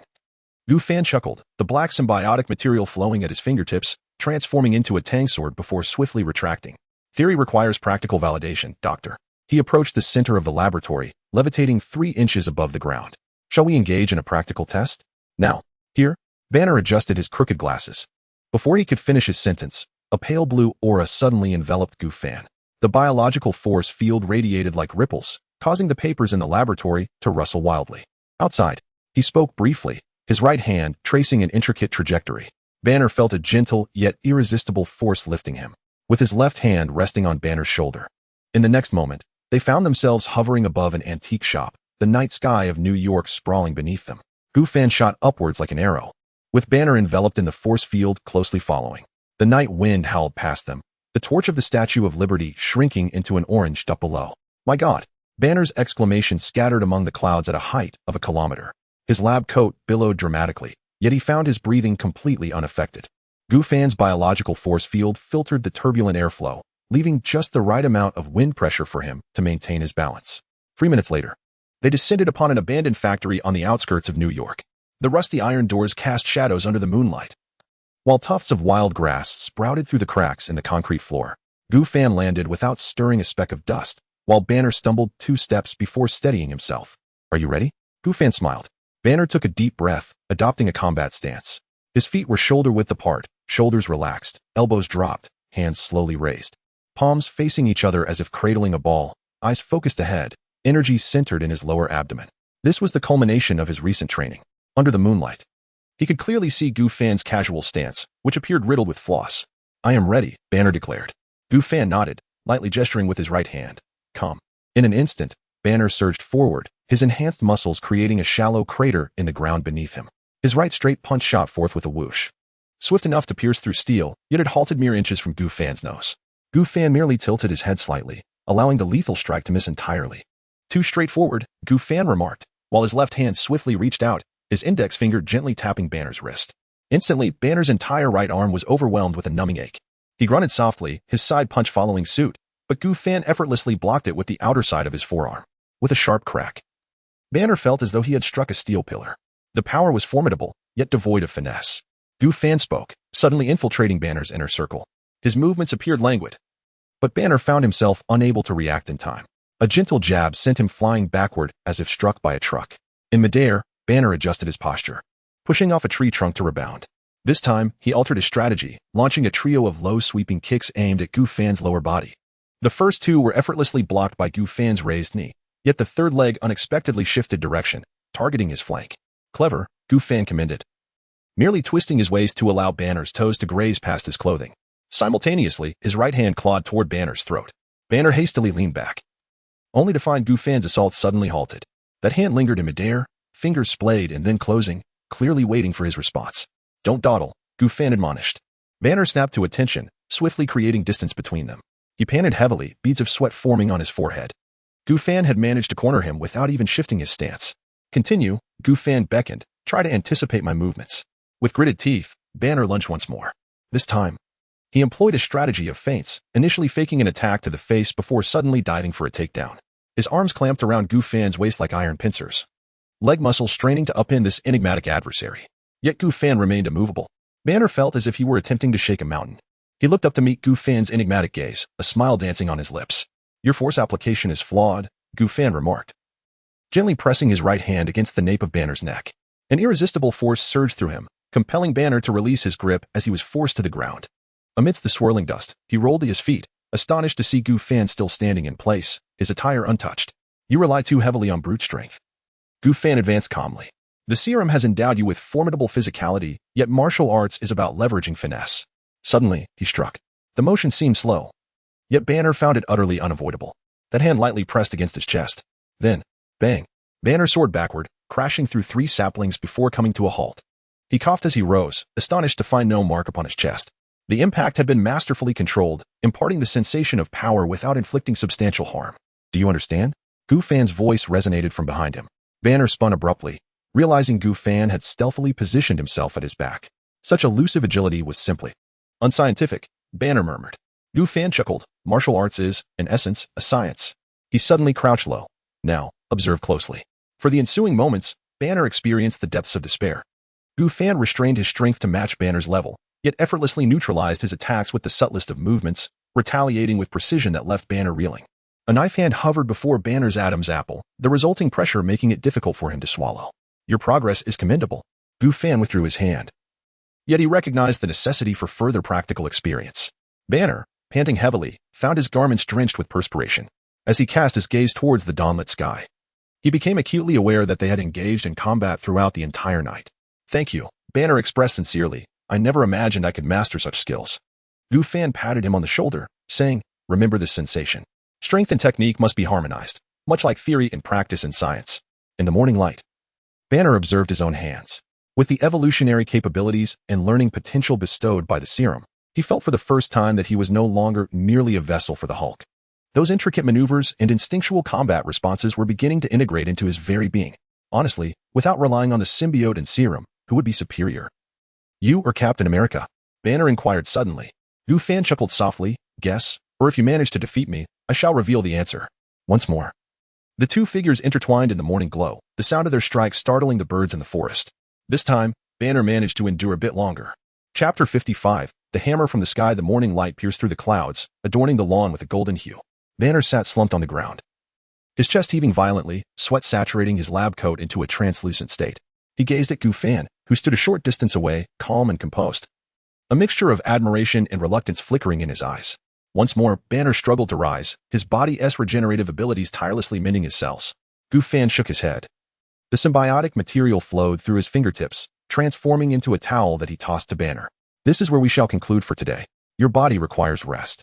The serum's integration is insufficient, and overexertion will yield adverse effects. Banner accepted the towel, wiping the perspiration from his brow. He looked down at his hands. The knuckles reddened from a night of relentless strikes, yet visibly healing at an astonishing rate. This rate of recovery was nothing short of miraculous. The adaptability of the symbiote is far superior. Gu Fan turned towards the factory exit, his black training attire fluttering gently in the morning breeze. Upon returning, it would be prudent to concoct a new nutrient solution, potentially accelerating the serum's integration. At Gu's antique store, Banner rushed into the basement laboratory, neglecting to change out of his dust-laden clothes. Gu Fan, listening to the hurried footsteps echoing from the staircase, gently shook his head, stretching out in his recliner. The antique shop was serene and tranquil, morning light streaming through the glass windows, casting dappled shadows upon the floor. That little bookworm is truly relentless. Suddenly, Gu Fan's left shoulder bulged, forming a grotesque black visage. Isn't he off to find his girlfriend? The ghost inquired. Silence. Gu Fan flicked his shoulder, causing the visage to contort and retreat. Banner is far more resilient than you imagine. Resilient? Huh. The voice of Venom echoed in Gu Fan's mind. Master, if you hadn't intervened, I would have made his brain my afternoon tea. Venom paused before viciously cursing. That damned Cyclops is back. I can smell his cologne from 3 streets away. He has arrived. The ghost transformed into an ordinary wristwatch. The doorbell rang suddenly, interrupting Venom's mental ravings. Without lifting his eyelids, Gu Fan's fingers moved, and the shop door slid open silently. Welcome. Feel free to browse, Gu Fan drawled languidly, offering a discount on Ming Dynasty blue and white porcelain. A one-eyed black man stepped into the store, his black leather coat gleaming blindingly in the sunlight. His gaze swept across the store's displays, ultimately landing on Gu Fan, who reclined on his chair. Mr. Gu, long time no see. Nick Fury's voice was deep and resonant. May I invite you for tea? Gu Fan opened his eyes and gestured for him to sit. He lifted the teapot, pouring a cup of Bai Luo Chun for his guest. Director Fury's presence graces this humble establishment. However, I only sell antiques, not intelligence. Fury did not touch the teacup. Instead, he retrieved a folder from within his coat and placed it on the coffee table. 3 days ago, Hulk and Abomination clashed in downtown New York, resulting in damages amounting to hundreds of millions and injuring 143 individuals. Gu Fan raised an eyebrow and so, thus, we require someone like you. Fury opened the folder, revealing several satellite images and data analyses.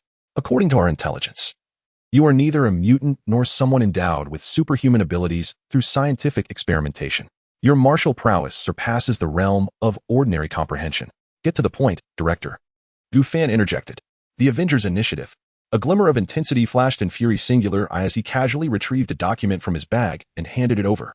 It was a proposal for a team composed of exceptional individuals, tasked with addressing threats that conventional forces cannot resolve, including but not limited to extraterrestrial invasions and supernatural phenomena. Not interested, Gu Fan decisively declined, shutting his eyes once more. I prefer solitude and am not adept at teamwork. Fury appeared to have anticipated this response, unfazed as he slid another document across the table. According to our monitoring, global anomalous energy fluctuations have surged by 400 over the past 3 months. This is not a coincidence, Mr. Gu. Something significant is about to transpire.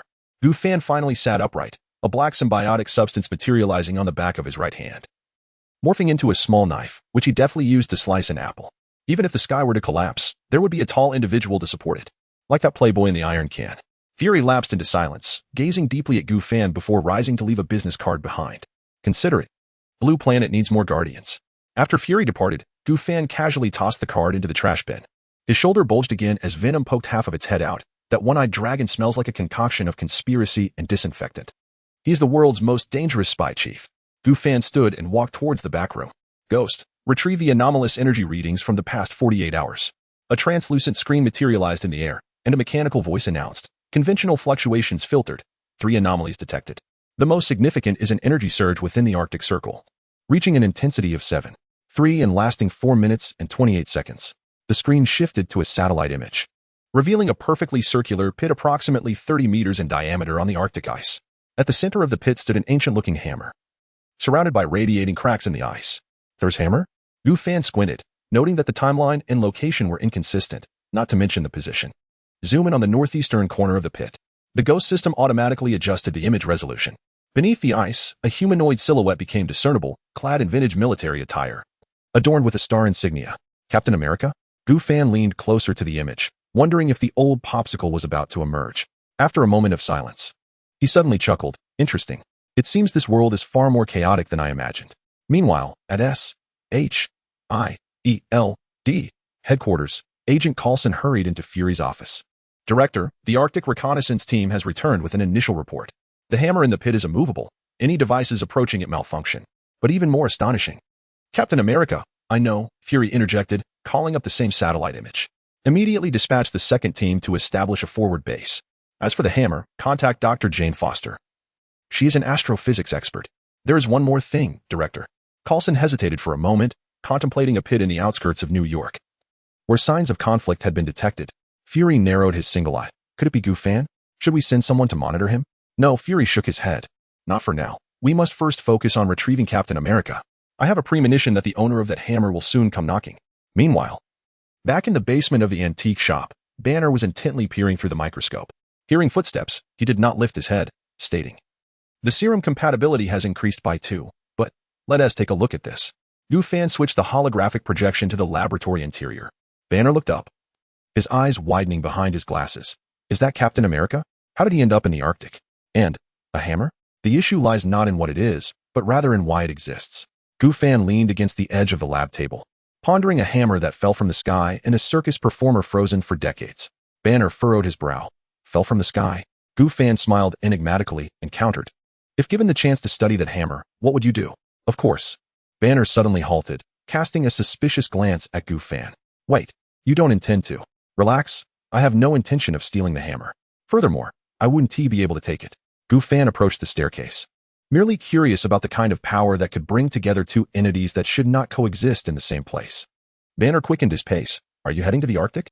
Right now? No need to rush. Gu Fan turned back, his eyes glinting slightly. SHIELD. We'll keep an eye on the hammer for us.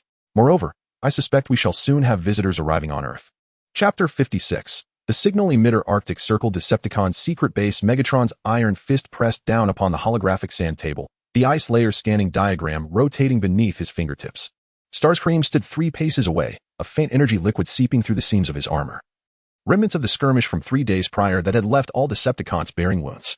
Humanity had established an outpost around the hammer. The mechanical hum of Soundwave was tranquil, and the visor flickered with real-time surveillance footage. On the screen, SHIELD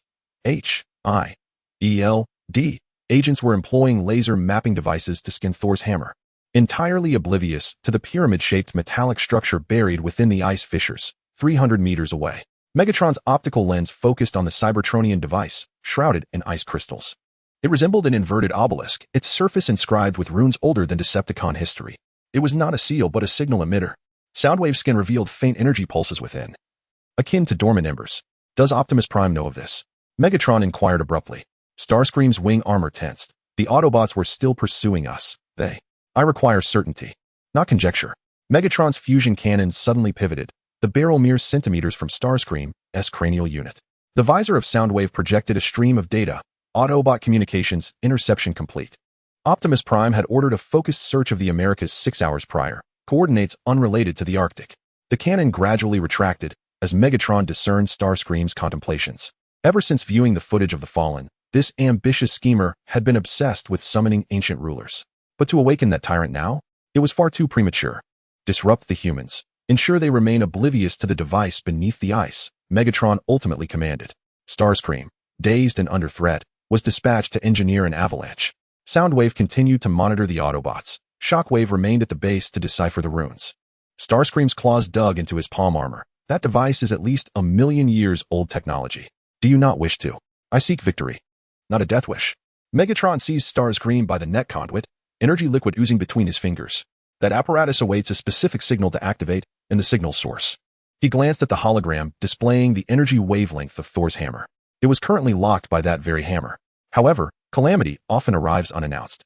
At the SHIELD outpost, Jane Foster's interferometer suddenly emitted a shrill beep. She grasped a snowbank to wipe the lens. Scarcely believing the data, the energy field of the hammer was altering the conductivity of the ice layer. Something beneath was responding to it. A senior agent was just reaching for a communicator when the entire ice field trembled violently. A towering wave of snow surged from the distant ridge, appearing as a natural avalanche, yet precisely advancing towards the outpost. Evacuate. Bring Captain America. All personnel to Quinjet. No one noticed that in the final second before the avalanche buried the monitoring equipment, the instruments captured a pulsing signal emitted by the Cybertronian device beneath the ice. The aftershocks of the avalanche continued to reverberate across the ice field, while SHIELD's Quinjet became a mere speck on the horizon. In the lair of the Decepticons, an eerily tranquil atmosphere enveloped the surroundings. Megatron's optical lens subtly contracted as he scrutinized the stabilized data flow projected on the holographic sand table. He had not anticipated that this device would be reactivated. The signal persisted, achieving a directional precision of 99.97. A veil of sound waves flickered with a series of deep crimson Cybertronian inscriptions. Coordinates confirmed. The core region of Cybertron. The ominous glow of Shockwave's single optic emitted a perilous darkness as mechanical tendrils emerged from the seams of his armor. Interfacing with the ancient device's periphery, the runic system was being rewritten. This was no ordinary communication signal, but rather an awakening protocol. The wings of Starscream trembled slightly. Energy fluid seeping from a wound sustained 3 days prior, leaving faint azure traces upon the ice. If this was technology left behind by the Primes. He carefully selected his words. The energy intensity was sufficient to reignite Cybertron's well of all sparks. Megatron's iron fist suddenly clenched. The sound of metal grinding echoed sharply within the icy cavern. Alert status, level 3 security. His voice was low and commanding. Starscream, seal all surface entrances with your team. Soundwave, disrupt all electronic signals within a 50-kilometer radius. Shockwave, continue analysis but refrain from touching the core protocol. Starscream's claws tightened and then relaxed at his side. While his optical lens scanned the flowing runes on the device's surface, he noted the astonishing resemblance of certain symbols to the texts left by the Fallen, yet chose silence in that moment. Megatron's fusion cannon was preheating at low power, the subtle angle of the barrel aligning perfectly with his position. As you command, leader. Starscream acknowledged with a bow, his wings unfurling in a flurry of ice crystals. In the instant he turned, Soundwave's visor flickered with an unusual data stream, quickly suppressed thereafter. At the SHIELD headquarters, within a clandestine medical chamber, the mist from the melting ice gradually dissipated inside the medical pod. Steve Rogers lay quietly upon the thawing platform, his pale skin slowly regaining its color, though his eyes remained firmly closed. Nick Fury stood before the observation window, his single eye fixated on the monitoring screen. Vital signs were stable, yet brainwave activity exhibited abnormal fluctuations. A medical staff member reported in hushed tones. His subconscious seems to linger in the final moments before being frozen. Fury's fingertips lightly tapped his arm, and after a moment of contemplation, he abruptly issued a command. Clear the area, everyone evacuate immediately. The medical team hesitated. Sir, his condition is still unstable. We need at least. Evacuate at once. Fury's voice broke no dissent. The agents swiftly gathered their equipment and exited in an orderly fashion. Fury lowered his head to press the communicator. Hill, initiate the retro protocol. I require a complete scene from World War II, including the streets of Brooklyn and vintage radios. Every detail must be accurate to 1945. Understood. Hill's voice was calm and efficient. Already preparing. It will be completed within 30 minutes. The lights in the medical room dimmed, leaving only the faint glow of monitoring instruments. Fury cast one last glance at the sleeping Steve before turning to depart. In the moment the door locked behind him, Steve's fingertips trembled ever so slightly. In the now desolate medical chamber, silence reigned. Only the heartbeat monitor emitted a rhythmic beeping sound. Steve's lips gently moved, almost soundlessly murmuring a phrase. Hail Hydra. The next moment, his breathing returned to a steady rhythm, as if he had never awakened. The lights in the medical room dimmed, casting a warm hue reminiscent of an old military barracks. A vintage radio played news broadcasts from 1945, while the calendar on the wall lingered on the final days before the victory in World War II. Even the agents adjusted the ventilation system to infuse the air with faint scents of machine oil and aged leather. Everything was orchestrated to create a flawless illusion. Nick Fury stood in the monitoring room, his single eye fixed intently on the screen. Steve Rogers lay still, breathing evenly, yet still unresponsive. Director, all preparations are complete. Hill's voice crackled through the communicator. Remain vigilant. Fury whispered in reply, aware that Steve could awaken at any moment. In the corridor, Agents hurriedly moved, exchanging hushed directives. Unnoticed, a surveillance camera in the corner of the medical room flickered momentarily. The signal was disrupted for less than half a second, and the system failed to trigger an alarm. Meanwhile, within the confines of the medical room, Steve's fingertips twitched ever so slightly for an instant. Chapter 57. Gwen Stacy within the confines of an antique shop. Gu Fan reclined in a Wong Wallywood rocking chair, feigning slumber. Sunlight filtered through intricately carved window panes, casting dappled shadows upon the floor. The gentle chime of the doorbell announced the entrance of a young woman with golden short hair, who brought with her a faint fragrance of blossoms. Just browsing, Gu Fan murmured, not bothering to lift his eyelids. He regarded the glass display cases with caution. Only last week a customer had shattered a precious artifact, costing him 3 months' salary. The girl chuckled softly, her fingers gliding over the various items on display. Is that so? I suppose I ought to be careful then. I certainly cannot afford to cover 3 months' wages. Not quite. Gu Fan finally opened his eyes, leisurely sitting upright. There are some antiques over there with relatively modest prices. The girl's gaze was immediately drawn to a silver hairpin, glistening like a gem. This one appears to be exquisite. Could I? Gu Fan replied, a slight smile gracing his lips. This piece is a replica of an ancient Chinese artifact, crafted with even greater finesse than the original. The patterns on the butterfly wings were made using a long-lost technique. No one possesses that skill anymore. How much? The girl's eyes sparkled with curiosity. Gu Fan gestured with 3 fingers. $3,000. Is it truly that expensive? The girl nearly choked on her own saliva. 2005. Gu Fan produced a brocade box from seemingly nowhere, offering it alongside the hairpin. This box is quite old. It alone is worth $800. After a moment's hesitation, the girl retrieved her wallet and produced a credit card. You seem like a good person. My name is Gwen Stacy. Gu Fan, he replied, taking the card and casually inquiring, New York University? Indeed, I'm in the physics department, Gwen said, her curiosity piqued. How did you know? Gu Fan pointed to a corner of her backpack where a student ID peeked out. Occupational hazard. I have a penchant for observing people. He returned the credit card along with the elegantly packaged hairpin. Do take care not to misplace it. This piece has a unique characteristic. Does it change color with temperature? Gwen had already noticed the gemstone on the hairpin faintly glimmering blue in her palm. Gu Fan smiled enigmatically, merely waving his hand. You are always welcome to return. Thank you. You're quite pleasant. The girl's voice faded as she departed. As the door closed once more, a faint mechanical whirring emanated from the watch on Gu Fan's wrist, transforming into a half-meter-tall mechanical entity. The ghostly metallic exterior shimmered in the sunlight. That girl has special calluses on her palms. The entity, known as Ghost, spoke in an electronic tone, crackling with static. This is not merely from writing. It resembles the imprint of some kind of launching device. Gu Fan leisurely brewed tea, responding, everyone has their little hobbies. She is concealing something beneath her clothing. Ghost's visual sensors flickered. My scans indicate it to be a uniform. Gu Fan blew gently at the tea foam. Perhaps she simply enjoys cosplay. For instance, Ghost Spider. Setting down his teacup, he inquired, by the way, did you receive any signals just now? Ghost's chest plate opened, projecting a holographic image of Optimus Prime. The imposing metallic visage of the leader of the Autobots appeared grave under the antique shop's lighting. Gu, we are in peril. Optimus Prime's voice resonated with a deep and powerful timbre as we uncovered a situation that could jeopardize the entire blue planet. Gu Fan raised an eyebrow. Let me guess. The Arctic Circle? The optical lens of Optimus Prime brightened noticeably. You were already aware? Not exactly, Gu Fan replied, pouring himself another cup of tea. It's just that Thor's hammer recently fell there. SHIELD has established a forward operating base, and the Decepticons are lurking nearby. He shrugged, instinctively sensing trouble brewing. We have discovered an ancient Cybertronian device, Optimus Prime stated gravely. The Phantom projected a hologram of a pyramid beneath the ice, preliminarily identifying it as a monolith from the primordial era. Gu Fan gazed at the flowing runes for a moment. What about Megatron's reaction? Strangely perplexing, Optimus Prime responded, his voice laden with confusion. He activated the device, but subsequently halted its operation. Gu Fan suddenly chuckled. How intriguing. He set down his teacup and closed the lid. It seems I must venture to the Arctic. That is exceedingly perilous. Optimus Prime's optical lens flickered uncertainly. Megatron has deployed heavy troops there, and the energy readings of the device are highly unstable. Inform Bumblebee to keep his distance from Thor's hammer. Gu Fan interjected, that artifact recognizes its master. Not just anyone can wield it. Optimus Prime fell silent for a moment. Do you know the origins of that hammer? I am somewhat informed, Gu Fan replied, his attire transforming into combat gear. According to Norse mythology, it was forged from the core of a dying star. We shall also proceed, Optimus Prime concluded, deactivating the communication. The Phantom morphed into a watch, adorning Gu Fan's wrist. Shall we depart immediately?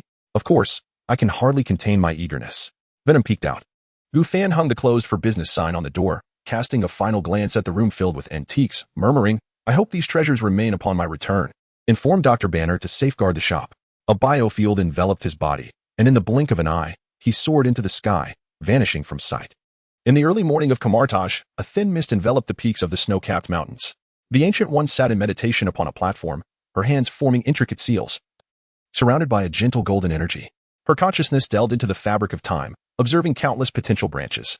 Despite the chaos of the timelines, this was her daily practice and her duty to protect the blue planet. However, today, a slight furrow creased her brow. Something was amiss. Her clairvoyance detected an unfamiliar energy fluctuation, emanating not from the blue planet nor belonging to any known dimension.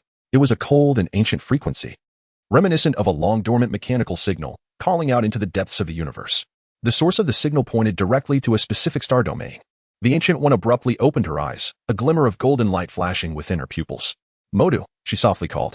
Almost instantaneously, Baron Modu materialized beside her, bowing respectfully. "Supreme Sorceress, is there any anomaly occurring on the blue planet?" Mordo pondered for a moment before responding. "The SHIELD has established an outpost within the Arctic Circle, yet beyond that, no dimensional incursions or magical fluctuations have been detected." Ancient One rose, her robes sweeping across the stone platform. "No, it is not magic. It is something far older." She strode towards the library, with Mordo closely following.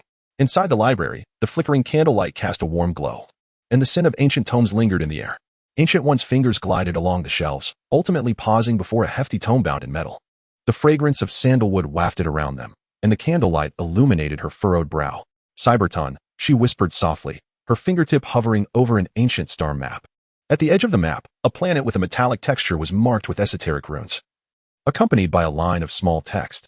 "The source of the spark is also the beginning of destruction." Her gaze descended to another fragment of text. "In the primordial war, when the extraterrestrial foes retreated, they left behind 2 artifacts on the blue planet. The subsequent content had been erased by some force, leaving only charred remnants." Ancient One's fingers gently traced the damaged area, her brow slightly furrowed. She sensed that this text had not suffered natural decay but had been deliberately obliterated by some power. Intriguing. She closed the book, conjuring a wisp of golden magical energy at her fingertip, which she delicately tapped onto the page. However, the page responded not at all. "Not even time reversal can restore it," she murmured, a hint of gravity flickering in her eyes. Chapter 58. The Woman Being Pursued Indeed. Gui rose to her feet, her robe billowing as if stirred by an unseen wind. Someone was attempting to awaken something that ought not to be disturbed. Modu furrowed his brow, inquiring whether intervention was necessary. Gui shook her head, asserting that perhaps this matter should not involve their direct interference. She approached the window, her gaze piercing through the clouds to behold the silent pyramid hidden beneath the Arctic ice, as well as the young man hastening towards it. Someone had already ventured forth. Modu followed her line of sight, yet could only perceive the vast, desolate snow-capped mountains. "Who?" he questioned. A faint smile graced Gui's lips, but she offered no reply. She turned and walked deeper into the library, her fingertips lightly brushing the air, causing a golden portal to gradually unfurl. "I am to meet a friend," her voice echoed through the atmosphere. "Perhaps he can unveil the nature of another relic." He hesitated, then bowed his head in acknowledgement. Once the portal closed, he gazed out the window, the snow-covered mountains remaining eerily quiet. A nagging feeling persisted within him. He sensed that this time, the Supreme Mage had concealed something significant. The frigid winds of the Arctic slashed like a knife, while Gu Fan's biological field enveloped him in a soft blue aura, insulating him from the biting cold of -40 degrees. Suspended at an altitude of 10,000 meters, he surveyed the expansive ice fields beneath him. The navigation system, manifested by the Spectre, projected a route map onto his retinas, a red cursor flickering 3,000 meters below the ice surface. Energy readings were on the rise. The ghostly mechanical voice directly transmitted to Gu Fan's auditory nerves, enhanced by 37 beyond the report from Optimus Prime. Gu Fan narrowed his eyes as the auroras danced in the night sky, casting an eerie green hue over the ice fields. Just as he prepared to accelerate, he sensed an energy fluctuation 5 kilometers to the southwest. This was not the mechanical frequency of Cybertron technology, but rather a signal more akin to human technology, albeit intermingled with a unique bioelectric signature of a mutant. Detection of combat ensued.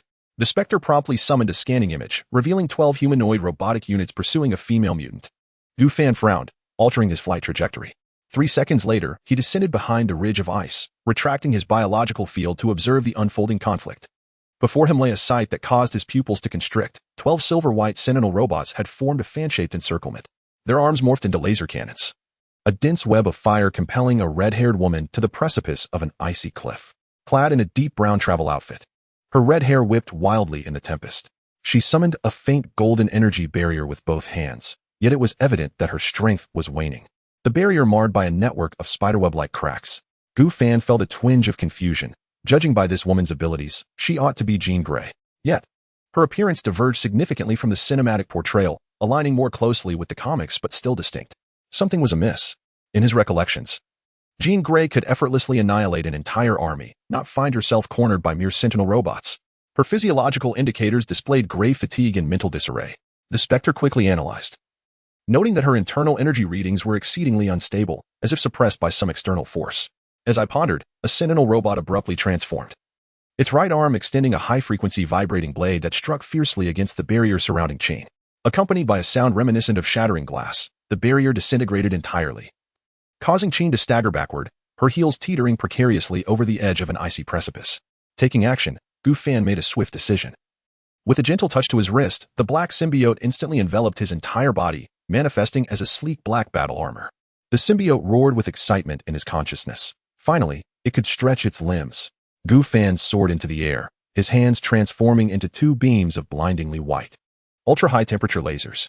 The beams accurately penetrated the energy cores of 3 sentinel robots, which had not even had the chance to turn before they erupted in explosions. The remaining robots immediately reformed their ranks, but Gu Fan had already dived into their midst, several tendrils unfurling from his back, each lunging toward the sentinel machines. Unknown threat detected. Reevaluating combat strategy. The lead sentinel's electronic voice was abruptly silenced as a tendril pierced its head, electric sparks erupting from its eye sockets. In merely 5 seconds, 12 of the latest models of sentinel robots lay scattered as smoldering scrap metal. Jean Grey collapsed at the edge of the ice cliff, her chest heaving violently. She warily fixed her gaze upon the suddenly appeared black warrior, a faint glow of energy coalescing between her fingers. Relax, I am not your enemy. Gu Fan alighted, revealing his human visage. The symbiote receded like a tide, reverting to combat attire. Gu Fan, an antiquities dealer, occasionally moonlighting as a superhero. Jean's eyes widened slightly as the glow of energy gradually dissipated. Logan mentioned you, she said, her voice hoarse. He said he felt secure fighting alongside you. Gu Fan's lips curled into a smile. Is that so? It seems Logan is quite pleased with our collaboration. He took a few steps closer, extending his hand. Do you need assistance? You appear to be in a rather poor state. After a moment's hesitation, Jean grasped his hand and rose. Upon closer inspection, Gu Fan found her to be more beautiful than in the films, her emerald green eyes captivating, her nose gracefully high without being sharp, exuding a texture reminiscent of a classical oil painting. Yet, within her gaze lingered profound exhaustion and fear. Gu Fan swore he had never seen this version of the Phoenix. It was more enchanting than any he had previously encountered. Thank you. Jean brushed the ice shards from her clothing. These robots have been tracking me for 3 days. I attempted to disrupt their systems using telepathy, but... She shook her head with a rueful smile. It seems they have defenses specifically against my abilities. Gu Fan noticed burn marks on her right hand's web. What about your Phoenix power? Logically, they shouldn't have been able to withstand you for even a second. Jean's body visibly stiffened. She turned to face the ice field, her red hair billowing in the wind. I'm suppressing it. Her voice was nearly drowned out by the wind's howling. Lately, it has become increasingly unstable, and I fear I might harm innocent people. Suddenly, a warning echoed in Gu Fan's ear from the symbiote. Spatial distortion detected. 2 o'clock direction, 500 meters. Gu Fan abruptly turned his head, only to witness ripples in the air as 3 brand new sentinel robots materialized before him. Their armor was inscribed with unfamiliar patterns, and their eyes glimmered with a sinister crimson light. Good heavens, can they teleport? Gu Fan instantly entered a combat stance, but Jean restrained his arm. Allow me. She took a deep breath, the golden light in her eyes growing gradually brighter. I owe you one. To Gu Fan's astonishment, Jean did not unleash the cataclysmic power of the Phoenix. Instead, she formed a complex series of hand seals. Countless delicate golden threads emerged in the air, entwining the sentinel robots as if they were sentient beings, infiltrating their control systems. The 3 robots convulsed violently in midair before plummeting like marionettes with severed strings. Mind control? Gu Fan raised an eyebrow. This was not characteristic of Phoenix power. Beads of cold sweat formed on Jean's forehead as the golden glow swiftly diminished. It is a technique Charles taught me, one that does not rely on primal energy. She suddenly staggered, and Gu Fan promptly supported her. The side effect is a splitting headache. Gu Fan gazed thoughtfully at the remnants of the robots. Their design evidently incorporated some unknown technology, and the patterns on their armor exuded an eerie quality. You mentioned they tracked you for 3 days? Where did it all begin? The Canadian border. Jean rubbed her temples. I was wandering at that time. Suddenly, they descended from the sky. Wandering? Gu Fan keenly seized upon that word. What about the X-Men? What of your husband, Scott? Jean's expression dimmed instantly. She lowered her gaze to her boot tips, her voice barely a whisper. Scott was never my husband. He chose to be with an ordinary woman. As for the X-Men, she forced a bitter smile and lifted her head. We lost the war against the Brotherhood. Now Charles has retreated underground with the remnants. While I chose to leave. Chapter 59. I am but a passing observer, not a savior. Gu Fan's heart quivered. This was a stark contrast to the history of the X-Men as he remembered it. Jean should have long been wed to Cyclops and perhaps even had children. Although the Brotherhood of Magneto was formidable, they had never truly vanquished the X-Men. And what of Logan? He tentatively inquired. I was on a mission with him last month. Wolverine? Jean pondered, her expression contemplative. He is well, aiding Charles in reorganizing the team. You seem quite knowledgeable about the X-Men, Jean remarked, somewhat perplexed. Logan has mentioned you. Gu Fan replied, his confusion escalating. The timeline was askew, the relationships distorted, even the monumental events were not as he remembered. First, Thor's hammer fell into the Arctic. And now there was an entirely new incarnation of the Phoenix, alongside the X-Men defeated by Magneto. Either he had lost his mind, or something was amiss in this world. What manner of reality had he stumbled into? Gu Fan furrowed his brow, sensing that events were spiraling beyond his control. Are you all right? Jean asked with concern. Gu Fan nodded, striving to regain his composure. I was merely reflecting on a few matters. He shifted the conversation. Where do you intend to go next? These robots are clearly after you. Jean gazed into the vast, icy expanse, her eyes betraying her uncertainty. I do not know. Perhaps I will continue north. To a more remote location. It seems we are fated to cross paths. I am headed to the Arctic on business. Gu Fan smiled. Why not join me? I believe two are preferable to one. Fate? Is that a term from Huaxia? Jean hesitated for a moment before ultimately nodding in agreement. Gu Fan summoned a biofield to envelop them both, lifting them into the air. During their flight, he noticed Jean occasionally caressing the burn on her right hand. Pain flickering in her eyes. Your Phoenix power, Gu Fan ventured cautiously. When did it begin to spiral out of control? Jean's body trembled slightly. 2 months ago, she murmured. I had a dream of fire engulfing the entire planet. Upon awakening, the Phoenix became restless. Turning to Gu Fan, her green eyes brimmed with fear. She added, the most terrifying aspect is that the dream felt less like a nightmare and more like a memory. Gu Fan's gaze flickered. He recalled the lore he had encountered before. The Phoenix Force, an embodiment of cosmic life and emotion, capable of transcending time and space. If Jean was perceiving memories from alternate timelines, up ahead lies our destination. He indicated toward a prominent metallic structure protruding from the ice, the S.H.I.E.L.D. outpost. However, we shall not be going there. He adjusted their course, gesturing toward another site. In the sunlight, the outline of a colossal pyramid could be discerned beneath the ice, its surface etched with Cybertronian runes. More bizarrely, atop the pyramid's icy apex rested a hammer, around which a blue energy field crackled with electricity. Is that Thor's hammer and Cybertronian technology? Gu Fan declared as they descended onto the ice. The moment his feet touched the surface, the air erupted with golden sparks. The portal world opened, and the Ancient One stepped forth. Her yellow robes undisturbed by the biting wind, her gaze serenely fixed upon Gu Fan. You have taken quite some time, she remarked with a slight smile. Glancing at Jean Grey, it seems you encountered an unforeseen delay. Gu Fan shrugged. Ancient One, it has been a while. He turned to introduce the red-haired woman beside him. This is Jean Grey, a mutant and a member of the X-Men. Jean nodded slightly, a flicker of vigilance crossing her eyes, quickly replaced by courtesy. The Ancient One's gaze lingered on Jean, profound and laden with meaning, yet she merely said, Greetings, Jean Grey. Jean returned the smile, though her fingers instinctively tightened, as if sensing the weight of the Ancient One's scrutiny. Without further ado, the Ancient One turned her attention to the pyramid beneath the ice, her brow furrowing slightly. Gu Fan, are you aware of the purpose of this device? Gu Fan crouched, his palm pressed against the icy surface. Instantly, the specter unfolded a scan, projecting a three-dimensional image of the pyramid before them. This is a star coordinates launcher from Cybertron. Gu Fan indicated the pulsating core within the projection, which was transmitting the precise location of Blue Star deep into the cosmos. If I am not mistaken, it is meant to send coordinates to the Fallen. The Ancient One's brow furrowed deeper. The Fallen? One of the most powerful ancestors in Cybertron's history, Gu Fan stood, revealing his desire to reshape Cybertron with the energy of Blue Star. If the signal continues to strengthen, he may directly activate an interstellar portal, dispatching an army to Blue Star. The Ancient One fell silent for a moment before inquiring. Do you know what the second artifact left over from the ancient war on Blue Star is? The second artifact? Left over from the war? Gu Fan shook his head. I do not know what you are referring to, Ancient One, but according to Cybertron, it is most likely the Cosmic Emperor. The Cosmic Emperor? Jean looked at him in confusion. A mechanical deity capable of devouring planets. Theoretically, it should lie dormant within Blue Star, Gu Fan explained. The Ancient One's eyes flickered slightly. Yet, there is already a resident within Blue Star.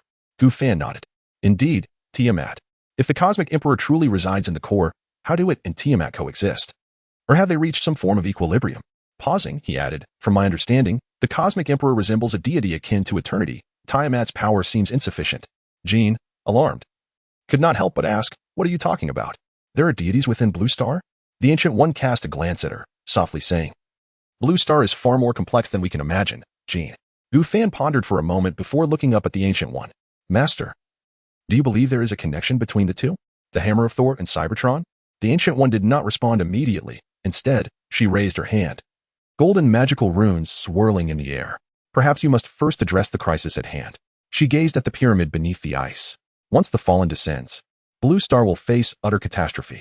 Gu Fan displayed a smile and said, Master, you may be mistaken about one thing. Given your abilities, the fallen titan poses no real threat. Is that so? I am referring to you all. This matter does not concern me, replied Ancient One, her eyes twinkling slightly. Her smile benevolent. Upon hearing Ancient One's words, Gu Fan couldn't help but chuckle, shaking his head. Master, you may have misunderstood. I am not the type of hero who seeks to take on matters proactively. Ancient One raised an eyebrow, curiosity glimmering in her gaze. Oh, yet you seem quite well informed about all of this. Understanding does not equate to intervention, Gu Fan retorted nonchalantly, hands tucked into his pockets. I am merely a passing observer, not a savior. Jean, standing to the side, shifted her gaze between the two, seemingly perplexed by their exchange. She couldn't help but interject. If the fallen titan is indeed that dangerous, shouldn't we take some action? Of course we should, Gu Fan shrugged, but I do not include myself in that endeavor. Ancient One regarded him quietly. A moment later, the corners of her mouth lifted slightly. Interesting. You are more stubborn than I anticipated. This is called clarity, Gu Fan corrected. Moreover, with your strength, dealing with the fallen titan would be but a simple motion. Ancient One gently shook her head. The timeline has its own rules. I cannot interfere excessively. Neither shall I, Gu Fan replied, raising his hands. Unless he directly threatens me, I have no interest in getting involved. Chapter 60. I am the son of Odin. The Arctic wind gently caressed the garments of the three individuals. After a moment of contemplation, Ancient One suddenly inquired. In your estimation, if the fallen titan were truly to descend, would the forces on Blue Star be capable of withstanding such an onslaught? Gu Fan pondered for a brief moment, reflecting that if the X-Men were still in existence, complemented by the superheroes and the Brotherhood of Mutants on Blue Star, it could theoretically be possible. However, the predicament lay elsewhere. He cast a sidelong glance at Jean. It appeared that the X-Men had been thoroughly vanquished by Magneto. While Nick Fury's Avengers were still in their formative stages, Gu Fan was not engaging in alarmist rhetoric. Indeed, Magneto wielded control over magnetic fields. But the fallen titan possessed annihilation weaponry capable of erasing existence with a mere flick. Magneto might never even witness the adversary before meeting his demise. Of course, this was contingent upon the fallen titan's willingness to engage in such a manner. Ancient One nodded gently, acknowledging. Thus, the situation is far more perilous than anticipated. Yet, that is not my concern. Gu Fan chuckled softly. As a sorcerer who has lived for so long, you should understand that some events are fated to unfold. Forceful intervention will only exacerbate the circumstances. Ancient One's gaze deepened, as if she had penetrated the veil of understanding. Eventually, she smiled faintly. Perhaps you are correct. Raising her hand, a golden magic circle began to whirl in the air. In that case, I shall return to Kamartosh. I hope that when we meet again, you will retain this clarity. With her words, the portal closed, and Ancient One's figure vanished amidst the snowstorm. Gu Fan shook his head, bemused by his own musings. Realizing she could also feign an air of profound mystery, he knew he must partake in the unfolding events, yet he had no intention of stepping forth as a hero. This was a condition of his alliance with Optimus Prime. At the very least, he had to maintain this stance before Ancient One. Otherwise, should any issue arise, he would undoubtedly find himself at the center of it. How could one maintain the game then? Jean gazed at the spot where she had disappeared. Her brow furrowed. She just left like that? Such is the nature of sorcerers, Gu Fan replied nonchalantly, speaking in riddles and acting according to whim.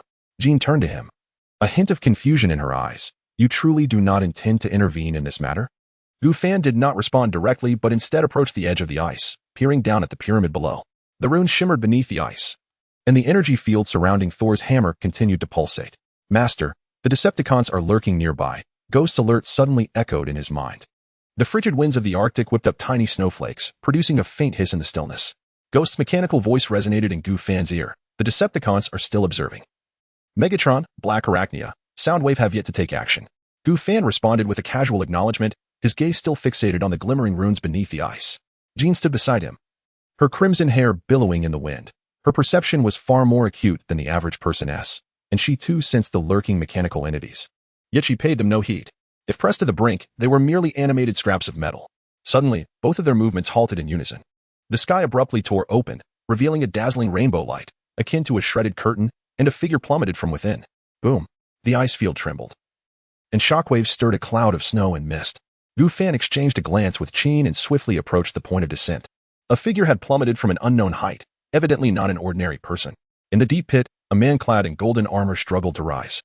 His battle attire marred with scorch marks, and a crimson cape torn at the edges.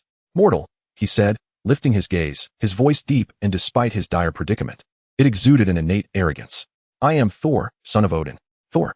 Gu Fan raised an eyebrow, intrigued as he scrutinized him. "So, the Prince of Asgard has lost his way?"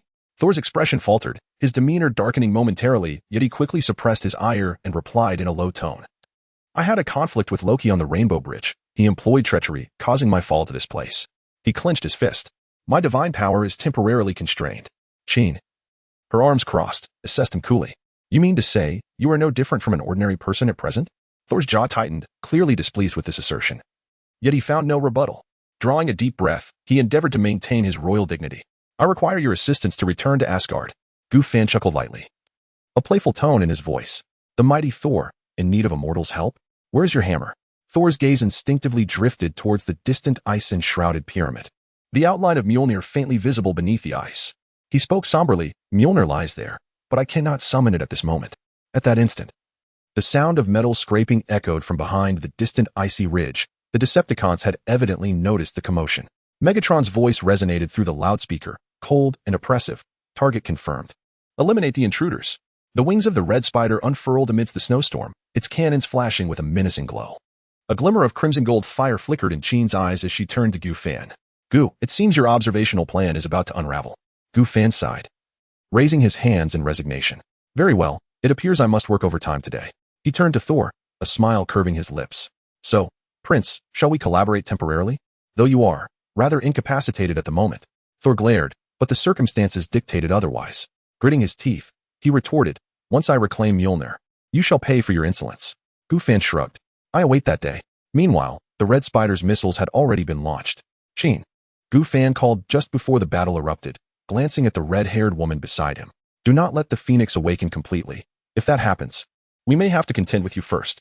Qin Grey nodded, the whispers of the Phoenix's power echoing in her mind, laced with the allure of destruction. She inhaled deeply, striving to quell the restless energy within her. "I will do my best." The wind howled, and the missiles tore through the sky. The venom armor enveloped Gu Fan entirely. Dark tendrils shot forth, ensnaring Thor's waist and pulling him away from the blast radius. "Do not perish, Prince." Gu Fan's voice, amplified by the symbiote, was hoarse yet sharp. With gritted teeth, Soul clumsily rolled to his feet, a flicker of humiliation crossing his eyes. He was meant to be the master of the battlefield, yet now he struggled merely to protect himself. Qin had already ascended into the air, golden energy swirling at her fingertips, yet it remained under control. With a single sweep of her hand, a telekinetic barrier deflected the onslaught of the Red Spider's artillery, and with a swift counterstrike, she unleashed an energy shockwave that obliterated a Decepticon reconnaissance aircraft mid-flight. As Megatron's fusion cannon finished charging, a deep mechanical voice resonated. "Prioritize the extermination of the mutant. Your opponent is me." Gu Fan let out a cold laugh, the right arm of his venom battlesuit transforming into a colossal blade, which he swung fiercely towards Megatron. Megatron was compelled to redirect his cannon, the beams of energy colliding with the dark blade. Chapter 61 No, Mjolnir. Thor stealthily approached the direction of the hammer, his heartbeat quickening, his steps hastening. Though devoid of divine power, his physique surpassed that of mere mortals. Mjolnir, he must seize it. Gritting his teeth, he lunged toward the icy surface, grasping the hammer's handle with all his might. Yet, it remained steadfast, unmoving. Thor's pupils constricted in disbelief as he stared at the hammer before him. This cannot be. He had summoned Mjolnir countless times. It had always responded to his call. But now it lay unresponsive. Odin's seal. He finally grasped the gravity of the situation. The monitoring device flickered, and a cold mechanical voice echoed. "Target A2 has contacted the signal source, but there is no energy response." Megatron laughed maniacally amidst the chaos of battle, It seems the Prince of Asgard is not so formidable after all. Thor's face flushed crimson, a tumult of anger and shame nearly driving him to madness. He strained once more to pull Mjolnir, even bracing his foot against the ice for leverage. Still, it was futile. The howling wind and snow raged, the fiery explosions illuminating Thor's pale visage. His hands gripped the handle of Mjolnir tightly, knuckles whitening from the exertion. Yet the hammer remained immobile, as if fused with the entire icy expanse. No, this cannot be. His voice trembled, pupils narrowing, unable to accept this reality. Mjolnir, why? He roared again, his arm muscles taut to their limits, the sound of cracking bones audible. Yet, the hammer lay cold beneath the ice, utterly unresponsive. Why? Father, why did this to me? Thor finally broke down, sinking to his knees upon the ice, howling at the sky with a heart-wrenching cry that nearly drowned out the cacophony of battle. The biting wind surged into his throat, the chill piercing his very marrow. But more despairing than the physical pain was the realization that he had been utterly forsaken. Odin had stripped him of his divine power, and even his most trusted weapon had turned against him. What have I done wrong? His anguished roar echoed across the Arctic wasteland, yet no one answered. Not far away, Gufan deflected an attack from Red Spider with a whip-like strike, though the latter's power was overwhelming, forcing Gufan to pivot in midair to dissipate the force. He cast a glance at the kneeling Thor, brow furrowing slightly. Ah, father-son dilemma? The Cheen hovered in midair, a golden energy barrier shielding against Megatron's artillery, whispering, Gu, his divine power has been sealed. He is now but an ordinary man. Megatron emitted a cold, mechanical laugh, a pitiful deity, unable to lift his own weapon. Thor suddenly lifted his head, bloodshot eyes aflame, his fist crashing down upon the icy surface. Shut your mouth. Metal scrap. He struggled to rise, but his legs trembled from the cold and weakness. The battlefield continued to rage across the frozen expanse, the shockwaves of explosions reverberating through the ground. Thor's roars echoed through the snowstorm, yet there was no reply. His fist struck the ice, blood seeping from his knuckles, only to be frozen into dark red crystals by the bitter cold. The cannon of Megatron glowed ominously once more, targeting the unsuspecting Thor. Since you are so eager to meet your demise, let your pride be buried alongside you. An energy beam tore through the air, hurtling directly towards him. Bang! Shadows swiftly interposed themselves before Thor, absorbing the impact with unwavering resolve. The attack collided with the biofield, inflicting minimal damage. As Gufan's voice resonated from the symbiote, Thor, this is not a church. Save your confessions for when you return. Thor raised his gaze, his fury still simmering, now intertwined with a hint of complexity. Jean hovered in midair, the power of the phoenix swirling in her palms, yet meticulously restrained beneath a critical threshold. She glanced at Megatron and said to Gufan, without his hammer, he is merely a burden. Should we not cast him aside for now? Gufan scoffed, his tendrils coiling around Thor, relocating him to a safer position behind the ice ridge. Stay put. Once we have dealt with this heap of scrap metal, we shall ponder your fate. Thor collapsed into the snow, a pitiful sight. He struggled to rise, his eyes fixated on the distant Mjolnir. Why, father? His voice was hoarse, devoid of rage, replaced by profound confusion and anguish. Beneath the ice, the ancient runes surrounding Mjolnir flickered subtly, as if responding to his turmoil. Upon realizing his ambush had failed, Megatron swiftly altered his strategy, issuing a cold command. Soundwave, activate the ice layer disruption device. Bury that hammer deep within the earth. Soundwave's mechanical form rapidly morphed, the heavy apparatus crashing onto the ice surface, unleashing high-frequency shockwaves that radiated outward. The ice groaned under the pressure, cracks spreading like a spider's web. Jin's expression hardened. Gu, it seems we are in trouble. Gufan clicked his tongue. Do not fret, they cannot destroy that hammer. The biofield enveloped him as the venomous battle armor left behind a dark shadow in the air, charging towards Soundwave. The Red Spider immediately intercepted, its cannons unleashing a barrage. Do not interfere with the Decepticons' plans. Jean thrust her hands forward, the Phoenix force coalescing into a massive energy vortex, forcefully decelerating the ice's collapse. Thor watched helplessly as the ice continued to give way, Mjolnir slowly descending. No, Mjolnir.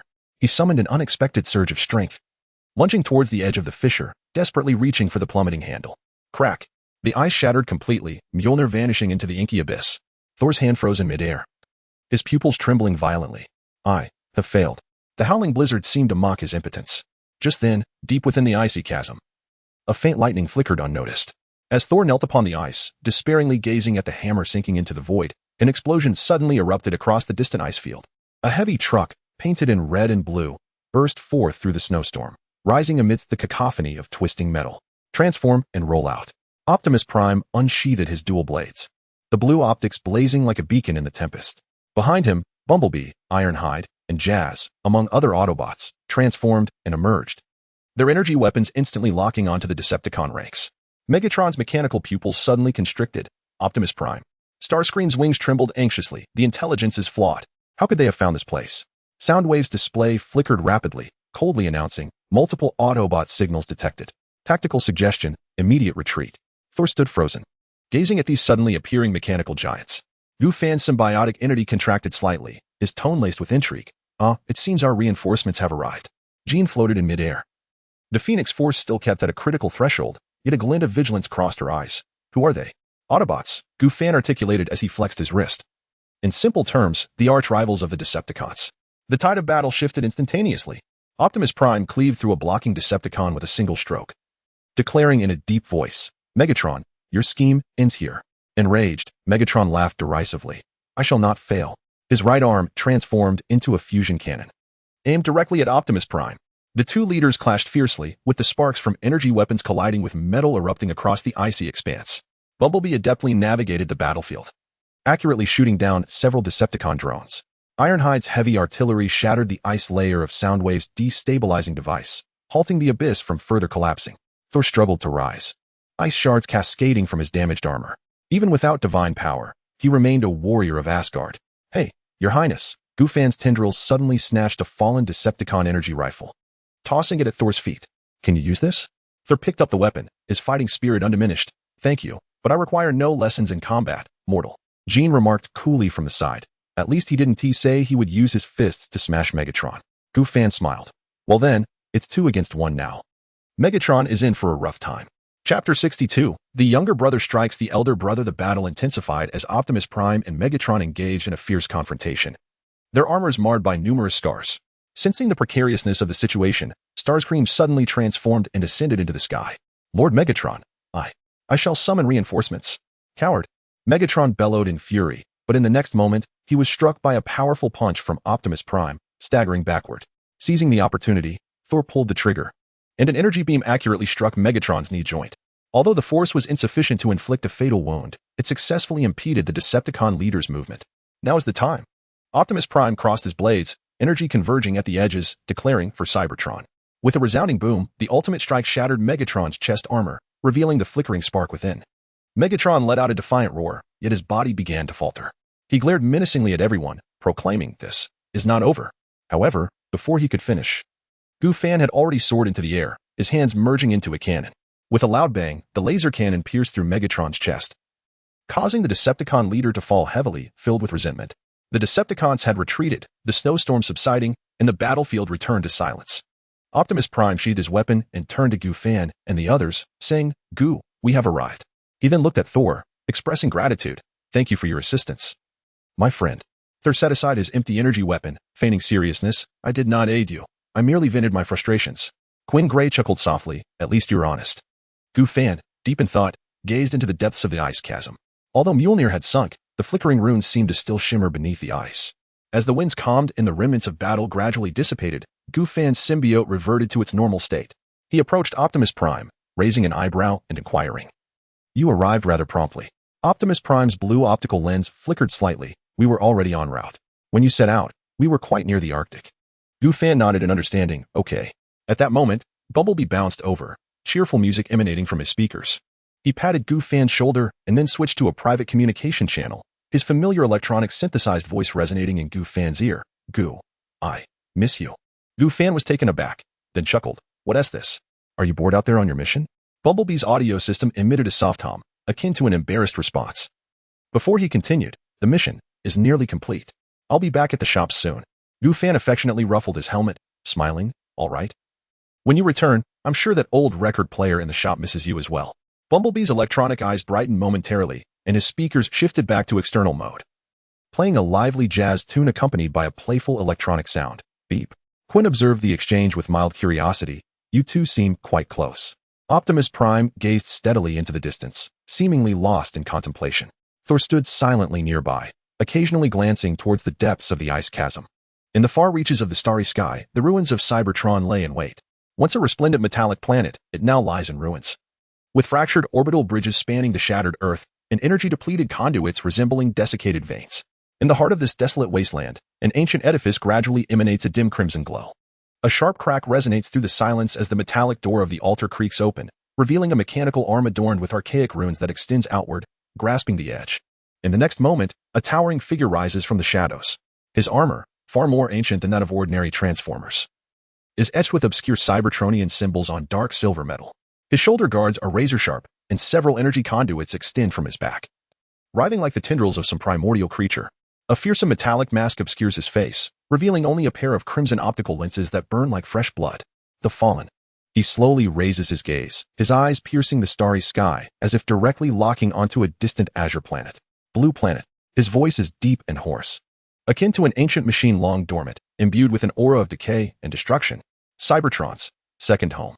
As he speaks, the energy runes surrounding the altar illuminate one by one, the dark red energy flowing like lifeblood, ultimately converging into coordinates pointing towards a remote galaxy. Blue planet. Meanwhile, on the battlefield, the acrid smoke has yet to dissipate, and the biting wind carries icy shards through the throng. Gu Fan gazes intently at the destroyed signaling device beneath the ice, remnants sparking with traces of residual energy amidst the snow. He turns to Optimus Prime and solemnly states, "Though we have destroyed it, the Fallen has already received the signal." Optimus Prime's optical lenses flicker slightly, his voice heavy with gravity. The space bridge technology, he could arrive at any moment. Bumblebee's audio system emits a worried hum. Thor stands at the edge of the icy chasm, fist clenched, his gaze fixed on the faintly visible runes of Mjolnir beneath the ice. His power remains dormant, and in his current state, he feels utterly powerless. "We must leave," commands Optimus Prime, as several Autobots swiftly bind Megatron's remnants, preparing to transport them back to base for further examination. However, just as they are about to depart, boom, a dazzling prism of light streaks across the sky, plummeting towards the icy expanse. A violent surge of energy unleashes a tempest of snow, forcing everyone to shield their eyes. As the brilliance fades, a figure clad in dark silver destroyer armor stands defiantly upon the ice, his eyes glowing with a chilling cerulean light beneath his helm. "Oh, who do we have here?" The voice from within the armor drips with familiar mockery and derision. "My dear brother, have you truly fallen so low as to mingle with a band of tin toys?" Thor's pupils constrict, fury igniting within him. Loki gracefully spreads his arms, the metal joints of his destroyer armor emitting a low, ominous grind. "What is this? Can you not even lift your hammer? How pitiful, son of Odin." Optimus Prime steps forward, his energy cannon quietly charging. "Who are you?"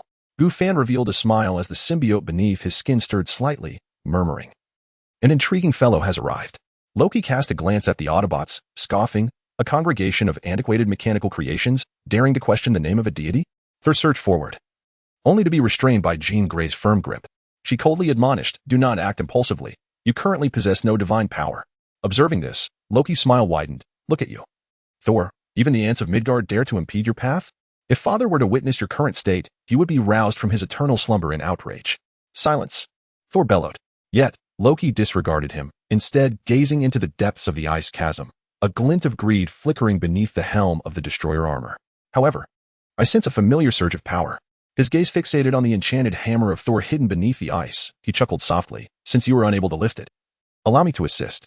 No sooner had he spoken than Loki raised his hand, the energy of the destroyer armor converging in his palm, unleashing a searing beam of light towards the ice. Boom. The ice shattered, a colossal fissure instantaneously spreading beneath the feet of the onlookers.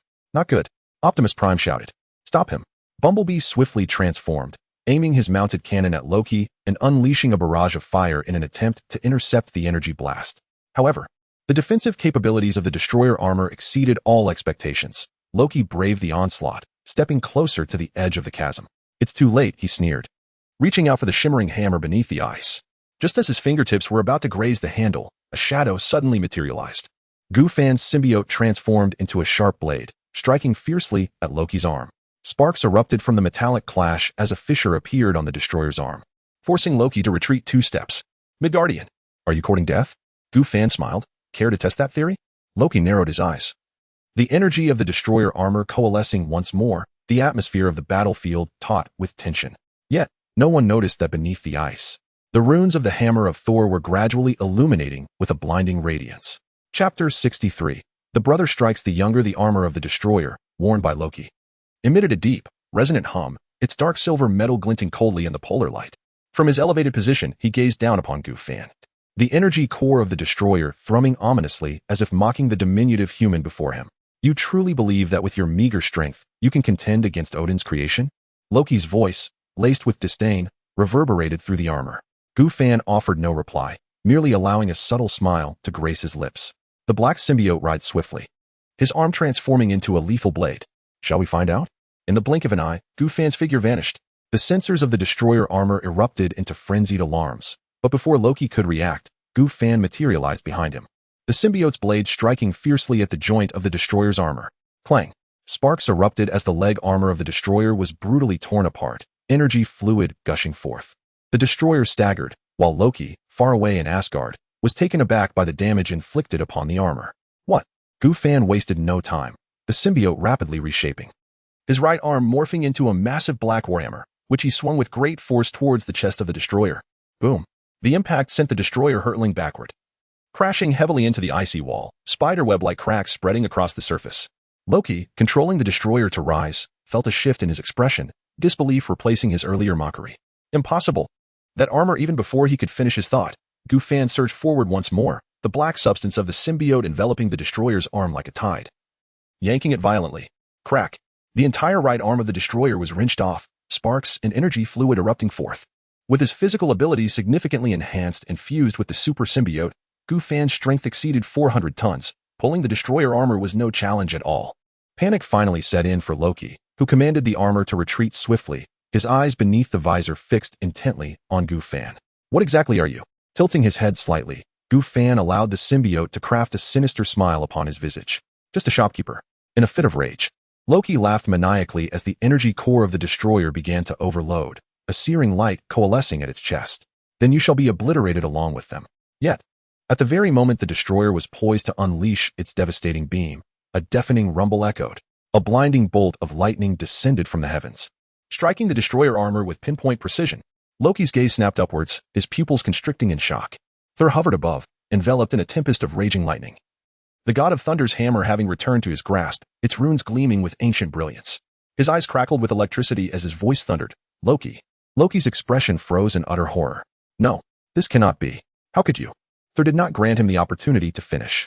Raising the hammer high, the sky was instantly shrouded in dark clouds, countless bolts of lightning converging upon its tip. For Asgard. In the next moment, thunder cascaded down, and the destroyer armor shattered amidst the blinding lightning. As the radiance faded, the destroyer armor lay in ruins. Thor descended slowly, the hammer of the god of thunder humming faintly in his grasp. You have lost, brother. Thor's voice resonated with a deep authority. Oh, is that so? Loki's voice emerged from beneath the fractured helmet. Suddenly, the remnants of the destroyer armor began to blur, the fabric of space distorting as the light of the Bifrost reappeared. This is merely the beginning, Thor. Loki's voice gradually dissipated within the luminescence. Father has banished you. You have failed. With the closing of the Bifrost, Loki's voice vanished entirely. The icy plains fell silent once more, save for the howling winds. Thor gently landed, the power of thunder gradually receding. He glanced at Gufan and nodded slightly. Thank you. Gufan's symbiote receded into a black combat suit, shrugging. No need for thanks. I was quite eager to teach him a lesson myself. Jing Gulei stepped forward, frowning as she gazed at the sky. Will the fallen titan return? Optimus Prime's optical sensors flickered slightly, whatever his intentions. We must not allow him to succeed. Bumblebee emitted a low, electronic hum, seemingly in agreement. Thor tightened his grip on the hammer of the god of thunder. His gaze resolute. I must return to put an end to Loki's farce. As Thor raised the hammer, preparing to summon Heimdall, Gufan suddenly raised a hand. Wait. The runes on the hammer glowed briefly before dimming again. Thor turned, his thick golden hair billowing in the cold wind. Friend of Midgard, what is it? What has transpired in Asgard? Gufan pointed to the hammer in Thor's hand. Why has even the hammer of the god of thunder found its way to the Arctic? Thor's expression grew grave. He tightened his grip on the hammer's handle. Father has fallen into Odin's sleep. Jing keenly noted the pause in his words, and then? Then that cunning Loki. Thor abruptly caught himself, rephrasing, my brother has seized the opportunity to expose his ambitions. His voice was laced with anger and sorrow. He has summoned the frost giants of Jotunheim, plunging the entire golden palace into chaos. Optimus Prime's optical sensors flickered again. So you engaged them in battle? Of course. Thor straightened, the hammer spinning in his palm. I led the warriors 3 to drive those blue-skinned fiends back. Until his momentum suddenly faltered, until Father appeared unexpectedly. Ironhide emitted a meaningful electronic sound. Oh? Unaware of the peculiar tone in the Autobot's voice, Thor continued fervently. He dispatched all intruders with a single strike and declared the farce over, casting my hammer beyond the realm. The more he spoke, the more agitated he became. I confronted Father, and he sealed your divine powers and cast you to Blue Star. Gu Fan interjected, an odd expression crossing his face. Thor gazed at him in astonishment. How do you know? Jing Gulei and Gu Fan exchanged a knowing glance. Jing coughed lightly. Thor, have you considered that all of this is too coincidental? What do you mean? A deity capable of vanquishing frost giants with but a single strike, Gu Fan pondered aloud. Would he truly exhaust his powers over such a trivial matter and succumb to slumber? Thor was momentarily taken aback. Furthermore, it occurred precisely at the most tumultuous time between you and Loki. Ironhide interjected, his armor clinking audibly. In my opinion, this old man is quite the actor. You mean to say? Thor's golden brows knitted together. Is Father doing this on purpose? Optimus Prime's optical lens glimmered gently. Perhaps King Odin merely wishes to impart a lesson upon you. Thor fell into contemplation. The mighty hammer of the thunder god unconsciously rotating in his grasp. Suddenly, he lifted his head abruptly. So Loki as well. You brothers are indeed remarkably alike. Quinn couldn't help but chuckle. No wonder Odin would go to such lengths. Thor's expression transformed from shock to realization, ultimately revealing a hint of a smile. So it is. So it is. Have you come to understand now? Gu Fan patted his shoulder. Do hurry back. Your brother is likely reveling in the Golden Palace at this very moment. Thor erupted into laughter, his boisterous mirth echoing across the icy plains. He raised the hammer of the thunder god high and proclaimed, Heimdall, open the rainbow bridge. In an instant, a cascade of vibrant light descended from the heavens, enveloping Thor within its embrace. A fierce wind swept through, whipping up snow and compelling all present to shield their faces. Friends of Midgard, Thor's voice resonated amidst the brilliance. We shall meet again. The light suddenly contracted, and with it, Thor's figure vanished. On the ice remained only a charred circular rune, still emitting tendrils of smoke. Are all Asgardians so ostentatious? Jazz observed the still smoldering teleportation mark, unable to refrain from commenting. Bumblebee played a rock melody, his mechanical head swaying side to side, seemingly mimicking Thor's exaggerated gestures. At least he has grasped his father's good intentions, Optimus Prime responded, then turned his gaze to Gu Fan. Chapter 64. The new clerk Optimus Prime's optical lenses flickered slightly, a grave expression crossing his metallic visage. He bent down, his deep voice resonating with the unique mechanical timbre of Cybertron. Gu Fan, the fallen won't relent. He senses the energy fluctuations of the Allspark and will undoubtedly descend upon Blue Star. Gu Fan, with his hands tucked into the pockets of his black combat suit, felt the symbiotic entity silently writhing upon his shoulder. He shrugged, a smile gracing his lips. Let him come. If necessary, I shall dismantle him once more. The frigid winds of the tundra lifted Optimus Prime's crimson armor plates as he turned to face Ironhide, who was busy transporting the remnants of Megatron. This time, we have you. But when we next confront the Fallen, it may well be a fierce battle. Is it customary for you Cybertronians to always say perhaps? Gu Fan kicked at the ice shards at his feet, and Venom suddenly conjured a small tendril by his ear, as if in playful agreement with his jest. When foes approach, we shall defend. When waters rise, we shall shield. Bumblebee unexpectedly drew near, playing Queens We Will Rock You, his blue optical lenses flickering in eager anticipation. Gu Fan chuckled and gave his door a friendly tap. Return swiftly once the mission concludes. I am eager to hear your new playlist. As the last piece of Megatron's armor was taken away, the Autobots began to transform in succession, amidst the roar of engines. Optimus Prime's truck headlights illuminated the scene. May the Allspark bless you, my friend. A blue tail flame streaked across the polar night sky as Gu Fan watched the convoy of Autobots vanish from sight. Turning around, he discovered Jean was gazing thoughtfully towards the south, her red hair eerily billowing in the sub-zero winds. Thus, Gu Fan utilized his biofield to shield them from the raging blizzard. Where to next? The Mutant Academy? Jean's pupils narrowed slightly. She cast her gaze down at her palm, where remnants of the Phoenix Force's scorching marks lingered. Professor Charles once mentioned, the power within me requires control. The atmosphere grew heavy with silence until she suddenly lifted her gaze, her previous confusion replaced by cunning. Did someone not claim to run an antique shop? Venom humorously formed a comical arrow symbol on Gu Fan's neck, pointing at him. Gu Fan swatted away the mischievous Venom, clearing his throat with feigned seriousness. Indeed, our establishment is hiring, but the standards are quite high. His words were interrupted by Jean's face, drawing closer. The chill of her breath brushed against his ear. For instance, can one dismantle a Destroyer-S armor with bare hands? Or perhaps, a flicker of golden red flame ignited at her fingertip. Is a fire safety certificate required? Gu Fan laughed, immediately expanding his biofield, enveloping them both in a cocoon of azure light. As the aurora erupted across the heavens, they transformed into meteors streaking towards New York. The night sky of New York was painted in hues of magenta and crimson from the neon lights. As Gu Fan and Jean descended gracefully onto the rooftop of Gu's antique shop, their figures akin to two delicate leaves, The ancient bricks beneath them made not a sound, the biofield flawlessly resolving any disturbances. "Welcome to my domain," Gu Fan whispered, as the biofield flowed at his fingertips, silently disarming the rooftop security system. The mechanical watch on his left wrist silently transformed, delicate metallic tendrils entwining around his fingertips. "Phantom, open the door," Gu Fan whispered. The watch emitted a faint mechanical sound. "Voice print authentication successful. Welcome home, master." The ancient lock of the back door turned automatically, producing a creaking sound indicative of years of neglect. Qin raised an eyebrow. "Your watch can talk?" "Not just talk," Gu Fan replied with a smile as he pushed the door open, a dimly lit corridor filled with the scents of sandalwood and old books enveloping them. The mechanical device on his wrist swiftly reconfigured itself into a palm-sized automaton, leaping onto Qin's shoulder. "Phantom, limited edition Cybertron Mini Knight, at your service, milady." The tiny robot executed an exaggerated bow, its optical eye flickering with blue light. Qin couldn't resist gently touching Phantom's smooth metallic head. "I thought all Transformers were as large as Optimus Prime and his ilk. I am a specially customized model," Phantom declared proudly, puffing out its chest before transforming back into a watch and returning to Gu Fan's wrist. Gu Fan merely smiled enigmatically, resting his hand on Qin's shoulder. In the next moment, the space around them warped, and they found themselves standing on the central teleportation platform of an underground laboratory. Dr. Banner was bent over a holographic microscope, green data streams casting eerie light upon his glasses. Hearing the commotion, he turned. "Gu, your timing is impeccable. I've discovered a method to create the Hulk serum." His voice trailed off, and the pupils behind his glasses suddenly contracted. Qin Gray stood beside the laboratory computer, her fingers lightly gliding over the surfaces of the technological apparatus. "This is Qin Gray, the Phoenix of the X-Men," Gu Fan said casually, leaning against the particle accelerator control panel. "She'll be working as a clerk in the store." "Qin, this is Dr. Bruce Banner, holder of 7 doctoral degrees, who occasionally transforms into a large green figure," Gu Fan continued. Banner adjusted his glasses and awkwardly wiped his hands on his lab coat.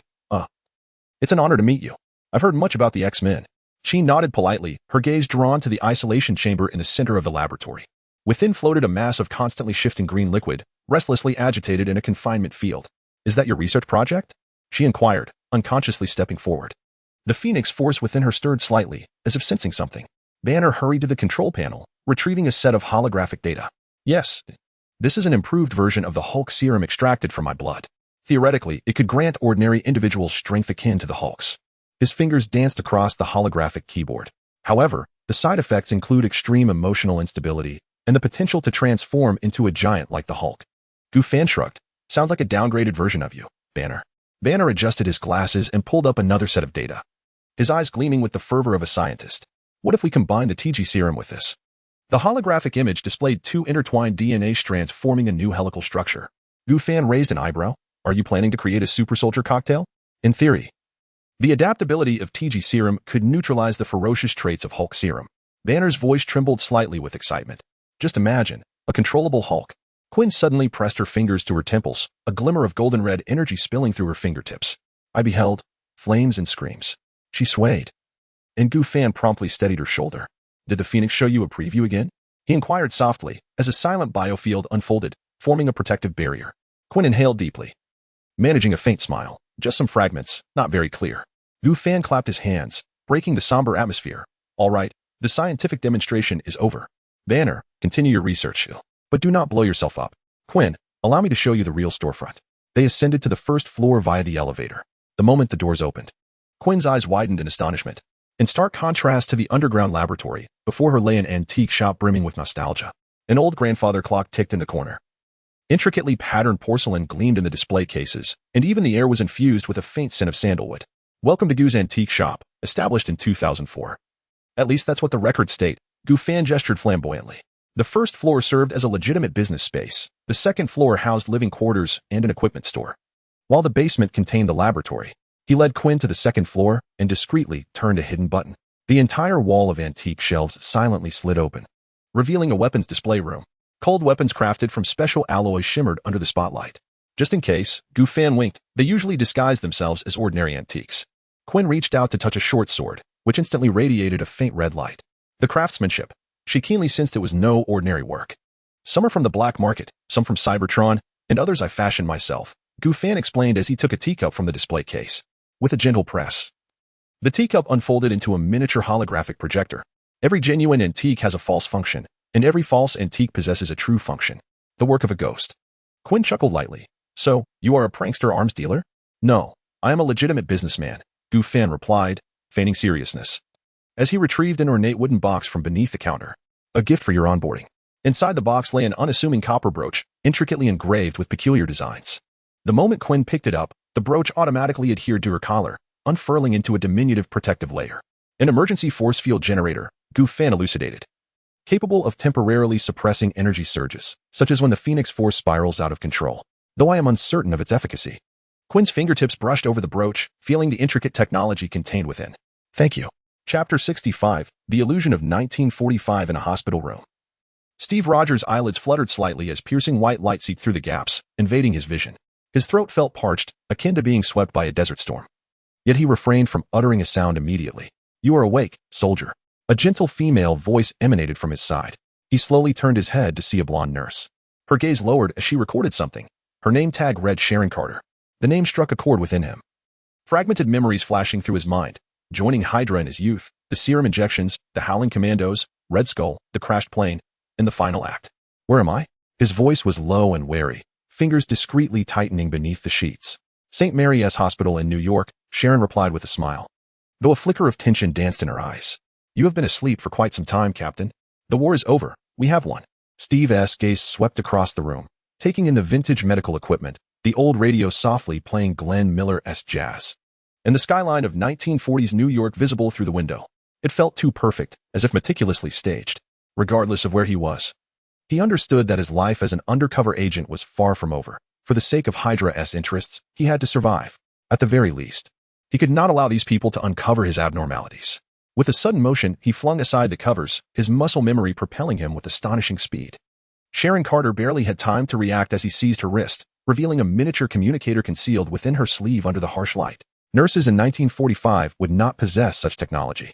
His voice was frigid. Sharon's pupils constricted, yet she reacted swiftly. Her other hand drawing forth a stun device aimed at his neck. Crack. Steve crushed the device in one hand, the electric current exploding in his palm without so much as singeing his skin. He fixed her with a piercing gaze. Hydra's interrogation methods had advanced, but still fell short. He burst through the hospital room door, momentarily halting at the sight in the corridor. This was not 1945. Holographic walls, self-cleaning robotic arms, and the distant electronic screens flashing the S-H-I-E-L-D insignia, all these elements signified a world that had long since evolved. What made him more alert, however, was the figure at the end of the corridor, a one-eyed black man, quietly observing him, his black trench coat billowing in the breeze. Welcome to the 21st century, Captain, Nick Fury's calm voice resonated. This is S-H-I-E-L-D, or you might prefer to call it the Strategic Scientific Reserve.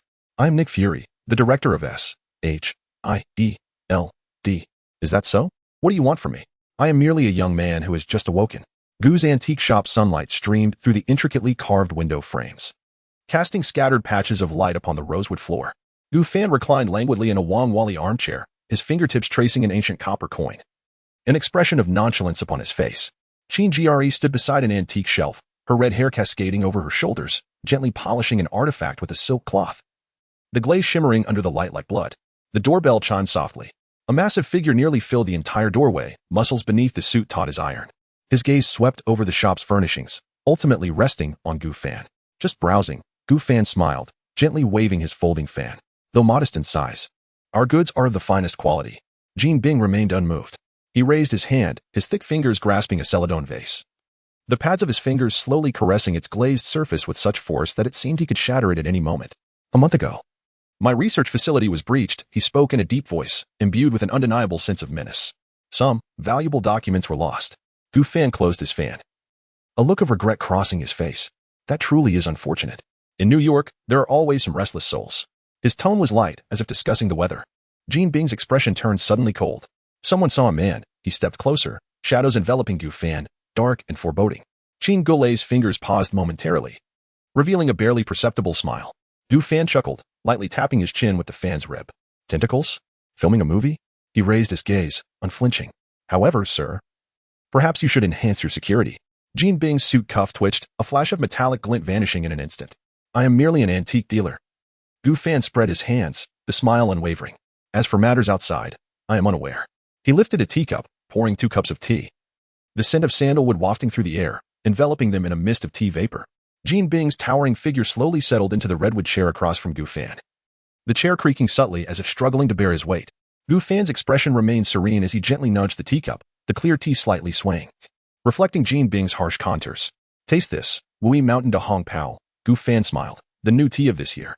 Jean Bing remained still, his eyes fixed intently on Gu Fan's face, searching for a flaw within those dark orbs. Yet, Gu Fan savored the tea leisurely, appearing genuinely as a peaceful antiquities merchant. After a long pause, Jean Bing spoke, his voice low. I have a commission. Gu Fan lifted his gaze, an appropriate hint of interest flickering in his eyes. Oh, the Black Hand is recently seeking something, Jean Bing said slowly, a talisman. Gu Fan's fingers hesitated imperceptibly, yet his face remained unperturbed. He took a delicate sip of tea and remarked, that sounds like some sort of antique. 12 pieces, each possessing unique powers. Jean Bing fixed his stare upon him. I want them. Gu Fan set down his teacup, the porcelain clinking against the wooden table, producing a crisp sound. He leaned back slightly, a playful expression gracing his features. Mr. Wilson, you can't possibly think that a mere antiquities dealer like myself could also moonlight as a treasure hunter? Jean Bing scoffed. In New York. Who in the underworld doesn't know of Boss Gu's capabilities? Then you overestimate me. Gu Fan shook his head, his tone sincere. I can't even overpower your bodyguard.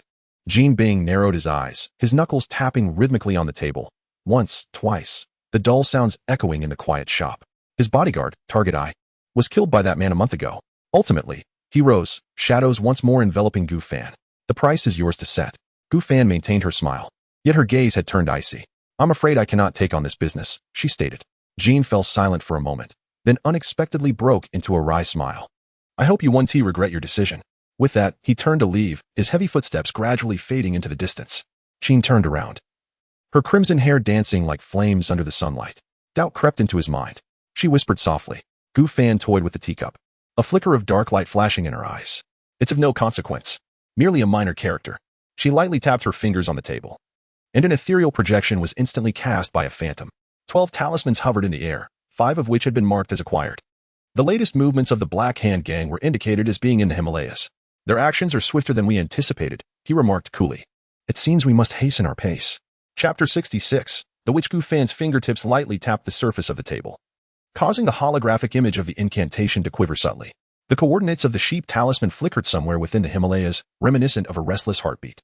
The members of the Warlong acted with commendable swiftness. A smile graced Gu Fan's lips. Qin Galei set down the antique vase she had been holding, her red hair shimmering in the sunlight streaming through the window. Do you require my assistance? She inquired, her fingers unconsciously caressing the vase's surface, where fine cracks began to manifest. Gu Fan keenly observed this detail. He rose and approached her, gently grasping her wrist. Your power is once again unstable, he remarked, his voice softening with concern.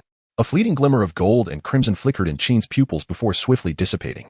Taking a deep breath, the cracks on the porcelain miraculously mended themselves, returning to their original state. Control your emotions, Qin, Gu Fan advised as he released her hand. Qin felt the cacophony of voices in her mind quiet considerably, and she cast a grateful glance at Gu Fan. Mind the shop, he instructed, locking eyes with her. If anyone inquires, tell them I have gone to Tibet to procure new merchandise. Qin pressed further, where exactly? How long will you be away? Gu Fan pondered for a moment before replying, the Himalayas, attending to certain matters. The duration is uncertain. His tone shifted to one of gravity. Remember to practice the techniques I have taught you. Maintain your inner tranquility. The Phoenix's power is not your foe, but you must learn to master it rather than be subjugated by it. She nodded, her crimson locks falling to obscure her complex expression. Stay safe, she urged. Gu Fan acknowledged her with a nod, softly calling out, Venom, it is time to commence. A mass of black, viscous substance surged forth from the shadows behind him, as if animated, wrapping around his body. The dark matter swiftly enveloped him, forming a sleek exoskeletal battle armor. At last, I can stretch my limbs, master. Venom's voice resonated directly within Gu Fan's mind, tinged with a bloodthirsty exhilaration. Gu Fan offered no reply and initiated a teleportation. The Himalayas, Nanga Parbat.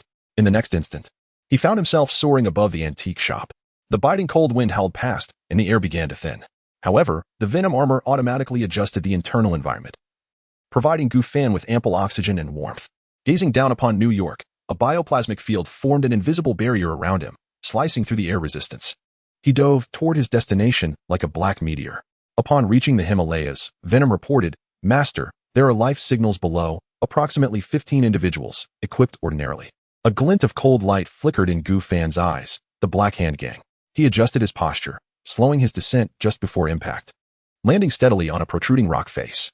The Venom armor rapidly altered its color, blending seamlessly with the surrounding snowy landscape. In the valley below, a group clad in heavy winter gear was erecting a temporary camp. Their matching Black Handprint insignias marked their affiliation with the Black Hand Gang.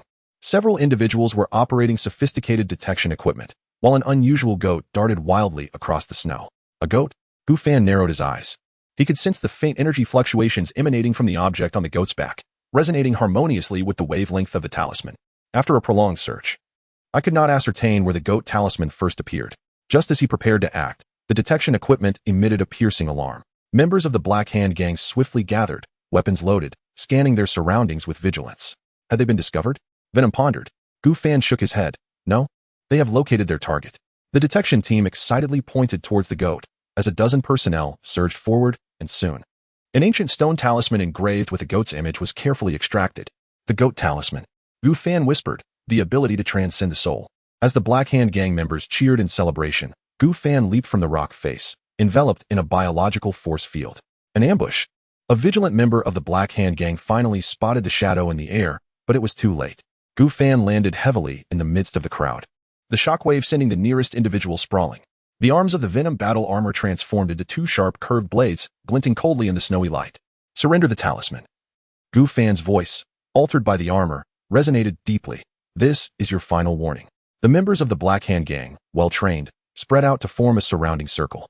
Leading them was a tall man wearing wind goggles, who sneered as he tucked the goat talisman into his bosom. Open fire. Bullets rained down like a storm. But before they could reach Gu Fan, they were deflected by a barrier. Gu Fan flashed forward, appearing right before the foremost gunman, his blades slicing through, neatly severing 3 assault rifles. Monster! Someone screamed in terror. The blade flashed, swiftly dispatching 3 more. His sole objective was the talisman. He had no desire to squander time. The Venom battle armor extended dozens of tentacles, ensnaring the members of the Black Hand Gang attempting to flee. Too weak, Venom reluctantly retracted the tentacles. Gu Fan approached the talisman that had fallen to the ground, ready to reach for it, just as his fingertips were about to make contact. The space before the talisman suddenly warped, forming a purple vortex. What? Gu Fan lunged forward, but grasped at nothing. The goat talisman was devoured by the vortex, vanishing without a trace. The surface of the Venom armor rippled, and Gu Fan unleashed his super perception, his mental power sweeping across the entire mountain range like radar. 3 kilometers to the southeast, atop an icy cliff, he detected an anomalous energy source. Found it. As the space warped, Gu Fan instantly appeared on the icy precipice. In the midst of the wind and snow, a woman in purple robes with violet hair was toying with the goat talisman, her fingertips dancing with dangerous magical luminescence. Agatha Harnix. Gu Fan squinted, the Venom armor entering a state of alert. Even the Supreme Witch enjoys thievery? The witch's lips curled into a playful arc. Thievery? She tossed the talisman into the air, the stone talisman momentarily freezing at its apex, defying the laws of physics as it hovered. It currently has no owner. That is my trophy. Gu Fan hovered in the air, the biological force field unfurling. Agatha suddenly clenched her fist, and the levitating talisman was enveloped in a violet energy, soaring back into her hand. Do you know, little one? These charming little toys are far more perilous than you can fathom. Her staff, appearing in her left hand unbeknownst to her, had its tip embedded with amethyst that began to gather radiance. They carried the power of the Lord of Dimensions. Gu Fan narrowed his eyes slightly. If the talismans represented the power of the Holy Master, and the Holy Master was a dimensional demon god, then were not the 8 great demons also dimensional demon gods? You've taken my belongings, and you have nothing to say? As Gu Fan spoke, the venomous armor subtly altered its structure, preparing for an ambush. Agatha displayed a confident smile. Strength is paramount. Want it? Come and take it. Before the last syllable had even faded, Gu Fan had already teleported behind her, the right arm of his armor transforming into a sharp whip that swept out, only to slice through a violet illusion. How predictable. Agatha's true form materialized 10 meters away, her staff lightly tapping the ground. A wave of purple energy surged forth, striking Gu Fan instantaneously. He felt a sudden sting on his skin, as if an invisible hand were tearing at his armor, which began to peel away. The black viscous substance emitted a high-pitched scream, uncontrollably falling from his body, twisting into a painful mass upon the snowy ground. Do you fancy the symbiote detachment spell? Agatha elegantly approached. Gu Fan steadied himself, a cold smile curling at the corners of his mouth. With the dragon talisman in his left hand and the rabbit talisman in his right, both symbols activated simultaneously. The world around him seemed to decelerate. Agatha's upward motion appearing as slow as a snail, and the falling snowflakes froze in midair. Aiming the dragon talisman at the witch's back, a searing dragon blast erupted forth. Bang! The flames were repelled by a violet shield before they could reach Agatha. Gu Fan had anticipated this. He did not evade or flinch, allowing the flames to propel him away. He crashed through 3 cedar trees before coming to a halt, collapsing against a trunk and feigning labored breaths. Is that all? It seems you are lacking, dear brother. Agatha strolled closer, the tip of her staff gathering lethal purple light. I thought. Gu Fan suddenly broke into a grin. You fell into my trap, witch. He swiftly slapped Agatha's wrist with his left hand, the sheep talisman responding promptly. Simultaneously, he delivered a sweeping kick with his right leg, sending the caught off guard witch flying several meters away. The talisman was stored in the system space the moment it was grasped. Seizing the opportunity, the venomous substance flew back into Gu Fan's body, and the armor reassembled instantaneously. The sensation of shattered bones was no pleasant experience. Until next time. Old hag. Gu Fan soared into the sky as the rabbit talisman accelerated, with Agatha's furious magical shrieks trailing behind him. Chapter 67. The Master in a dimly lit chamber in New York. Varong stood anxiously, his fingers restlessly caressing a staff adorned with emeralds. The stone dragon sculpture on the wall had eyes glowing a fierce crimson, flames flickering between its menacing fangs. 7 charms. A full 7. The Master's voice echoed through the stone chamber. And you, Varong, have failed to present even a single one before me. With a heavy thud, the emerald staff struck the ground as Varong suppressed his anger and looked up. My lord, our men did indeed locate the sheep charm, only to have it snatched away by a young man clad in black armor. The flames of the statue surged violently, casting a dancing shadow across Varong's pale face. Even Truo proves more useful than you. In a sudden fit of rage, Varong smashed the staff against the wall, shards of emerald scattering. Enough. He loosened his tie, his voice hoarse. My subordinates are not your band of ninjas. The Black Hand has already lost 27 elite members for these damn stones. A profound silence enveloped the chamber. The Master's flames gradually coalesced into 2 points of sinister red. Are you questioning me? The dragon head slowly leaned forward, its stone jaw emitting a grating sound that sent chills down Varong's spine. Perspiration trickled down his back, yet his suit remained impeccably tailored. Taking a deep breath, he retrieved a handkerchief from his inner pocket to wipe his monocle. I merely require a more effective means of collaboration. The Master suddenly burst into a deep, ominous laugh as the fiery patterns danced eerily across the stone walls. Shadows began to twist upon the ground, and dozens of silent shadow ninjas materialized, their crimson eyes glimmering beneath their hoods. As you wish, the Master's voice turned soft yet chilling. Instinctively, Varong took a half-step back, his staff crossing over his chest. Yet, the Ninja Legion remained statuesque, as if they had solidified into forms of molten tar. A fissure abruptly appeared in the center of the dragon statue's forehead, and a metallic object clattered to the ground. It was a bronze dragon-headed compass, its surface etched with ancient symbols of the 12 zodiac signs. Take it, commanded the Master. When the charms manifest in this world, the needle will point to their locations. Varong bent down to retrieve the compass, its cold touch sending a shiver through his fingertips. The needle spun wildly before trembling to a halt, indicating the northwest direction. It seems our little friend has reactivated the charm, the Master remarked as the flames extinguished, plunging the chamber into darkness, with only the eyes of the Ninja Legion gleaming like blood-red stars. This time, do not disappoint me. The shadow ninjas knelt in unison, then vanished like mercury seeping into sand. Varong stared at the heated compass in his hand, the lens reflecting the peculiar green light at the needle's tip. Truo. He abruptly turned and pushed open the stone door. Prepare the helicopter and bring all heavy weaponry. At the corridor's end, a burly man clad in an orange kimono was sharpening a giant shuriken with a whetstone. As he raised his head, he saw his boss's green suit disappearing into the elevator, while the dragon statue on the wall had, unbeknownst to him, transformed into a grotesque visage. New York. Gu's antique shop. Gu Fan's figure materialized suddenly within the antique shop, the space rippling with subtle waves. Qin was seated behind the counter, engrossed in an ancient tome, her red hair cascading over the pages. She abruptly lifted her head, casting a concerned glance at Gu Fan, her brow furrowed in apprehension. There is something amiss with your aura. Rising to her feet, she swiftly approached him, her fingertips gently gliding over the cuff of his sleeve, coaxing a lingering wisp of purple energy to emerge like smoke under her telekinetic influence. Dark magic? Have you robbed a bank? Or perhaps provoked a witch? Before Gu Fan could utter a word, the venom at his shoulder surged forth eagerly, coalescing into a grotesque black visage, bearing a mouthful of sharp teeth. Huh? A witch? That old hag nearly tore me in half. She yanked me off my master like peeling a banana. Qin raised an eyebrow. Sounds like you had quite the adventure. The venom writhed in discontent. Adventure? Hardly.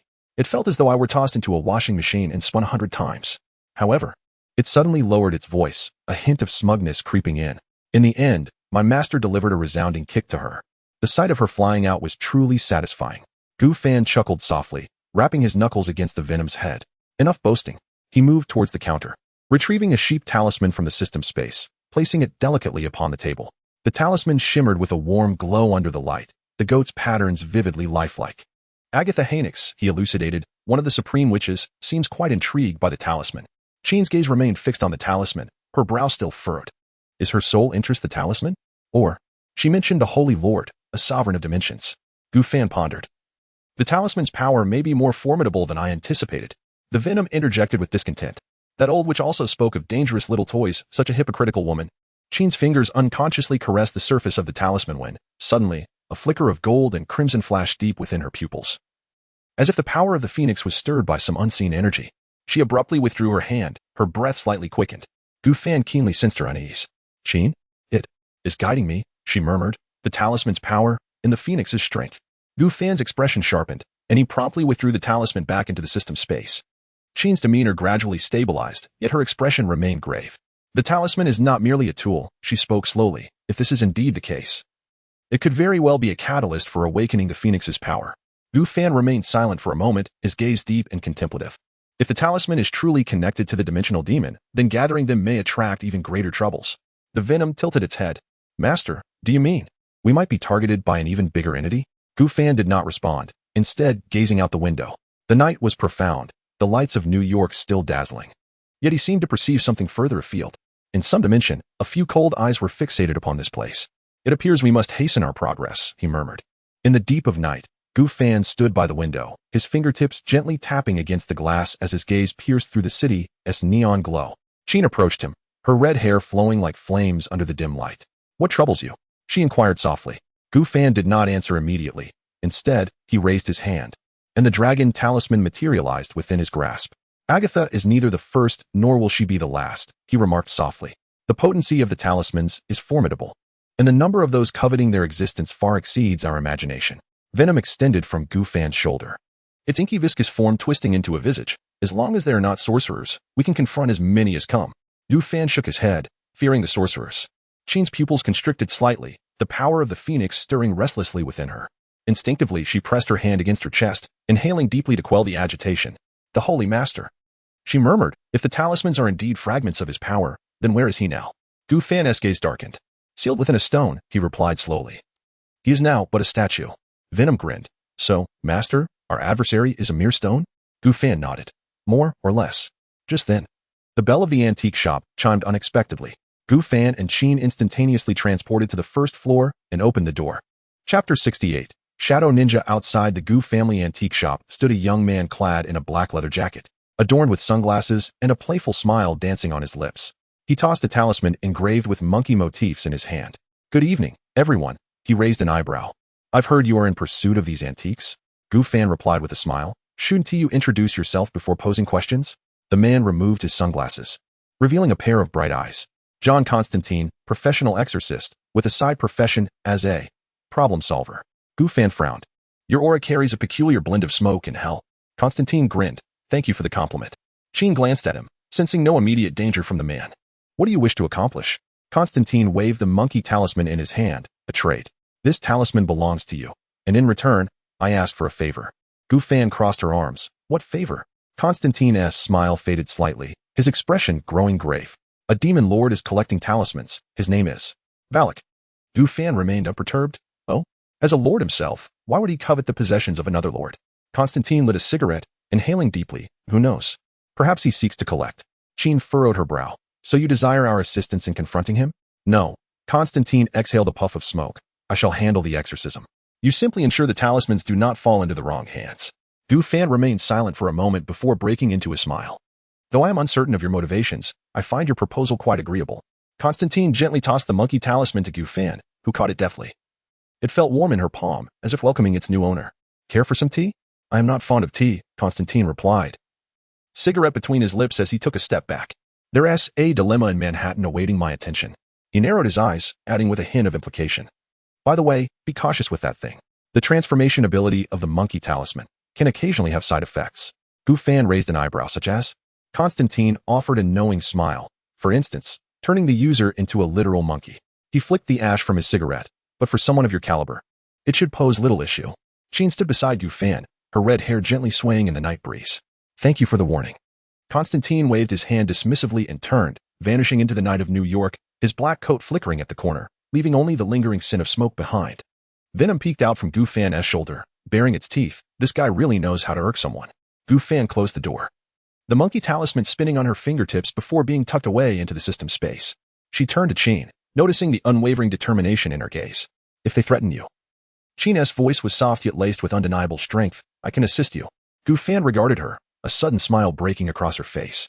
He extended his hand, gently brushing aside a strand of her red hair from her forehead. If that day truly comes, the phoenix will surely emerge, won't it? A flicker of golden red flashed deep within Qin's pupils, but she quickly regained her composure. She nodded slightly. Dee glanced around at the two and suddenly interjected, Master, shouldn't we examine the newly acquired talismans? That chain smoker claimed they have side effects, but I doubt he would be so kind as to warn us. Gu Fan approached the adjacent workbench, summoning 6 talismans with a wave of his hand. Dragon, rabbit, ox, goat, snake, rooster, and the newly acquired monkey. They arranged themselves in a semicircle on the tabletop, each emanating a gentle glow. We have already obtained half of the 12 talismans of the Holy Lord. Gu Fan's fingertips glided across the surface of the talismans. But as we progress, the competition will become increasingly fierce.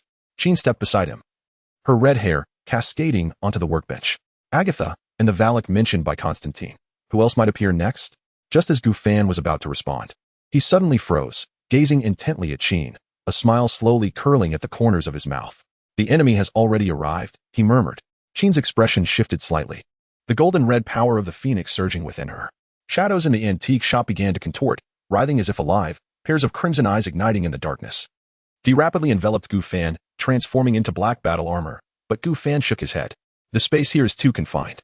It's time to revert to my old expertise. Reluctantly, Dee receded, morphing into black combat attire. Step back a bit, Gu Fan instructed Qin, his tone casual. Wait for me for a moment. Before his words could settle, the first shadow ninja leaped from the darkness, a short blade gleaming coldly. Gu Fan remained still, merely tilting his head slightly, the blade grazing past his hair. His right hand shot out like lightning, gripping the ninja's wrist and applying precise pressure, causing the ninja's arm to fracture and the blade to slip from his grasp. Seizing the opportunity, Gu Fan delivered an elbow strike directly to the ninja's throat, who then dissipated into black smoke. The second ninja emerged from behind the counter, dual blades slashing in unison. Gu Fan deftly shifted, his foot lightly tapping, gliding sideways like a dragon. His left hand clawed the opponent's wrist while his right hand struck downward with a palm blade towards the ninja's neck. The ninja let out a muffled grunt, yet before he could fall, Gu Fan spun, delivering a roundhouse kick that sent a third ninja flying, who too transformed into black smoke, causing a row of antique shelves to topple. Be careful. Qin frowned, her fingertips raised slightly, the phoenix power cushioning the porcelain about to fall, gently restoring it to its original position. My apologies, Gu Fan chuckled lightly, his movements unceasing. The fourth ninja hurled a lock-throwing dart with fierce intensity, aiming for Gu Fan's neck. He did not evade. Instead, he caught the dart with one hand. Then, he leaped into the air, ensnaring the ninja's neck with his legs like scissors, applying sudden force that caused the ninja to vanish instantly. As Gu Fan landed, another ninja charged at him, and he struck with a powerful punch to the heart, causing the ninja to disintegrate. The fifth and sixth ninjas simultaneously attacked, flanking him from either side. Gu Fan smiled slightly, executing a spinning roundhouse kick, his right leg sweeping horizontally to disperse the left side ninja. As he landed, his left hand clawed onto the shoulder of the ninja to his right, followed by a fierce knee strike to the opponent's chin. The ninja's head jerked back, enveloped in a cloud of black smoke. On the rooftop, Gu Fan suddenly spoke, simultaneously raising a hand to deflect 3 gleaming blades, while his right hand transformed into a claw, crushing the throat of one ninja with brutal precision. Qin understood his intent, her eyes shimmering with golden light. The ceiling ignited with the flames of the phoenix, and a dozen lurking shadow ninjas were instantly reduced to ashes. The last ninja stood at the doorway, his dragon-headed artifact suddenly erupting with crimson light. Gu Fan's gaze sharpened, and his figure shot forth, delivering a devastating elbow strike from the 8 Extremes fist to the opponent's chest. The ninja was obliterated on the spot. Gu Fan brushed his hands, observing the dissipating black smoke. They had found their way here. Venom surged forth anew, forming a grotesque head upon Gu Fan's shoulder. Master, we are being targeted. Qin approached Gu Fan, the phoenix's power still surging. It is not just the Holy Lord. She pointed to the glowing, dragon-headed artifact on the ground. That thing is calling for something. Gu Fan bent to retrieve the artifact, his expression suddenly shifting. The dragon's eyes shot forth two beams of red light, piercing towards his forehead. Gu! Qin exclaimed, reaching out to pull him away. But the red light had already embedded itself into Gu Fan's brow, his body stiffening abruptly, his eyes losing focus. Within his mental realm, a pair of dragon eyes, ablaze with green flames, slowly opened. Mortal! The voice of the Holy Lord thundered, "You have stolen my power." Gu Fan sneered, the blue light of the system flickering in his consciousness. Holy Lord? Or perhaps, merely a projection? The dragon eyes narrowed slightly. Interesting. Your soul harbors secrets even I cannot penetrate. Host, detecting an invasion attempt by the Holy Lord, activating defense protocols. The voice of the system resonated in Gu Fan's mind. Just then, a golden-red phoenix fire tore through the void, Qin's voice piercing through dimensional barriers. Let him go. The projection of the Holy Lord let out a deafening roar, causing the mental space to collapse. Gu Fan abruptly opened his eyes, finding himself standing in place. His right hand clutching the artifact that had been reduced to powder. He has seen us, Gu Fan said with a smile. Thus, he knows the location of the talisman. Venom bared its teeth. Master. Another sorcerer. I loathe sorcerers. No. Gu Fan stood up, determination shining in his eyes. This is precisely what I desire. Phantom. Locate the Holy Lord's position, since they have come seeking me first. A dangerous smile curled on Gu Fan's lips. Let us reverse the positions of hunter and prey. Chapter 69. Shall I reach into your chest and take a feel? Within the antique shop, the specter did not immediately commence its search. An electronic voice resonated in Gu Fan's mind, detecting an armed helicopter approaching from a distance of 2 kilometers, identified as Valong. Gu Fan's pupils constricted slightly, his heightened senses radiating like invisible radar waves. Within the symbiotic perception, the helicopter emblazoned with the Black Hand Gang's insignia stood out remarkably. He could even see Valong inside the cabin, striking True's knee with a gilded cane. The red-haired Qin's hair danced without wind, her fingertips sparking with gold and crimson flames. Shall I take care of it? Just ordinary people. A smirk curved Gu Fan's lips.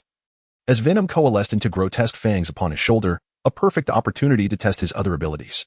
The space before him twisted into a vortex. When Gu Fan reappeared, his boots were firmly planted on the helicopter's hydraulic door mechanism, the metal groaning under the strain. Chaos erupted within the cabin, a Fa knocked over a bottle of whiskey. Zhou's gun discharged, shattering the overhead light, while Valong's cane clattered to the ground. Evening, good evening. Reizu's Adam's apple bobbed, cold sweat trickling down his temples to his chin. The last time he encountered Gu Fan in South America, he had been nothing short of superhuman, leaving a deep impression. Gu Fan's gaze swept over the crowd, finally resting on Valong's tailored suit. I hear you've been looking for me? His voice was soft yet caused the temperature to plummet. Suddenly, venom erupted from Gu Fan's back, splitting into 6 barbed tendrils. One tendril pierced the pilot's nape. The man transformed into a puppet controlled by the symbiote without even a scream. Wait, we can talk. Valong's words were drowned out by the cries.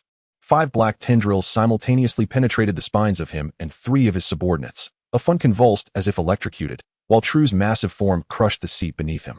Symbiote division complete, neural connection progress 37.65. The Spectre-S prompt flickered within Gu Fan's consciousness. He coldly observed as Valong's scara was consumed by the black substance, the nails of this gang leader transforming into sharp, keratinous claws.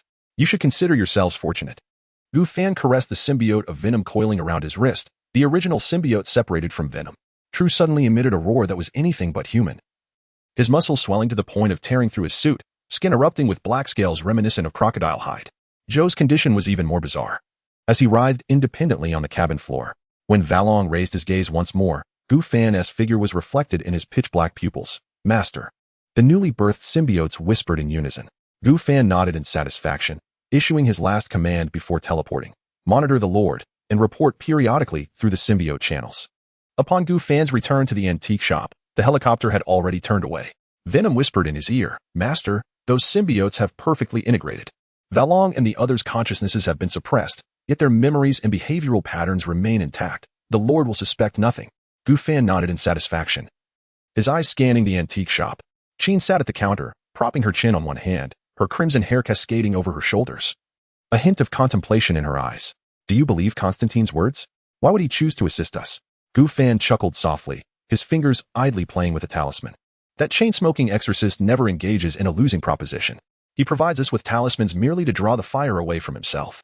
If Varric is indeed gathering talismans, our presence serves as the perfect bait. Qin furrowed her brow slightly. So, we are being used? Merely a mutual exploitation, Gu Fan shrugged. In any case, we have secured the talismans. As for Varric, if he dares to come, I believe you wouldn't mind letting him experience the fervor of the Phoenix's power. A glimmer of gold red flickered in the depths of Chin's pupils but quickly returned to tranquility. She nodded gently, choosing not to elaborate further. Gu Fan approached her, tapping lightly on the counter, a teasing glint in his eyes. Speaking of which, that fellow Banner should be enjoying some quality time with Betty right now. I hope he doesn't get too excited and turn green again. Chin chuckled softly, her red hair glimmering softly under the light. Perhaps staying out of the lab and avoiding research is the best course. That hasn't been the case. He diligently practices every day, and now Hulk has calmed down. Gu Fan laughed lightly, reclining back in a lounge chair.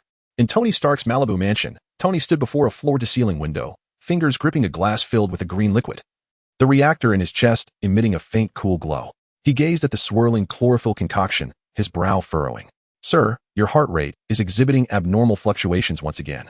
Jarvis's voice resonated within the mansion. Tony tilted his head back and downed the liquid, feeling it course down his throat.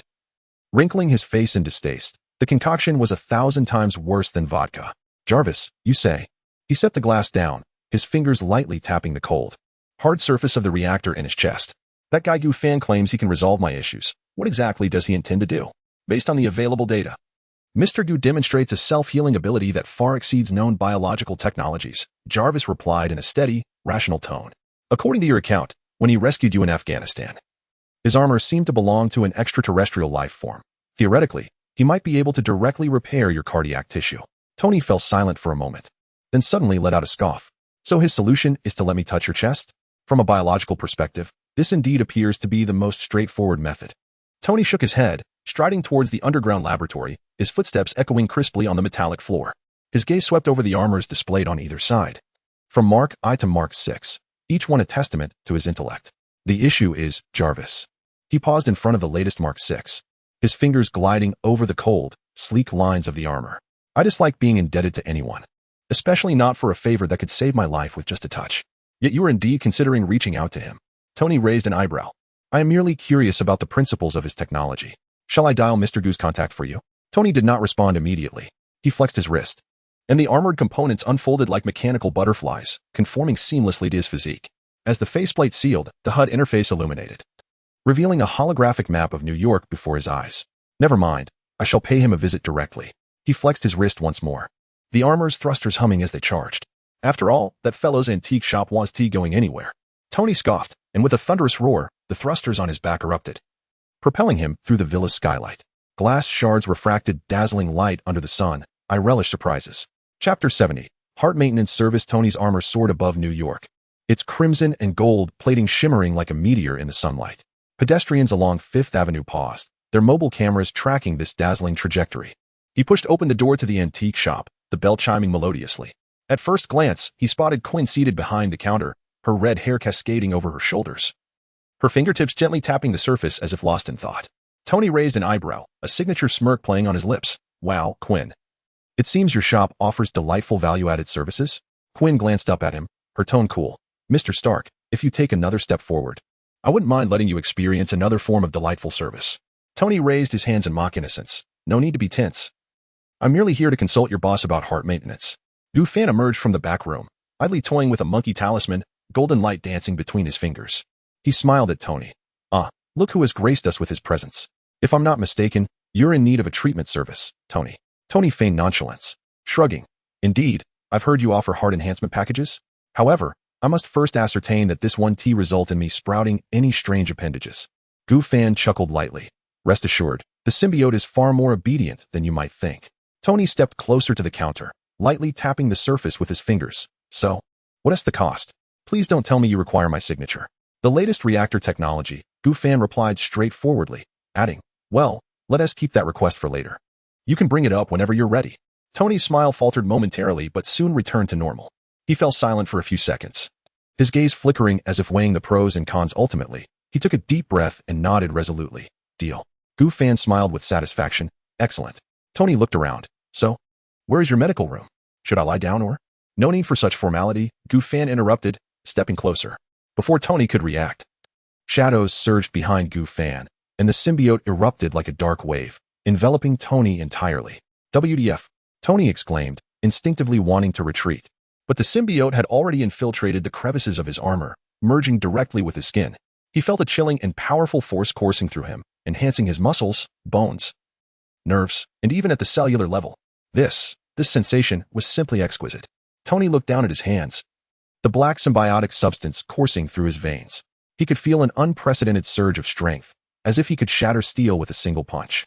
Then, he sensed a slight itch in his chest. Looking down, he saw his arc reactor, the metallic device sustaining his life, being slowly pushed out by the symbiote. This defies science. Tony instinctively reached for it, but it was too late. Clang. The reactor fell to the ground, rolling twice before the blue light extinguished. Tony froze, slowly lowering his gaze to his chest. The wound, once occupied by shrapnel and metal supports, has completely healed, the skin smooth and unblemished, as if it had never been injured. He raised his hand to touch it. The sensation was real, devoid of pain or foreign feeling. It must be said, "This is quite miraculous," Tony murmured, incredulity lacing his voice. "The symbiote can reorganize cellular structures." Gu Fan smiled, stating that repairing a penetrating wound was not particularly challenging. As Tony remained in a daze, he suddenly felt a lightness in his body, the black symbiote peeling away from him like a receding tide, returning to Gu Fan. "Wait." Tony instinctively reached out, seemingly reluctant. "I haven't experienced enough yet." Venom manifested a grotesque face on Gu Fan's shoulder, grinning broadly. "Your essence resembles fermented steak." Tony rolled his eyes, but quickly resumed his customary irreverence. He snapped his fingers. "Jarvis, package the latest reactor technology data and encrypt it for transmission to Gu Fan's email." "Data is being dispatched, sir." Jarvis's voice emanated from the armor. Gu Fan nodded in satisfaction. A pleasant collaboration. Tony adjusted his collar, feigning nonchalance as he shrugged. "So, if I were to get my chest blown through by a missile again, can I still get a membership from you?" Gu Fan laughed. "Certainly. Though the cost may be higher next time." Tony chuckled softly, turning towards the door, his armor automatically enveloping him. He paused at the threshold, glancing back at Gu Fan. "Thanks." Gu Fan merely nodded slightly. In the next moment, Iron Man soared into the sky, his crimson and gold figure vanishing against the New York skyline. Quinn's red hair swayed gently as she squinted, watching Gu Fan with keen interest. "So, you are not only his stakeholder but also his savior? No wonder he looks at you as if you owe him millions." Gu Fan shrugged, lightly tapping the metallic head of Ghost. "To be precise, it is hundreds of billions. Stark Industries stock doesn't come cheap." Ghost's mechanical eyes glimmered with blue light, metallic particles flowing in its palm, gradually constructing a projection of a miniature suit of armor. "Master, the reactor technology has been analyzed, but there is a problem. Tony Stark has hidden a little gift within the data." Gu Fan raised an eyebrow. "What sort of little gift?" Ghost's projection shifted, displaying several lines of encrypted code, a tracking program, embedded in the foundational protocols of the energy matrix. "If he wishes, he can pinpoint our location at any time." Quinn chuckled lightly, a faint crimson energy flickering at her fingertips. "It seems your playboy friend does not completely trust you." Gu Fan, however, smiled. "No. This is very much Tony. He never unconditionally trusts anyone, not even a savior. Otherwise, it would not be his style." Quinn leaned closer to the hologram, her red hair cascading down. "Is he monitoring you?" "Rest assured." Ghost's mechanical fingers magnified a certain data node, which Jarvis is almost. Gu Fan reached out to poke the projection, decrypting it, and then. "Then what?" Quinn asked, alert. "Then, I'll send him a thank you note." A mischievous glint flickered in Gu Fan's eyes as he utilized his private server. The mechanical joints of Phantom emitted a delightful clicking sound. Humor program initialized. When Mr. Stark next dons his armor, a variation of Twinkle, Twinkle, Little Star will play. Sheen sighed, resting her forehead upon her palm. "You men, this is amusing." Gu Fan chuckled softly.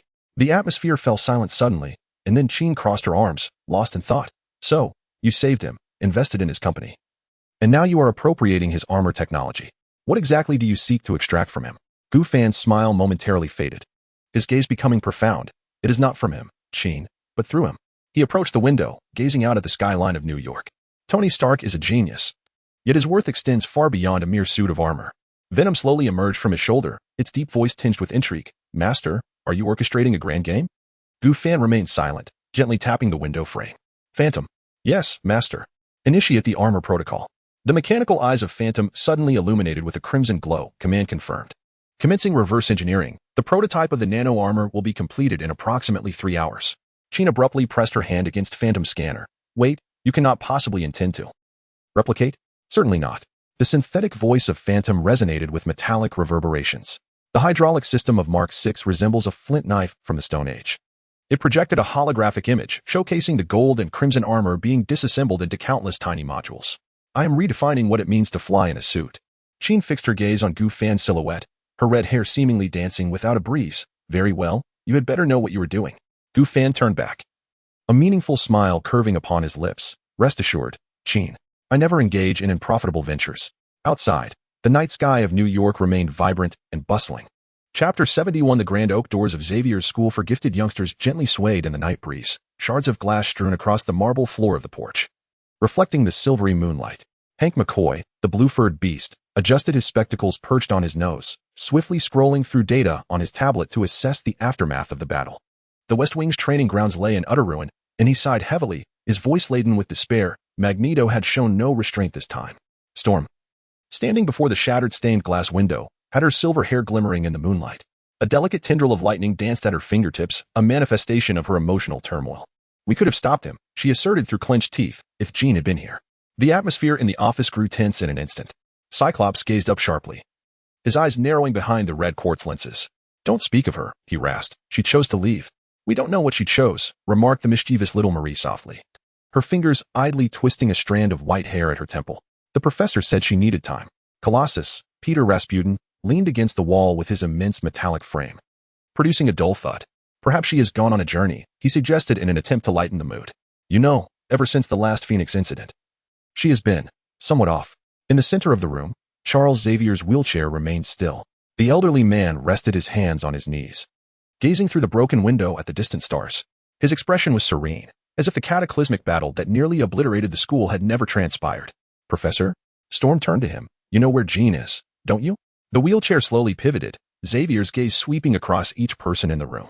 That look, Scott would later reminisce, it was akin to a parent surveying a group of lost children in a tempest, filled with both compassion and helplessness. She is in a safe place, Charles finally spoke, his voice barely above a whisper, learning to control her inner self with a mentor. A mentor? Iceman, Bobby Drake, stood abruptly, ice crystals forming and dissolving at his fingertips. What good soul understands the mind better than you? If she were here, we wouldn't have suffered such a defeat. The Phoenix Force could. Bobby, Scott interjected sharply. Enough? Charles raised a hand, and the room fell into immediate silence. Jean requires this journey, he continued. The person she is with is quite special. That individual can assist her in mastering and embracing the Phoenix Force. With that statement, the professor maneuvered his wheelchair out of the office, leaving a room filled with questions and silence in his wake.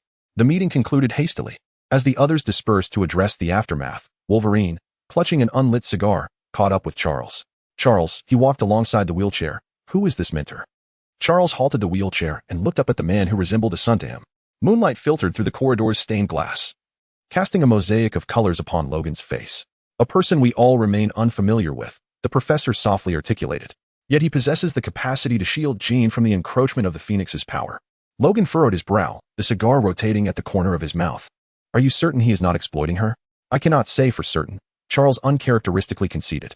But Jean's consciousness assures me that she has discovered tranquility in his presence, a sensation unprecedented over the past few years.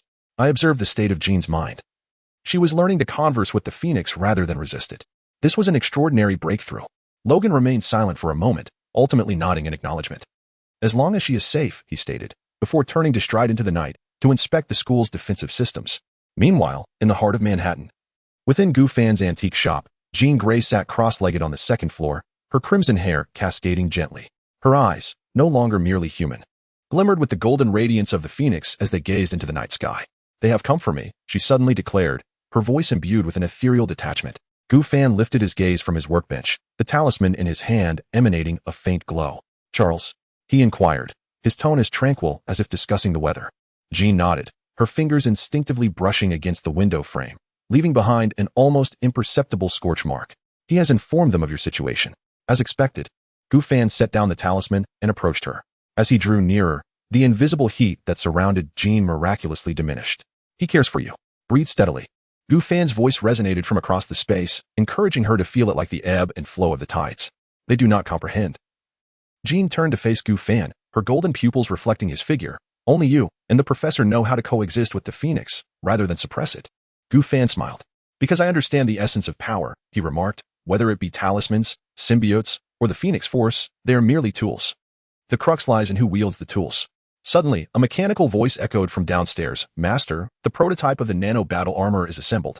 Preliminary tests indicate energy output exceeds expectations by 37. Jean raised an eyebrow at Goofan. You truly replicated Tony's technology? Refined, Goofan corrected her. Just as I refined your method of controlling the Phoenix Force. At that moment, The mechanical voice abruptly blared an alarm.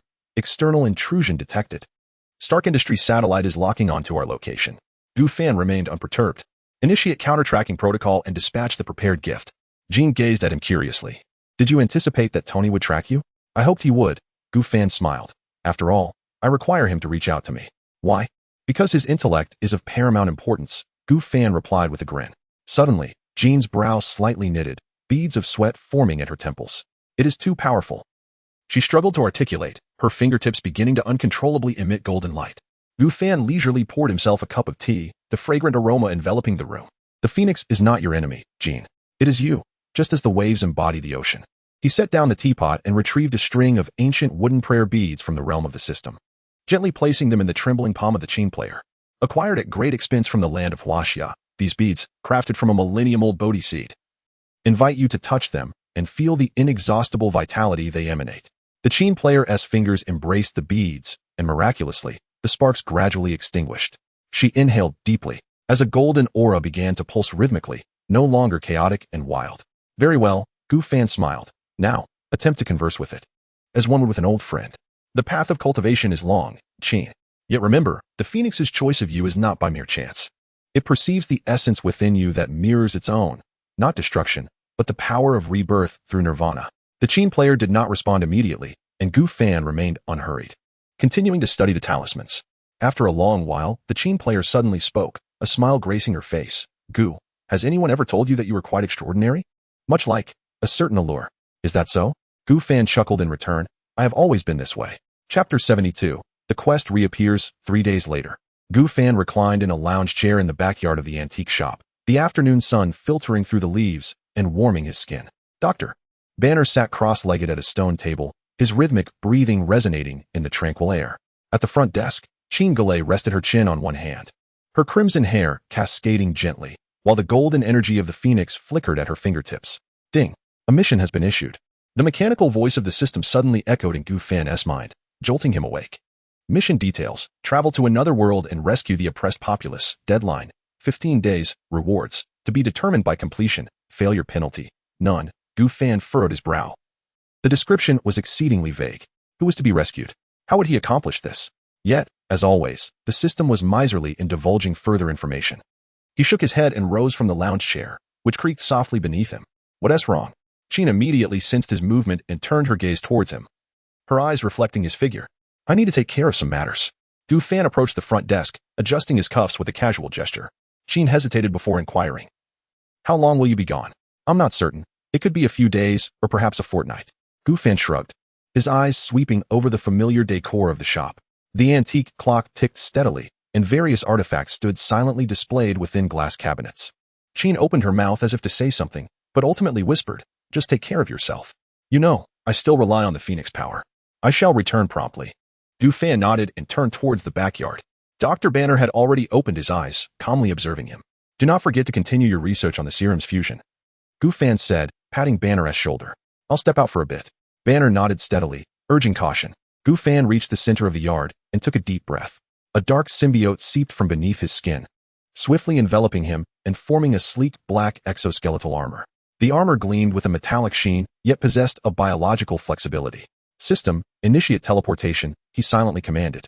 Qin rushed to the backyard, only to hear Gu Fan utter, wait for my return, before he vanished as if erased from existence, like a pencil drawing smudged away. She stood there, momentarily frozen, her red hair dancing in the breeze. When Gu Fan reopened his eyes, the blinding sunlight instinctively caused him to squint. He blinked, adjusting to the sudden illumination, his nostrils filled with the distinctive aroma of New York streets, the greasy scent of hot dog stands, the exhaust of vehicles, and the faint stench of refuse. Teleportation complete. Host, please proceed to explore. The system's voice resonated in his mind before falling silent. He surveyed his surroundings and found himself standing in the midst of a bustling street. Towering skyscrapers loomed, pedestrians hurried past, and everything appeared just as familiar as his beloved New York. However, when he craned his neck to locate the iconic spire of Oscorp Tower, his gaze met only emptiness. He retreated to a less crowded area. Phantom, let us commence our task. Gu Fan spoke softly, and the watch on his left wrist immediately emanated a ghostly blue light. Connecting to the local network, a spectral voice resonated from the watch. Detecting interference from WeChat, bypassing the firewall. Connection successful. A holographic projection unfolded above the watch, revealing the image of a blonde-haired, blue-eyed man clad in a blue uniform and draped in a red cape. The figure smiled at the camera, showcasing a set of pristine white teeth, with the logo of Water International Company looming behind him. Breaking news from Water Company, Captain Patriot of the Seven Titans successfully thwarted a robbery at Zhongqing Bank. The news anchor in the projection delivered the information with exaggerated flair. Gu Fan's lips twitched slightly. Captain Patriot? He murmured, his gaze scanning the rolling headlines beneath the projection. Locomotive breaks speed record again. Deep Sea participates in marine conservation activities. Queen Maeve endorses new fitness equipment. Sir, based on network data comparisons, we appear to have arrived in a parallel universe, the spectral voice reported with excitement. Can I have a little more to eat, Master? Venom's voice echoed in Gu Fan's mind. Silence, Ghost. You continue. In this world, there exists a collective of superheroes. However, they are, in fact, products manufactured and marketed by Water International Company. The primary superhero team is referred to as the Seven Titans, with John Gilbert as its leader. Gu Fan gently tapped his temple, and the symbiotic battle suit seeped from beneath his skin, rapidly enveloping his entire body. Enhanced perception immediately activated, rendering distant billboards distinctly visible, prominently featuring Captain Patriot's iconic smile alongside the slogan, Water, making the world safer. The mission objective is to save the oppressed populace. Gu Fan contemplated. In this realm, the most formidable oppressor is likely Water Company itself. He turned into a narrow alley, retracting the symbiotic suit back within, leaning against the weathered brick wall. Gu Fan began to organize his thoughts. He was not entirely ignorant of this world. In his previous universe, The Boys was merely a television series. Yet here it manifested as reality. Ghost, retrieve Captain Patriot's ability data and known achievements. The holographic projection swiftly transformed, displaying a series of data and video clips. According to public records and dark web information, Captain Patriot possesses superhuman strength, super speed, flight capability, heat vision, and enhanced hearing. His maximum lifting record stands at 432 tons, with a flight speed approximating Mach 2. 5. Having reviewed the original comics, television series, and related material, I ultimately determined that Captain Patriot's strength hovers around several hundred tons. Gu Fan nodded. Judging by performance, Captain Patriot's strength indeed aligns with the several hundred-ton range, comparable to his own abilities. With the TG serum injected and the symbiote fused, his strength effortlessly reached several hundred tons. Prior tests confirmed that 400 tons was merely his standard output. Moreover, the defensive and regenerative capabilities afforded by the symbiotic suit rendered Captain Patriot's heat vision utterly ineffective against him, its temperature likely insufficient to surpass that of his ultra-high-temperature laser rays. The headquarters of the Water Company is located in the Manhattan Water Tower, a mere 2 kilometers from the current position. The projection shifts to a map of New York, a red dot pulsating to indicate the target location. Just as Gu Fan was about to take a step forward, he suddenly heard a subdued sobbing echoing from the depths of the alley. Furrowing his brow, he followed the sound. Behind a dumpster, he found a blonde girl huddled in a ball, her uniform slightly disheveled, with tear stains adorning her cheeks. Upon recognizing the star-patterned uniform, Gu Fan identified her as Starlight, a new member of the Seven, and one of the few true superheroes within the Water Company's framework who genuinely aspired to do good. Are you all right? Gu Fan crouched down, maintaining a safe distance. The girl abruptly looked up, hastily wiping away her tears. I'm fine. I just need a little time. Her voice trembled, and her right hand instinctively clutched the collar of her uniform. Gu Fan noticed a bruise encircling her neck, as if someone had gripped her roughly. Connecting it to the original storyline, he could surmise what had transpired. Harassment by the Invisible Man. Chapter 73. Starlight in the dimly lit alley. Gu Fan gazed intently at the woman before him, his eyes resolute. Are you a transparency? He inquired directly. Starlight's eyes widened in surprise as her body instinctively recoiled. How do you know? Who are you? A passerby with a keen interest, Gu Fan shrugged nonchalantly. Do you require assistance? Starlight scrutinized him warily, her gaze lingering momentarily on the watch adorning his wrist. You're not a journalist? Certainly not. Gu Fan pondered for a moment, having devised a plan. In truth, I am investigating certain improprieties at Vought. This revelation seemed to strike a chord with Starlight, her expression shifting from suspicion to a complex turmoil. You have no idea how vile it is, she murmured. They are far from heroes, merely a band of monsters. Gu Fan retrieved a pack of tissues from his pocket, extending it towards her. Shall we give them a taste of their own medicine? Starlight accepted the tissues, hesitating as she regarded him. Who exactly are you? Ordinary people challenging Vought are courting death. A faint smile graced Gu Fan's lips as a black symbiotic entity swiftly enveloped his right hand, transforming it into a razor-sharp claw before reverting to its original form in the blink of an eye. I am not an ordinary person. Starlight's eyes widened in shock as she abruptly rose to her feet. You too, a product of Compound V? No, Gu Fan shook his head. My abilities stem from a different source. However, I am quite intrigued by Vought experiments on infants and their efforts to conceal the transgressions of so-called superheroes. How do you know this? Starlight's voice turned almost to a whisper, her complexion paling. This information is classified. I have my sources, Gu Fan indicated his watch. For instance, I am aware of what Deep did to you in the locker room, as well as the contents of the non-disclosure agreement you were coerced into signing. Starlight's legs weakened, and she leaned against the wall. Oh my God. She covered her mouth, tears glistening in her eyes. I thought no one knew. No one would care. I care, Gu Fan stated calmly, and I intend to take action. The question is, are you willing to assist? Taking a deep breath. Starlight wiped her tears away. When she looked up again, her gaze was steadfast. I'm willing. Tell me what you need me to do. Just as Gu Fan was about to respond, a sudden alarm blared from the Phantom. Master, a target is rapidly approaching from the air. Energy signature matching 97, Homelander. Ah, a familiar face. Gu Fan swiftly glanced skyward, spotting a blue and red figure descending through the clouds. It's coming for me. Starlight's face turned ashen. I missed today's media event. They must have sent him to find me. Hide, Gu Fan urged, giving her a gentle push as the symbiotic suit enveloped him entirely. I'll handle him. You're insane. No one can deal with Homelander. Starlight grasped his arm. Gu Fan turned. A pair of luminous white eyes appearing on his black mask. Trust me. Before his words could fully resonate, a powerful gust of wind swept through the alley. Lifting the figure of Homelander 2 meters off the ground, his cape billowing dramatically behind him, he descended slowly, a signature facade of a smile plastered on his face. Starlight. So it is here that you find yourself. His voice feigned gentleness, yet his gaze was frigid. Everyone has been searching for you, my dear. The fans are quite disappointed. Starlight trembled involuntarily, yet she straightened her spine resolutely. I need some time. Homelander pretended not to hear her words, redirecting his attention toward Huey. And who might this be? His smile remained unchanged, yet his eyes bore a more perilous glint. Your new acquaintance? Huey sensed Homelander's superhuman hearing eavesdropping on their heartbeats. Perhaps his X-ray vision was scanning for any symbiote within him. He deliberately allowed venom to pull slightly beneath his skin, obscuring the other's scrutiny. Just asking for directions. Huey replied calmly, consciously regulating his heartbeat. Homelander tilted his head, his smile becoming somewhat rigid. Is that so? He suddenly turned to Starlight. The company is quite concerned about you, Annie. You know we are a family, correct? Family members ought to support one another, rather than hide away and converse with strangers. Starlight's fingers clutched the edge of her uniform tightly, her knuckles blanching. I just need a little space, John. Homelander's expression darkened instantly, but quickly reverted to that of a sunny hero. Of course. He stepped forward. However, we must return now. Madeline wishes to discuss some complaints regarding the translucent. Huey noted the unmistakable tremor that coursed through Starlight at the mention of the translucent. He subtly shifted his stance, positioning himself between them. She mentioned needing time. Homelander's smile finally vanished. He slowly turned his gaze toward Huey, a flicker of crimson igniting in his eyes. Listen here, kid.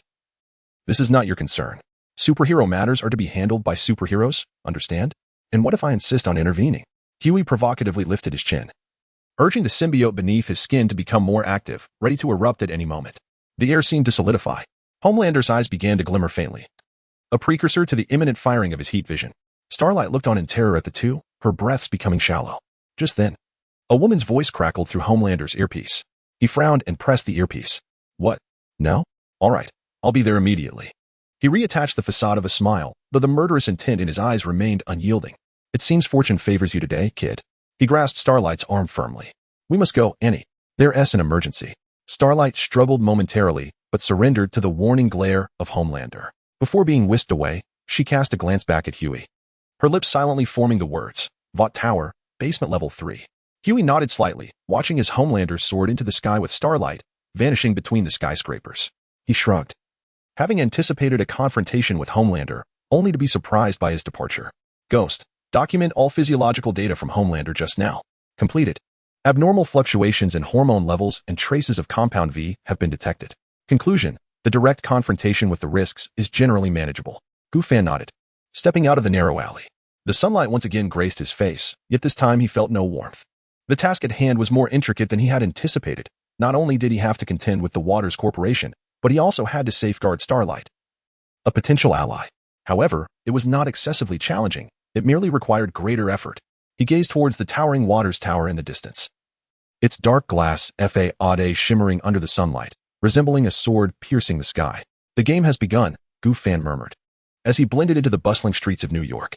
Chapter 74, The Water Corporation Gu Fan stood in a CAF across the street from the towering water tower, observing the edifice through the glass facade. He sipped a cup of black coffee, its bitterness spreading across his palate, mirroring his current mood. Ghost. Scan the building structure and identify all possible entrances and surveillance blind spots, he murmured, his fingers gently tapping on the table. His watch projected a holographic image visible only to him, revealing a three-dimensional model of the water tower that rotated slowly, with blue lines delineating the paths of ventilation ducts, fire escapes, and electrical systems. Several red dots indicated the positions of armed guards, while the underground third level appeared as a hazy shadowed area. The subterranean zone was shielded from signals, necessitating physical access for further data retrieval. Ghost reports, abnormal energy readings detected, presumed to be from the storage area or experimental facilities of Compound V. Gu Fan set his coffee cup down, a faint smile gracing his lips. The hint from Starlight had proven accurate. The third underground level concealed secrets that the Water Corporation was reluctant to reveal. He glanced at his watch. It was 4:30 p.m., with 2 hours until sunset. Venom, are you hungry? He inquired mentally. Starving. My master finally remembers me. The symbiote surged excitedly beneath his skin. Can I devour a few guards? Just a few. No, only the surveillance equipment and electronic locks. Gu Fan rose, leaving a few bills on the table. We're visiting the water tower. You must remain in peak condition. Exiting the CAF, he turned into a deserted alleyway. A black liquid seeped from his pores, instantly enveloping him in a streamlined battle suit. The white eyes of the faceplate glimmered slightly, his super senses fully engaged, allowing him to discern the heartbeats, breaths, and even the hum of electricity within a radius of several hundred meters. Ghost, disrupt the surrounding surveillance for 30 seconds. Initiating full-spectrum interference. Gu Fan activated his teleportation ability and, in the next instant, found himself atop a building near the Water Corporation. 2 blocks remained between him and his target. He crouched in the shadow of a water tower. From this vantage point, he could see the helicopter landing pad on the top floor of the water tower, as well as several brightly lit conference rooms below. Through the floor-to-ceiling windows, he observed several figures in suits engaged in conversation. Narrowing his eyes, he automatically focused on the scene. He recognized the stern face of Stan Edgar, the CEO of Water International, who was speaking into his phone with a serious expression. Beside him stood Madeline Steelwell, the woman orchestrating the actions of the Homelander from behind the scenes, clutching a document that bore faint inscriptions of new batches and mortality rates. Record these images, Gu Fan instructed. We may need them as evidence. He continued to watch, noting a familiar silhouette standing in the corner of the conference room, Starlight. She appeared utterly exhausted, her uniform somewhat disheveled. The absence of the Homelander was peculiar. He should have been glued to Madeline's side at all times. Just as Gu Fan contemplated whether to risk approaching, Ghost suddenly sounded an alarm, detecting a high-speed moving object approaching. Energy signature matches the Homelander. Gu Fan swiftly retracted his presence, blending into the shadows. A figure clad in a striking red and blue-hued dove from the clouds, shattering the conference room's glass as it burst inside. Despite the considerable distance, Gu Fan could distinctly hear the shattering glass and the ensuing screams. Let me listen, he murmured, eavesdropping intently. Another incident spiraled out of control. Do you comprehend the extent of our losses? Edgar's voice resonated through. That bank heist was broadcast live. You killed 3 individuals. 3. They were armed. The voice of the Patriot seethed with distorted fury. I was protecting the public. You cleaved them in 2. In front of the live cameras. Edgar retorted sharply. Now the internet is flooded with videos of the Patriot slaughtering the innocent. The board demands you take immediate leave until the uproar subsides. Silence enveloped the conference room. Gu Fan observed Starshine instinctively retreating a couple of steps, while Madeline anxiously clutched her documents. Leave? The Patriot's voice suddenly turned eerily calm. Very well, I happen to have some personal matters to attend to. With that, he abruptly pivoted and soared out of the conference room, his speed leaving a lingering afterimage in the air. Moments later, a thunderous explosion echoed in the distance. Gu Fan narrowed his eyes. The Patriot's emotions were in disarray. Presenting an opportunity, he resolved to hasten his actions. Alter the plan, we shall proceed now. While the Patriot is absent, let us investigate the 3rd underground level. Gu Fan stood atop the building opposite the water tower, a gentle breeze caressing his black battle attire. The symbiotic entity beneath his skin pulsed subtly, resembling a second layer of living skin. Ghost, mark all surveillance devices and guard locations in real time, he commanded softly. A holographic projection unfolded upon his retina, revealing a clear 3-dimensional layout of the water tower, with numerous red dots indicating the positions of security personnel. The 3rd underground level remained obscured, yet this time, Gu Fan devised a new strategy. Conventional infiltration is too slow. A smile tugged at Gu Fan's lips. At last, I can indulge in something exhilarating. The symbiotic entity cheered within his mind, energy rapidly accumulating among his cells.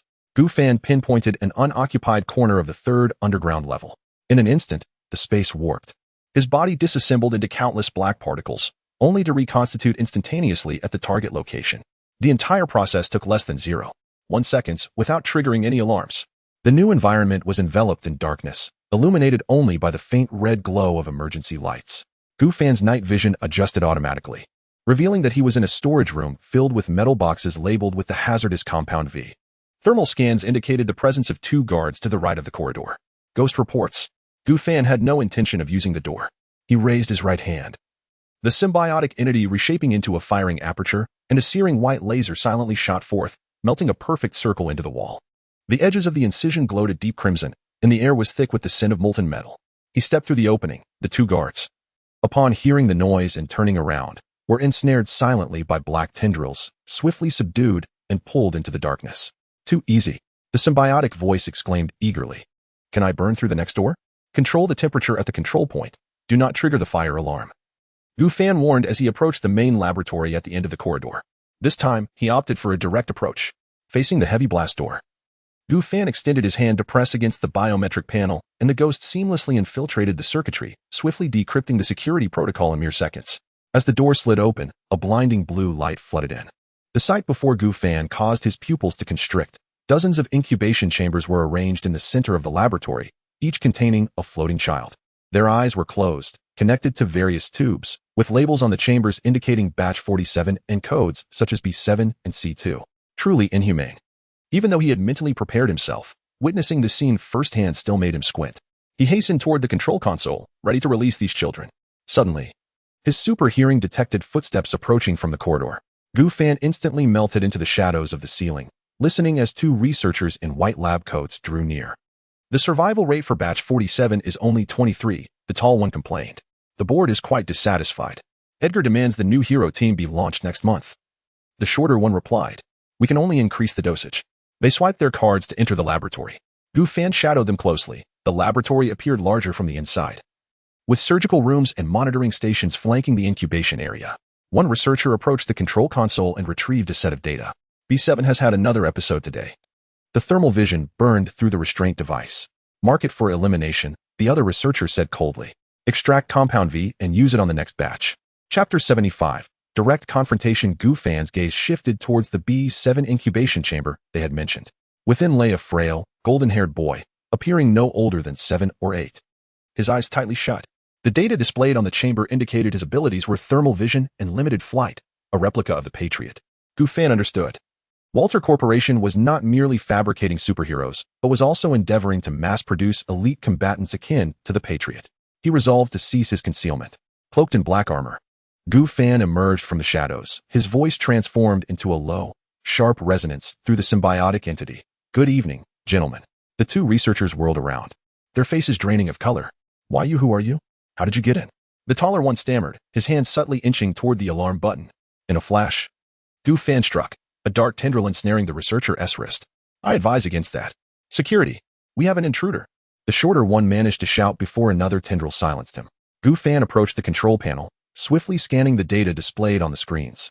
47 experimental subjects, 11 surviving. Capabilities unstable, a truly nauseating record. He turned to the trembling researchers. Tell me, where did these children come from? The taller one hesitated, and the tendrils tightened, eliciting a cry of pain. The orphanage. Most are from the orphanage. Some are the children of company employees, who volunteered for the experiments. Volunteered. Gu Fan scoffed, gesturing towards the suffering children, who hardly appeared to have consented. He ceased his idle chatter, swiftly delivering a precise strike to the researchers' necks, sending them to meet their maker. He then hastily engaged with the control panel, initiating the download of all experimental data to Phantom S storage. Locate the release program, he murmured, his fingers dancing over the keyboard. Moments later, the liquid within the incubation chamber began to drain, and the door slowly creaked open. The children coughed weakly, their eyes wide with terror at the sight of the armored figure. Gu Fan retracted the symbiotic organism from his head, revealing his human visage, and softened his voice as much as possible. Do not fear. I am here to assist you. The eldest boy struggled to sit up. Why, you aren't one of them? No. Gu Fan helped the child remove the tubes affixed to him. Can you walk? Can you help the others? The boy nodded, a flicker of unexpected resolve gleaming in his eyes. Gu Fan noticed the C2 marking on his arm. Good boy. He patted the child's shoulder. Retrieving a prepared emergency blanket and energy bars from his system space. Tend to the others first. I will lead you out. At that moment, a piercing alarm blared throughout the underground facility, red lights flashing frantically. Intrusion alert. The security system on the third basement level has been triggered. All security personnel, respond immediately. The cold, mechanical voice echoed through the broadcast system. Gu Fan was unfazed, a smile creeping onto his lips. Quite prompt. Master, energy signatures of the Patriot. It seems a confrontation is inevitable today. The voice of the Spectre resonated immediately. Without raising his head, Gu Fan's right hand instantaneously transformed into the form of a cannon. At the moment the ceiling shattered with a resounding crash, a searing white laser shot forth, striking the chest of the descending Patriot with pinpoint accuracy. A cry of anguish escaped the Patriot's lips as the force of the laser diverted him, causing him to crash into a line of experimental equipment. Only then did Gu Fan turn, his white eyes narrowing into dangerous slits. So soon you come seeking a fight? The Patriot rose from the rubble, his uniform charred and revealing reddened skin beneath. Shock and fury mingled in his gaze. How dare you? Before he could finish, Gu Fan had already teleported before him, delivering a punch infused with the force of hundreds of tons, striking his chin. The Patriot soared like a projectile, crashing through 3 layers of flooring. Children, close your eyes, Gu Fan instructed the terrified subjects, leaping towards the breach. Brother is going to teach that villain a lesson. In the upper space, the Patriot was shakily attempting to regain his footing. Gu Fan provided no respite, unleashing high-temperature lasers from both hands. The Patriot barely evaded. Yet one beam grazed his shoulder, instantly lacerating the flesh. Impossible. He stared in disbelief at his bleeding wound, his expression contorted. No one can harm me. Gu Fan sneered, teleporting once more behind the Patriot, delivering a whip-like kick that sent him crashing through the wall and into an adjacent conference room. As Gu Fan traversed the breach, he was met with 2 beams of thermal vision. Unflinching, Gu Fan allowed the symbiotic material on his visor to thicken instantaneously. The thermal beams seared white marks into the black surface, but were quickly mended by newly formed tissue. Is that all the temperature you can muster? He taunted, raising his hand to retaliate with a thicker laser, intent on showing him the true nature of thermal rays. The blinding beam struck the Patriot's chest directly, propelling him through the outer wall of the building. Gu Fan followed suit, leaping into the air to grasp the Patriot, relentlessly pummeling him until he fell like a marionette with severed strings. On the street below, passers-by scattered in terror. The Patriot crashed heavily onto the roof of a bus, which buckled under his weight. Struggling to rise, he found Gu Fan had already teleported before him, black claws poised at his throat. Now, Gu Fan's voice was cold and piercing. Let us discuss how you have tormented those children. True fear flickered in the Patriot's eyes as he unleashed a desperate beam of thermal vision, but Gu Fan raised his hand to block it. Seizing the opportunity, the Patriot exerted all his strength to break free. Gu Fan, however, offered no chance for respite, swiftly capturing the fleeing Patriot, and with a display of brute strength, executed a modified shoulder throw. The concrete ground cracked and sank, leaving the Patriot lying in the center of the pit, momentarily incapacitated. Gu Fan approached, placing a foot upon his chest. Did you know? Gu Fan gazed down at the once formidable supervillain. I have always been curious, without the facade of the Water Corporation. What exactly are you? The Patriot struggled, his eyes brimming with fear and rage. I am a Patriot. I am the strongest. The people love me. Gu Fan shook his head and raised his fist. No, you are merely a spoiled giant infant. The man from the homeland, seeing no escape, had already gathered strength in his arm, and as Gu Fan pressed down on his chest, his right fist struck out with ferocity. Gu Fan had anticipated this, swiftly countering with a kick. Bang! The shockwave granted the man from the homeland an opportunity. He immediately seized a certain potion, and his body surged with an extraordinary energy, forcing Gu Fan back several steps. By the time Gu Fan regained his balance, the man from the homeland had soared into the sky, ascending at an unnatural speed toward the top of the water tower. Gu Fan squinted, refraining from pursuit. Analyzing the conclusion, it must have been some form of enhancement drug, but time was of the essence. The Phantom reported swiftly. He turned to face the water tower and noticed thick smoke billowing from the direction of the underground laboratory. Phantom, what is the status of the children? Safe. C2 has led them through the emergency exit. However, I have detected that the water system has initiated self-destruct protocols. The underground laboratory will explode in 90 seconds. Gu Fan weighed his options and resolved to prioritize the children's safety. He teleported back to the 3rd underground level, discovering that most of the data had already been destroyed, but the Phantom had downloaded critical evidence in advance. That would suffice. He lifted 2 children who were unable to move, activating his teleportation ability one last time, appearing several blocks away. As a dull explosion reverberated from beneath the water towers, Gu Fan had successfully evacuated all the children to safety. He gazed at the rising plume of smoke in the distance, aware that this was merely the beginning. Tonight's operation had utterly torn away the facade of the water company, and the true war had only just begun. Chapter 76. You are merely a failure the following day. At a safe house on the outskirts of New York, sunlight streamed through half-drawn blinds, casting intricate patterns upon the floor. A dozen children gathered around a long table, quietly enjoying the meal prepared by Gu Fan. The eldest among them, C2, now identified by Gu Fan as Ethan, was assisting a young girl in unwrapping her sandwich. Gu Fan perched in a chair by the window, her fingertips gently tapping against the armrest. Before her, the lake shimmered in the sunlight, glinting with flecks of gold, while a holographic apparition hovered in the air, displaying real-time reports from major media outlets around the globe. Watts Corporation's human experimentation shocks the world. The true face of Patriot revealed. The gathering of the Seven Titans fans devolves into violent conflict, each headline more alarming than the last. The public sentiment had escalated to an anticipated 178. The holographic report indicated that Watts stock had plummeted by 63, and multiple nations had announced a suspension of all collaborations with the corporation. Gu Fan nodded slightly, her gaze drifting over the twisted visage of the Patriot displayed in the projection. That was a segment from last night's confrontation, hastily captured by a passerby and disseminated widely. The once impeccable image of a superhero now lay in tatters, marred by a grotesque expression. What actions were being taken by the company? Edgar had convened an emergency board meeting, while the whereabouts of the Patriot remained unknown. According to internal communications at Watts, they were preparing a press conference, attempting to shift the blame onto individual rogue laboratories. Gu Fan smiled faintly, just as a sound caught her attention. The distant roar of an engine grew closer. She was here. Gu Fan rose and moved toward the door. An inconspicuous gray sedan slowly came to a halt in the clearing before the safe house. The door swung open, and Starlight emerged with purpose. Clad in ordinary jeans and a t-shirt, her crimson hair pulled back into a simple ponytail, she wore sunglasses and a mask. Yet, Gu Fan recognized her instantly. Starlight surveyed her surroundings to ensure she was not being followed before hastening toward the safe house. You are quite brave, Gu Fan remarked, leaning against the doorframe. The entire city is currently hunting for black terrorists, namely myself, including anyone associated with me. Starlight removed her sunglasses, revealing exhausted yet resolute eyes. I've had enough of that damned place. After seeing those videos last night. Her voice quavered. I can no longer pretend to be oblivious. Gu Fan stepped aside, allowing her to enter. Upon seeing the room filled with children, Starlight's expression froze. These are the 47th batch of test subjects. With only 11 remaining, Gu Fan spoke softly. Watts intends to dispose of them as simply as one would delete files from a computer. Starlight covered her mouth with her hand, tears welling in her eyes. The youngest girl, appearing no older than 5, timidly approached and tugged at her clothing. Are you Sister Starlight? The little girl inquired, looking up at her. I've seen you on television. You are a real hero, aren't you? Those words pierced Starlight's heart like a dagger. She knelt and gently embraced the girl. No, dear, I am not a hero. Yet I shall exert every effort to safeguard you. Gu Fan observed the scene, a faint smile gracing his lips. He beckoned Ethan over and handed him a stack of documents. This encompasses the complete list of permissions and supplies for the safe house. From this moment forth, you and Sister Starlight shall attend to everyone, understood? Ethan nodded solemnly, his eyes shimmering with a maturity beyond his years. We will be fine. You are going to confront the patriotic ones, are you not?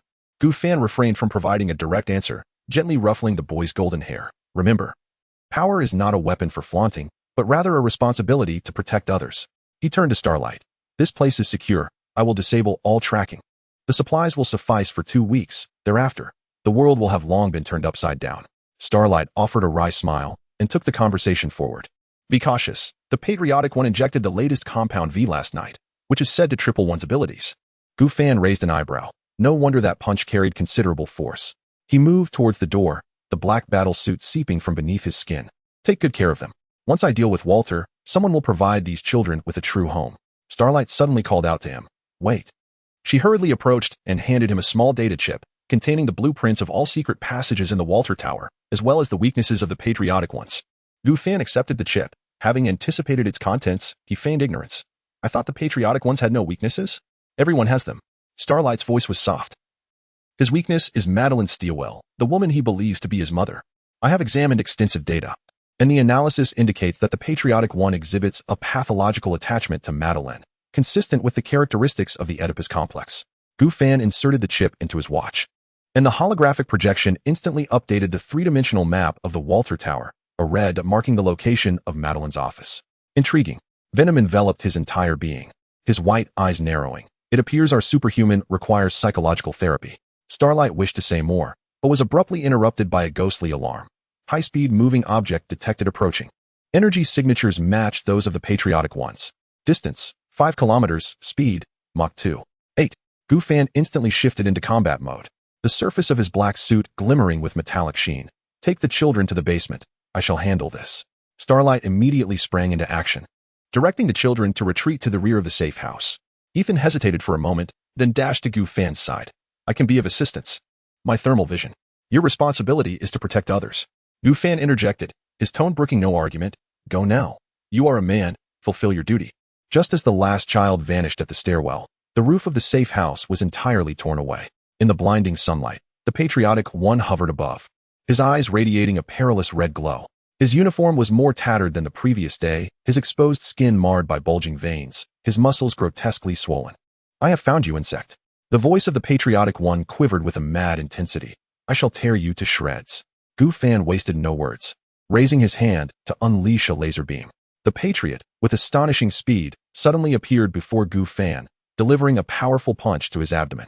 The shockwave shattered all the glass in the safe house, but Gu Fan activated his abdominal shield, bracing himself against the blow, and staggered back several meters. Do you feel the power? The patriot cackled as he pursued. This is the real me. Gu Fan casually rotated his neck. Is that all you've got? In an instant, he teleported above the patriot, delivering a sweeping kick to the back of his neck. I expected more from you. The patriot stumbled from the impact, but quickly regained his balance, turning to unleash a barrage of heat vision.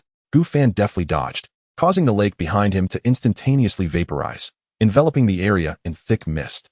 Their battle escalated from the ground to the air, with shockwaves generating towering waves on the lake's surface. The Patriot was indeed stronger than the day before, with a notable increase in both speed and power. Yet, Gu Fan remained unfazed. Is this your only skill? Gu Fan taunted. The most formidable product of Water Corporation is merely this. With a furious roar, the Patriot intensified his assault, though his openings increased correspondingly. Seizing the opportunity, Gu Fan delivered an uppercut that struck the Patriot's chin, then instantly teleported behind him, landing a precise punch that sent the Patriot crashing into the lake's depths. The water boiled as the Patriot struggled to rise, but Gu Fan relentlessly pressed his head down, repeatedly smashing it against the rocky lake bed. Finally, when the Patriot resurfaced, for the first time, fear flickered in his eyes. No, it's impossible. He gasped, I am perfect. I am a god. Gu Fan seized him by the neck, lifting him off the ground. No, you are merely a pathetic experiment. He leaned closer to the Patriot's ear, his voice chilling, reminiscent of those children. This statement seemed to trigger something within the Patriot, who began to thrash violently. No, I am not like them. I am special, Madeline said. Madeline is using you, Gu Fan interrupted, just as water uses everyone else. You are nothing more than a rather useful tool. The Patriot's expression twisted, the red glow in his eyes flickering ominously. You lie. In a sudden surge of strength, he broke free from Gu Fan's grip, soaring into the distance. I will find Madeline. She will tell you who is right. Gu Fan did not pursue but instead watched the Patriot stagger away towards the direction of the water tower. Ghost, track him. Target locked. Based on flight trajectory analysis, there is a 98% probability he is heading to the water tower. The Ghost paused for a moment. Additionally, water tower has entered a level 1 alert status. With all exits sealed, Gu Fan gazed at the towering water tower in the distance, a cold smile creeping beneath his dark visor. Perfect. Saves me the trouble of searching one by one. He turned to glance at the now ruined safe house. The Starlight and the children should have already evacuated through the underground passage to a safe location. Let us go. Gu Fan flexed his wrist, ready to meet the esteemed matron. In the next moment, his figure vanished from the lakeside, leaving behind only the rippling water and the dark clouds gradually gathering in the distant sky. Thus, I have chosen to delete the book and rewrite it entirely. You may view it by clicking on my homepage. Chapter 77, The Death of Madeline at the Pinnacle of the Water Tower, in Derlin's office. Gu Fan's silhouette flickered in the corridor, his black combat boots gliding silently over the polished marble floor. Beyond the imposing mahogany door at the corridor's end lay the office of Madeline Steelwell. Activating his supersensory perception, akin to thermal imaging, he discerned 3 life signs within the office. 1, seated at the desk, was likely Madeline, while the 2 standing by the window were presumably bodyguards. The energy signatures of the Homelanders approached at an alarming speed, expected to arrive within 30 seconds. If we are to play, let us play grandly. A smirk graced Gu Fan's lips, the surface of his symbiotic battle suit gleaming with a metallic sheen. He raised his hand to the door lock, the Ghost instantly bypassing the electronic mechanism. As the door swung open, the 2 bodyguards swiftly drew their weapons. Without so much as a blink, Gu Fan unleashed 2 black tendrils that deftly disarmed them, ensnaring their ankles and leaving them suspended in midair. Ms. Steelwill, Gu Fan's voice, modulated by the symbiote, resonated with a chilling mechanical tone. Your son is on his way home. The blonde woman behind the desk rose slowly, impeccably dressed in a beige suit, her makeup flawless, embodying the visage of any Wall Street elite. Yet, Gu Fan could scent the fear-laden sweat upon her and hear the rapid thumping of her heart. Who are you? Madeline forced herself to maintain composure. Are you after money? Or what I seek is quite simple. Gu Fan stepped forward, his boots leaving faint indentations on the floor. Put an end to Water Tower's experiments on children and disclose the truth regarding all compounds labeled V. Suddenly, Madeline laughed, a smile reminiscent of a venomous serpent revealing its fangs. Do you think this is where it ends? Those politicians, the military, they crave super soldiers even more than we do. With Water Tower's fall, another company will inevitably take its place. At that moment, the glass window shattered, and a Homelander burst into the office like a cannonball. His uniform was tattered, eyes bloodshot, and a trace of blood lingered at the corner of his mouth. Madeline, he cried out like a lost child. Tell them I am special. Madeline's expression softened instantly. John, my dear. Gu Fan scoffed coldly, raising his hand to shoot a laser that forced the Homelander back. Spare me, Steelwill. Your performance of maternal affection is due for a curtain call. With a snap of his fingers, the ghost promptly projected a holographic recording into the center of the office. The footage displayed a private conversation between Madeline and Edgar. The Homelander is merely the finished product of Subject A.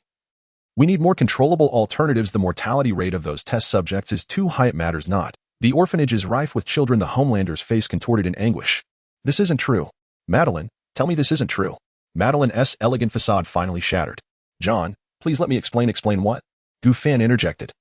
Explain how you turned an infant into a tool for murder? Or how you wielded false maternal love to manipulate him? The figure of the Patriot emitted a howl that resembled nothing human, as an uncontrollable surge of heat transformed half the office into a blazing inferno. Gu Fan promptly raised an energy shield, pulling Madeline to a relatively safe corner.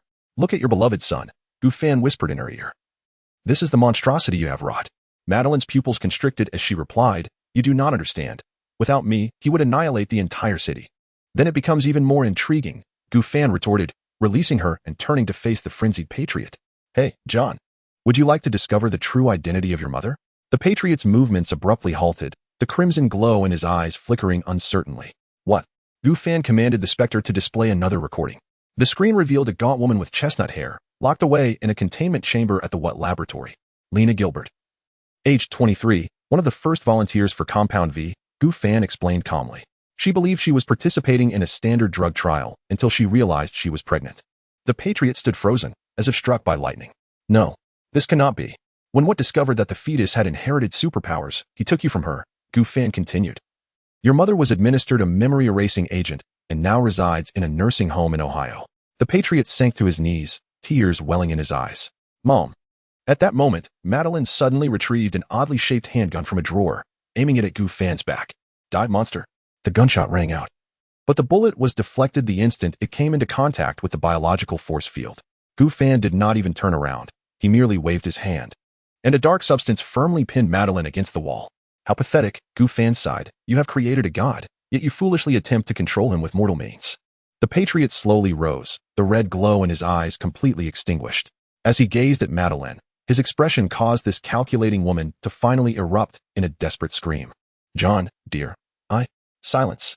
The Patriot's voice was eerily soft. All these years have been lies. Gu Fan subtly stepped back, granting this mother and son some space. His task was nearly complete. Only his own affairs remained. Yet, before that, he wished to witness this ethical drama unfold. The upper floor of What was enveloped in an eerie silence, punctuated only by the crackling of flames and Madeline's rapid breaths echoing through the air. The Patriot began to levitate slowly, hovering before Madeline. His blue eyes now bore a sickly clarity, a childlike innocence gracing his lips. Do you remember, Madeline? His voice was unsettlingly gentle. When I was a child, I would have nightmares, and you would always sing that song to me. Madeline's lips quivered, her meticulously applied makeup smudged by tears. John, I truly care for you. Shoo. The Patriot placed a finger against her lips, his touch tender as if for a lover. Now, I shall sing it to you. He softly hummed a lullaby, his eyes gradually igniting with a crimson glow. Madeline's pupils suddenly constricted. She was all too familiar with this ominous precursor. No, John, I implore you. Two scarlet, searing gazes pierced through her chest. The patriotic man continued to hum a tune until Madeline's body crumpled against the wall, reduced to a charred remnant. Gu Fan hovered outside the window, an indifferent observer. as the Spectre meticulously recorded every detail. Simultaneously, the ghostly voice resonated. Master, the life signs of the patriotic man indicate extreme emotional fluctuations. It is advisable to maintain a safe distance. The patriotic man turned, his smile grotesquely contorted. Now, it is time to seek out the others. He cast a glance at Gu Fan but ultimately said nothing. He shattered the floor-to-ceiling window and surged outside, shortly followed by a cacophony of explosions and screams from below. Spectre, track the movements of the patriotic man and document every scene, Gu Fan commanded, while he approached Madeline's desk, scanning the entire building to pinpoint the primary storage location of Compound V. A holographic projection unfurled across his retina, revealing the patriotic man rampaging through the mid-levels of the building. He resembled a humanoid meat grinder, leaving a gruesome path in his wake. To Gu Fan's astonishment, he targeted only the sharply dressed executives, disregarding the ordinary employees entirely. Scanning complete, the Spectre reported, a high concentration of Compound V is detected 5 floors underground. With an estimated reserve of 1,200 liters, the security systems have failed due to the patriotic man's destruction.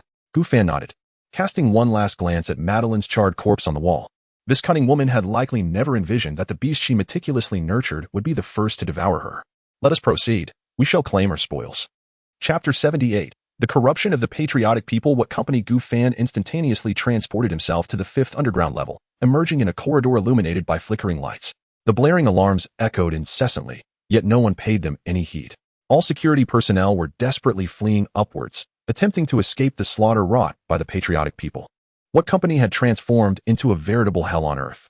The patriotic individuals hovered midair, their blue uniforms stained with blood, while beneath them lay the bodies of several impeccably dressed corpses. Edgar was pinned to the wall, a gaping hole seared into his chest by a thermal beam. Did you consider me a mere product? The voice of the patriotic individual twisted ominously. Now witness who truly embodies divinity. At the far end of the corridor, an alloy door had been grotesquely twisted by some immense force, indicating the recent presence of the patriotic people. Gu Fan effortlessly glided through the deformed entrance into a laboratory the size of a basketball court. The sight before him elicited a raised eyebrow. Hundreds of metallic canisters were meticulously arranged at the center, each emblazoned with the designation V47. Surrounding them were intricate purification devices and analytical instruments, while screens on the walls continued to simulate molecular structures. 1,200 liters of Compound V, with a purity of 98.7, the ghost confirmed, according to database comparisons. This is the latest improved version, with diminished side effects and heightened success rates. Gu Fan approached the control console, deftly manipulating the interface. Download all research data, including human trial records and molecular formulas. Download complete. Self-destruct sequence initiated. Countdown, 3 minutes and 12 seconds. Unperturbed, Gu Fan advanced towards the storage canisters. Placing his right hand upon the nearest metal container. System, retrieve all Compound V. Detected special item. Compound V, improved version. Quantity, 1,247 liters. Store in system space? Yes. A flash of blue light enveloped the room, and the laboratory storage canisters vanished in an instant. Gu Fan nodded in satisfaction and turned towards the exit. Ghost. Where are the patriotic individuals now? On the helipad at the top level, engaged in a firefight with armed helicopters. Media helicopters are broadcasting live. Gu Fan chuckled softly. Perfect. Let us provide this spectacle with a conclusion. He teleported consecutively, materializing in the shadows atop the wet tower. The scene before him resembled an apocalyptic tableau. 5 helicopter wrecks blazed upon the platform, with the patriotic individual standing at the center, drenched in blood, striking an iconic smile at the last media helicopter. Cameras faithfully captured the mountain of corpses beneath him, many of whom were prominent executives frequently seen on financial channels. Tell the world.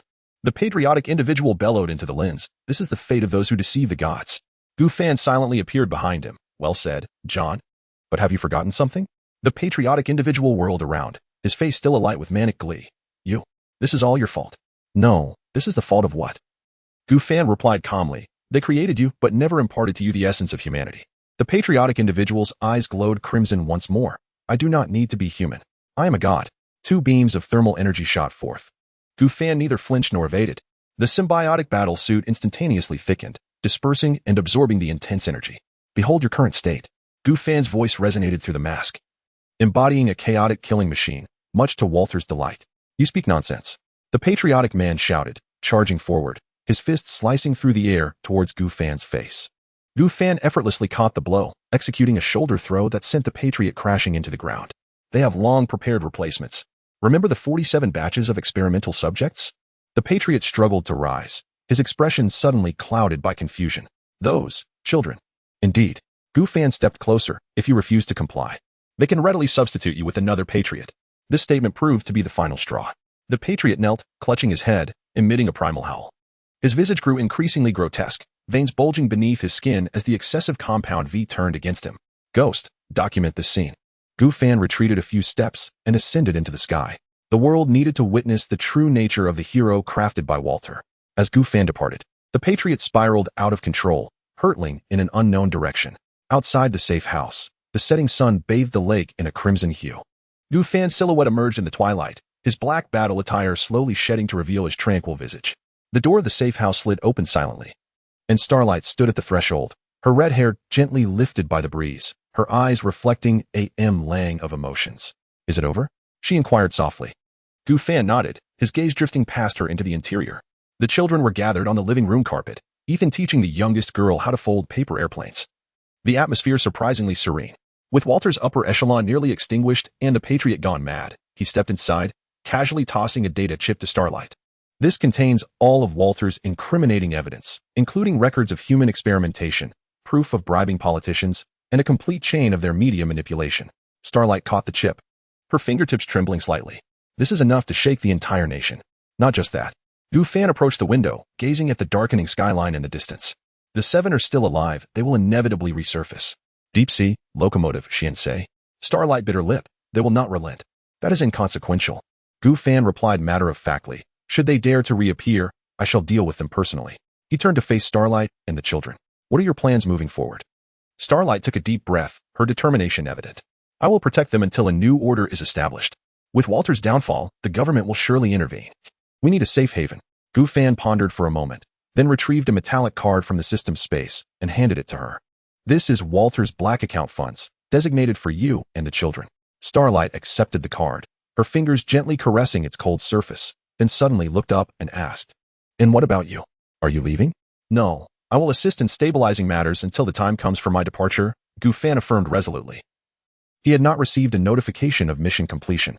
3 days later, on the outskirts of Los Angeles, a white building stood quietly, encircled by towering oak trees. Once the St. Mary's Orphanage, it now boasts a new proprietor. Gu Fan stands before the entrance, gazing at the freshly hung sign, House of New Hope. Upon pushing the door open, he enters the spacious living room where Xinguang is teaching several children the art of paper folding. In a corner, Ethan is engrossed in a physics textbook. At the sound of the door creaking, everyone turns their heads, their faces instantly illuminated with smiles. Brother Gu Fan, the youngest girl, Lily, is the first to rush over, wrapping her arms around his leg. Gu Fan, shedding his formal demeanor, squats down and affectionately tousles Lily's golden hair. Did you listen to Sister Xinguang? Of course. Lily puffs out her little chest with pride. Today, I even helped Kate with her math homework. Xinguang approaches, her red hair glinting warmly in the sunlight. Her gaze is significantly steadier than it was just a few days prior. Is everything going smoothly? Gu Fan rises and surveys the surroundings. Better than expected. I have laundered Water's illicit funds, sufficient to keep this place running. Governments worldwide are currently overwhelmed, and no one will pursue the origin of this money in the near term. He strides toward the window, observing several children practicing their abilities in the yard. How are they faring? They're progressing rapidly, Xinguang responds, standing beside him. Ethan can now precisely control the intensity of his thermal vision, even using it to weld metal. Kate has learned to teleport short distances, though it remains unstable. Gu Fan nods, then suddenly inquires, do they still aspire to be heroes? Xinguang pauses for a moment. Yes, especially after witnessing the reports of those victims in the news. First, learn to be human, then discuss becoming heroes. Gu Fan turns to face all the children, his voice soft yet profoundly inspiring. Abilities are merely tools. What truly matters is how you wield them. The first lesson is to understand how to live in this world, to grasp the joys and sorrows of ordinary people. Ethan sets down his book, his blue eyes sparkling with a maturity beyond his years. We understand, brother. But those evildoers, those like Waters, they want to vanish just because he has fallen, will they? Gu Fan looks at the boy, once labeled C2, recalling their first encounter. Thin and frail, suspended in a culture medium, he resembled more of an experiment than a human. Indeed, Ethan, Gu Fan replies softly. Yet as long as there are those willing to stand up, there remains hope for the world. And you, my friends, are the true heroes. But for now, you must grow. He heads to the kitchen, retrieving several bags of ingredients from the system space. Tonight, I shall cook. I still cannot adjust to American cuisine. Xinguang beams. Is that so? I've always wanted to try Huaxia cuisine. Suddenly, she recalls something and asks, what about John and the others? As Gu Fan begins to prepare the ingredients with deft hands, he assures her, the seven still live, and so do our compatriots. Xingguang opens her mouth as if to say something, but ultimately just nods. I'll go gather the children in the yard to help prepare dinner. Chapter 79. The dawn approaches in the stillness of the night. Gu Fan stood atop the orphanage, gazing at the myriad stars adorning the sky. A holographic projection of Phantom unfurled before him, revealing a satellite image of an opulent villa on the outskirts of Seattle. The target location confirmed. The group of seven was entirely concealed within. Phantom reported that the patriotic man had returned 2 hours prior, exhibiting signs of extreme emotional instability. Analysis indicated that he had injected an excessive amount of compound V, resulting in abnormal physiological indicators. Gu Fan squinted. What about the others? The locomotive was injured. Deep Sea was wounded, and Queen Maeve remained relatively unscathed but despondent. The transparent man, the obsidian, and the lantern man were also among them. Prepare for transport. Gu Fan flexed his wrist, and the black symbiote seeped from beneath his skin, rapidly enveloping his entire being. It was time to bring this to a close.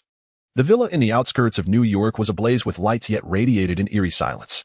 The patriotic man sat in the center of the living room. His blue uniform stained with dried blood, his vacant eyes fixated on a photograph in his hand. It was a picture of him and Madeline. We must leave this country. Queen Maeve broke the silence, to a place without an extradition treaty. The locomotive scoffed, grimacing at his leg injury. Where to? The entire world is hunting us down. Water has fallen. We are nothing now. Silence. The patriotic man suddenly roared, and the photograph in his grasp was instantly reduced to ashes. It's all that black fellow's fault. I will tear him apart. Piece by piece his voice trailed off as he abruptly looked up at the ceiling. Before the others could react, the entire villa shook violently, accompanied by a thunderous crash as the roof was ripped away. Under the moonlight, a dark figure hovered above, its white eyes coldly surveying them. Good evening, everyone. Gu Fan's voice emerged through the symbiote, sharp and hoarse. I apologize for interrupting your family gathering. The group of seven instantly shifted into combat mode. Queen Maeve seized the coffee table as a shield. The locomotive, dragging his injured leg, attempted to hasten, while Deep Sea cowered behind the sofa. Only the patriotic man floated slowly upward, gazing up at Gu Fan. His eyes began to glimmer with a dangerous red light. You've come to die. No, I am here to complete a mission. Gu Fan surveyed the scene below. First, to eliminate the lesser fish. In an instant, he vanished, reappearing in front of the locomotive. This once speedy superhero barely had time to blink before a razor-sharp blade struck his neck, causing him to crumple to the ground. Deep Sea screamed, unleashing a high-pressure jet of water, but Gu Fan effortlessly sidestepped, while tendrils from behind pierced Deep Sea's chest, hurling him out the window. Next, Gu Fan's voice resonated like the whisper of death. Queen Maeve charged forward with a furious roar, her strength sufficient to lift a truck. Yet her fist was caught effortlessly by Gu Fan's single hand. In that moment of stalemate, Gu Fan suddenly relinquished his grip, using the momentum to perform an over-the-shoulder throw, crashing Maeve through the floor as tendrils emerged from behind, swiftly penetrating her. The transparent man attempted a sneak attack from behind, but was precisely caught by Gu Fan's grip on his neck. Invisibility is futile against me. I can hear your heartbeat. A powerful blow struck the transparent man's abdomen, causing him to cough up blood. He collapsed and succumbed to death, revealing his form. In less than 10 seconds, only the patriotic man and the shadowy figure of Xian Sei remained of the seven. You seek death. The patriotic man suddenly launched an assault, directing a searing beam toward Gu Fan. Gu Fan deftly evaded, the fiery energy melting a large hole in the wall behind him. Seizing the opportunity, Xian Sei hurled a dozen darts, but they were deflected the moment they encountered the biological force field. Your toys cannot harm me. Gu Fan teleported directly before Xian Sei, delivering a whip-like kick that sent him flying, his head snapping in a gruesome twist, dead beyond revival. The patriotic man seized the moment to strike from behind, his fist, laden with hundreds of tons of force, aimed squarely at Gu Fan's back. Yet, as if he possessed eyes on the back of his head, Gu Fan's body contorted in an uncanny manner to evade, simultaneously turning to deliver a kick to the patriotic man's chest. The shockwave shattered all remaining glass in the villa, and the patriotic man crashed through 3 walls before coming to a halt. Is that all you've got? Gu Fan strode toward the ruins, mocking. The most formidable product from water? Rising from the rubble, the patriotic man, blood trickling from his lips, wore a maniacal grin, just warming up. Suddenly, he surged forth with unprecedented speed, landing a punch to Gu Fan's abdomen. This time, Gu Fan was unable to fully defend himself, being hurled back several dozen meters, his feet carving deep furrows into the ground. Do you feel it? The patriotic man hovered in midair, his muscles grotesquely swelling. This is true power. Gu Fan steadied himself and nodded. The patriotic man's strength had indeed increased significantly since their last encounter. It appeared that an excessive injection of compound V had allowed him to transcend his previous limits. However, this was merely a fraction of true strength. Phantom, analyze. Target strength increased by approximately 300, speed enhanced by 250, but coordination decreased by 15, with significantly impaired judgment. Gu Fan nodded, shifting into a combat stance. Recognizing that conventional methods would not yield a swift victory, he resolved to employ his greatest expertise, martial arts techniques. As the patriotic man charged again, Gu Fan chose not to confront him head-on. Instead, he utilized a technique to dissipate the force, guiding the patriotic man's punch-off course with circular motions of his hands. Caught off guard, the patriotic man collided with the ground. What kind of trickery is this?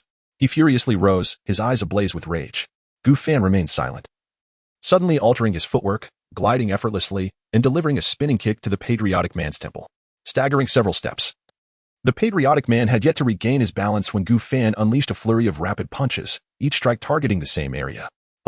The patriotic man howled in agony, wildly flailing his arms yet unable to graze even a corner of Gu Fan's attire.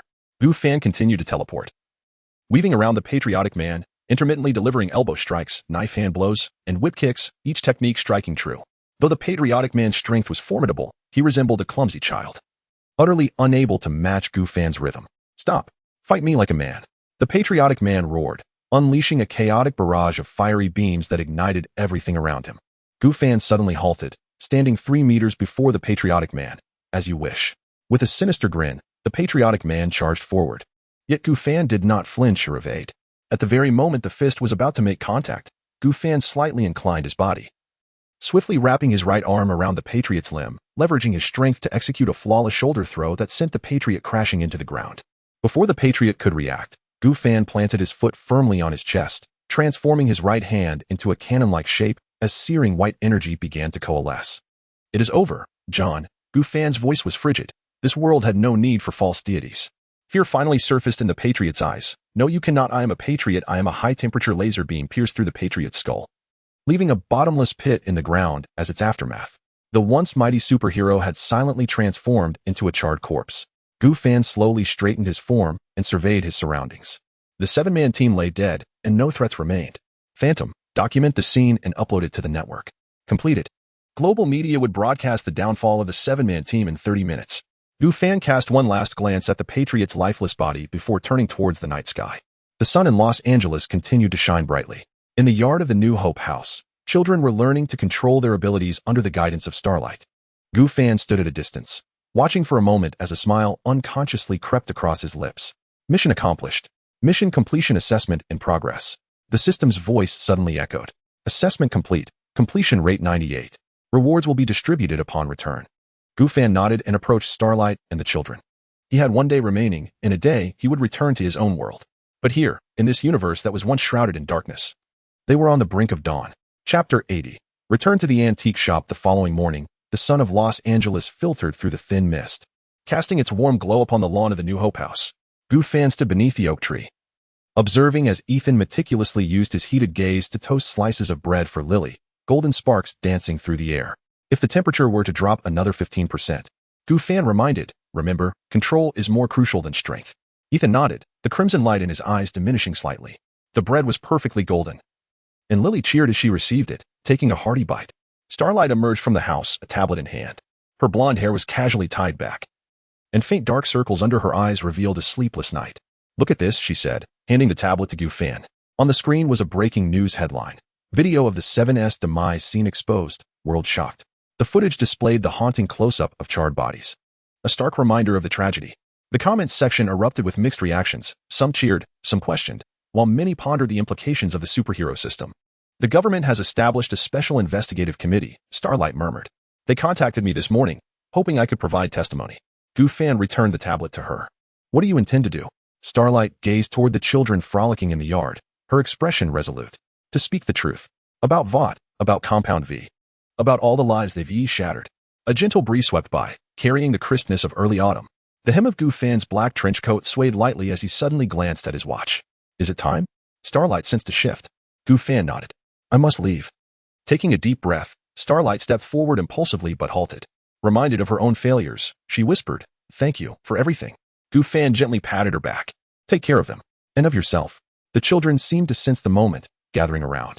Lily tugged at Gu Fan's coat. looking up with her innocent face. Are you leaving, big brother? Yes, little princess. Gu Fan knelt down, tousling her golden hair. But I will always be watching over you. Ethan stood nearby, his fists clenching and relaxing. Well, will we see you again? Gu Fan rose, his gaze sweeping across each youthful face. As long as you need me, a hero will always be here.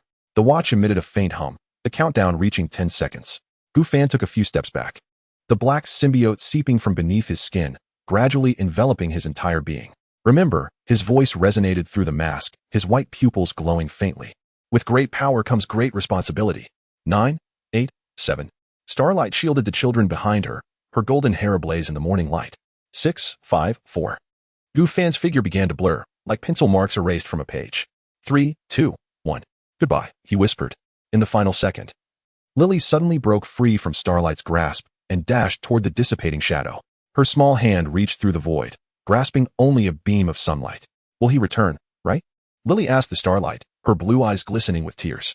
The Starlight knelt down, gently wiping away the girl's tears. Of course, my dear. Heroes always come back. In the distance, the skyline of Los Angeles gradually brightened. A new day, filled with new hope, was rising alongside the dawn. In the Marvel Universe, at the antique shop owned by the Gu family in New York, Gu Fan's figure slowly solidified in the corner of the backyard. The afternoon sun filtered through the leaves of the sycamore tree, casting dappled shadows at his feet. He inhaled deeply, the air rich with the familiar scents of sandalwood and old books. The shop was quiet, with only the ticking of the antique clock echoing in the space. He adjusted his collar and walked toward the front desk. Jean Goulet sat behind the counter, resting her chin on one hand, her red hair cascading like a waterfall over the ledger. A strand of golden phoenix energy danced around her fingertips as she absent-mindedly traced circles in the air. The sunlight streaming through the window gently illuminated her profile, casting a soft outline, while her eyelashes created delicate shadows on her cheeks. Gu Fan's footsteps were light, yet Jean's shoulders trembled slightly. She abruptly lifted her head, and a flicker of unmasked surprise sparkled in her emerald eyes. You. Her voice rose half an octave before she quickly pressed her lips together. You're back. Gu Fan leaned against the counter, his sleeve brushing against a stack of unsorted antique auction catalogs. Yes, I've wrapped things up. Jean's fingers unconsciously fidgeted with a fountain pen, her gaze sweeping over him rapidly, as if to check for injuries. Dr. Banner was quite worried. He said your life signal vanished for 17 days. Is the flow of time different in the two universes? Gu Fan noticed her cold cup of red tea, the sugar cubes at the bottom still unmelted. Were you waiting for me? Just then, a chime echoed in his mind. Task completion successful. The system's mechanical voice resounded within him. Task, save the oppressed populace. Completion, 98. Rewards being distributed. Ability enhancement, symbiote battle suit evolution. Capable of absorbing magical energy attacks and rebounding them. Special item, super brain, similar to Superman's, skill unlocked. Dimensional anchoring, free travel to explored parallel worlds. A flicker of surprise crossed Gu Fan's eyes. Super brain? The last time it was a biological force field, and now a super brain. Did they want him to become Superman? Nevertheless, this reward was indeed practical. Jean keenly noticed the change in his expression and narrowed her eyes slightly. What are you thinking? Gu Fan snapped back to reality, a smile curling at the corners of his mouth. Nothing, just feeling. It's good to be back. Jean turned to tidy the antiquities shelf behind her. It's good that you're back. During your absence, I learned to control things. Gu Fan raised an eyebrow. Oh, it seems you haven't been slacking off. Ding. Task completion successful. The system's prompt chimed again. Jean cleared her throat, pretending to focus on polishing an incense burner. So, have you resolved your matters? Yes. Gu Fan gazed at the system panel detailing the dimensional anchoring skill before abruptly inquiring. If one day we could traverse to other universes, where would you wish to go? The music ceased abruptly. In the universe where you reside, it is rather splendid. The wooden door of the backyard creaked open, and Banner entered clad in his training attire. Gu, thank heavens you have returned. We must discuss the serum. Seizing the moment, Jean turned to brew fresh tea. Yet Gu Fan caught a fleeting smile at the corner of her lips. Sunlight filtered through her crimson hair, casting a warm shadow upon the counter. So, what progress has been made with the serum? Gu Fan inquired, glancing back at Banner. We have succeeded halfway. The Hulk serum has been successfully stabilized, Banner replied, a hint of excitement in his voice. Halfway? And what of the other half? Gu Fan frowned and pressed further. Well, the downside is that it will transform into a hulking figure like me, with the color being random. Banner adjusted his glasses, feeling somewhat embarrassed. Chapter 81. The Hulk serum. Gu Fan followed Banner down the spiral staircase, the sensor lights in the underground laboratory illuminating one by one with each of their steps. Under the cold, white light, a row of test tube racks was neatly displayed within a glass cabinet, among which one vial, glowing with a striking green luminescence, stood out conspicuously. "This is it." Banner's voice carried an air of excitement, tinged with a hint of resignation. The stability tests had been passed, but Gu Fan stared at the vial, suddenly feeling an unusual sensation. The system prompt echoed in his mind. Super brain ready to initiate fusion. In an instant, his vision seemed to magnify infinitely, allowing him to see every molecular structure within the laboratory with crystalline clarity. The minute scratches on the test tube walls, the particles suspended in the serum, even the airflow stirred by Banner's breathing. All information surged into his mind like a torrent. Banner, holding the test tube, was about to continue explaining the characteristics of the serum when he noticed Gu Fan suddenly raise his hand, signaling for a pause. "Wait." Gu Fan's voice carried a peculiar rhythm, his pupils slightly constricted. Banner observed the veins near his temples pulsating at an unusual frequency. Super brain fusion commencing, neural synapse reconstruction in progress. Memory palace established. The world before Gu Fan suddenly became extraordinarily clear. The molecular formula charts on the laboratory walls disassembled before his eyes into fundamental elements, while the airflow trajectories of the ventilation system transformed into visualized data streams. He pressed his hand against his temple, the sudden influx of information causing him to stagger slightly. "Are you all right?" Banner set down the test tube, intending to assist, but was gently pushed aside by the biological force field that Gu Fan had unexpectedly activated. "I feel unprecedentedly well." Gu Fan's voice brimmed with exhilaration as he strode towards the corner bookshelf, the biological force field deftly extracting volumes on biology, chemistry, and physics. The rustling of pages echoed through the laboratory, reminiscent of a swift gust of wind. Banner's eyes widened, watching Gu Fan absorb those arcane academic texts at an astonishing pace. A bluish luminescence flickered at his fingertips, and the pages raced past him, blurring into a hazy semblance. "Gu, what are you doing?" Banner couldn't help but step forward, his voice laden with confusion. Gu Fan did not pause, his pupils constricting as his gaze swept over each line of text at an extraordinary velocity. The computational prowess of the superbrain enabled him to instantly comprehend and memorize all information, even constructing molecular models and simulating chemical reactions within his mind. "Learning." Gu Fan replied succinctly, his voice calm and focused. "I need to complete my knowledge." Banner opened his mouth, uncertain of what to say. He had encountered geniuses, even considered himself one, but the scene before him transcended his comprehension. Gu Fan's rate of learning was beyond human capability. In less than 5 minutes, Gu Fan closed the last book and gently returned it to the shelf. He shut his eyes, taking a deep breath as the information stored within his brain rapidly integrated and reorganized, forming a cohesive knowledge system. When he opened his eyes once more, clarity returned to his gaze. "Very well." He turned to Banner and said, "Now, let us examine the issues with the serum." Banner paused for a moment, then reacted, "Wait. Did you really just go through all of that?" "Not only did I peruse it, I comprehended it as well." Gu Fan approached the lab bench, his fingers tracing the air as if retrieving data from his mind. The stability of the Hulk's serum hinges on the compatibility of gamma energy with human cells, while the mutations arise due to a shift in the energy wavelength during the transformation process. Banner's eyebrows nearly reached his hairline. "How do you know this?" Gu Fan offered no explanation, instead walking directly to the lab bench to pick up an unfinished serum sample, examining it meticulously. His superbrain enabled him to analyze molecular structures directly, even predicting the outcomes under various variables. "We need to readjust the energy buffer layer," he murmured, his fingers swiftly tapping on a virtual keyboard to summon Banner's previous data models. "If we incorporate special particles as a medium here, it should stabilize the energy fluctuations." Banner leaned closer to the screen, his eyes widening as he observed Gu Fan modifying the formula. "This is theoretically feasible, but the molecular arrangement must be precise at the atomic level. We simply lack the technology for that." "We possess it," Gu Fan interjected, retrieving a compact device from beneath the lab bench, a high-tech processor he had previously acquired from the black market. "Furthermore, we can utilize a bioplasmic field for auxiliary positioning." Banner stood frozen, eventually murmuring, "You can do that? Wait, when did you acquire this knowledge?" Gu Fan's lips curled into a subtle smile, a glimmer of amusement in his eyes. "Just now." "Banner." The laboratory fell into a brief silence, the only sound being the hum of machinery. Suddenly, a voice from upstairs interrupted. "Quinn, I think perhaps we—" Her voice trailed off. The red-haired beauty stood at the top of the stairs, a book from Huaxia in her hands, her gaze fixated on the rapidly operating processor at the lab bench. "What are you doing?" She blinked, her eyes darting between Gu Fan and Banner. Banner took a deep breath, slowly exhaling, witnessing a miracle in the annals of science. Quinn raised an eyebrow. "So, the serum issue is resolved?" "Almost," Gu Fan replied without looking up, his fingers deftly adjusting parameters on the holographic display. "Give me another 10 minutes." Quinn's lips curled into a slight smile as she leaned against the doorframe, crossing her arms. "It seems someone has returned with new insights." Gu Fan finally lifted his gaze to meet hers, chuckling softly. Indeed, this time, my intellect has sharpened. Quinn laughed lightly, feigning discontent. I hope it doesn't make you more arrogant.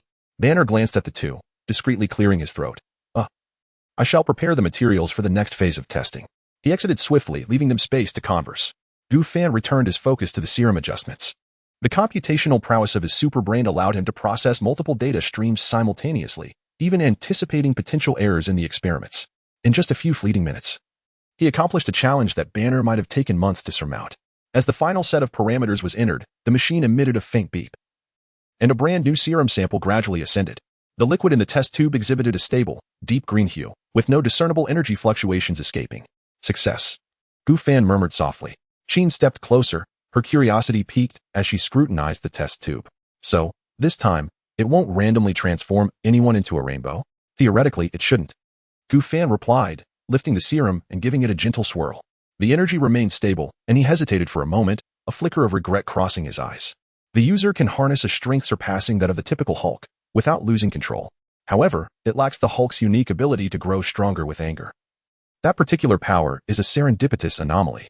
Qin's eyes widened slightly. Is this even more refined than Dr. Banner's own version? Gu Fan shrugged, standing on the shoulders of giants. Suddenly, hurried footsteps echoed from upstairs as Banner burst into the room, clutching a data report. Gu, the parameters you've adjusted are entirely accurate. The simulation tests indicate a success rate of 99.9. His excitement was palpable. Gu Fan smiled and handed him the serum. Well then, the next step is human trials. Banner accepted the test tube but hesitated momentarily. Wait, who will be the first test subject? Qin and Gu Fan exchanged glances. How about? Qin began slowly. We let someone who just boasted about their super intellect give it a try? Banner's eyes lit up. Exactly. Gu, you possess venom and have a biofield for protection. Even if something goes awry. Stop, Gu Fan interjected, raising his hand, and sighed in resignation. Fine, I'll do it. Without hesitation. He took the serum and injected it into his arm. Qin's breath caught slightly, her fingers unconsciously tightening. 1 second. 2 seconds. 3 seconds. Chapter 82, Continuous Growth. Gu Fan felt the serum coursing through his veins, a surge of fervent energy pumping from his heart to his limbs. A faint golden aura shimmered upon his skin. Yet his form remained unchanged. An unprecedented torrent of energy erupted within his blood vessels. His TG serum-enhanced cells absorbed the Hulk serum's energy like parched sponges. Muscle fibers began to reorganize, bone density increased exponentially, and nerve conduction speeds reached their limits. Strange, why is there no reaction? Banner adjusted his glasses and leaned in closer to observe. Suddenly, Qin stepped back with heightened alertness. Wait, his heart rate. Before she could finish, the tiles beneath Gu Fan's feet cracked suddenly, intricate fissures spreading like a spider's web. He abruptly looked up, a glimmer of gold flashing in his eyes. We need to change location. His voice was deep as he grasped the shoulders of the two, tightening his grip. In an instant, space twisted, and the three figures vanished from the laboratory. The next moment, they found themselves deep within the Rocky Mountains, hundreds of kilometers away. The chilling mountain wind howled past, the distant snowy peaks glistening under the sun. This is the outskirts? Banner stumbled, astonished as he surveyed the surroundings. Don't panic. Take a deep breath.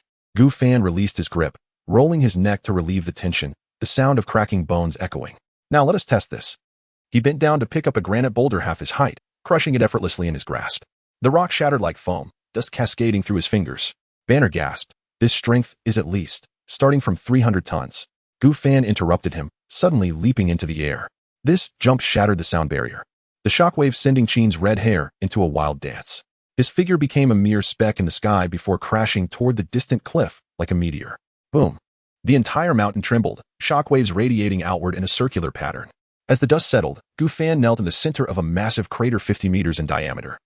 Surrounded by a faint golden aura, the TG serum and Hulk serum merged within him. He stood up, brushing off the debris from his shoulder.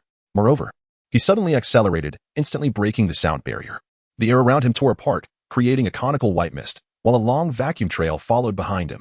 Qin's pupils constricted, the Phoenix Force instinctively enveloping her, forming a golden barrier to shield against the incoming shockwave. Gu Fan halted abruptly, crushing rocks beneath his feet as he turned. He lifted a boulder weighing 1,000 tons, his muscular contours resembling a sculpted masterpiece in the sunlight. Heave. The boulder was hurled into the sky, quickly becoming a distant speck against the horizon. Gu Fan's eyes blazed with golden light, his legs slightly bent. The ground beneath him collapsed as he shot upwards like a cannonball, reaching the boulder before it could fall, delivering a powerful kick that shattered it mid-air.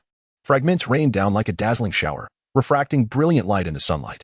Gu Fan descended slowly, a biofield surrounding him that kept the debris at bay. A preliminary estimate placed his strength at 500 tons in a normal state. He landed gracefully before the two, and the rocks beneath his feet reshaped themselves into a smooth platform. The explosive state can surpass 1,000 tons, though the upper limit still awaits testing. This is still the power prior to the integration with the symbiote, Gu Fan mused internally. Banner's tablet slipped from his grasp, crashing to the ground.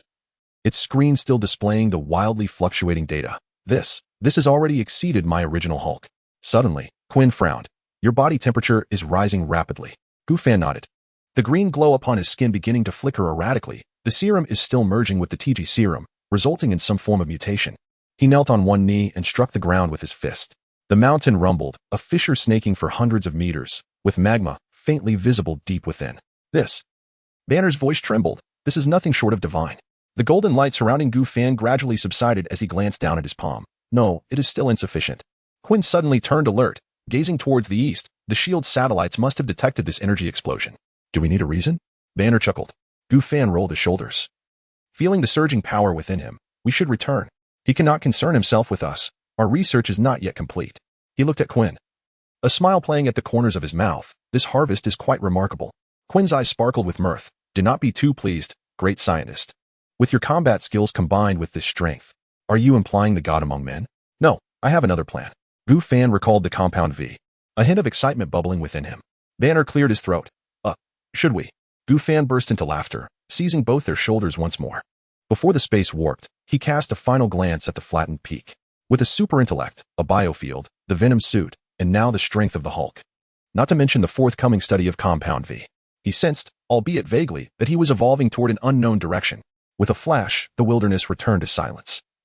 The vanished snow peak standing as the sole witness to this astonishing display of power. The laboratory lights flickered slightly in the aftermath of the spatial distortion, and the three reappeared in the basement of the antique shop. Banner sank into a chair, his eyes alight with excitement. My God, what have we created? Before he could finish, his gaze suddenly froze as Gu Fan found 3 test tubes, glowing with an eerie blue light, in his hand. The liquid within the glass tubes flowed slowly, shimmering as if alive. What is this? Banner adjusted his glasses, the lenses reflecting the blue light. Quinn's red hair stirred without wind, the Phoenix Force instinctively reacting to the materials within the tubes. This energy fluctuation resembles a forcibly altered genetic chain? Compound V. Gu Fan placed the test tubes under the optical microscope, the super-intellect instantly analyzing the molecular structure of the liquid. A gift from another universe. The holographic projection unfolded automatically. Dense molecular formulas cascading like a waterfall. Gu Fan's fingers danced swiftly through the void, highlighting and enlarging the critical data. Banner leaned closer to the projection, suddenly gasping. This is impossible. The methods of gene splicing. His fingers pointed towards a spiral structure that directly alters the foundational code of human DNA. Thus, the purpose of this serum is to create beings akin to a diminished version of Superman. Gu Fan's voice remained composed as he retrieved a new set of data, albeit at the cost of a 30 sudden death rate and 68 severe side effects. The laboratory was suddenly enveloped in silence. Banner's pupils constricted slightly. Are you implying? Indeed, I wish to continue my research. Perhaps I could transform directly into Superman. No, not just me. Perhaps all 3 of us could. Gu Fan smiled, teasingly. Banner adjusted his glasses. If that is the case, we would truly become a catastrophe. Do not worry, Doctor. If you truly lose control, I shall intervene, Jean interjected. Her laughter resonating as the Phoenix Force swirled around her. Banner cleared his throat, continuing to gaze at Gu Fan. So, what shall we do? Gu Fan's eyes flickered with rapidly flowing data, his superbrain simulating various improvement schemes. Let us transform it into a genuine Superman serum. Come on. I can hardly contain my excitement. Venom finally could no longer restrain himself, emerging from Gu Fan's shoulder. I feel I should evolve as well. When will it be my turn? The Phantom morphed into a robot, enviously gazing at Compound V. Suddenly, he reached out to seize the projection, which the Phantom had already displayed on the operating interface. The molecular structure spun and reassembled at his fingertips. Certain base pairs were dismantled and reconstructed, and protein chains were re-encoded. First, eliminate the carcinogenic segments. Gu Fan murmured, his movement swift enough to leave an afterimage. Then, introduce buffer genes here. Jean and Banner stared in astonishment as the structure of Compound V depicted in the projection underwent a revolutionary transformation. The initially violent energy fluctuations gradually softened, yet its core efficacy was enhanced. Are you conducting molecular-level gene editing? Banner's tone shifted. Without the aid of a supercomputer? Hey, am I not here? The Phantom protested, visibly dissatisfied. Chapter 83. The injection begins. Gu Fan paid no heed to their bickering. His temples throbbed slightly, his superbrain's calculations reaching their zenith. A bead of sweat trickled down his jaw, evaporating in the biofield before it touched the ground. Suddenly, an alarm blared. A particular DNA segment flickered wildly in red light on the projection. Indeed, there was an unstable factor. Gu Fan let out a cold laugh, his fingers slicing into the molecular chain with the precision of a scalpel. This segment appeared to be the culprit. Suddenly, the phoenix power of Qin surged forth, enveloping the entire laboratory in a golden shield. Almost simultaneously, the blue liquid in the test tube boiled violently. Yet it could not erupt under the suppression of the phoenix power. Without modifications, it still bore a fatality rate. Banner leaned closer to the projection, scrutinizing it intently. Gu Fan's pupils had transformed entirely into a silvery stream of data. Give me 3 seconds. His fingertips erupted with dazzling blue light, rhythmically tapping away. The molecular chain emitted visible arcs of electricity under the energy wash, and the red code retreated step by step. Erase. Evolve. With a soft click, the molecular structure in the projection suddenly stabilized, revealing a perfect double helix. The liquid in the test tube transitioned from a turbulent deep blue to a crystalline sky blue. Done. Gu Fan exhaled deeply, the data stream in his eyes gradually dissipating. It was now a safe compound version 2.0, and its efficacy had increased several-fold. Banner eagerly extracted a drop of the sample and placed it into the analyzer. When the results appeared, his hands trembled, nearly dropping the tablet. God. A success rate of 99.7, with side effects below 0.03. Qin gently touched the wall of the test tube, sensing the gentle, yet powerful energy within. What can it achieve? I do not yet know, but I am eager to find out. Gu Fan's eyes glimmered with golden light. Banner suddenly laughed. You know, Gu, if what you say is true, then you have just created a superhuman. His gaze towards Gu Fan became complex, and you did it all with a superbrain. Qin chimed in, a slight smile gracing her lips. It's operating. I cannot control it. Gu Fan deliberately exaggerated, then turned his attention back to the test tube. Now, let us test its efficacy. Are you sure you want to proceed? We do not even know. Banner hesitated. The symbiote is my insurance. Gu Fan interrupted him, his fingertip brushing his neck. The black fluid surged forth in response, instantly enveloping his entire body before receding swiftly. Venom's voice resonated with an excited tremor. Let the energy come more fiercely. Qin's red hair stirred without wind, golden particles flowing from her fingertips, tracing the phoenix totem upon the ground. I will maintain the energy threshold. Her pupils shimmered with a golden halo. Let us begin. The sky blue liquid in the test tube refracted a nebula-like sheen under the light. Without hesitation, Gu Fan plunged the needle into his vein. And at the moment the serum was fully administered, all glassware in the laboratory trembled in unison. Vital sign monitoring was initiated. The mechanical sound of a phantom resonated as holographic projections unveiled dozens of streams of real-time data. Initially, there was a faint hum of electricity. Gu Fan's eyelashes fluttered as he beheld golden, spiderweb-like patterns emerging beneath his skin, the neural network constructed by the TG serum operating at an overload. Then came the explosive crack of bones, forcing him to kneel on one knee as the black symbiote roiled violently like boiling asphalt. The rate of cellular division exceeded critical thresholds. Banner fixated on the surging data. He was recomposing the genetic chain. Agonizing pain erupted like a supernova. Gu Fan felt molten lava coursing through his marrow, every nerve ending screaming in torment. The superbrain instinctively activated internal vision. His mitochondria were undergoing fission, and the DNA helix gleamed with a metallic luster. A structure transcending carbon-based life was forming. Gu, came the call from Qin. The power of the phoenix enveloped him in a golden cocoon, only to be repelled upon contact. She was astonished to see her energy being reverse analyzed, transforming into a luminous aura that flowed into Gu Fan's radiant form. Suddenly, silence. Gu Fan opened his eyes, and the laboratory's temporal and spatial dimensions seemed to freeze. He could perceive the floating dust particles, hear the rumble of the subway hundreds of kilometers away, and even sense the quantum trajectory of the phoenix power dancing at Qin's fingertips. Then, his gaze pierced through Qin's attire, glimpsing what should not be seen, such as 2 watermelons? Ahem. His sight transcended the antique shop, catching sight of planes soaring through the sky. Looking down, he discovered that his hands were emitting a faint bioluminescence. This sensation, his voice carried an unprecedented lightness, akin to truly breathing for the first time. Suddenly, Banner's tablet erupted with alarms. All monitored values flashed wildly, ultimately coalescing into a vivid red. Error. The phantom's projection distorted violently. Energy levels have surpassed measurable limits. Immediate action is advised. Before the words could fully form, Gu Fan's retina ignited with molten gold. 2 beams of blinding white light shot forth, piercing through 3 walls and soaring into the heavens. The night sky of New York was abruptly illuminated. The clouds cleaved as if by the sword of a deity. Heat vision. Banner's eyes lit up, exclaiming in excitement. This is the power of a superhuman. Sheen's phoenix energy instinctively erected a barrier. She suddenly pressed her hand against Gu Fan's chest, and the gilded patterns immediately spread along her fingertips. No, this isn't replication. It's evolution. Control it. Banner shouted, envisioning it as an extension of your own limbs. As he inhaled deeply, Gu Fan sensed new neural connections forming. When he opened his eyes again, the golden light became docile and controllable, subtly swirling in the depths of his pupils. Incredible. Banner leaned in to observe. Your iris structure has changed. Gu Fan attempted to focus his gaze, a slender beam of golden light precisely igniting an alcohol lamp 10 meters away. The temperature control was flawless. The flame contained without a hint of spillage. More precise than the heat vision of the Homelanders, Gu Fan remarked. Homelanders? Sheen looked at Gu Fan with confusion. An arrogant fellow, Gu Fan did not respond directly. Now, let us explore other capabilities. With a gentle bend of his knees, Gu Fan defies the laws of physics and levitates into the air.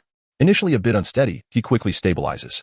He glides around the laboratory, gradually increasing his speed, ultimately halting just before the formation of a sonic boom. A preliminary estimation suggests a velocity of approximately Mach 8. Banner diligently records the data, noting that it is 3 times faster than before. I require a testing ground, he declares, a golden light swirling in his eyes. The space warps once more, and they find themselves amidst the mountains. Strength test.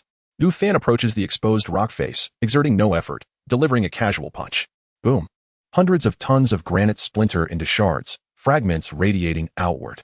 The farthest stone is propelled nearly a kilometer away, embedding itself deep within the mountain. Banner's instruments go into a frenzy, punching power estimated approximately 800 tons. This is merely a casual strike. Gu Fan then approaches a large boulder. With a biofield safeguarding its structure, he effortlessly reaches beneath it and lifts the rock, tossing it like a bowling ball.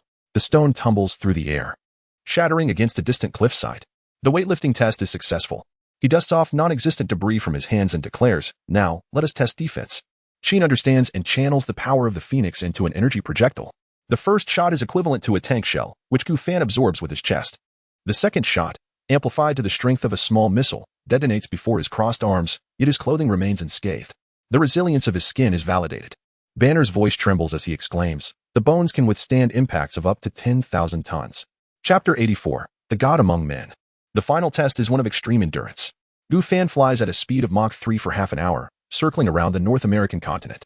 Upon his return, he breathes steadily, not even breaking a sweat. His metabolic efficiency is 1,000 times that of an ordinary person. Banner shakes his head as he observes the data. This has surpassed biological limits. Gu Fan gazes at his palm, feeling every cell brimming with surging energy, perfectly controlled. This is no longer an external force, but an instinct born from evolution. Compound V2. Zero does not merely bestow abilities. He looks toward the starry sky, realizing it has awakened the dormant potential within the human genome. Suddenly, Sheen furrows her brow. Your body temperature is rising. Indeed. A faint golden glow begins to emanate from Gu Fan's body. With his superhuman vision, he scans the sky and ultimately perceives the sunlight flowing around him. A revelation hits him. I am absorbing solar energy. Minute stellar energy is infusing his body, replenishing the energy expended during the test. Although this replenishment is gradual, it is indeed present. Photosynthesis? No, it is a more efficient direct conversion. Banner frantically records this. This explains why you have not experienced energy depletion. It is not merely the serum's power. Gu Fan opens his palm, and a sphere of miniature solar-like plasma swirls in his hand. I can feel the cells absorbing solar energy, and I sense my body is continually evolving.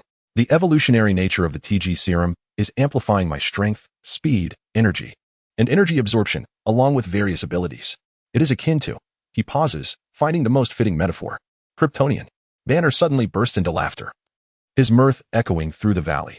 With Compound V combined with the TG serum and the Hulk serum, we have created a god among men. His monitoring device reveals Gu Fan's basal metabolic rate is 7,000 times that of a normal individual, yet there are no signs of decline. Compound V remains a subject for ongoing research. Ghost, prioritize him as a research subject. Perhaps we can evolve further. Gu Fan promptly instructs, the golden light in his gaze flowing gently.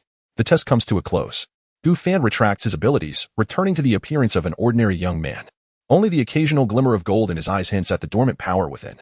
One final task remains. He picks up the remaining 2 vials of serum. Your turn now. Banner and Sheen exchange a glance. The azure liquid within the test tubes glimmers softly in the morning light. In the New York antique shop, the laboratory lights shine coldly against the solemn expressions of the three. 3 test tubes stand quietly in their holders, containing the shimmering blue TG serum. the Radiant Green Hulk Serum, and the Azure Compound V2. 0. A faint fragrance fills the air, and countless molecular chains are automatically reorganizing in the holographic projection. Let us begin. Gu Fan's voice is calm. Black symbiotic matter oozes from his fingertips, precisely manipulating the syringe.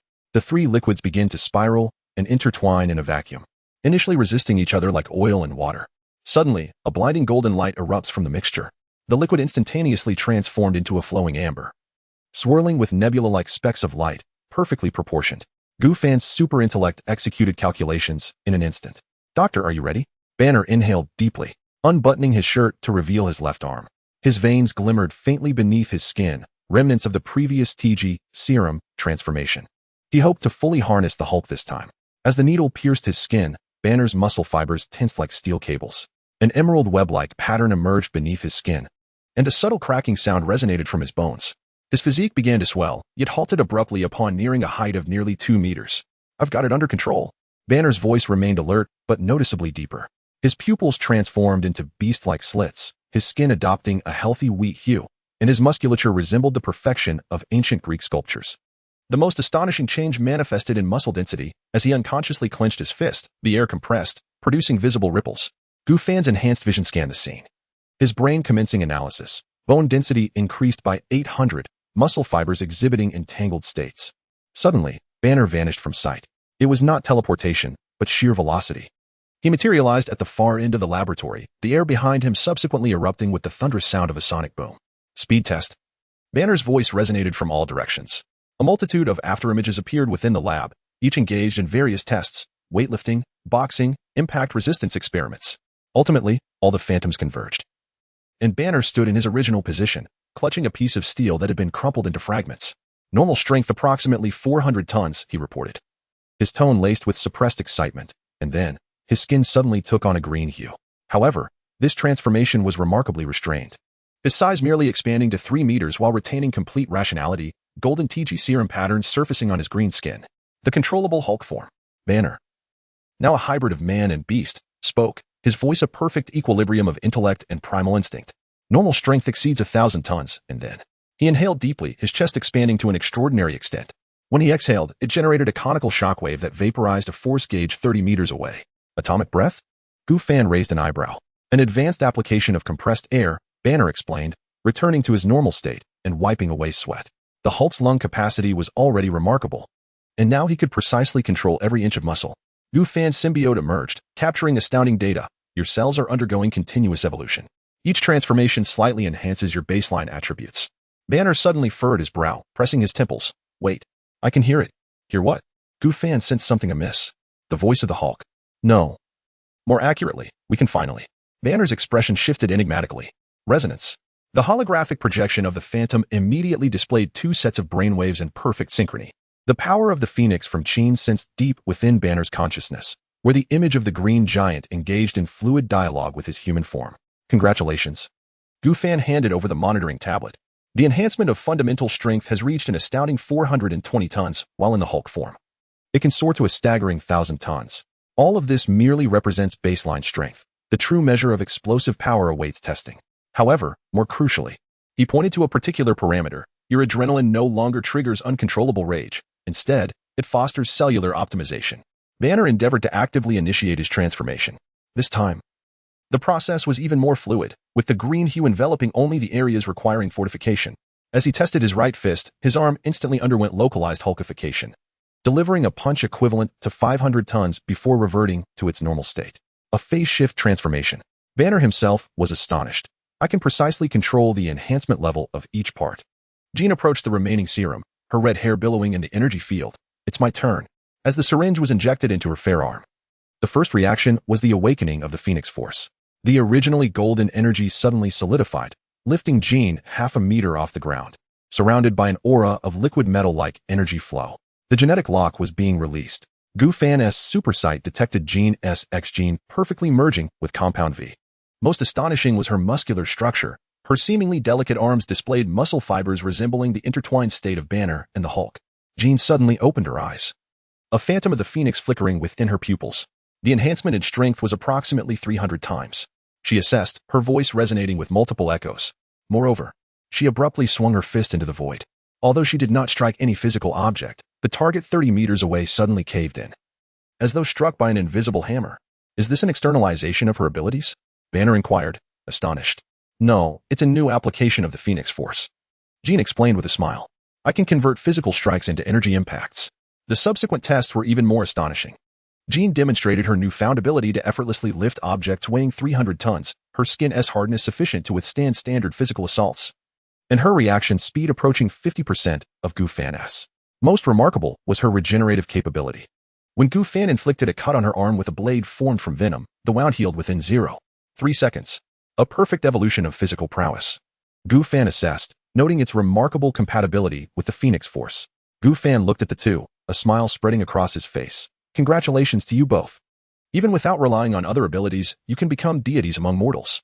The three exchanged glances, excitement evident on their faces. Suddenly, Gu Fan paused, a thought striking him. Jean noticed his expression and asked, Gu, what is the matter? Banner, too, looked curiously at Gu Fan. Gu Fan raised his head, his eyes piercing through layers of obstruction to behold the sun in the sky. I can absorb solar energy. What if I were to get a little closer to the sun? Chapter 85, the sun-child of Blue Star. Gu Fan stood in the backyard of the antique shop, gazing up at the sky as sunlight filtered through the leaves, casting a warm glow upon his face. Banner approached, balancing 2 cups of tea, and offered one to him. Your favorite tea. Have you truly made up your mind to go? He inquired, adjusting his glasses, a hint of concern lacing his tone. Direct exposure to solar radiation without any protection is untested territory for us. Gu Fan accepted the cup, taking a gentle sip, a smile curling at the corners of his mouth. Fear not, my biofield will safeguard me. Besides, Venom seems even more eager than I am. The black symbiote on his shoulder shifted slightly, its wide eyes narrowing with excitement. Bask in the sun. Grow stronger. Jean emerged from the house, an ancient tome in her hands, her red hair dancing in the gentle breeze. Leaning against the doorframe, her gaze fell upon Gu Fan. Are you certain there won't be any issues? The sun's energy won't shield you. You are merely a replica of Superman, not the genuine article. Gu Fan chuckled softly, setting down the teacup. My body has perfectly fused with the TG serum, the Hulk serum, and Compound V, coupled with the adaptability of the symbiote. Theoretically, I should be just as suited to sunlight as a Kryptonian. Banner furrowed his brow. Theoretically? Gu, while I am uncertain about the origin of your biofield, comics remain comics. We cannot measure your abilities against Superman standards. Gu Fan shrugged. We have merged the serums. Someone has to take the plunge. Jean sighed and stepped closer, adjusting his collar with a natural grace that concealed a subtle concern. Don't push yourself too hard. If anything feels amiss, return immediately. Gu Fan looked down at her, golden sunlight illuminating her eyelashes, casting a delicate halo around her features. What? Are you worried about me? Jean rolled her eyes, withdrawing her hand. I merely wish to avoid cleaning up the mess you leave behind. Banner cleared his throat beside them, feigning interest in his teacup. Suddenly, Venom poked its head from Gu Fan's shoulder. You humans are so troublesome. It's obvious you're worried, yet you insist on playing tough. Jean raised an eyebrow, a flicker of golden light from her fingertips imbued with Phoenix power. Do you require assistance in purifying your symbiote? In an instant, Venom retreated back into Gu Fan's body. I'll be silent. Gu Fan chuckled, rolling his shoulders as the black symbiote began to envelop him completely. Venom's voice reverberating excitedly in his mind. Son. Very well, I must take my leave, Gu Fan announced, looking at the two of them. I cannot say when I shall return. The shop is in your capable hands. Should customers arrive, or Banner smiled reassuringly. Rest easy. I am far more formidable now than the Hulk. Jean crossed her arms, a glint of danger in her eyes. I shall ensure they regret stepping foot on this street. Gu Fan nodded, his biofield swirling around him. He cast one last glance at them. Do not miss me too much. Before his words faded, his figure abruptly vanished. A sonic boom resonating through the backyard, shaking the flowers and grass violently. Banner and Jean stood rooted to the spot, watching the rapidly diminishing black dot in the sky. Gu was increasingly resembling Superman. Banner adjusted his glasses. Jean lightly chuckled, turning to retreat into the house. Perhaps when he returns, I shall impart to him the essence of humility.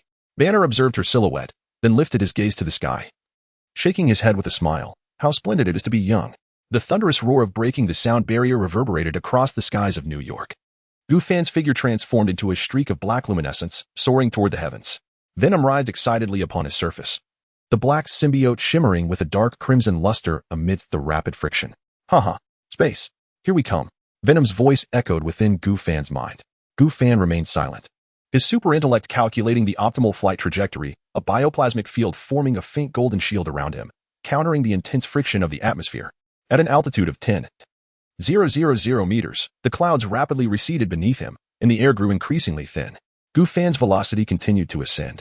At 50,000 meters, the curvature of the blue planet became distinctly visible, and the pitch-black void of space loomed ever closer.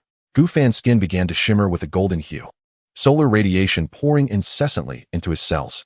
Not enough, he murmured, accelerating once more.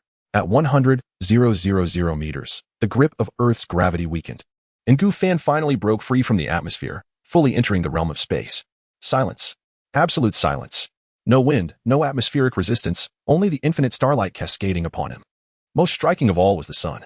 In the vacuum, sunlight streamed unimpeded onto his skin, far purer and more intense than on the blue planet. Gu Fan could feel every inch of his skin greedily absorbing this energy, the cellular response rate surging. Master, this sensation is simply magnificent. Venom roared with excitement, the symbiotic traits amplifying Gu Fan's absorption efficiency. Gu Fan did not respond. He slowly extended his arms, allowing himself to be completely enveloped in sunlight. Energy absorption efficiency, 150.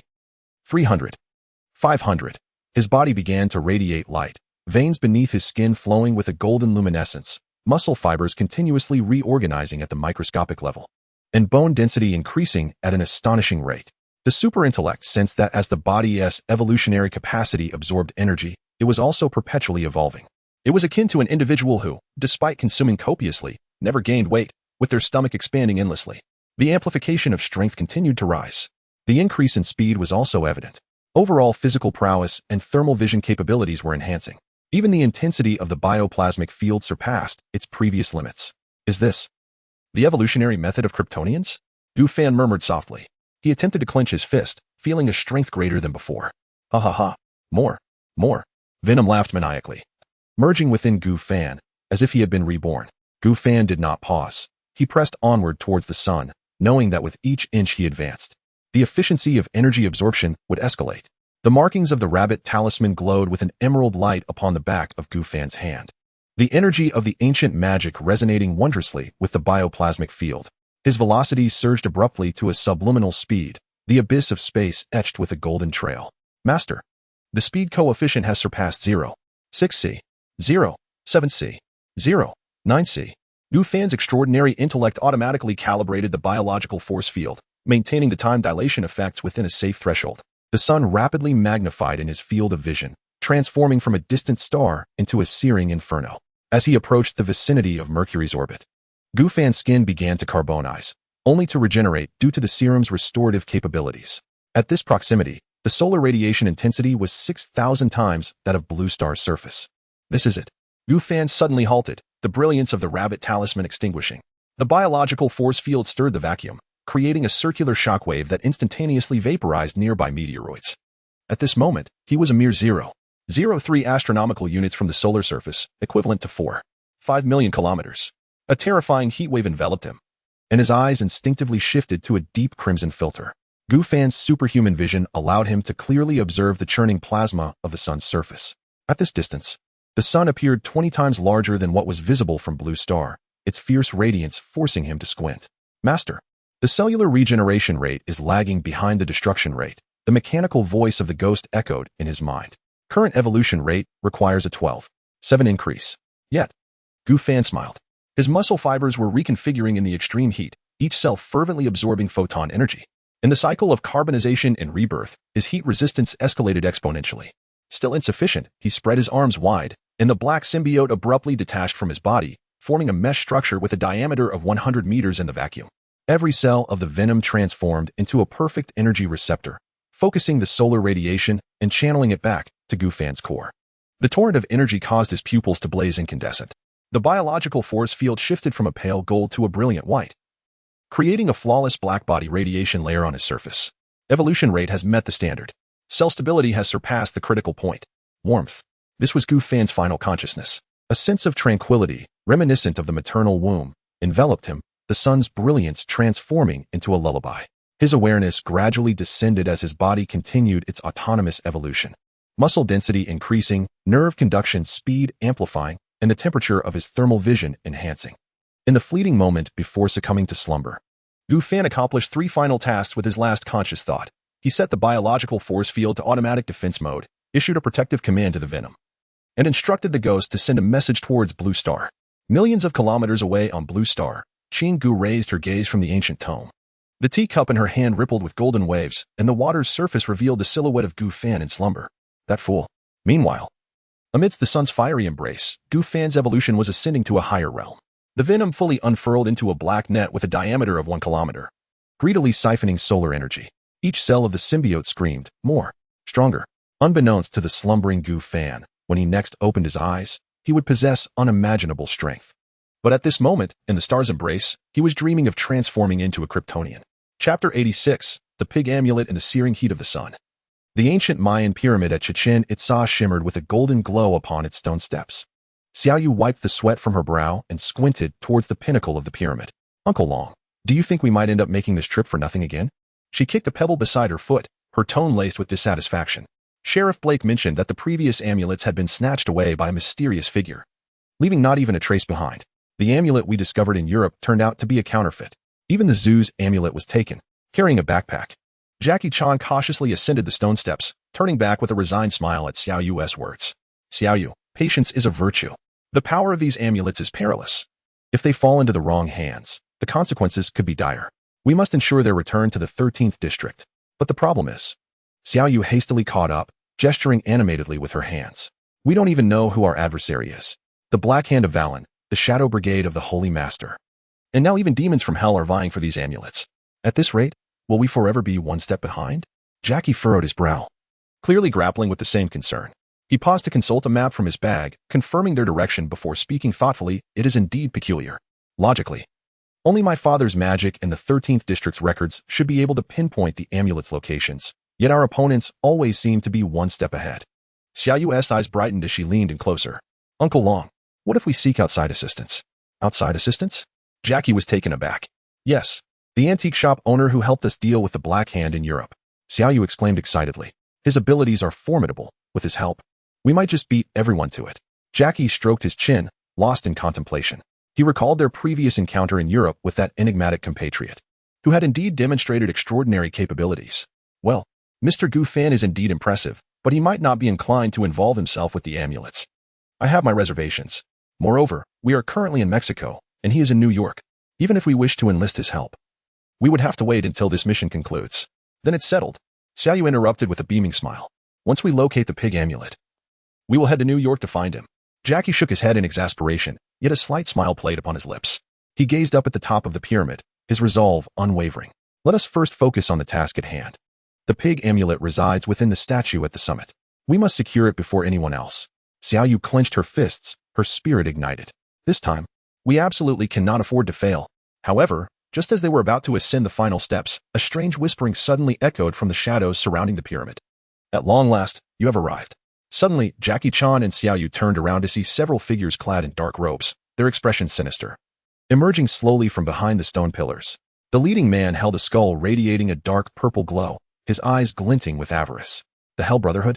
Jackie's pupils constricted as he immediately assumed a defensive stance. Xiaoyu gritted her teeth, exclaiming, once again, it's these relentless specters. The cloaked figure smirked ominously, declaring, surrender the talisman, or you shall become sacrifices. Jackie positioned himself protectively in front of Xiaoyu, whispering, Xiaoyu, I will hold them off. You seize the talisman. Xiaoyu nodded. Though a flicker of concern crossed her eyes, Uncle Long, there are too many of them. Jackie inhaled deeply, his gaze resolute. Do not fear. We shall prevail. Before he could finish, the cloaked figure abruptly waved his hand, unleashing a wave of dark purple energy toward them. In a moment of peril, bang! A golden beam descended from the heavens, perfectly intercepting the energy wave. Everyone looked up in astonishment to see a figure plummeting from the sky with astonishing speed. The leader of the cloaked figures turned pale. What is that? As the figure landed steadily atop the pyramid, the expressions of the onlookers grew serious. It was an unfamiliar blond man, clad in silver armor, his eyes glowing with a fierce white light. He surveyed the crowd coldly, his voice deep and authoritative. The talisman is mine. The air at the pyramid's summit grew tense. The dark purple energy wave from the cloaked figures was shattered by the golden beam, dissipating into countless twinkling stars. Xiaoyu widened her eyes, gazing at the silver-armored man, murmuring, the armored man, not Iron Man. Who could he be? Jackie furrowed his brows, instinctively shielding Xiaoyu behind him, warily assessing the newcomer. The silver armor glimmered coldly under the sunlight, and the material was evidently extraordinary. The leader of the cloaked figures. His face darkened, pointed the skull staff at the silver-armored man, hissing, "If I were you, I would refrain from meddling in the affairs of the Hell Brotherhood." The silver-armored man remained silent, merely raising his hand slightly. Boom. A blinding white beam erupted from his palm, instantly sending the skull staff flying from the cloaked figure's grasp. The staff exploded in midair, its dark purple energy dissipating like smoke. "My staff!" The cloaked figure was filled with rage and despair, but in the next moment, the silver-armored man appeared before him with lightning speed. Bang! A powerful punch sent the cloaked figure hurtling backward like a kite severed from its string, crashing violently into a stone pillar, unconscious. The remaining cloaked figures, witnessing this, retreated in fear. "Mission accomplished, retreat," one of them shouted, and immediately, they all leaped from the heights, vanishing in an odd manner. Xiaoyu gasped in astonishment. "Wow, this guy is even stronger than Uncle Long." Yet Jackie remained vigilant, quietly warning, "Xiaoyu, do not let your guard down. He is formidable, but he may not be an ally." The silver-armored man slowly turned, his fierce white eyes scanning them. His voice low and mechanical, "The talisman, surrender it." Jackie clenched his fists and solemnly declared, "I apologize. But the talisman must be safeguarded by the 13th District and cannot be entrusted to anyone." The armored man fell silent for a moment before raising his hand. With a hum, a golden energy barrier instantaneously enveloped Xiaoyu. "Uncle Long, I can't move," Xiaoyu exclaimed, realizing she was bound by an invisible force. Unable to even wiggle her fingers, the silver-armored man strode towards the altar atop the pyramid, extending his hand toward the indentation at the center of the stone platform, swiftly securing the talisman. "Hand over the talisman." Jackie charged up the last few steps of the pyramid with agility. The silver-armored man slowly turned around, his armor reflecting blinding rays of sunlight. He raised the pig talisman with one hand, a cold smirk playing at the corners of his mouth. "Is that all you've got? Uncle Long, be careful. His armor is peculiar," Xiaoyu shouted from below. No sooner had she spoken than the silver-armored man suddenly raised his hand, a blue energy wave shooting forth from his palm. Relying on his years of martial training, Jackie instinctively rolled to the side just in time, the energy wave grazing his shoulder and erupting into a charred crater on the stone wall behind him. "Not bad," the silver-armored man remarked with a hint of surprise. "But still not fast enough." Jackie remained silent, seizing the opportunity created by his opponent's words to execute a sweeping kick aimed at the man's lower body. However, just as he was about to land the blow, flames erupted from the soles of the silver-armored man's feet, propelling him into the air. "Cheating," Xiaoyu fumed from below. "Come down and fight me fairly." The silver-armored man scoffed midair. "I never concern myself with fairness." With that, he unleashed energy waves from both hands simultaneously. Chapter 87. The silver-armored man upon the pyramid summit. Jackie Chan executed a deft roll, seizing a fragment of stone from the ground and hurling it with precision at his adversary's visor. With a resounding crash, the stone shattered upon impact, leaving no trace of his scratch. "You possess quite the sense of humor," the silver-clad man remarked as he descended, his iron fist aimed squarely at Jackie's face. With a sudden shift, Jackie lowered his stance, palms open, and at the moment of impact, he transformed his technique, employing a Tai Chi maneuver to dissipate much of the force. Nevertheless, the residual impact compelled him to stagger back several steps, his back colliding heavily against the stone wall. "Uncle Long," Xiaoyu cried out in distress, eager to assist. "Stay back," Jackie shouted, springing up with the agility of a carp. He felt a tightness in his chest. That last blow had likely fractured a rib. The silver-armored man appeared somewhat taken aback. "You managed to withstand my punch? How intriguing." Wiping the blood from the corner of his mouth, Jackie assumed a defensive posture. "Chinese martial arts are far more than mere amusement. Then allow me to witness your prowess." The silver-clad man retorted, suddenly accelerating, his armor emitting a piercing hum.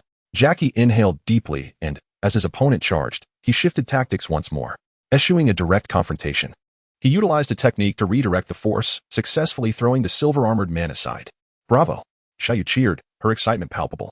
Yet, this elation was fleeting. The silver-clad man adjusted his position midair, his boots igniting with blue flames as he landed with grace. He brushed off the dust from his armor, a hint of admiration in his voice, impressive technique. However, he pressed a button on his wrist, and an eerie red light enveloped his armor. "Technology is the true power. Your martial arts are but decorative flourishes." Jackie felt a blur before his eyes as his opponent's speed surged to at least threefold. He barely managed to block the first punch, but the second struck him squarely in the abdomen, propelling him several meters away. "Uncle Long," with the energy field dissipated, Xiaoyu rushed to support the staggering Jackie. The silver-armored man approached with deliberate steps, looking down upon them. "The game is over." He tossed the pig talisman into the air, expressing gratitude for their cooperation. "You." Jackie struggled to lift his head. "Who are you?" The silver-clad man scoffed, his armor's mask retracting to reveal a chiseled western visage. "You are not worthy of knowing my name." With that, the thrusters on his back ignited, launching him skyward. Yet Jackie keenly observed the tattoo barely visible on the side of his neck, a grotesque skull entwined with 9 serpents. Hydra, Jackie whispered, realization dawning. Wait. He attempted to pursue, but his injuries rendered him powerless. He watched helplessly as the silver warrior ascended, quickly becoming a mere speck in the sky. Shall you help Jackie sit down? Uncle Long, did you just mention Hydra? ISNT that from the World War II era? It seems they never truly vanished, Jackie replied, cradling his aching ribs as he retrieved a satellite phone from his pocket. We must inform Father and Blake. Once the call connected, Father's iconic roar echoed through the receiver. Cheng Long, what have you bungled this time? Father, the pig charm has been stolen, Cheng Long replied, his spirits dampened.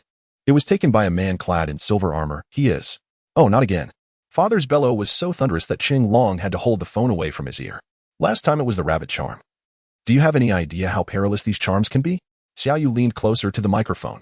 Father, you claimed to be with Hydra. A sudden silence enveloped the other end of the line for a few seconds before the sound of pages being turned broke the stillness. Hydra. Found it. His tone shifted to seriousness. Cheng Long, return immediately. This matter is far more troublesome than the charms. After hanging up with Father, Cheng Long redialed Blake's number. The voice of the sheriff from District 13 sounded weary. Cheng Long, do not tell me that. The charm has been stolen, Cheng Long sighed. And this time it was Hydra. What? Blake's voice shot up an octave. Are you certain it was Hydra? Indeed, Xiaoyu shouted into the phone. And he was wearing high-tech armor that could fly. On the other end, Blake's breath quickened. Listen, the two of you must return to headquarters immediately. There have been reports of charm thefts across various locations. It appears to be no coincidence. On the return flight amidst the clouds, Xiaoyu rested her head against the window, watching the Mexican pyramid fade into the distance below. Uncle Long, she suddenly turned her head. Shouldn't we seek the antique shop owner for assistance? The one from our last trip to Europe, Mr. Gufan. Cheng Long rubbed his still aching ribs. But we don't even know if he would be willing to help us. Xiaoyu grinned mischievously. But District 13 must have a way, right? The plane suddenly jolted due to turbulence, and Cheng Long seized the opportunity to change the subject. Let us not dwell on that for now. Father said that upon our return, he would use magic to trace the whereabouts of the other charms. Perhaps what? Xiaoyu keenly sensed Cheng Long's hesitation. Uncle Long, are you hiding something from me? Cheng Long hesitated for a moment before finally retrieving a crumpled photograph from his pocket. Sheriff Blake gave me this before we departed. It's footage captured by a surveillance camera in New York. Xiaoyu took the photo, her eyes widening instantly. In the image, a man dressed in a black trench coat stood at the street corner, seemingly holding something that glimmered in the sunlight. It's the monkey charm, Xiaoyu exclaimed. So the monkey charm was taken long ago. That is indeed the case. Cheng Long rubbed his temples. The situation was becoming increasingly complicated. I fear we have our work cut out for us. Xiaoyu also felt a sense of helplessness. We are merely ordinary people. We surely cannot handle such troubles. Meanwhile, 30,000 feet above New York, the man clad in silver armor was reporting to a sinister figure through a holographic projection. The task is complete. The pig talisman has been acquired. The superior in the projection revealed a satisfied smile. Excellent. Continue to collect the remaining talismans. Those fools believe that only he understands the true value of the talismans. Commander, the silver-armored man hesitated.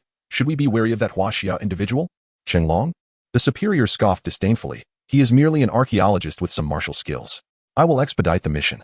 The superior's projection suddenly flickered. Proceed with your task, soldier. The objectives of the Hydra are far more significant than a few insignificant clowns. As the communication ended, the silver-armored man clenched the talisman tightly in his grasp. His battle armor slicing through the clouds as he made his way toward the base. Behind him, the setting sun bathed the entire city in a crimson hue. Chapter 88. The mouse talisman in the backyard of the Gu Antique Shop in New York. Banner set down his teacup and gazed up at the sky. Although Gu Fan had ventured into space 3 days prior, his eyes occasionally drifted in that direction. He will be fine, won't he? Banner inquired of the woman beside him, Chin. The red locks of Chin Gray danced softly in the breeze, her ancient tome long untouched. Perhaps, she replied with a light laugh. For Kryptonians, the sun resembles more of a greenhouse, albeit a counterfeit one. Banner adjusted his glasses, the lenses reflecting the dying rays of the sun. Theoretically, even with his current constitution, direct exposure to the sun poses risks. Thermal radiation, cosmic rays, solar winds. Dr. Banner. Chin closed her book, her emerald eyes fixed intently on the scientist. Did you care as much for Gu before I arrived? Banner paused, then chuckled. Perhaps it began the moment he injected 3 different serums into his veins. You know, I am a scientist. Unraveling the mysteries of the human body is my passion. The two exchanged smiles, the tense atmosphere slightly alleviated. Suddenly, Chin's expression turned alert. She sprang to her feet, the power of the phoenix swirling at her fingertips. Someone is coming. The bell at the front door rang out with a clear chime. Banner and Qin exchanged a glance and swiftly moved toward the interior. Entering was a middle-aged man clad in a brown leather jacket, accompanied by a short-haired Chinese girl. The man appeared weary, instinctively clutching at his chest, while the girl vibrantly surveyed the antiques within, her eyes shimmering with curiosity. "Welcome to the Gu Antique Shop." Qin stepped forward with a smile. "How may I assist you?" The middle-aged man bowed politely. "Hello, madam. We are looking for Mr. Gu Fan. Is he here?" Qin maintained her smile, seemingly recognizing the two. "He is temporarily out. May I ask who you are?" "I am Cheng Long, and this is my niece, Xiao Yu." The man introduced himself. "We previously collaborated with Mr. Gu in Europe." Xiao Yu peeked out from behind Cheng Long. "Well, your hair is so beautiful. Is it dyed?" "Xiao Yu," Cheng Long admonished softly. Qin's lips curled into a slight smile. "Thank you for the compliment. It is natural." She turned back to Cheng Long. "Gu Fan is indeed not here. If you have a matter to discuss, you may leave your contact information." Cheng Long hesitated. "Actually, it's somewhat urgent. We were attacked by a group calling themselves Hydra, and they took Talisman?" Banner interjected suddenly. Cheng Long and Xiao Yu both widened their eyes in astonishment. "How do you know?" Banner and Qin exchanged a complex glance. Qin sighed. "It seems we need to have a conversation. However, before that," she approached Cheng Long. "You appear to be injured. Do you require assistance?" Jackie was astonished by her keen perception. "How did you?" Huan did not respond. Instead, she gently placed her hand on Jackie's shoulder. A fleeting golden light flickered, and Jackie felt a warmth envelop his body, the pain dissipating instantaneously. "All done." Huan withdrew her hand. "Now, perhaps you might enlighten us as to why Hydra seeks to collect the talismans?" Xiao Wai leapt up in excitement. "That is so cool. I just remembered, you're a mutant. X-Men. May I touch your hair?" Xiao Wai. Jackie sighed, pressing down on his niece's shoulder before turning a serious gaze towards Qin and Banner. "We are also unclear about their specific intentions. However, according to my father, if the 12 talismans fall into Hydra's hands, the consequences would be dire." Banner adjusted his glasses, feigning ignorance. The 12 talismans. The ancient artifacts said to embody the magic of the 12 zodiac signs? "You actually know?" Xiao Wai exclaimed in surprise. Banner smiled slightly. "I have dabbled in mythologies from around the world." However, his expression grew grave. "If Hydra is indeed collecting the talismans, we must thwart their plans." Huan nodded. "When Gu Fan returns, we shall inform him. The talismans must not fall into the hands of villains," Jackie declared resolutely. Huan Gray's crimson hair glimmered softly under the antique shop's lights as she gently closed her eyes, her fingertips brushing her temples. A strand of golden phoenix energy quietly flowed, and visions of the battle at the Mexican pyramids flashed through Jackie and Xiao Wai's minds, silver-armored warriors. The pig talisman being seized, Hydra's insignia. "I saw it." Huan opened her eyes. "You were right. That warrior indeed belonged to Hydra." Xiao Wai's eyes widened. "Wait, were you just reading minds?" She suddenly clutched her head. "Does that mean you know I snuck a piece of Uncle Long's chocolate yesterday?" Huan chuckled softly. "Do not worry, I only glimpsed the parts concerning the talismans." She turned to Jackie. "What are your plans moving forward?" Jackie rubbed his recently healed ribs, his expression somber. "My father sensed through magic that Hydra's next target may be the rat talisman. According to ancient texts, it should be near the Uluru Rock in Australia." Uluru. Banner adjusted his glasses as a holographic projection automatically unfolded an Australian map on the counter. "That red monolith? I recall the local indigenous people regard it as sacred." "Exactly." Xiao Wai bounced, pointing at the projection. "So the talisman must be hidden in." Xiao Wai. Jackie pressed down on his niece's shoulder. "This is confidential information." Huan and Banner exchanged a glance. Huan's red hair fluttered as if stirred by an unseen wind. "Regrettably, Gu Fan is not in the shop at the moment. I am merely a clerk and cannot make decisions on your behalf." Jackie's shoulders slumped. "I understand. But if Hydra assembles the talismans, we will inform Gu Fan." Banner interrupted, handing over a business card. "Contact you at the first sign of any news." As Jackie and Xiao Wai departed, the antique shop's doorbell chimed sweetly. Qin stood before the display window, observing the silhouettes of two figures fade into the bustling streets of New York. What course of action should we pursue? Banner donned his white lab coat. A flicker of golden flame ignited at Qin's fingertips. Gu was gathering talismans, and now Hydra had taken the initiative. "We cannot remain passive." "Do you wish to venture to Australia?" Banner furrowed his brow. The plan seemed feasible. However, the silver-armored warrior's suit was evidently Hydra's latest technology, and they may have already dispatched operatives to Uluru. Precisely for that reason, Qin's crimson hair suddenly billowed as the power of the phoenix coursed around her. "Dr. Banner, you shall remain here to tend the shop. If Gu Fan returns, shall I inform him that you have gone to save the world?" Banner shook his head in resignation. "At the very least, take a communicator." Qin retrieved a bronze compass from the drawer of the counter. An antique Gu Fan had brought back from Egypt, modified by ghosts within. She affixed the compass to her belt and turned towards the backyard. The setting sun elongated her shadow, and Banner abruptly called out to her, "Sheen." She turned back, catching the scientist's hesitant expression. "Be cautious of Hydra," Banner finally cautioned. "They are more perilous than they appear, and I do not wish for Gu to return and question me." A confident smile curved Sheen's lips. "Do not forget. We have just administered the serum." No sooner had she spoken than her figure was suddenly engulfed by golden flames. When the fire subsided, only a few fallen leaves remained in the backyard. Banner gazed at the empty yard and sighed. One or the other, both acting this way. "I hope Gu does not dismantle the antique shop upon his return." At that moment, the clouds above New York roiled violently. A golden meteor streaked across the sky, hurtling towards the southern hemisphere at 10 times the speed of sound. Sheen's red hair danced in the embrace of the Phoenix's power, the coordinates of Uluru flashing in her mind. "The rat talisman," she murmured softly, "truly a remarkable thing." Meanwhile, 30,000 feet above her, a stealth aircraft subtly altered its course. Within the cockpit, the silver-armored warrior's display screen registered a rapidly moving heat signature of a red-haired woman. Target locked. He pressed the communication button, requesting an interception of the Phoenix. A hoarse directive crackled through the headset. "Operation approved. Remember, alive, Hydra requires her genetic sample." The aircraft suddenly accelerated, revealing the menacing Hydra insignia beneath its wings. Thus commenced a trans-Pacific chase.